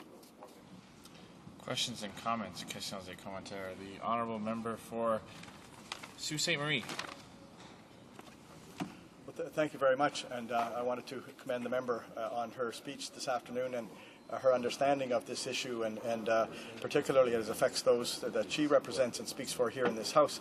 On my travels over the last 2 years, as I've met with people and listened to people about income security, I went to Halifax, and one of the issues, one of the faces of poverty that I heard about very clearly and directly there was women and poverty. The number of women affected by poverty, living in poverty, and maybe the member would like to elaborate on that in terms of the agenda of this government and the massive tax cuts that we're seeing mostly accruing to big corporations. The Honourable Member for Halifax. Thank you very much, Mr. Speaker, and I really welcome the question from the Honourable Member from Sault Ste. Marie because it allows me the opportunity to say what tremendous leadership he has provided, persistently, consistently, stubbornly, on the issue of a serious, comprehensive anti-poverty strategy in this country. He has crisscrossed this country from one end to the other, north, south, east, west, to invite people to come together to talk about solutions. And we now are going to finally have a committee that begins to go to work on this in all parties. Resuming debate, please. Resuming debate, the Honourable Member for Compton-Stanstead. Thank you, Mr. Speaker. I'm very happy to take part in the debate on the New Democratic Party's motion. As you know, what is to be found in this motion has always been of great interest to the Bloc. For example, problems related to employment insurance, poverty, or training. And we can't ignore the incompetence of the Conservative government on these issues. With respect to employment insurance, I will deal specifically with people who are in need of this program. As its title indicates, employment insurance is supposed to be insurance that allows those who pay premiums to have an income if they lose their jobs. And it seems that there's something interesting going on. There was an objective for this program, and the ratio between the beneficiary and subscriber has changed, so less than half of the people who pay into EI later qualify for benefits. Did the current Conservative government do something for the unemployed or people who lose their jobs? Well, not at all, Mr. Speaker. At the Human Resources Committee, where I sit every week, I even heard Conservatives say that people who lose their job in Quebec or elsewhere need only pack up and move to Alberta. Well, I'm sorry, Mr. Speaker, you don't seem to be listening, but you can understand that Labour should be mobile, but you can't just pack up and move to another province that easily. The Bloc Québécois have suggested solutions with various bills that would help people who lose their jobs. Oh, I see that you're listening now. These bills would improve the employment insurance program. Another one asked that an independent fund be created, but the government rejected both of these bills, and in the last budget it decided to create a Crown Corporation for employment insurance.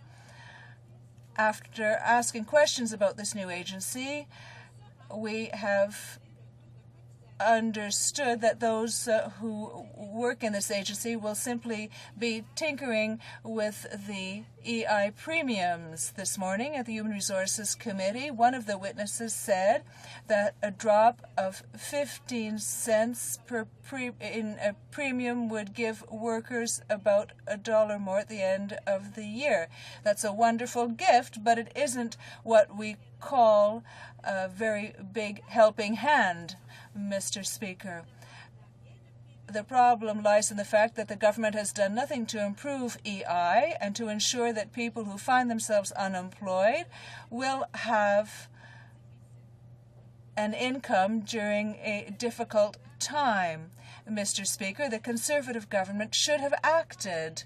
If they don't want to help the unemployed, the Conservatives themselves should find themselves unemployed. Sectoral crises continue in Quebec. These have affected lumber and manufacturing sectors, even in areas that are represented by Conservative members. The government didn't raise a finger to help them. They preferred to help Alberta and their southern neighbors, the Americans and Mr. Bush. The manufacturing crisis has been devastating to the eastern townships where I come from. This week we learned that Shermag was going to be placed under bankruptcy protection. They were hard hit by the Asian competition and the increase in the value of the dollar. Between 2005 and 2007, they had already closed 3 plants in my riding, including one in Scottstown, in Dodswell, and Cookshire, and this meant that hundreds of jobs were lost in small communities. I use Shermag as an example, but I could have used other plants and parts of the manufacturing industry in Quebec. I don't want to dwell on this because that isn't the aim of today's motion. I want to deal with the human aspect. In the eastern townships, we had 42,000 industrial jobs. We have about 25,000 remaining. The manufacturing crisis cost 7,000 good jobs in our area alone, where there are only 300,000 people. These jobs paid between $20 and $22 an hour. And it isn't true that Quebecers will stay at home and take advantage of the EI program, particularly those who qualify. In the eastern townships, these workers rolled up their shirt sleeves and found other jobs that pay only half of what they were earning previously. This is a net loss for these people and for the eastern townships economy. 35% of our industrial jobs have disappeared over a 4-year period. It's a catastrophe. And so, Mr. Speaker, workers who lose their jobs find themselves with an EI program that provides no real insurance, and they have to take what jobs are available, that is low-paying part-time employment. So you can see what I'm getting at, Mr. Speaker. A drop of $4 or $10 or $15 an hour means a lower standard of living and an increase in poverty. But that's the government's laissez-faire ideology. They really don't want to help those who are in the greatest need. Now, to refresh your memory, I might mention that the Conservatives cut the women's program as well as programs for minorities, and the government continues to refuse to refund the seniors who were entitled to the guaranteed income supplement. But they gave tax credits of almost $1 billion a year to the oil companies that, of course, find themselves in the absolute worst misery. This week we learned that the buying power for Quebecers has increased by $53 in 25 years. Another proof of the lack of action by the government, because that represents $1 a week, but this is a gain that has taken 25 years,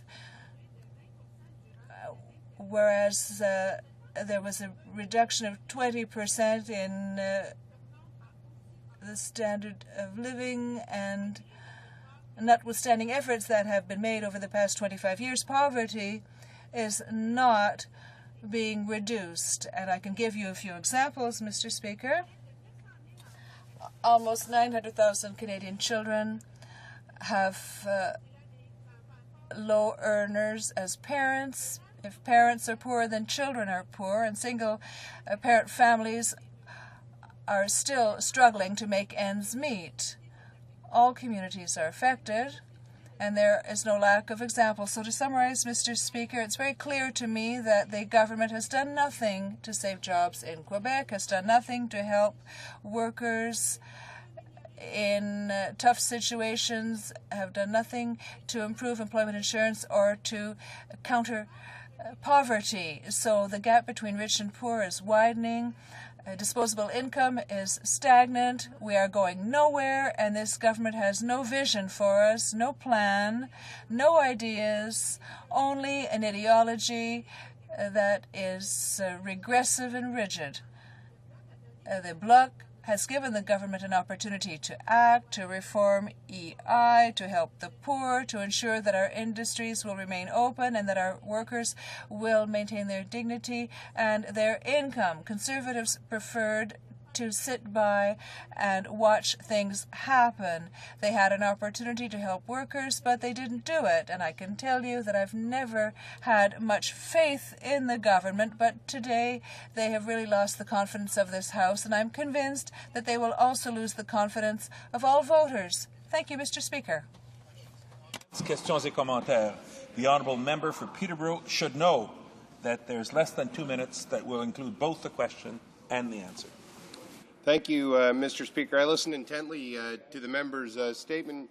It's funny that you would never know from listening to her that Quebec is actually doing quite well, Mr. Speaker. That while there is some sectoral weakness, the fastest growing group of new employees in Quebec are the older workers that this government has sought to help. And the year-over-year employment income increase is 4.5%, Mr. Speaker. People are doing better. They're finding more jobs. The economy is, you know what, there's a global trend. There's a global decline, but we are outperforming every international economy that we compete with. I wonder why this member would possibly support this motion. It's clearly unfounded.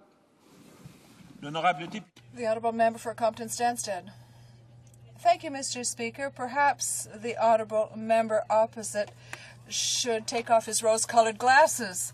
When I tour my riding and I see farmers losing income and industries in communities with only one industry and that industry closes, when people lose their house, when people call me and say, well, I can't pay for my heat this winter, what do I do? Do I heat the house, or do I buy groceries, or do I just let myself go because I can't pay for the drugs that I need? So the honourable member can well talk about thousands of jobs, but if you only work 1 day a week, you still can't pay your mortgage.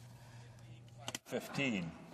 It is my duty to interrupt the proceedings and put forthwith every question necessary to dispose of the business of supply. La question est la suivante. The motion is as follows.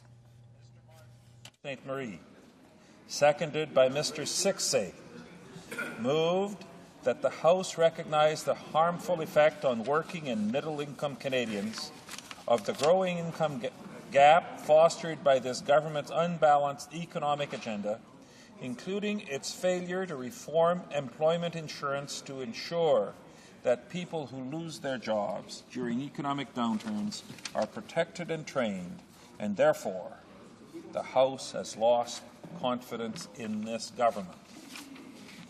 Plaît-il à la Chambre? Is it the pleasure of the House to adopt this motion?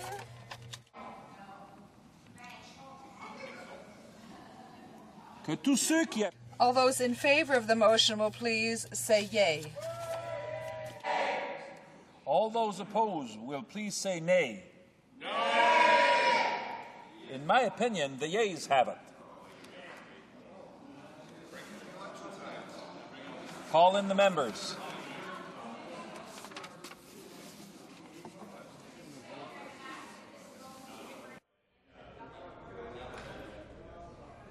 This vote is consequently deferred until the end of government orders on Monday. The honourable member for Simcoe North is rising on a point of order.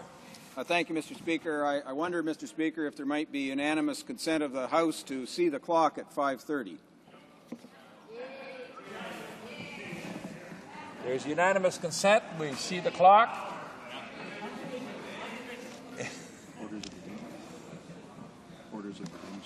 Orders of the day.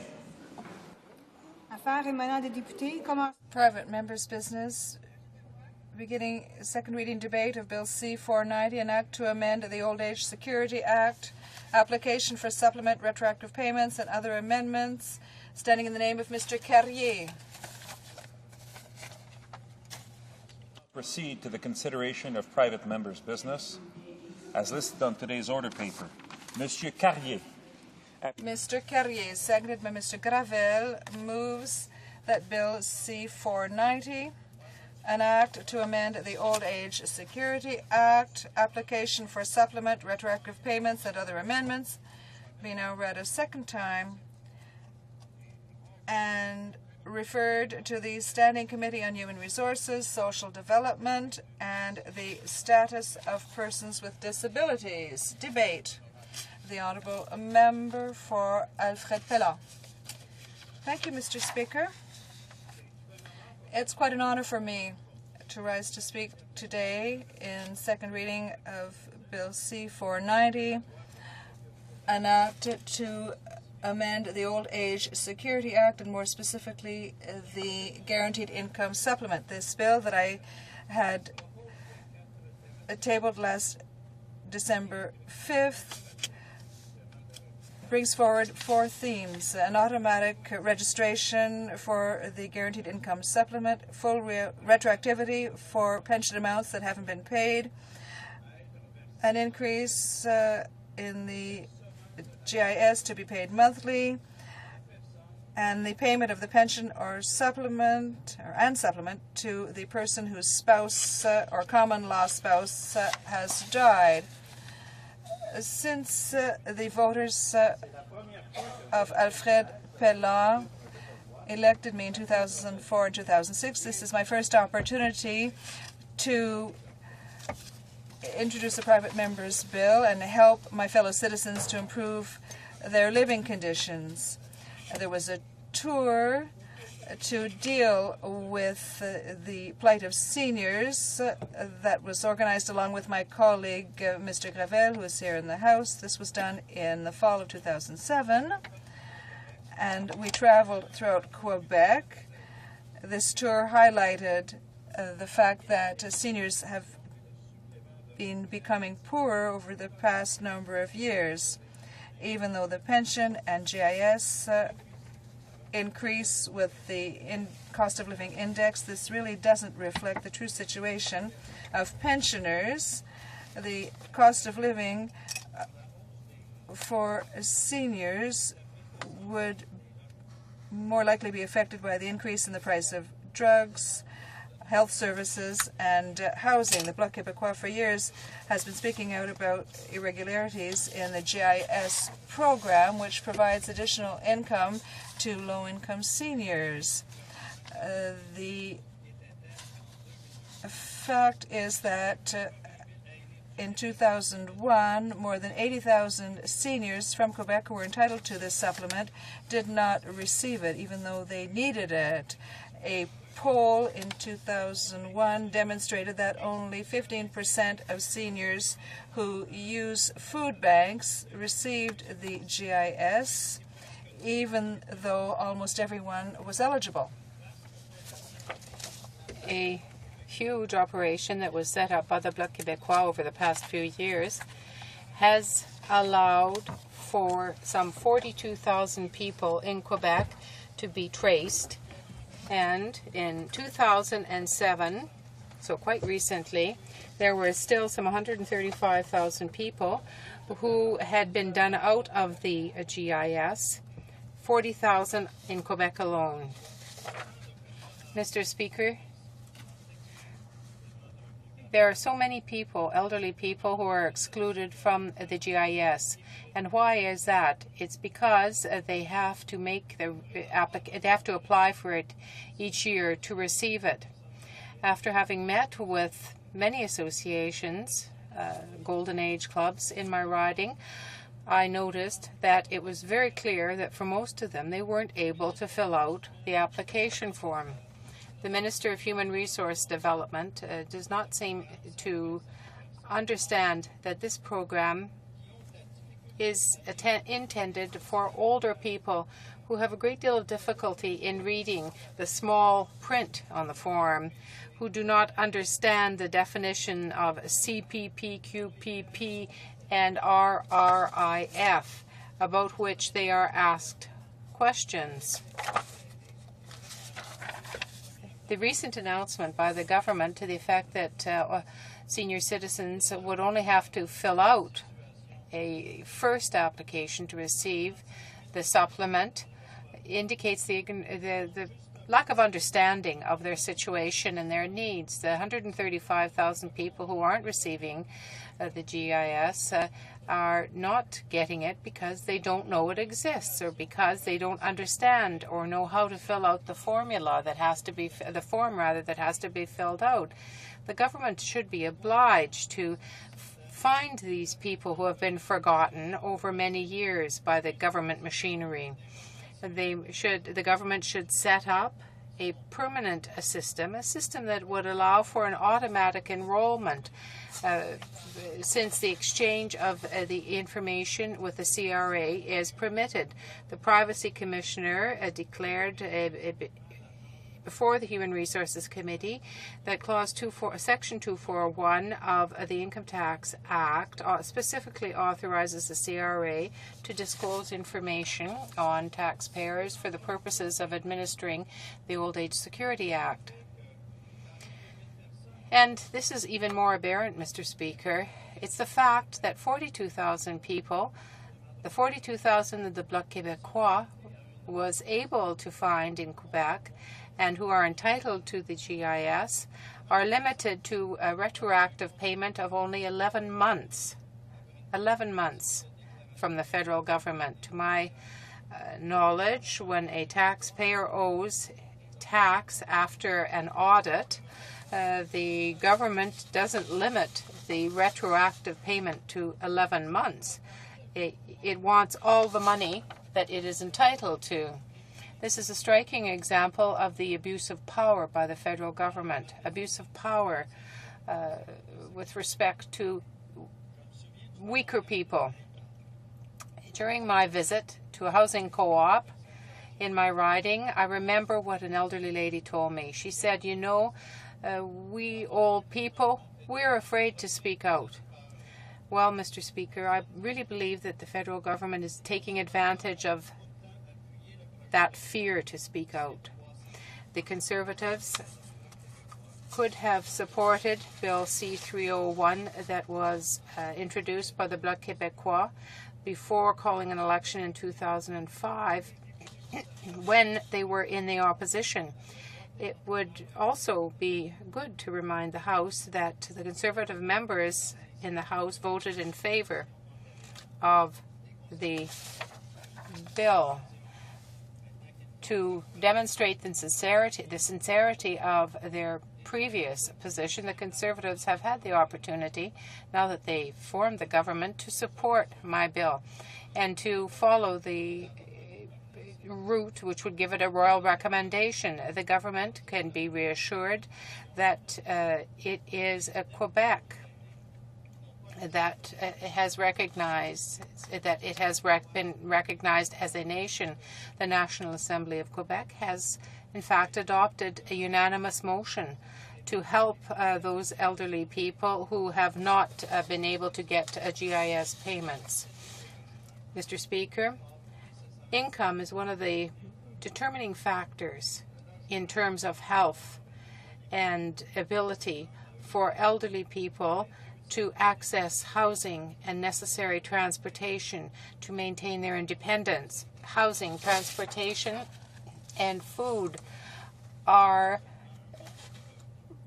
alone represent 2/3 of the expenditures of a household with elderly members. According to the National Social Welfare Council, poverty is not just a lack of income. It also is synonymous with social exclusion. When people can't meet their basic needs, they're not able to participate in simple activities like inviting members of the family or friends to dinner from time to time, or buying a gift for a child or even a grandchild.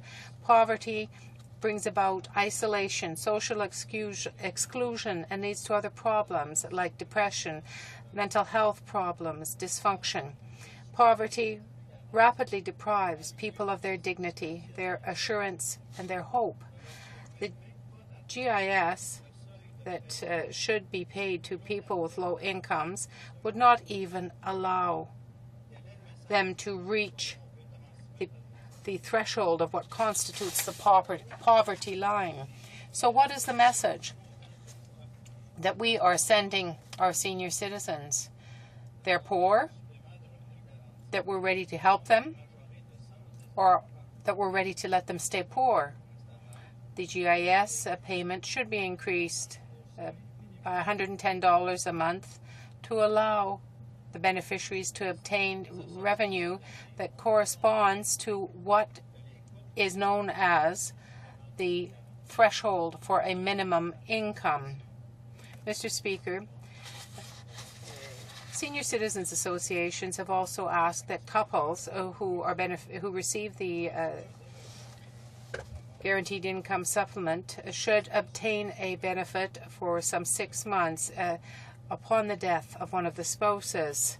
The surviving spouse receives the month payment of the death, the month of the death of the spouse, but after that is only receiving payment as a single person. Certainly, the spousal payments could consider for at least 6 months following a death. Jean Cocteau said, "The older I get, the more I see that what doesn't disappear is dreams." Mr. Speaker, since last December, I've been meeting with hundreds of elderly people in my riding to explain my bill to them. I can confirm that they're happy with what they've seen, that they appreciate that we're trying to help them and that we're trying to do something better for them. I've understood that our senior citizens only have one dream, that is to be able to live in dignity. I'm convinced that my colleagues of all the political parties will recognize that there is a duty that exists for us. We have a duty towards them to allow them to meet that dream, and I say on their behalf, thank you. Questions and comments? Reprise du débat.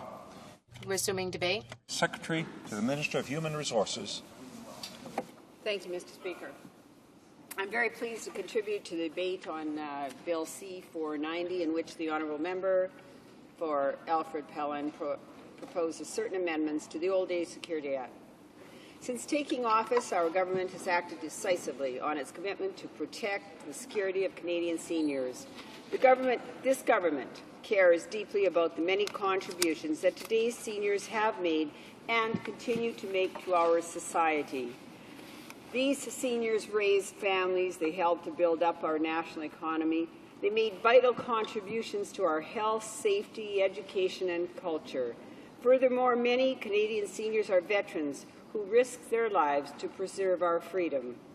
For these reasons and many more, our government will continue to do its utmost to ensure that the Canadian seniors are treated with dignity and treated with respect. We will ensure that they receive the full respect that they deserve.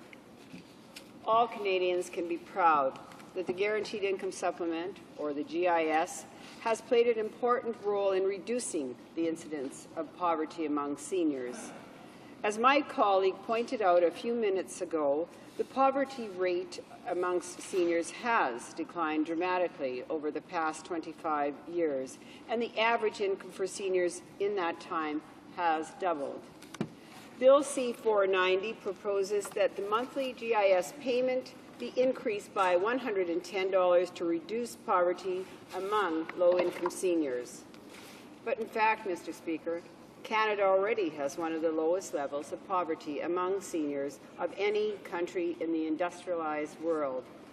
This makes us the envy of many other nations, including Sweden, the United States, and the United Kingdom. Furthermore, when this government was elected, we raised the GIS by 3.5%, and we did it again in January 2007. This amounts to an additional $36 per month for single seniors and $58 per month for couples. These increases will raise the total GIS benefit by more than $2.7 billion over the next 5 years. It will benefit more than 1.6 million GIS recipients, including more than 50,000 seniors who were not eligible for the program under the previous Liberal government.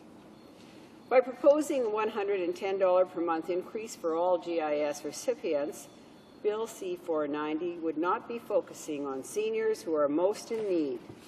And this, Mr. Speaker, is not the responsible thing to do. In addition, this bill proposes unlimited retroactivity for the GIS. Mr. Speaker, cost of such a measurement would be enormous. It would be as high as $6 billion. And we are confident that the current one-year retroactivity provision of old age security and GIS benefits reasonably accommodates delays or oversights for applying for the benefits. I also want to clarify that these benefits have been designed to help low-income seniors meet their current needs. They are not there to address past needs. We make every effort to ensure that eligible low-income seniors receive the benefits to which they are entitled just as soon as possible. This includes sending out GIS applications to low-income seniors identified through the tax system as not currently receiving the supplement. This measure has put GIS benefits in the hands of an additional 325,000 low-income seniors. As well, we work with community and seniors organizations to reach the vulnerable seniors who are not on the tax rolls. Furthermore, as a result of Bill C-36, seniors now only have to apply once for GIS. They will then automatically receive the benefit in any year they are eligible, as long as they file a tax return. All of these measures reduce the likelihood of the eligible seniors missing out on GIS benefits to which they are entitled, as well as the need for retroactive payments. Mr. Speaker, I would also like to respond to Bill C-490's proposal that a surviving spouse to be allowed to receive his or her deceased spouse's pension payment for 6 months. Such a measure would raise a major equity issue because newly widowed persons would temporarily receive higher benefits than other single seniors living on single incomes. Finally, Mr. Speaker, Bill C-490 proposes that the requirement for seniors to apply for GIS benefits be eliminated altogether. We require a formal application because the information available from the Canada Revenue Agency is not always sufficient to determine a senior's or a person's eligibility. As well, some Canadian seniors choose not to receive the GIS for personal reasons. That is a decision that we must respect. We also recognize and we respect the choice of many of today's seniors to continue working. To assist low-income seniors who choose to work, Budget 2008 proposes to invest $60 million per year to increase the GIS earnings exemption. This important measure would exempt fully the first $3,500 of earnings and the average earnings of working seniors who receive the GIS. Low-income seniors who want to remain in the workforce would therefore be able to keep more of their GIS benefits. Nearly 100,000 low-income seniors will benefit. Mr. Speaker, I repeat, 100,000 seniors will benefit. The budget also proposed to extend the targeted initiative for older workers until 2012. It would add $90 million to the federal provincial employment program for unemployed older workers in vulnerable communities to help them stay active in the workforce. Budget 2008 made crucial investments on seniors' behalf, addressing the problem of elder abuse in all its ugly forms. Over 3 years, our government will invest $13 million to help seniors and others recognize the signs and symptoms of elder abuse and to provide information on available support. Mr. Speaker, I believe our government's creation last year of the position of the Secretary of State for Seniors speaks directly to our promise to ensure the continued well-being of all Canadians aged 65 and up. We also established the National Seniors Council to advise us on seniors' issues of national importance.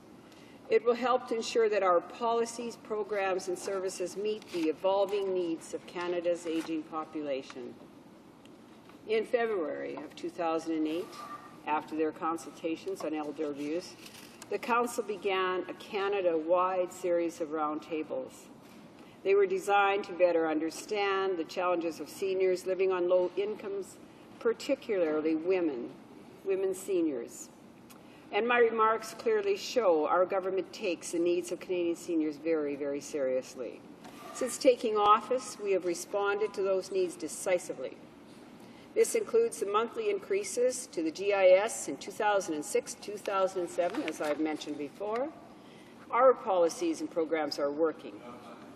Our policies and programs are working in a very concrete and concerted way to support Canadian seniors' well-being and financial security. The proposals contained in C-490, on the other hand, would require enormous financial investments that would not be targeted to those most in need.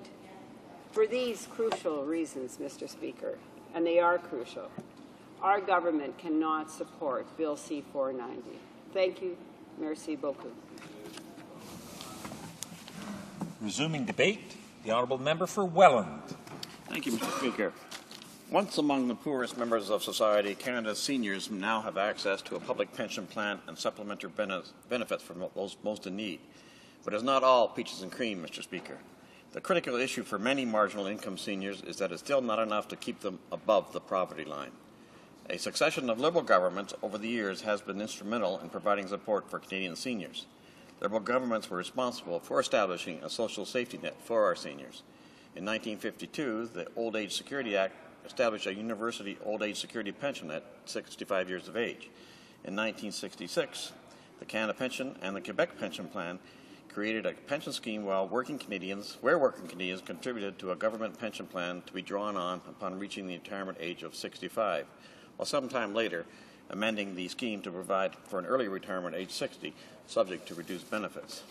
In 1967, the Guaranteed Income Supplement for very low-income seniors was instituted to top up our old age security benefits. In 1998, a restructured Canada Pension Plan was instituted to ensure its sustainability. Government action to financially secure the public pension system meant that Canada was the only country in the G7 with a fully balanced public pension plan system assessed by actuarial experts to have long-term sustainability. The Canada Pension Plan and the Old Age Security are indexed quarterly based on Consumer Price Index, which allows for modest increases in accordance with a comparable increase of the Consumer Price Index. In reality, however, the value of such increases for an individual is literally small change. In 2005, the Guaranteed Income Supplement benefits for low-income seniors was increased by $2.7 billion over 2 years. This was the first non-cost of living increase since 1984. As a result, the maximum GIS supplement was increased to more than $400 per year for a single senior and by almost $700 for a couple. Successive governments have tried to assist our needy seniors in other ways as well. For instance, Liberal Budget 2005 doubled to $10,000 the maximum amount of medical and disability-related expenses that caregivers can claim on behalf of their dependents. And further, approximately 240,000 seniors were removed from the tax rolls in 2005 when the basic personal exemption was raised to $10,000. Under the Conservatives, the government signed into law Bill C-36, an act to amend the Canada Pension Plan and the Old Age Security Act, which made it easier for the long-term contributors to the Canada Pension Plan to qualify for disability benefits and simplified the application process for the GIS. In Budget 2006, an estimated 85,000 pensioners no longer had to pay income tax as the maximum eligible amount for the pension income rose from $1,000 to $2,000, starting the 2006 tax year. At the same time, other measures, such as the refundable medical expenses supplement, rose from $760 to $1,000. Under Budget 2007, the Conservatives increased the age limit to 71 from 69 for RSPs and registered pensions, and also permitted pension income splitting for eligible pensioners. The age credit was increased by $1,000, which meant that approximately $150 in tax relief for low and modest income seniors. It also permitted phased-in retirement, which allowed an employer to simultaneously pay a partial pension to an employee and provide further pension benefits accruals to the employee. In Budget 2008, the current Guaranteed Income Supplement earned income exemption was raised to $3,500 from its maximum level of $500. These measures confirmed the concern that our successive governments and all political parties have for our aging citizens, and was also a recognition of the financial difficulties many seniors face. All that being said, however, today in Canada, 242,000 seniors still live in poverty, a situation that should be an embarrassment to all members in this House. Behind these numbers and behind these statistics lies a huge human tragedy. Men and women who made this country what it is today, men and women who built this country all too often sit down to a dinner of tea and toast or go hungry. Many live in substandard housing because they do not have the financial resources to lift themselves out of such hovels. Others don't have the financial resources to repair the old family residence that has fallen into disrepair, which leads to a further disrepair as the conditions continue to deteriorate.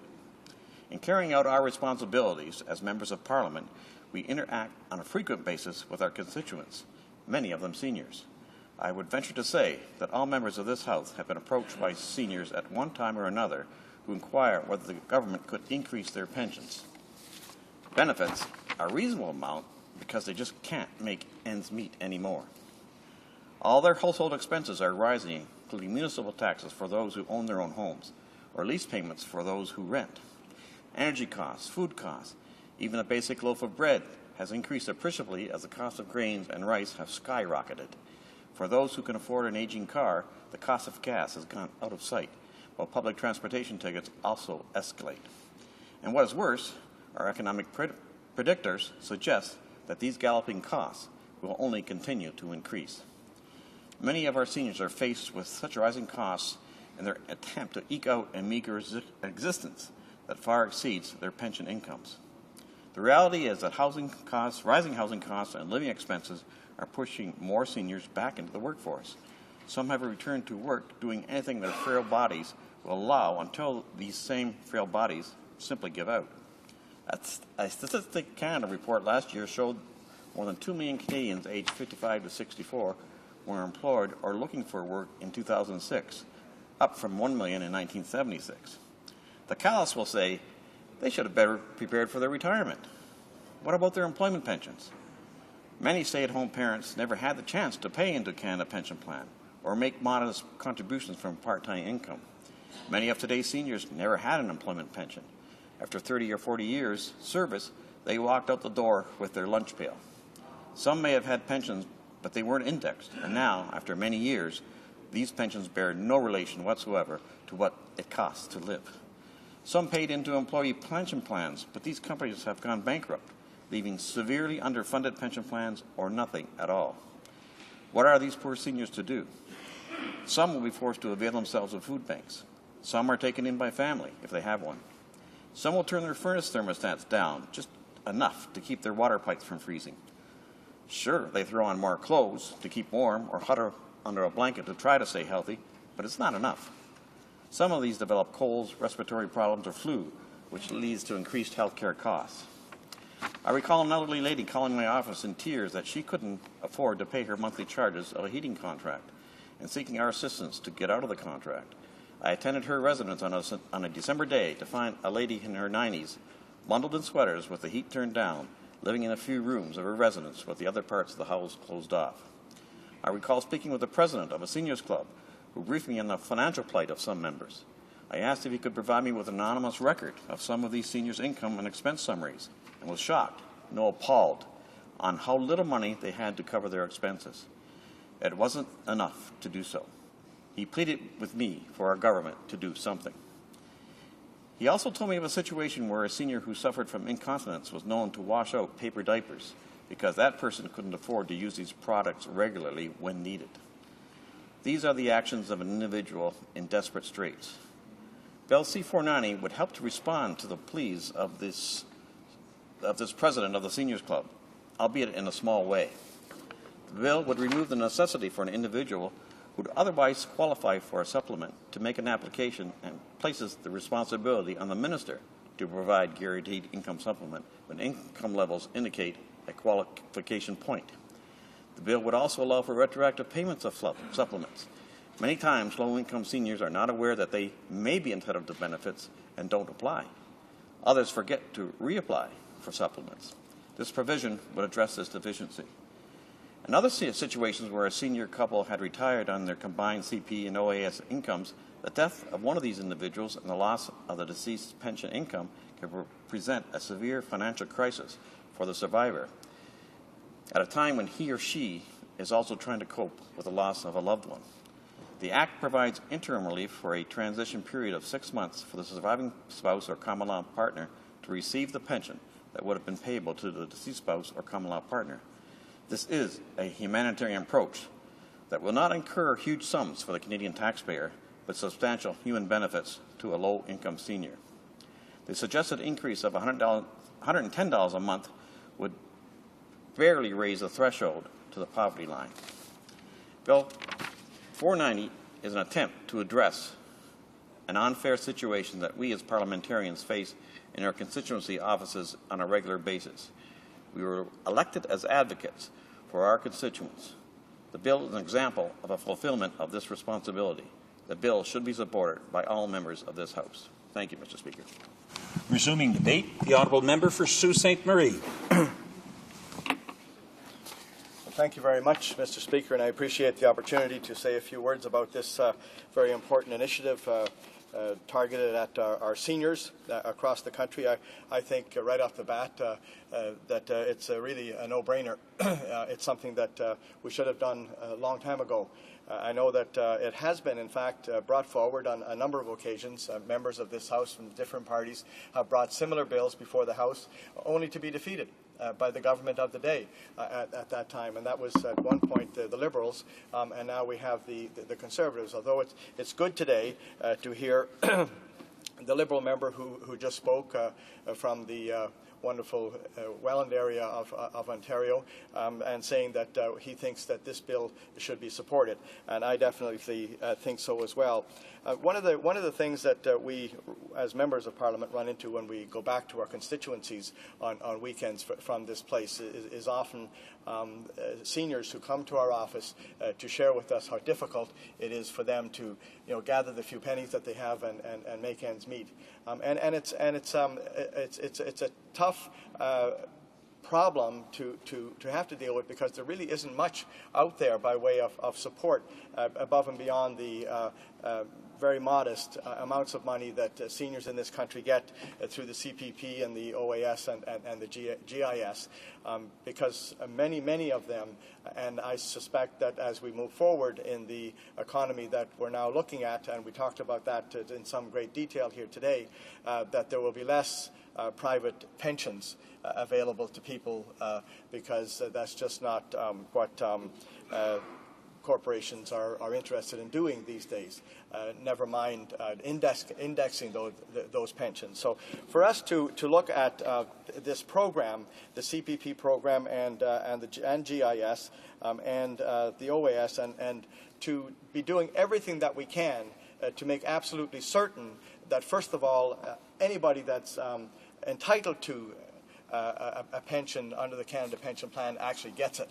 I mean, it does not make any sense to me. I remember the first time I was presented with this by a senior and actually by Richard Shillington, who has championed this cause for a number of years, has done the math, who understands this better than anybody I know, and who has spent some significant time trying to educate me about it. He tells me that there are over an estimated 130,000 individuals in Canada who still aren't applying for and getting their GIS. That doesn't make any sense. I mean, you pay into Canada Pension during your working life, and you would expect that would be automatic once you become 60 or 65 and you apply, that you would get that, and that you would get everything that you're entitled to, that you wouldn't have to fill out an extra form to qualify further for the supplement that comes to the really low income seniors, that would be somehow I believe that in Quebec it is. That once you apply for your Canada Pension, if you qualify for the extra GIS, that it comes, and you don't have to continue to reapply. And I want to commend the government for actually making that small change just recently, where you don't have to reapply every year for this. But the fact that you have to apply in the first place means that there are literally hundreds of thousands of seniors out there who don't get it because they don't know that it's available to them, and they don't know enough to apply. So we, I think, as parliamentarians and people who have been given responsibility for leadership in this place, should be doing everything possible to make sure, in the first place, people who qualify, are entitled, get what is coming to them. And then to move on then to the second piece of this bill, or another piece of this bill, which is the retroactivity of the GIS when you don't get it in the first place. I was astounded when I was first told that if a senior discovered later in life that they were entitled to, in some instances, even the CPP itself. But the GIS particularly, that they then apply and they get it, but they can only get retroactive, I think it's 11 months, even though they may have qualified for 5 or 10 or even 15 years in some instances. That's all they get.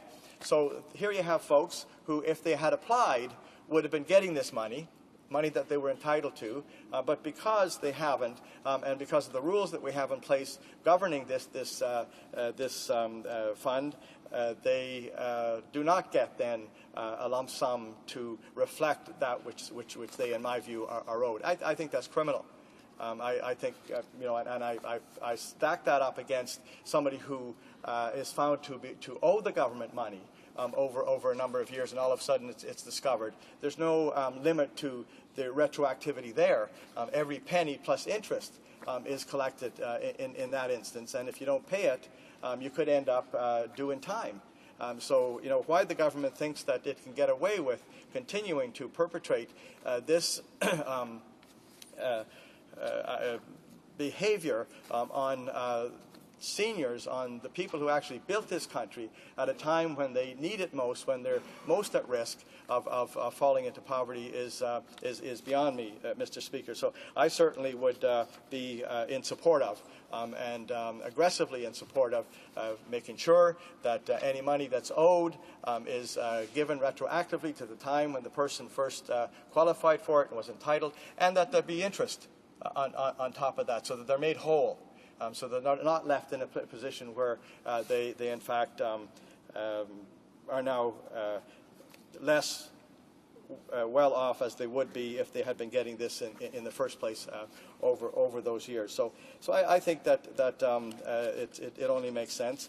And then to also provide some small support to a widow or a widower once their partner or spouse passes on is also, I think, a very good idea. I mean, anybody who's been through a funeral with a family member or a parent or a spouse will know that whole experience is very expensive, and getting more expensive with every day that goes by. So a little bit of money based on what was owed a spouse through the CPP and the GIS, so that they might find themselves in a position of not falling into poverty even further because they've lost a spouse, makes a lot of sense to me as well. And I would guess that I'm trying to understand why the government would not see this as a no-brainer, why the government would not be automatically inclined to say, okay, well, let's do this because it makes sense. It's the right thing to do. And it's, in my view, the legal thing to do because people are owed this money. Why they wouldn't do that, why the previous Liberal government chose not to do it, and why the now Conservative government would see this as not within their purview. I'm thinking it's probably because they think it's going to be too expensive. Well, we again had that conversation here today about the priorities and choices that we make as government. We've seen over the last 2 years this government make a decision to spend literally $200 billion in a tax relief package that's going to go primarily to big corporations, financial institutions, and in the oil industry. What would be wrong with taking a small percentage of that and making sure that our seniors are looked after out in our communities across the country? Those seniors would take every penny of that and spend it in the communities in which they live, on food, on clothing, on paying their rent. It would stimulate the economy of those communities. It's not like we're putting money into a big black hole someplace. This would be an investment in our seniors, an investment in the communities in which they live, an investment in the life of all of us as we watch these people who built this country do better than they are at the moment. So certainly we can commit our caucus to being behind this bill and voting for it, and encouraging the Conservatives to support the Liberals and the Bloc in doing the same. Thank you very much. Hear, hear. Reprise du débat. Resuming debate, the honourable member for Repentigny. Thank you, Mr. Speaker. I'm very pleased to speak to this bill to follow up on the remarks by my colleague, the member for Alfred Bellin, who has introduced this bill. I want to say that since I have become a member of Parliament, I have looked into the needs of our seniors in my riding of Repentigny and elsewhere, their needs and interests. I listened carefully to my colleague, my Liberal colleague in particular, and I have to say that I am more scandalized by what I heard from the Parliamentary Secretary, the member for Blackstrap. She mentioned I would like to address what she said earlier and make the link with the period since the bill has been introduced back in December. She talked about improvements in the GIS of $110 a month. She said that it was the most needy seniors who would receive this money. Now, the GIS is intended for the poorest seniors. It is not for those who are wealthy. So it is the poorest seniors who will necessarily get this money. And I don't think that's a good reason to be against the bill.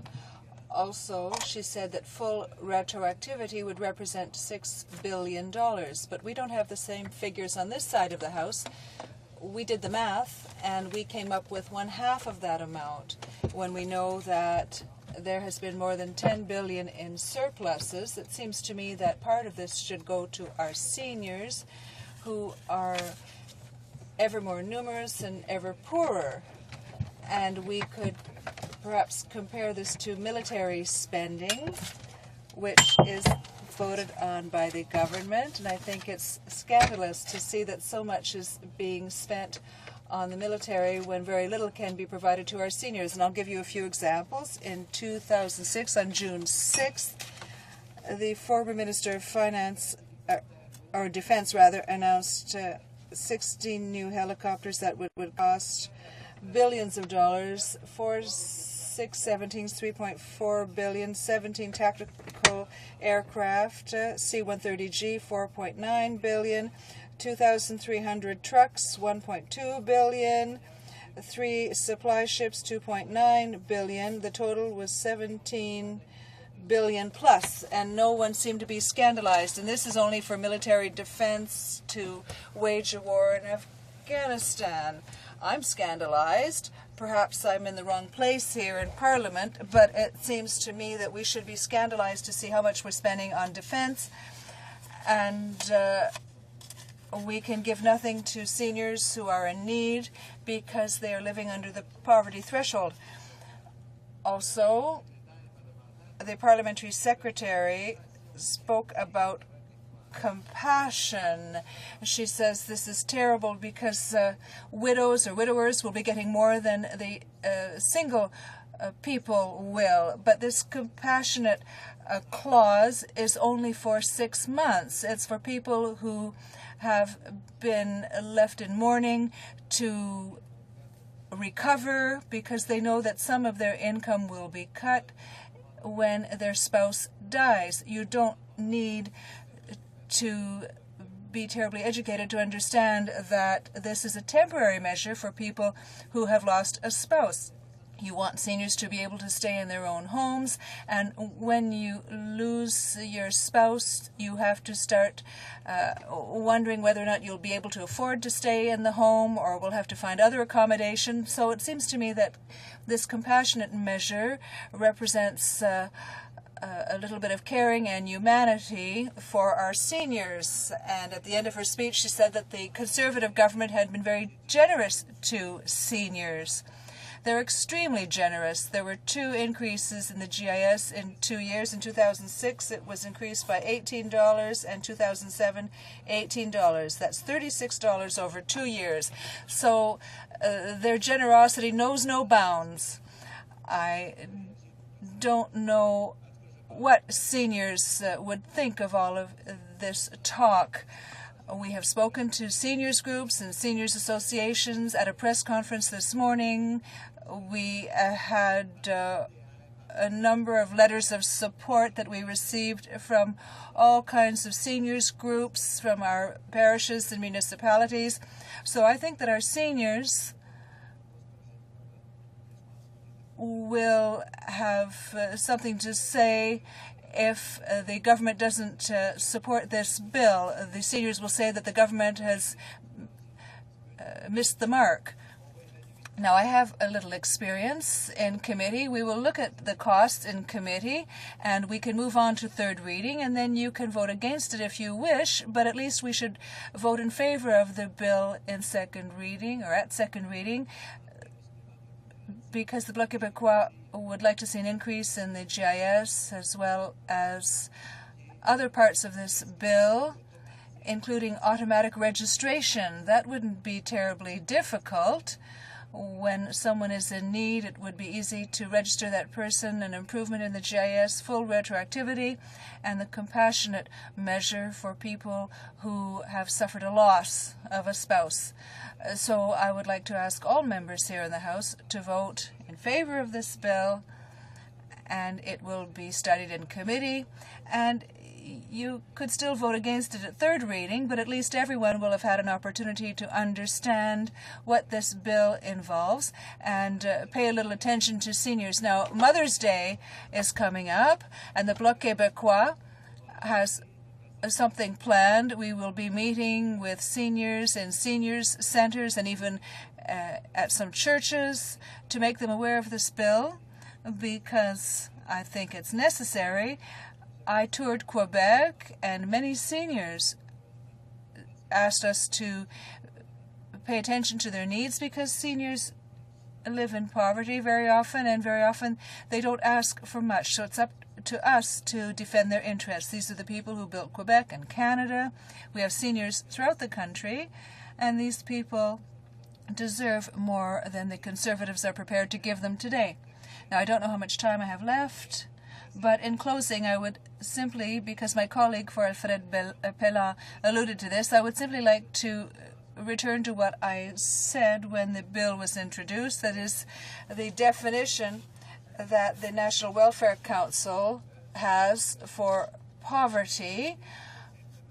Poverty doesn't simply mean having or not having money. Poverty is much more than that. And if the suicide rate among seniors is rising, it's because we have poor seniors.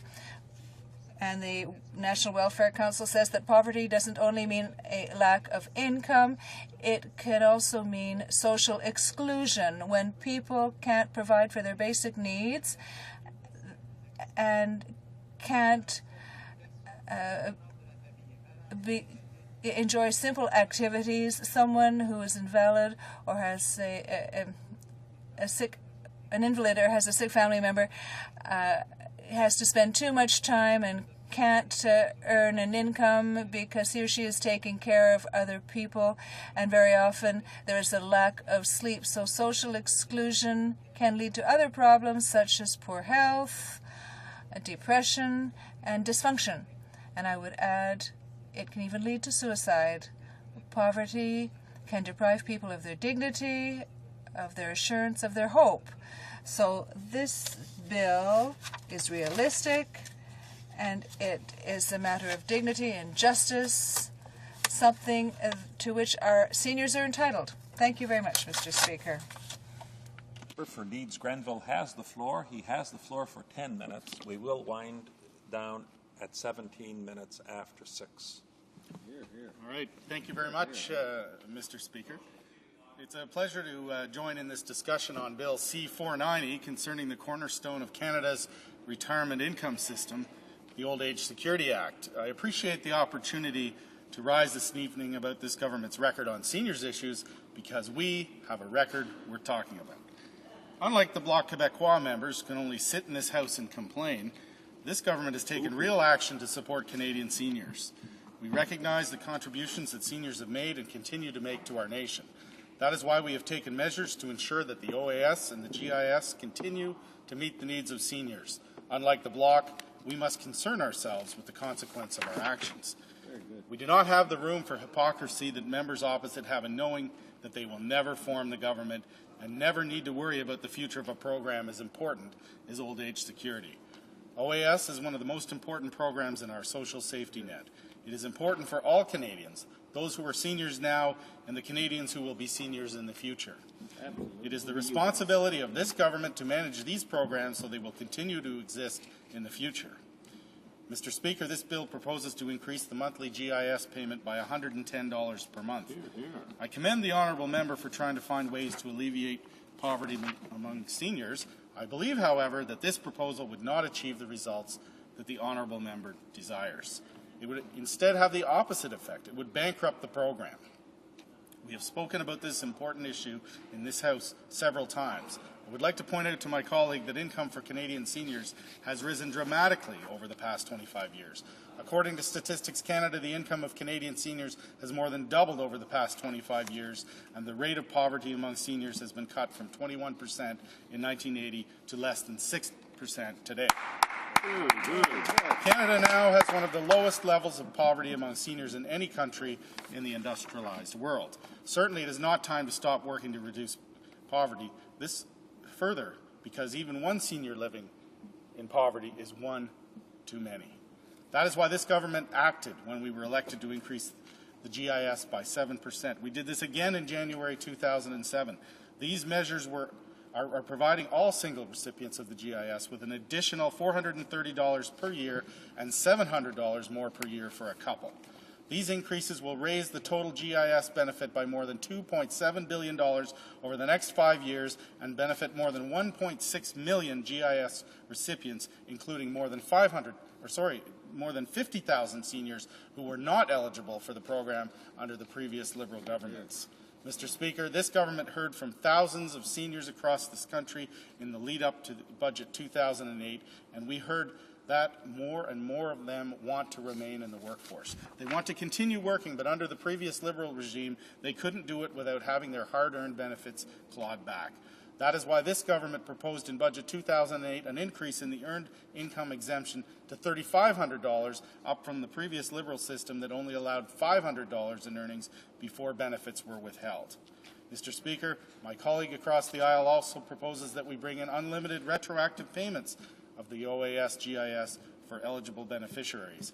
I would remind the House that currently these benefits are payable retroactively for up to a year from the month of application. This period of retroactivity is consistent with retroactivity provisions of most other international jurisdictions. Moreover, it is important to keep in mind that these benefits have been designed to help low-income seniors meet their current needs, not to compensate them for past needs. Yet, the government does make exceptions to the basic one-year limit to ensure that seniors are treated fairly. If the person was incapable of applying, was given bad advice, or if the mistake is an administrative error of the government, we will ensure that people get the benefits that they are entitled to. Mr. Speaker, I would ask the House to consider the financial implications of adopting the proposed measure. It is estimated that there would be an initial lump sum payout to clients amounting to $300 million for each additional year of retroactivity. And where would it stop? A new 5-year limit could entail a payout of $1.5 billion. A 10-year limit would be more than $3 billion. And unlimited retroactivity could be as high as $6 billion in initial lump sum payments. Mr. Speaker, this government takes significant efforts to ensure that eligible low-income seniors receive the benefits to which they are entitled. GIS applications are sent to low-income seniors who do not receive OAS and GIS. Our efforts have resulted in an additional 325,000 low-income seniors receiving the benefits that they were not getting in before.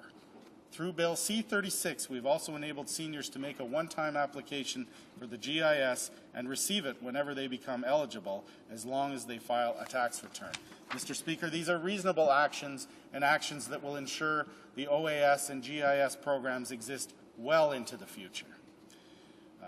Speaking of the survivor's pension payment, Mr. Speaker, this bill also proposes to pay 6 months of deceased person's pension to the survivor. While we are all sympathetic to those who lose their life partners, it would be patently unfair to other single seniors living on single incomes. The GIS already makes adjustments for changes in family status because low-income seniors may become eligible for the GIS or an increase in that supplement owing to their now single income status. We should also remember that the Canada Pension Plan and the Quebec Pension Plan contain survivor benefit provisions. Finally, Mr. Speaker, the proposal to eliminate the requirement to apply for GIS benefits is unfortunately not workable. Formal application is needed since the information available from the Canada Revenue Agency is sometimes insufficient to determine eligibility. As well, some persons choose not to receive the GIS for personal reasons, and it is also incumbent upon us to respect their wishes. The onus remains on the individual to make the initial application, but with the single lifetime application, most of the necessary information can be captured at the time the client first contacts Service Canada prior to their 65th birthday. Mr. Speaker, in conclusion, we can applaud the sentiments behind Bill C-490, but for the reasons that I have outlined, we cannot support it. I can assure this House, however, that the Government of Canada will continue to ensure that its policies, programs and services meet the evolving needs of Canada's senior population. Thank you very much, Mr. Speaker. Well done. Well done. Honorable Deputy. The Honourable Member for Laval has the floor for 3 minutes today and 7 minutes when the bill is next debated. Thank you, Mr. Speaker. I'm very pleased to rise in this House to discuss my colleague Alfred Pellan's bill. I listened carefully to those who have spoken before me, and I find it deplorable that finally in power the government isn't saying what it was saying 2 years ago when they were in opposition. In those days, they strongly advocated seniors receiving full retroactivity for the GIS. So I wonder why it is that when people change sides here in Parliament, when they move across the floor, they change what they are saying. Is it a sickness? Is it normal when you are part of the government? You no longer have the same convictions, the same willingness to give seniors that to which they are entitled. This government broke its promise to women, it broke its promise to veterans, it broke its promise to older people, to seniors, and it continues to break trust with seniors. And I find it unfortunate because this represents $60 billion a year in volunteer work that seniors give to the system. And when only $3 billion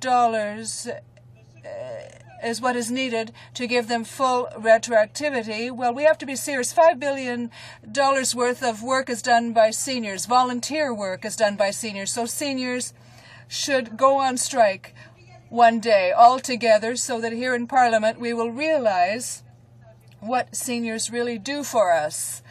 Because until they do that, the government will not understand the importance of giving them their due. Thank you, Mr. Speaker. I will finish with my 7 minutes at another time.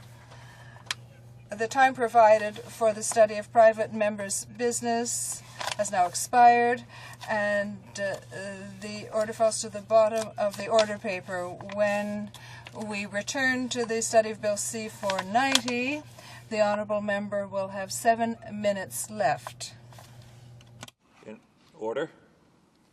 In accordance with Standing Order 38, a motion to adjourn the House is deemed to have been made and seconded at this time. Therefore, the question is that this House do now adjourn. The honourable member for Burnaby Douglas. Thank you, Mr. Speaker. Mr. Speaker, a few weeks back I asked a question of the Minister of Human Resources regarding housing and homelessness and affordable housing in Canada. Mr. Speaker, report after report in community after community across Canada have called on the federal government to act to deal with the affordable housing and homelessness crisis in Canada. Just since I became the NDP's housing critic last fall, the stack of reports issued on that topic is almost a foot high. It includes reports from northern Canada, from Nunavut, from Yukon, and from the Northwest Territories, from most major cities, from many non-governmental organizations, and also from the United Nations Special Rapporteur on Housing. All recognize that the housing situation in Canada is a serious crisis. Some call it a national shame. And all recognize, I should probably say demand, that the federal government must be involved in the solution. Mr. Speaker, the only commitment from the Conservative government in the last budget was for five pilot projects on homelessness that might be related to mental illness and the work of the new Mental Health Commission. Now, Mr. Speaker, I don't deny for a second that there's value in these projects, but the reality is that more pilot projects, more studies, will not solve the crisis of homelessness or of the availability of affordable housing in Canada. The government, and the minister that day, talks about having spent more money than any other government on housing. Well, Mr. Speaker, that claim is only possible because the NDP leveraged a commitment of $1.6 billion from the last Liberal government. New Democrats got the Liberals to abandon yet another huge tax cut to big profitable corporations, to big polluters, to the wealthy, and instead invest in housing, in post-secondary education, in public transit and the environment, and in international aid. Mr. Speaker, the Liberals, you'll remember, then lost the election, and the Conservatives put that money into their trust, their housing trusts. They, in fact, got to appropriate the money that the NDP fought for. Now, the Minister of Human Resources, in his answer to my question, contended that the NDP had voted against the $1.4 billion on housing, and he's absolutely wrong with that claim. We're the ones who obtained and fought for that funding for Canadians who need homes, who need an education, who want to see action on the environment, and who want to see us meet our foreign aid commitments. We're the ones who fought for more money to fight homelessness and to build affordable housing in Canada. Mr. Speaker, the increase in spending on housing that the government claims cannot be attributed to action on the part of the Conservative government. They, in fact, have taken no significant initiative of their own in this regard. Mr. Speaker, we need a national housing program that actually builds homes in Canada and for Canadians. The NDP is committed to a 10-year housing program, a national housing program, to build 200,000 new affordable and social housing units, to renovate 100,000 existing units, to provide 40,000 new rent subsidies. Mr. Speaker, we'd reinstate the co-op housing program, which has been hugely successful and recognized around the world for building communities of people of mixed income, very successful communities that have been a huge boon to many cities and towns across Canada. Mr. Speaker, New Democrats would also introduce a housing bill of rights based on the private member's bill from the member for London Fanshawe, originated by the member for Vancouver East, that would enshrine the right to housing in law, according to the obligations that Canada has made in international agreements that we've signed, and to legislate the process for developing and implementing a national housing program. Mr. Speaker, those are some of the steps New Democrats... It's with regret that I must interrupt the honourable member. The floor now belongs to the Honourable Parliamentary Secretary, to the Minister of Human Resources and Social Development. Thank you, Mr. Speaker. I would like to thank my honourable colleague from Burnaby for raising this important question in the House this evening. The government has a record of action and a record of investment. The NDP only have a record of voting against our investments, and this government believes very strongly that a safe and stable home is an important first step on the path out of poverty. This is why we've invested more than $2.7 billion each and every year to create affordable housing units and to combat the issue of homelessness. Annual funding for these important issues has never been higher, but my NDP friends voted against it. Budget 2006, this government invested $1.4 billion in 3 affordable housing trusts. These trusts will invest $800 million to create affordable housing units across the country, $300 million to the Northern Housing Trust to help people living in the north, and $300 million to address the urgent needs of affordable housing for Aboriginals living off reserve. The NDP opposed all those important investments. They opposed helping solve the problems on reserve in the north and in our cities. They opposed real solutions to the problems created by 13 years of Liberal inaction. They voted against this investment. Mr. Speaker, the government invested more than $1.7 billion each and every year to support more than 620,000 existing affordable housing units. The NDP opposed and voted against that investment as well. Mr. Speaker, the government believes that local problems can only be solved by local solutions, and that's why we started the Homelessness Partnering Strategy. And the new plan will help the federal government work with our provincial and territorial partners, as well as municipalities, community leaders, to find solutions that will make a real difference on the ground. Mr. Speaker, we invested almost $270 million into this new plan, and it's beginning to show some real results. So far, more than 600 projects have been funded across the country through this plan. Unfortunately, the NDP voted against this investment. They voted against a plan that is showing real results in getting people off the streets and on the path to self-sufficiency. My colleague from Burnaby says he wants to see a national strategy to combat homelessness and build affordable housing units, but he and his party have systematically voted against every single initiative this government has implemented. They voted against $2.7 billion, and I suggest that my colleague put his vote where his mouth is. Mr. Speaker, thank you. Merci beaucoup. The honourable member for Burnaby Douglas. Well, thank you, Mr. Speaker. I think it's interesting that the parliamentary secretary couldn't even give her her statement with a straight face, because she knows the way she's stretching some of the truth in this situation. I mean, the reality is, Mr. Speaker, as I said, that this government has made no new initiatives of their own. They should be, rather than criticizing the NDP and misrepresenting our voting record, they should be thanking us for having fought the Liberals to ensure that there was money that they are able now to spend on housing, and that's the only place that they have any of this money for housing. Now, Mr. Speaker, I have a question for the parliamentary secretary. There's 3 existing programs on housing. There's an existing program on affordable housing. There's the Residential Rehabilitation Assistance Program. There's the Homelessness Initiative. All of these programs expire in 10 months, and yet this government has refused to commit to their renewal. When will the government commit to that renewal? Do we have to go through the same terrible fight that we did the last time the Homelessness Initiative was up for renewal? Honourable, the Parliamentary Secretary has the floor to respond. Mr. Speaker, I take this issue very seriously. It was just the humor from across that he expressed that was very disrespectful. It is a very, very important issue. Let me say again, the government believes that a safe and stable home is an important first step on the path out of poverty, and that's why the government took swift and decisive action. We formed government, and we made real investments to create affordable housing spaces and to help people get off the streets, and told this government is investing $2.7 billion each and every year to support affordable housing spaces and to help people get off the streets and into a home. In fact, no government in Canadian history has invested more.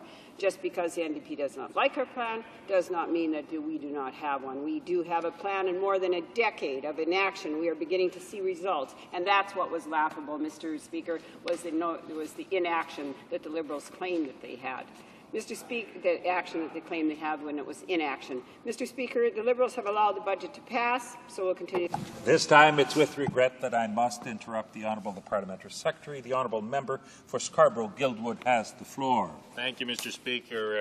A few months ago I asked the question of the Finance Minister, was answered by the Parliamentary Secretary, pertaining to income trusts and the losses that CPP had incurred by investing in income trusts. And of course, we all know the story about income trust, because the government reversed itself and devalued $35 billion out of the market, consequence of which was the CPP lost a significant sum of money. And therefore, we all lost a significant sum of money. In response to the parliamentary secretary put forward this rather rosy picture of the status of our economy, Mr. Speaker. Since then, the Governor of the Bank of Canada has released a not quite so rosy picture of the state of our economy, Mr. Speaker, and this has significant implications for us all. Clearly, Ontario and Quebec are suffering from the worst of this. The manufacturing sector has been significantly impacted, and we can't continue to expect that the oil in Alberta and Saskatchewan will carry the rest of us over this economic downturn. Even the financial sector, based basically in Toronto, Mr. Speaker, has been impacted by this near recession at this point. So why is this of significance, Mr. Speaker? And why is the Parliamentary Secretary's rather rosy and optimistic views on the economy so poorly timed and poorly placed? Well, Mr. Speaker, every 1% of GDP reduction is basically $3.3 billion off the estimates that they have of government revenues. And because the government has been outspending like crazy and reducing revenues on the other side with foolishly implemented tax relief, they brought themselves down to a squeeze, Mr. Speaker. They've eliminated the $3 billion contingency fund, which they promised not to do in their platform, but they've already eliminated. And what their projections were on their rosiness was $2.3 billion projected surplus, when in fact 1% meltdown on GDP will put them into deficit. So we may actually be in deficit. We just haven't found out from the Minister of Finance yet.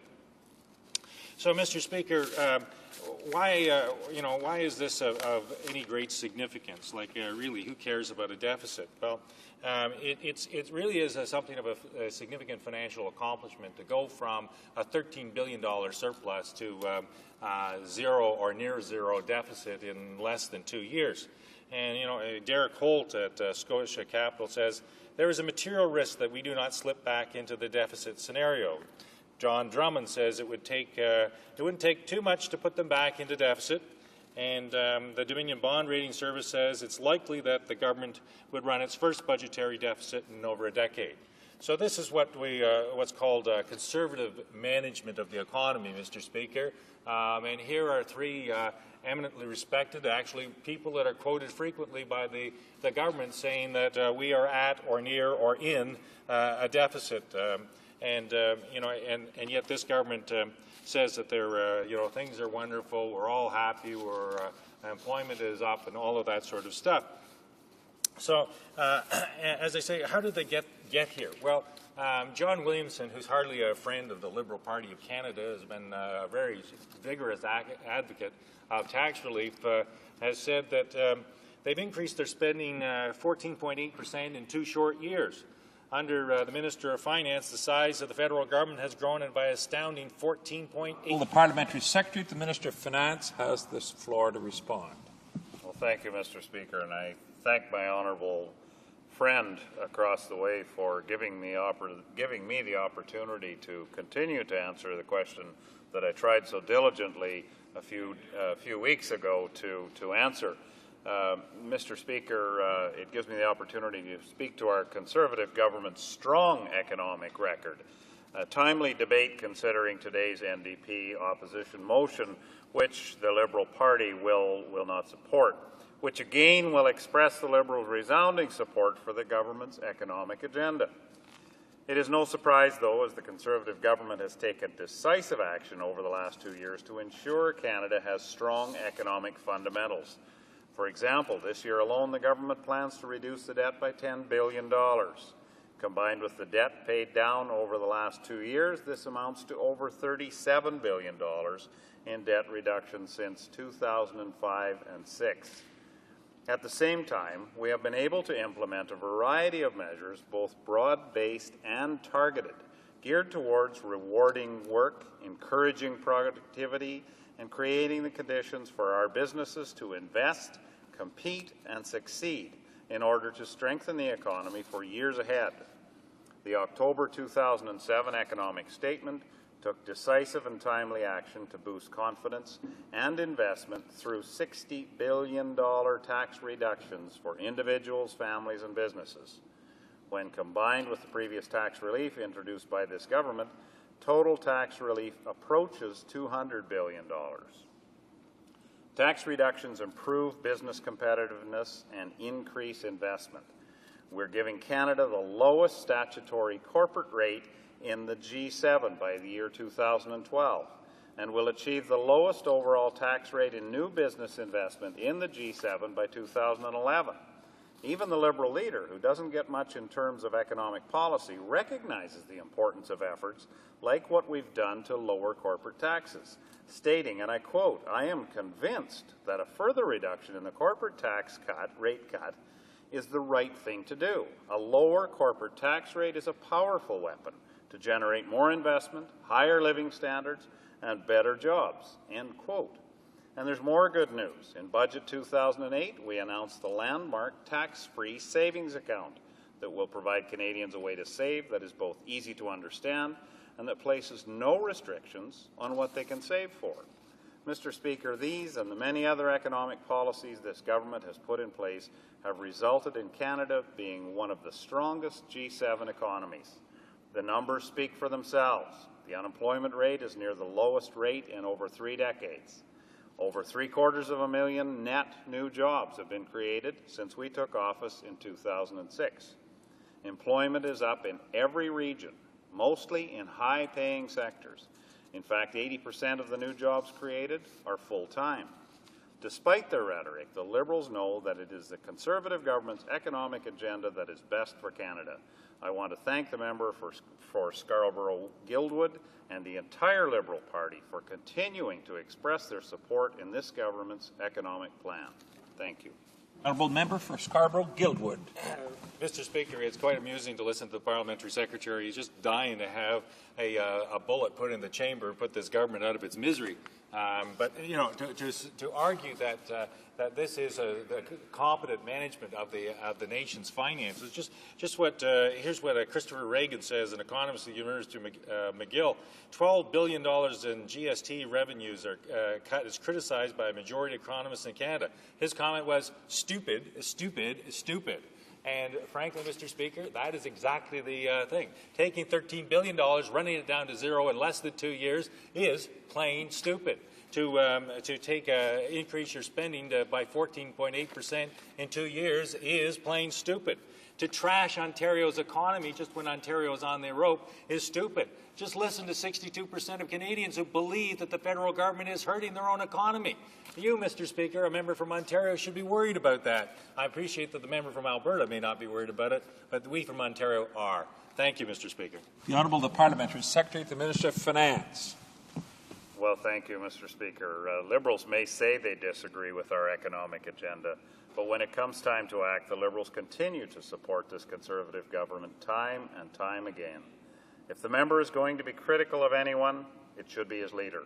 The current tax and spend Liberal leader has threatened all of this Conservative government's hard work by introducing a massive gasoline tax. Taxes on gas, Mr. Speaker. That's exactly what Canadians don't want to see. Tax on their heating fuels by threatening to raise the GST. Take back the universal child care benefit and more, Mr. Speaker. The Liberals want to take money out of the wallets of hardworking Canadians and send it back to Ottawa. We strongly disagree, and we will not let that happen, Mr. Speaker. The motion to adjourn the House is now deemed to have been adopted. Accordingly, this House stands adjourned until tomorrow at 10 a.m. pursuant to Standing Order 24-1.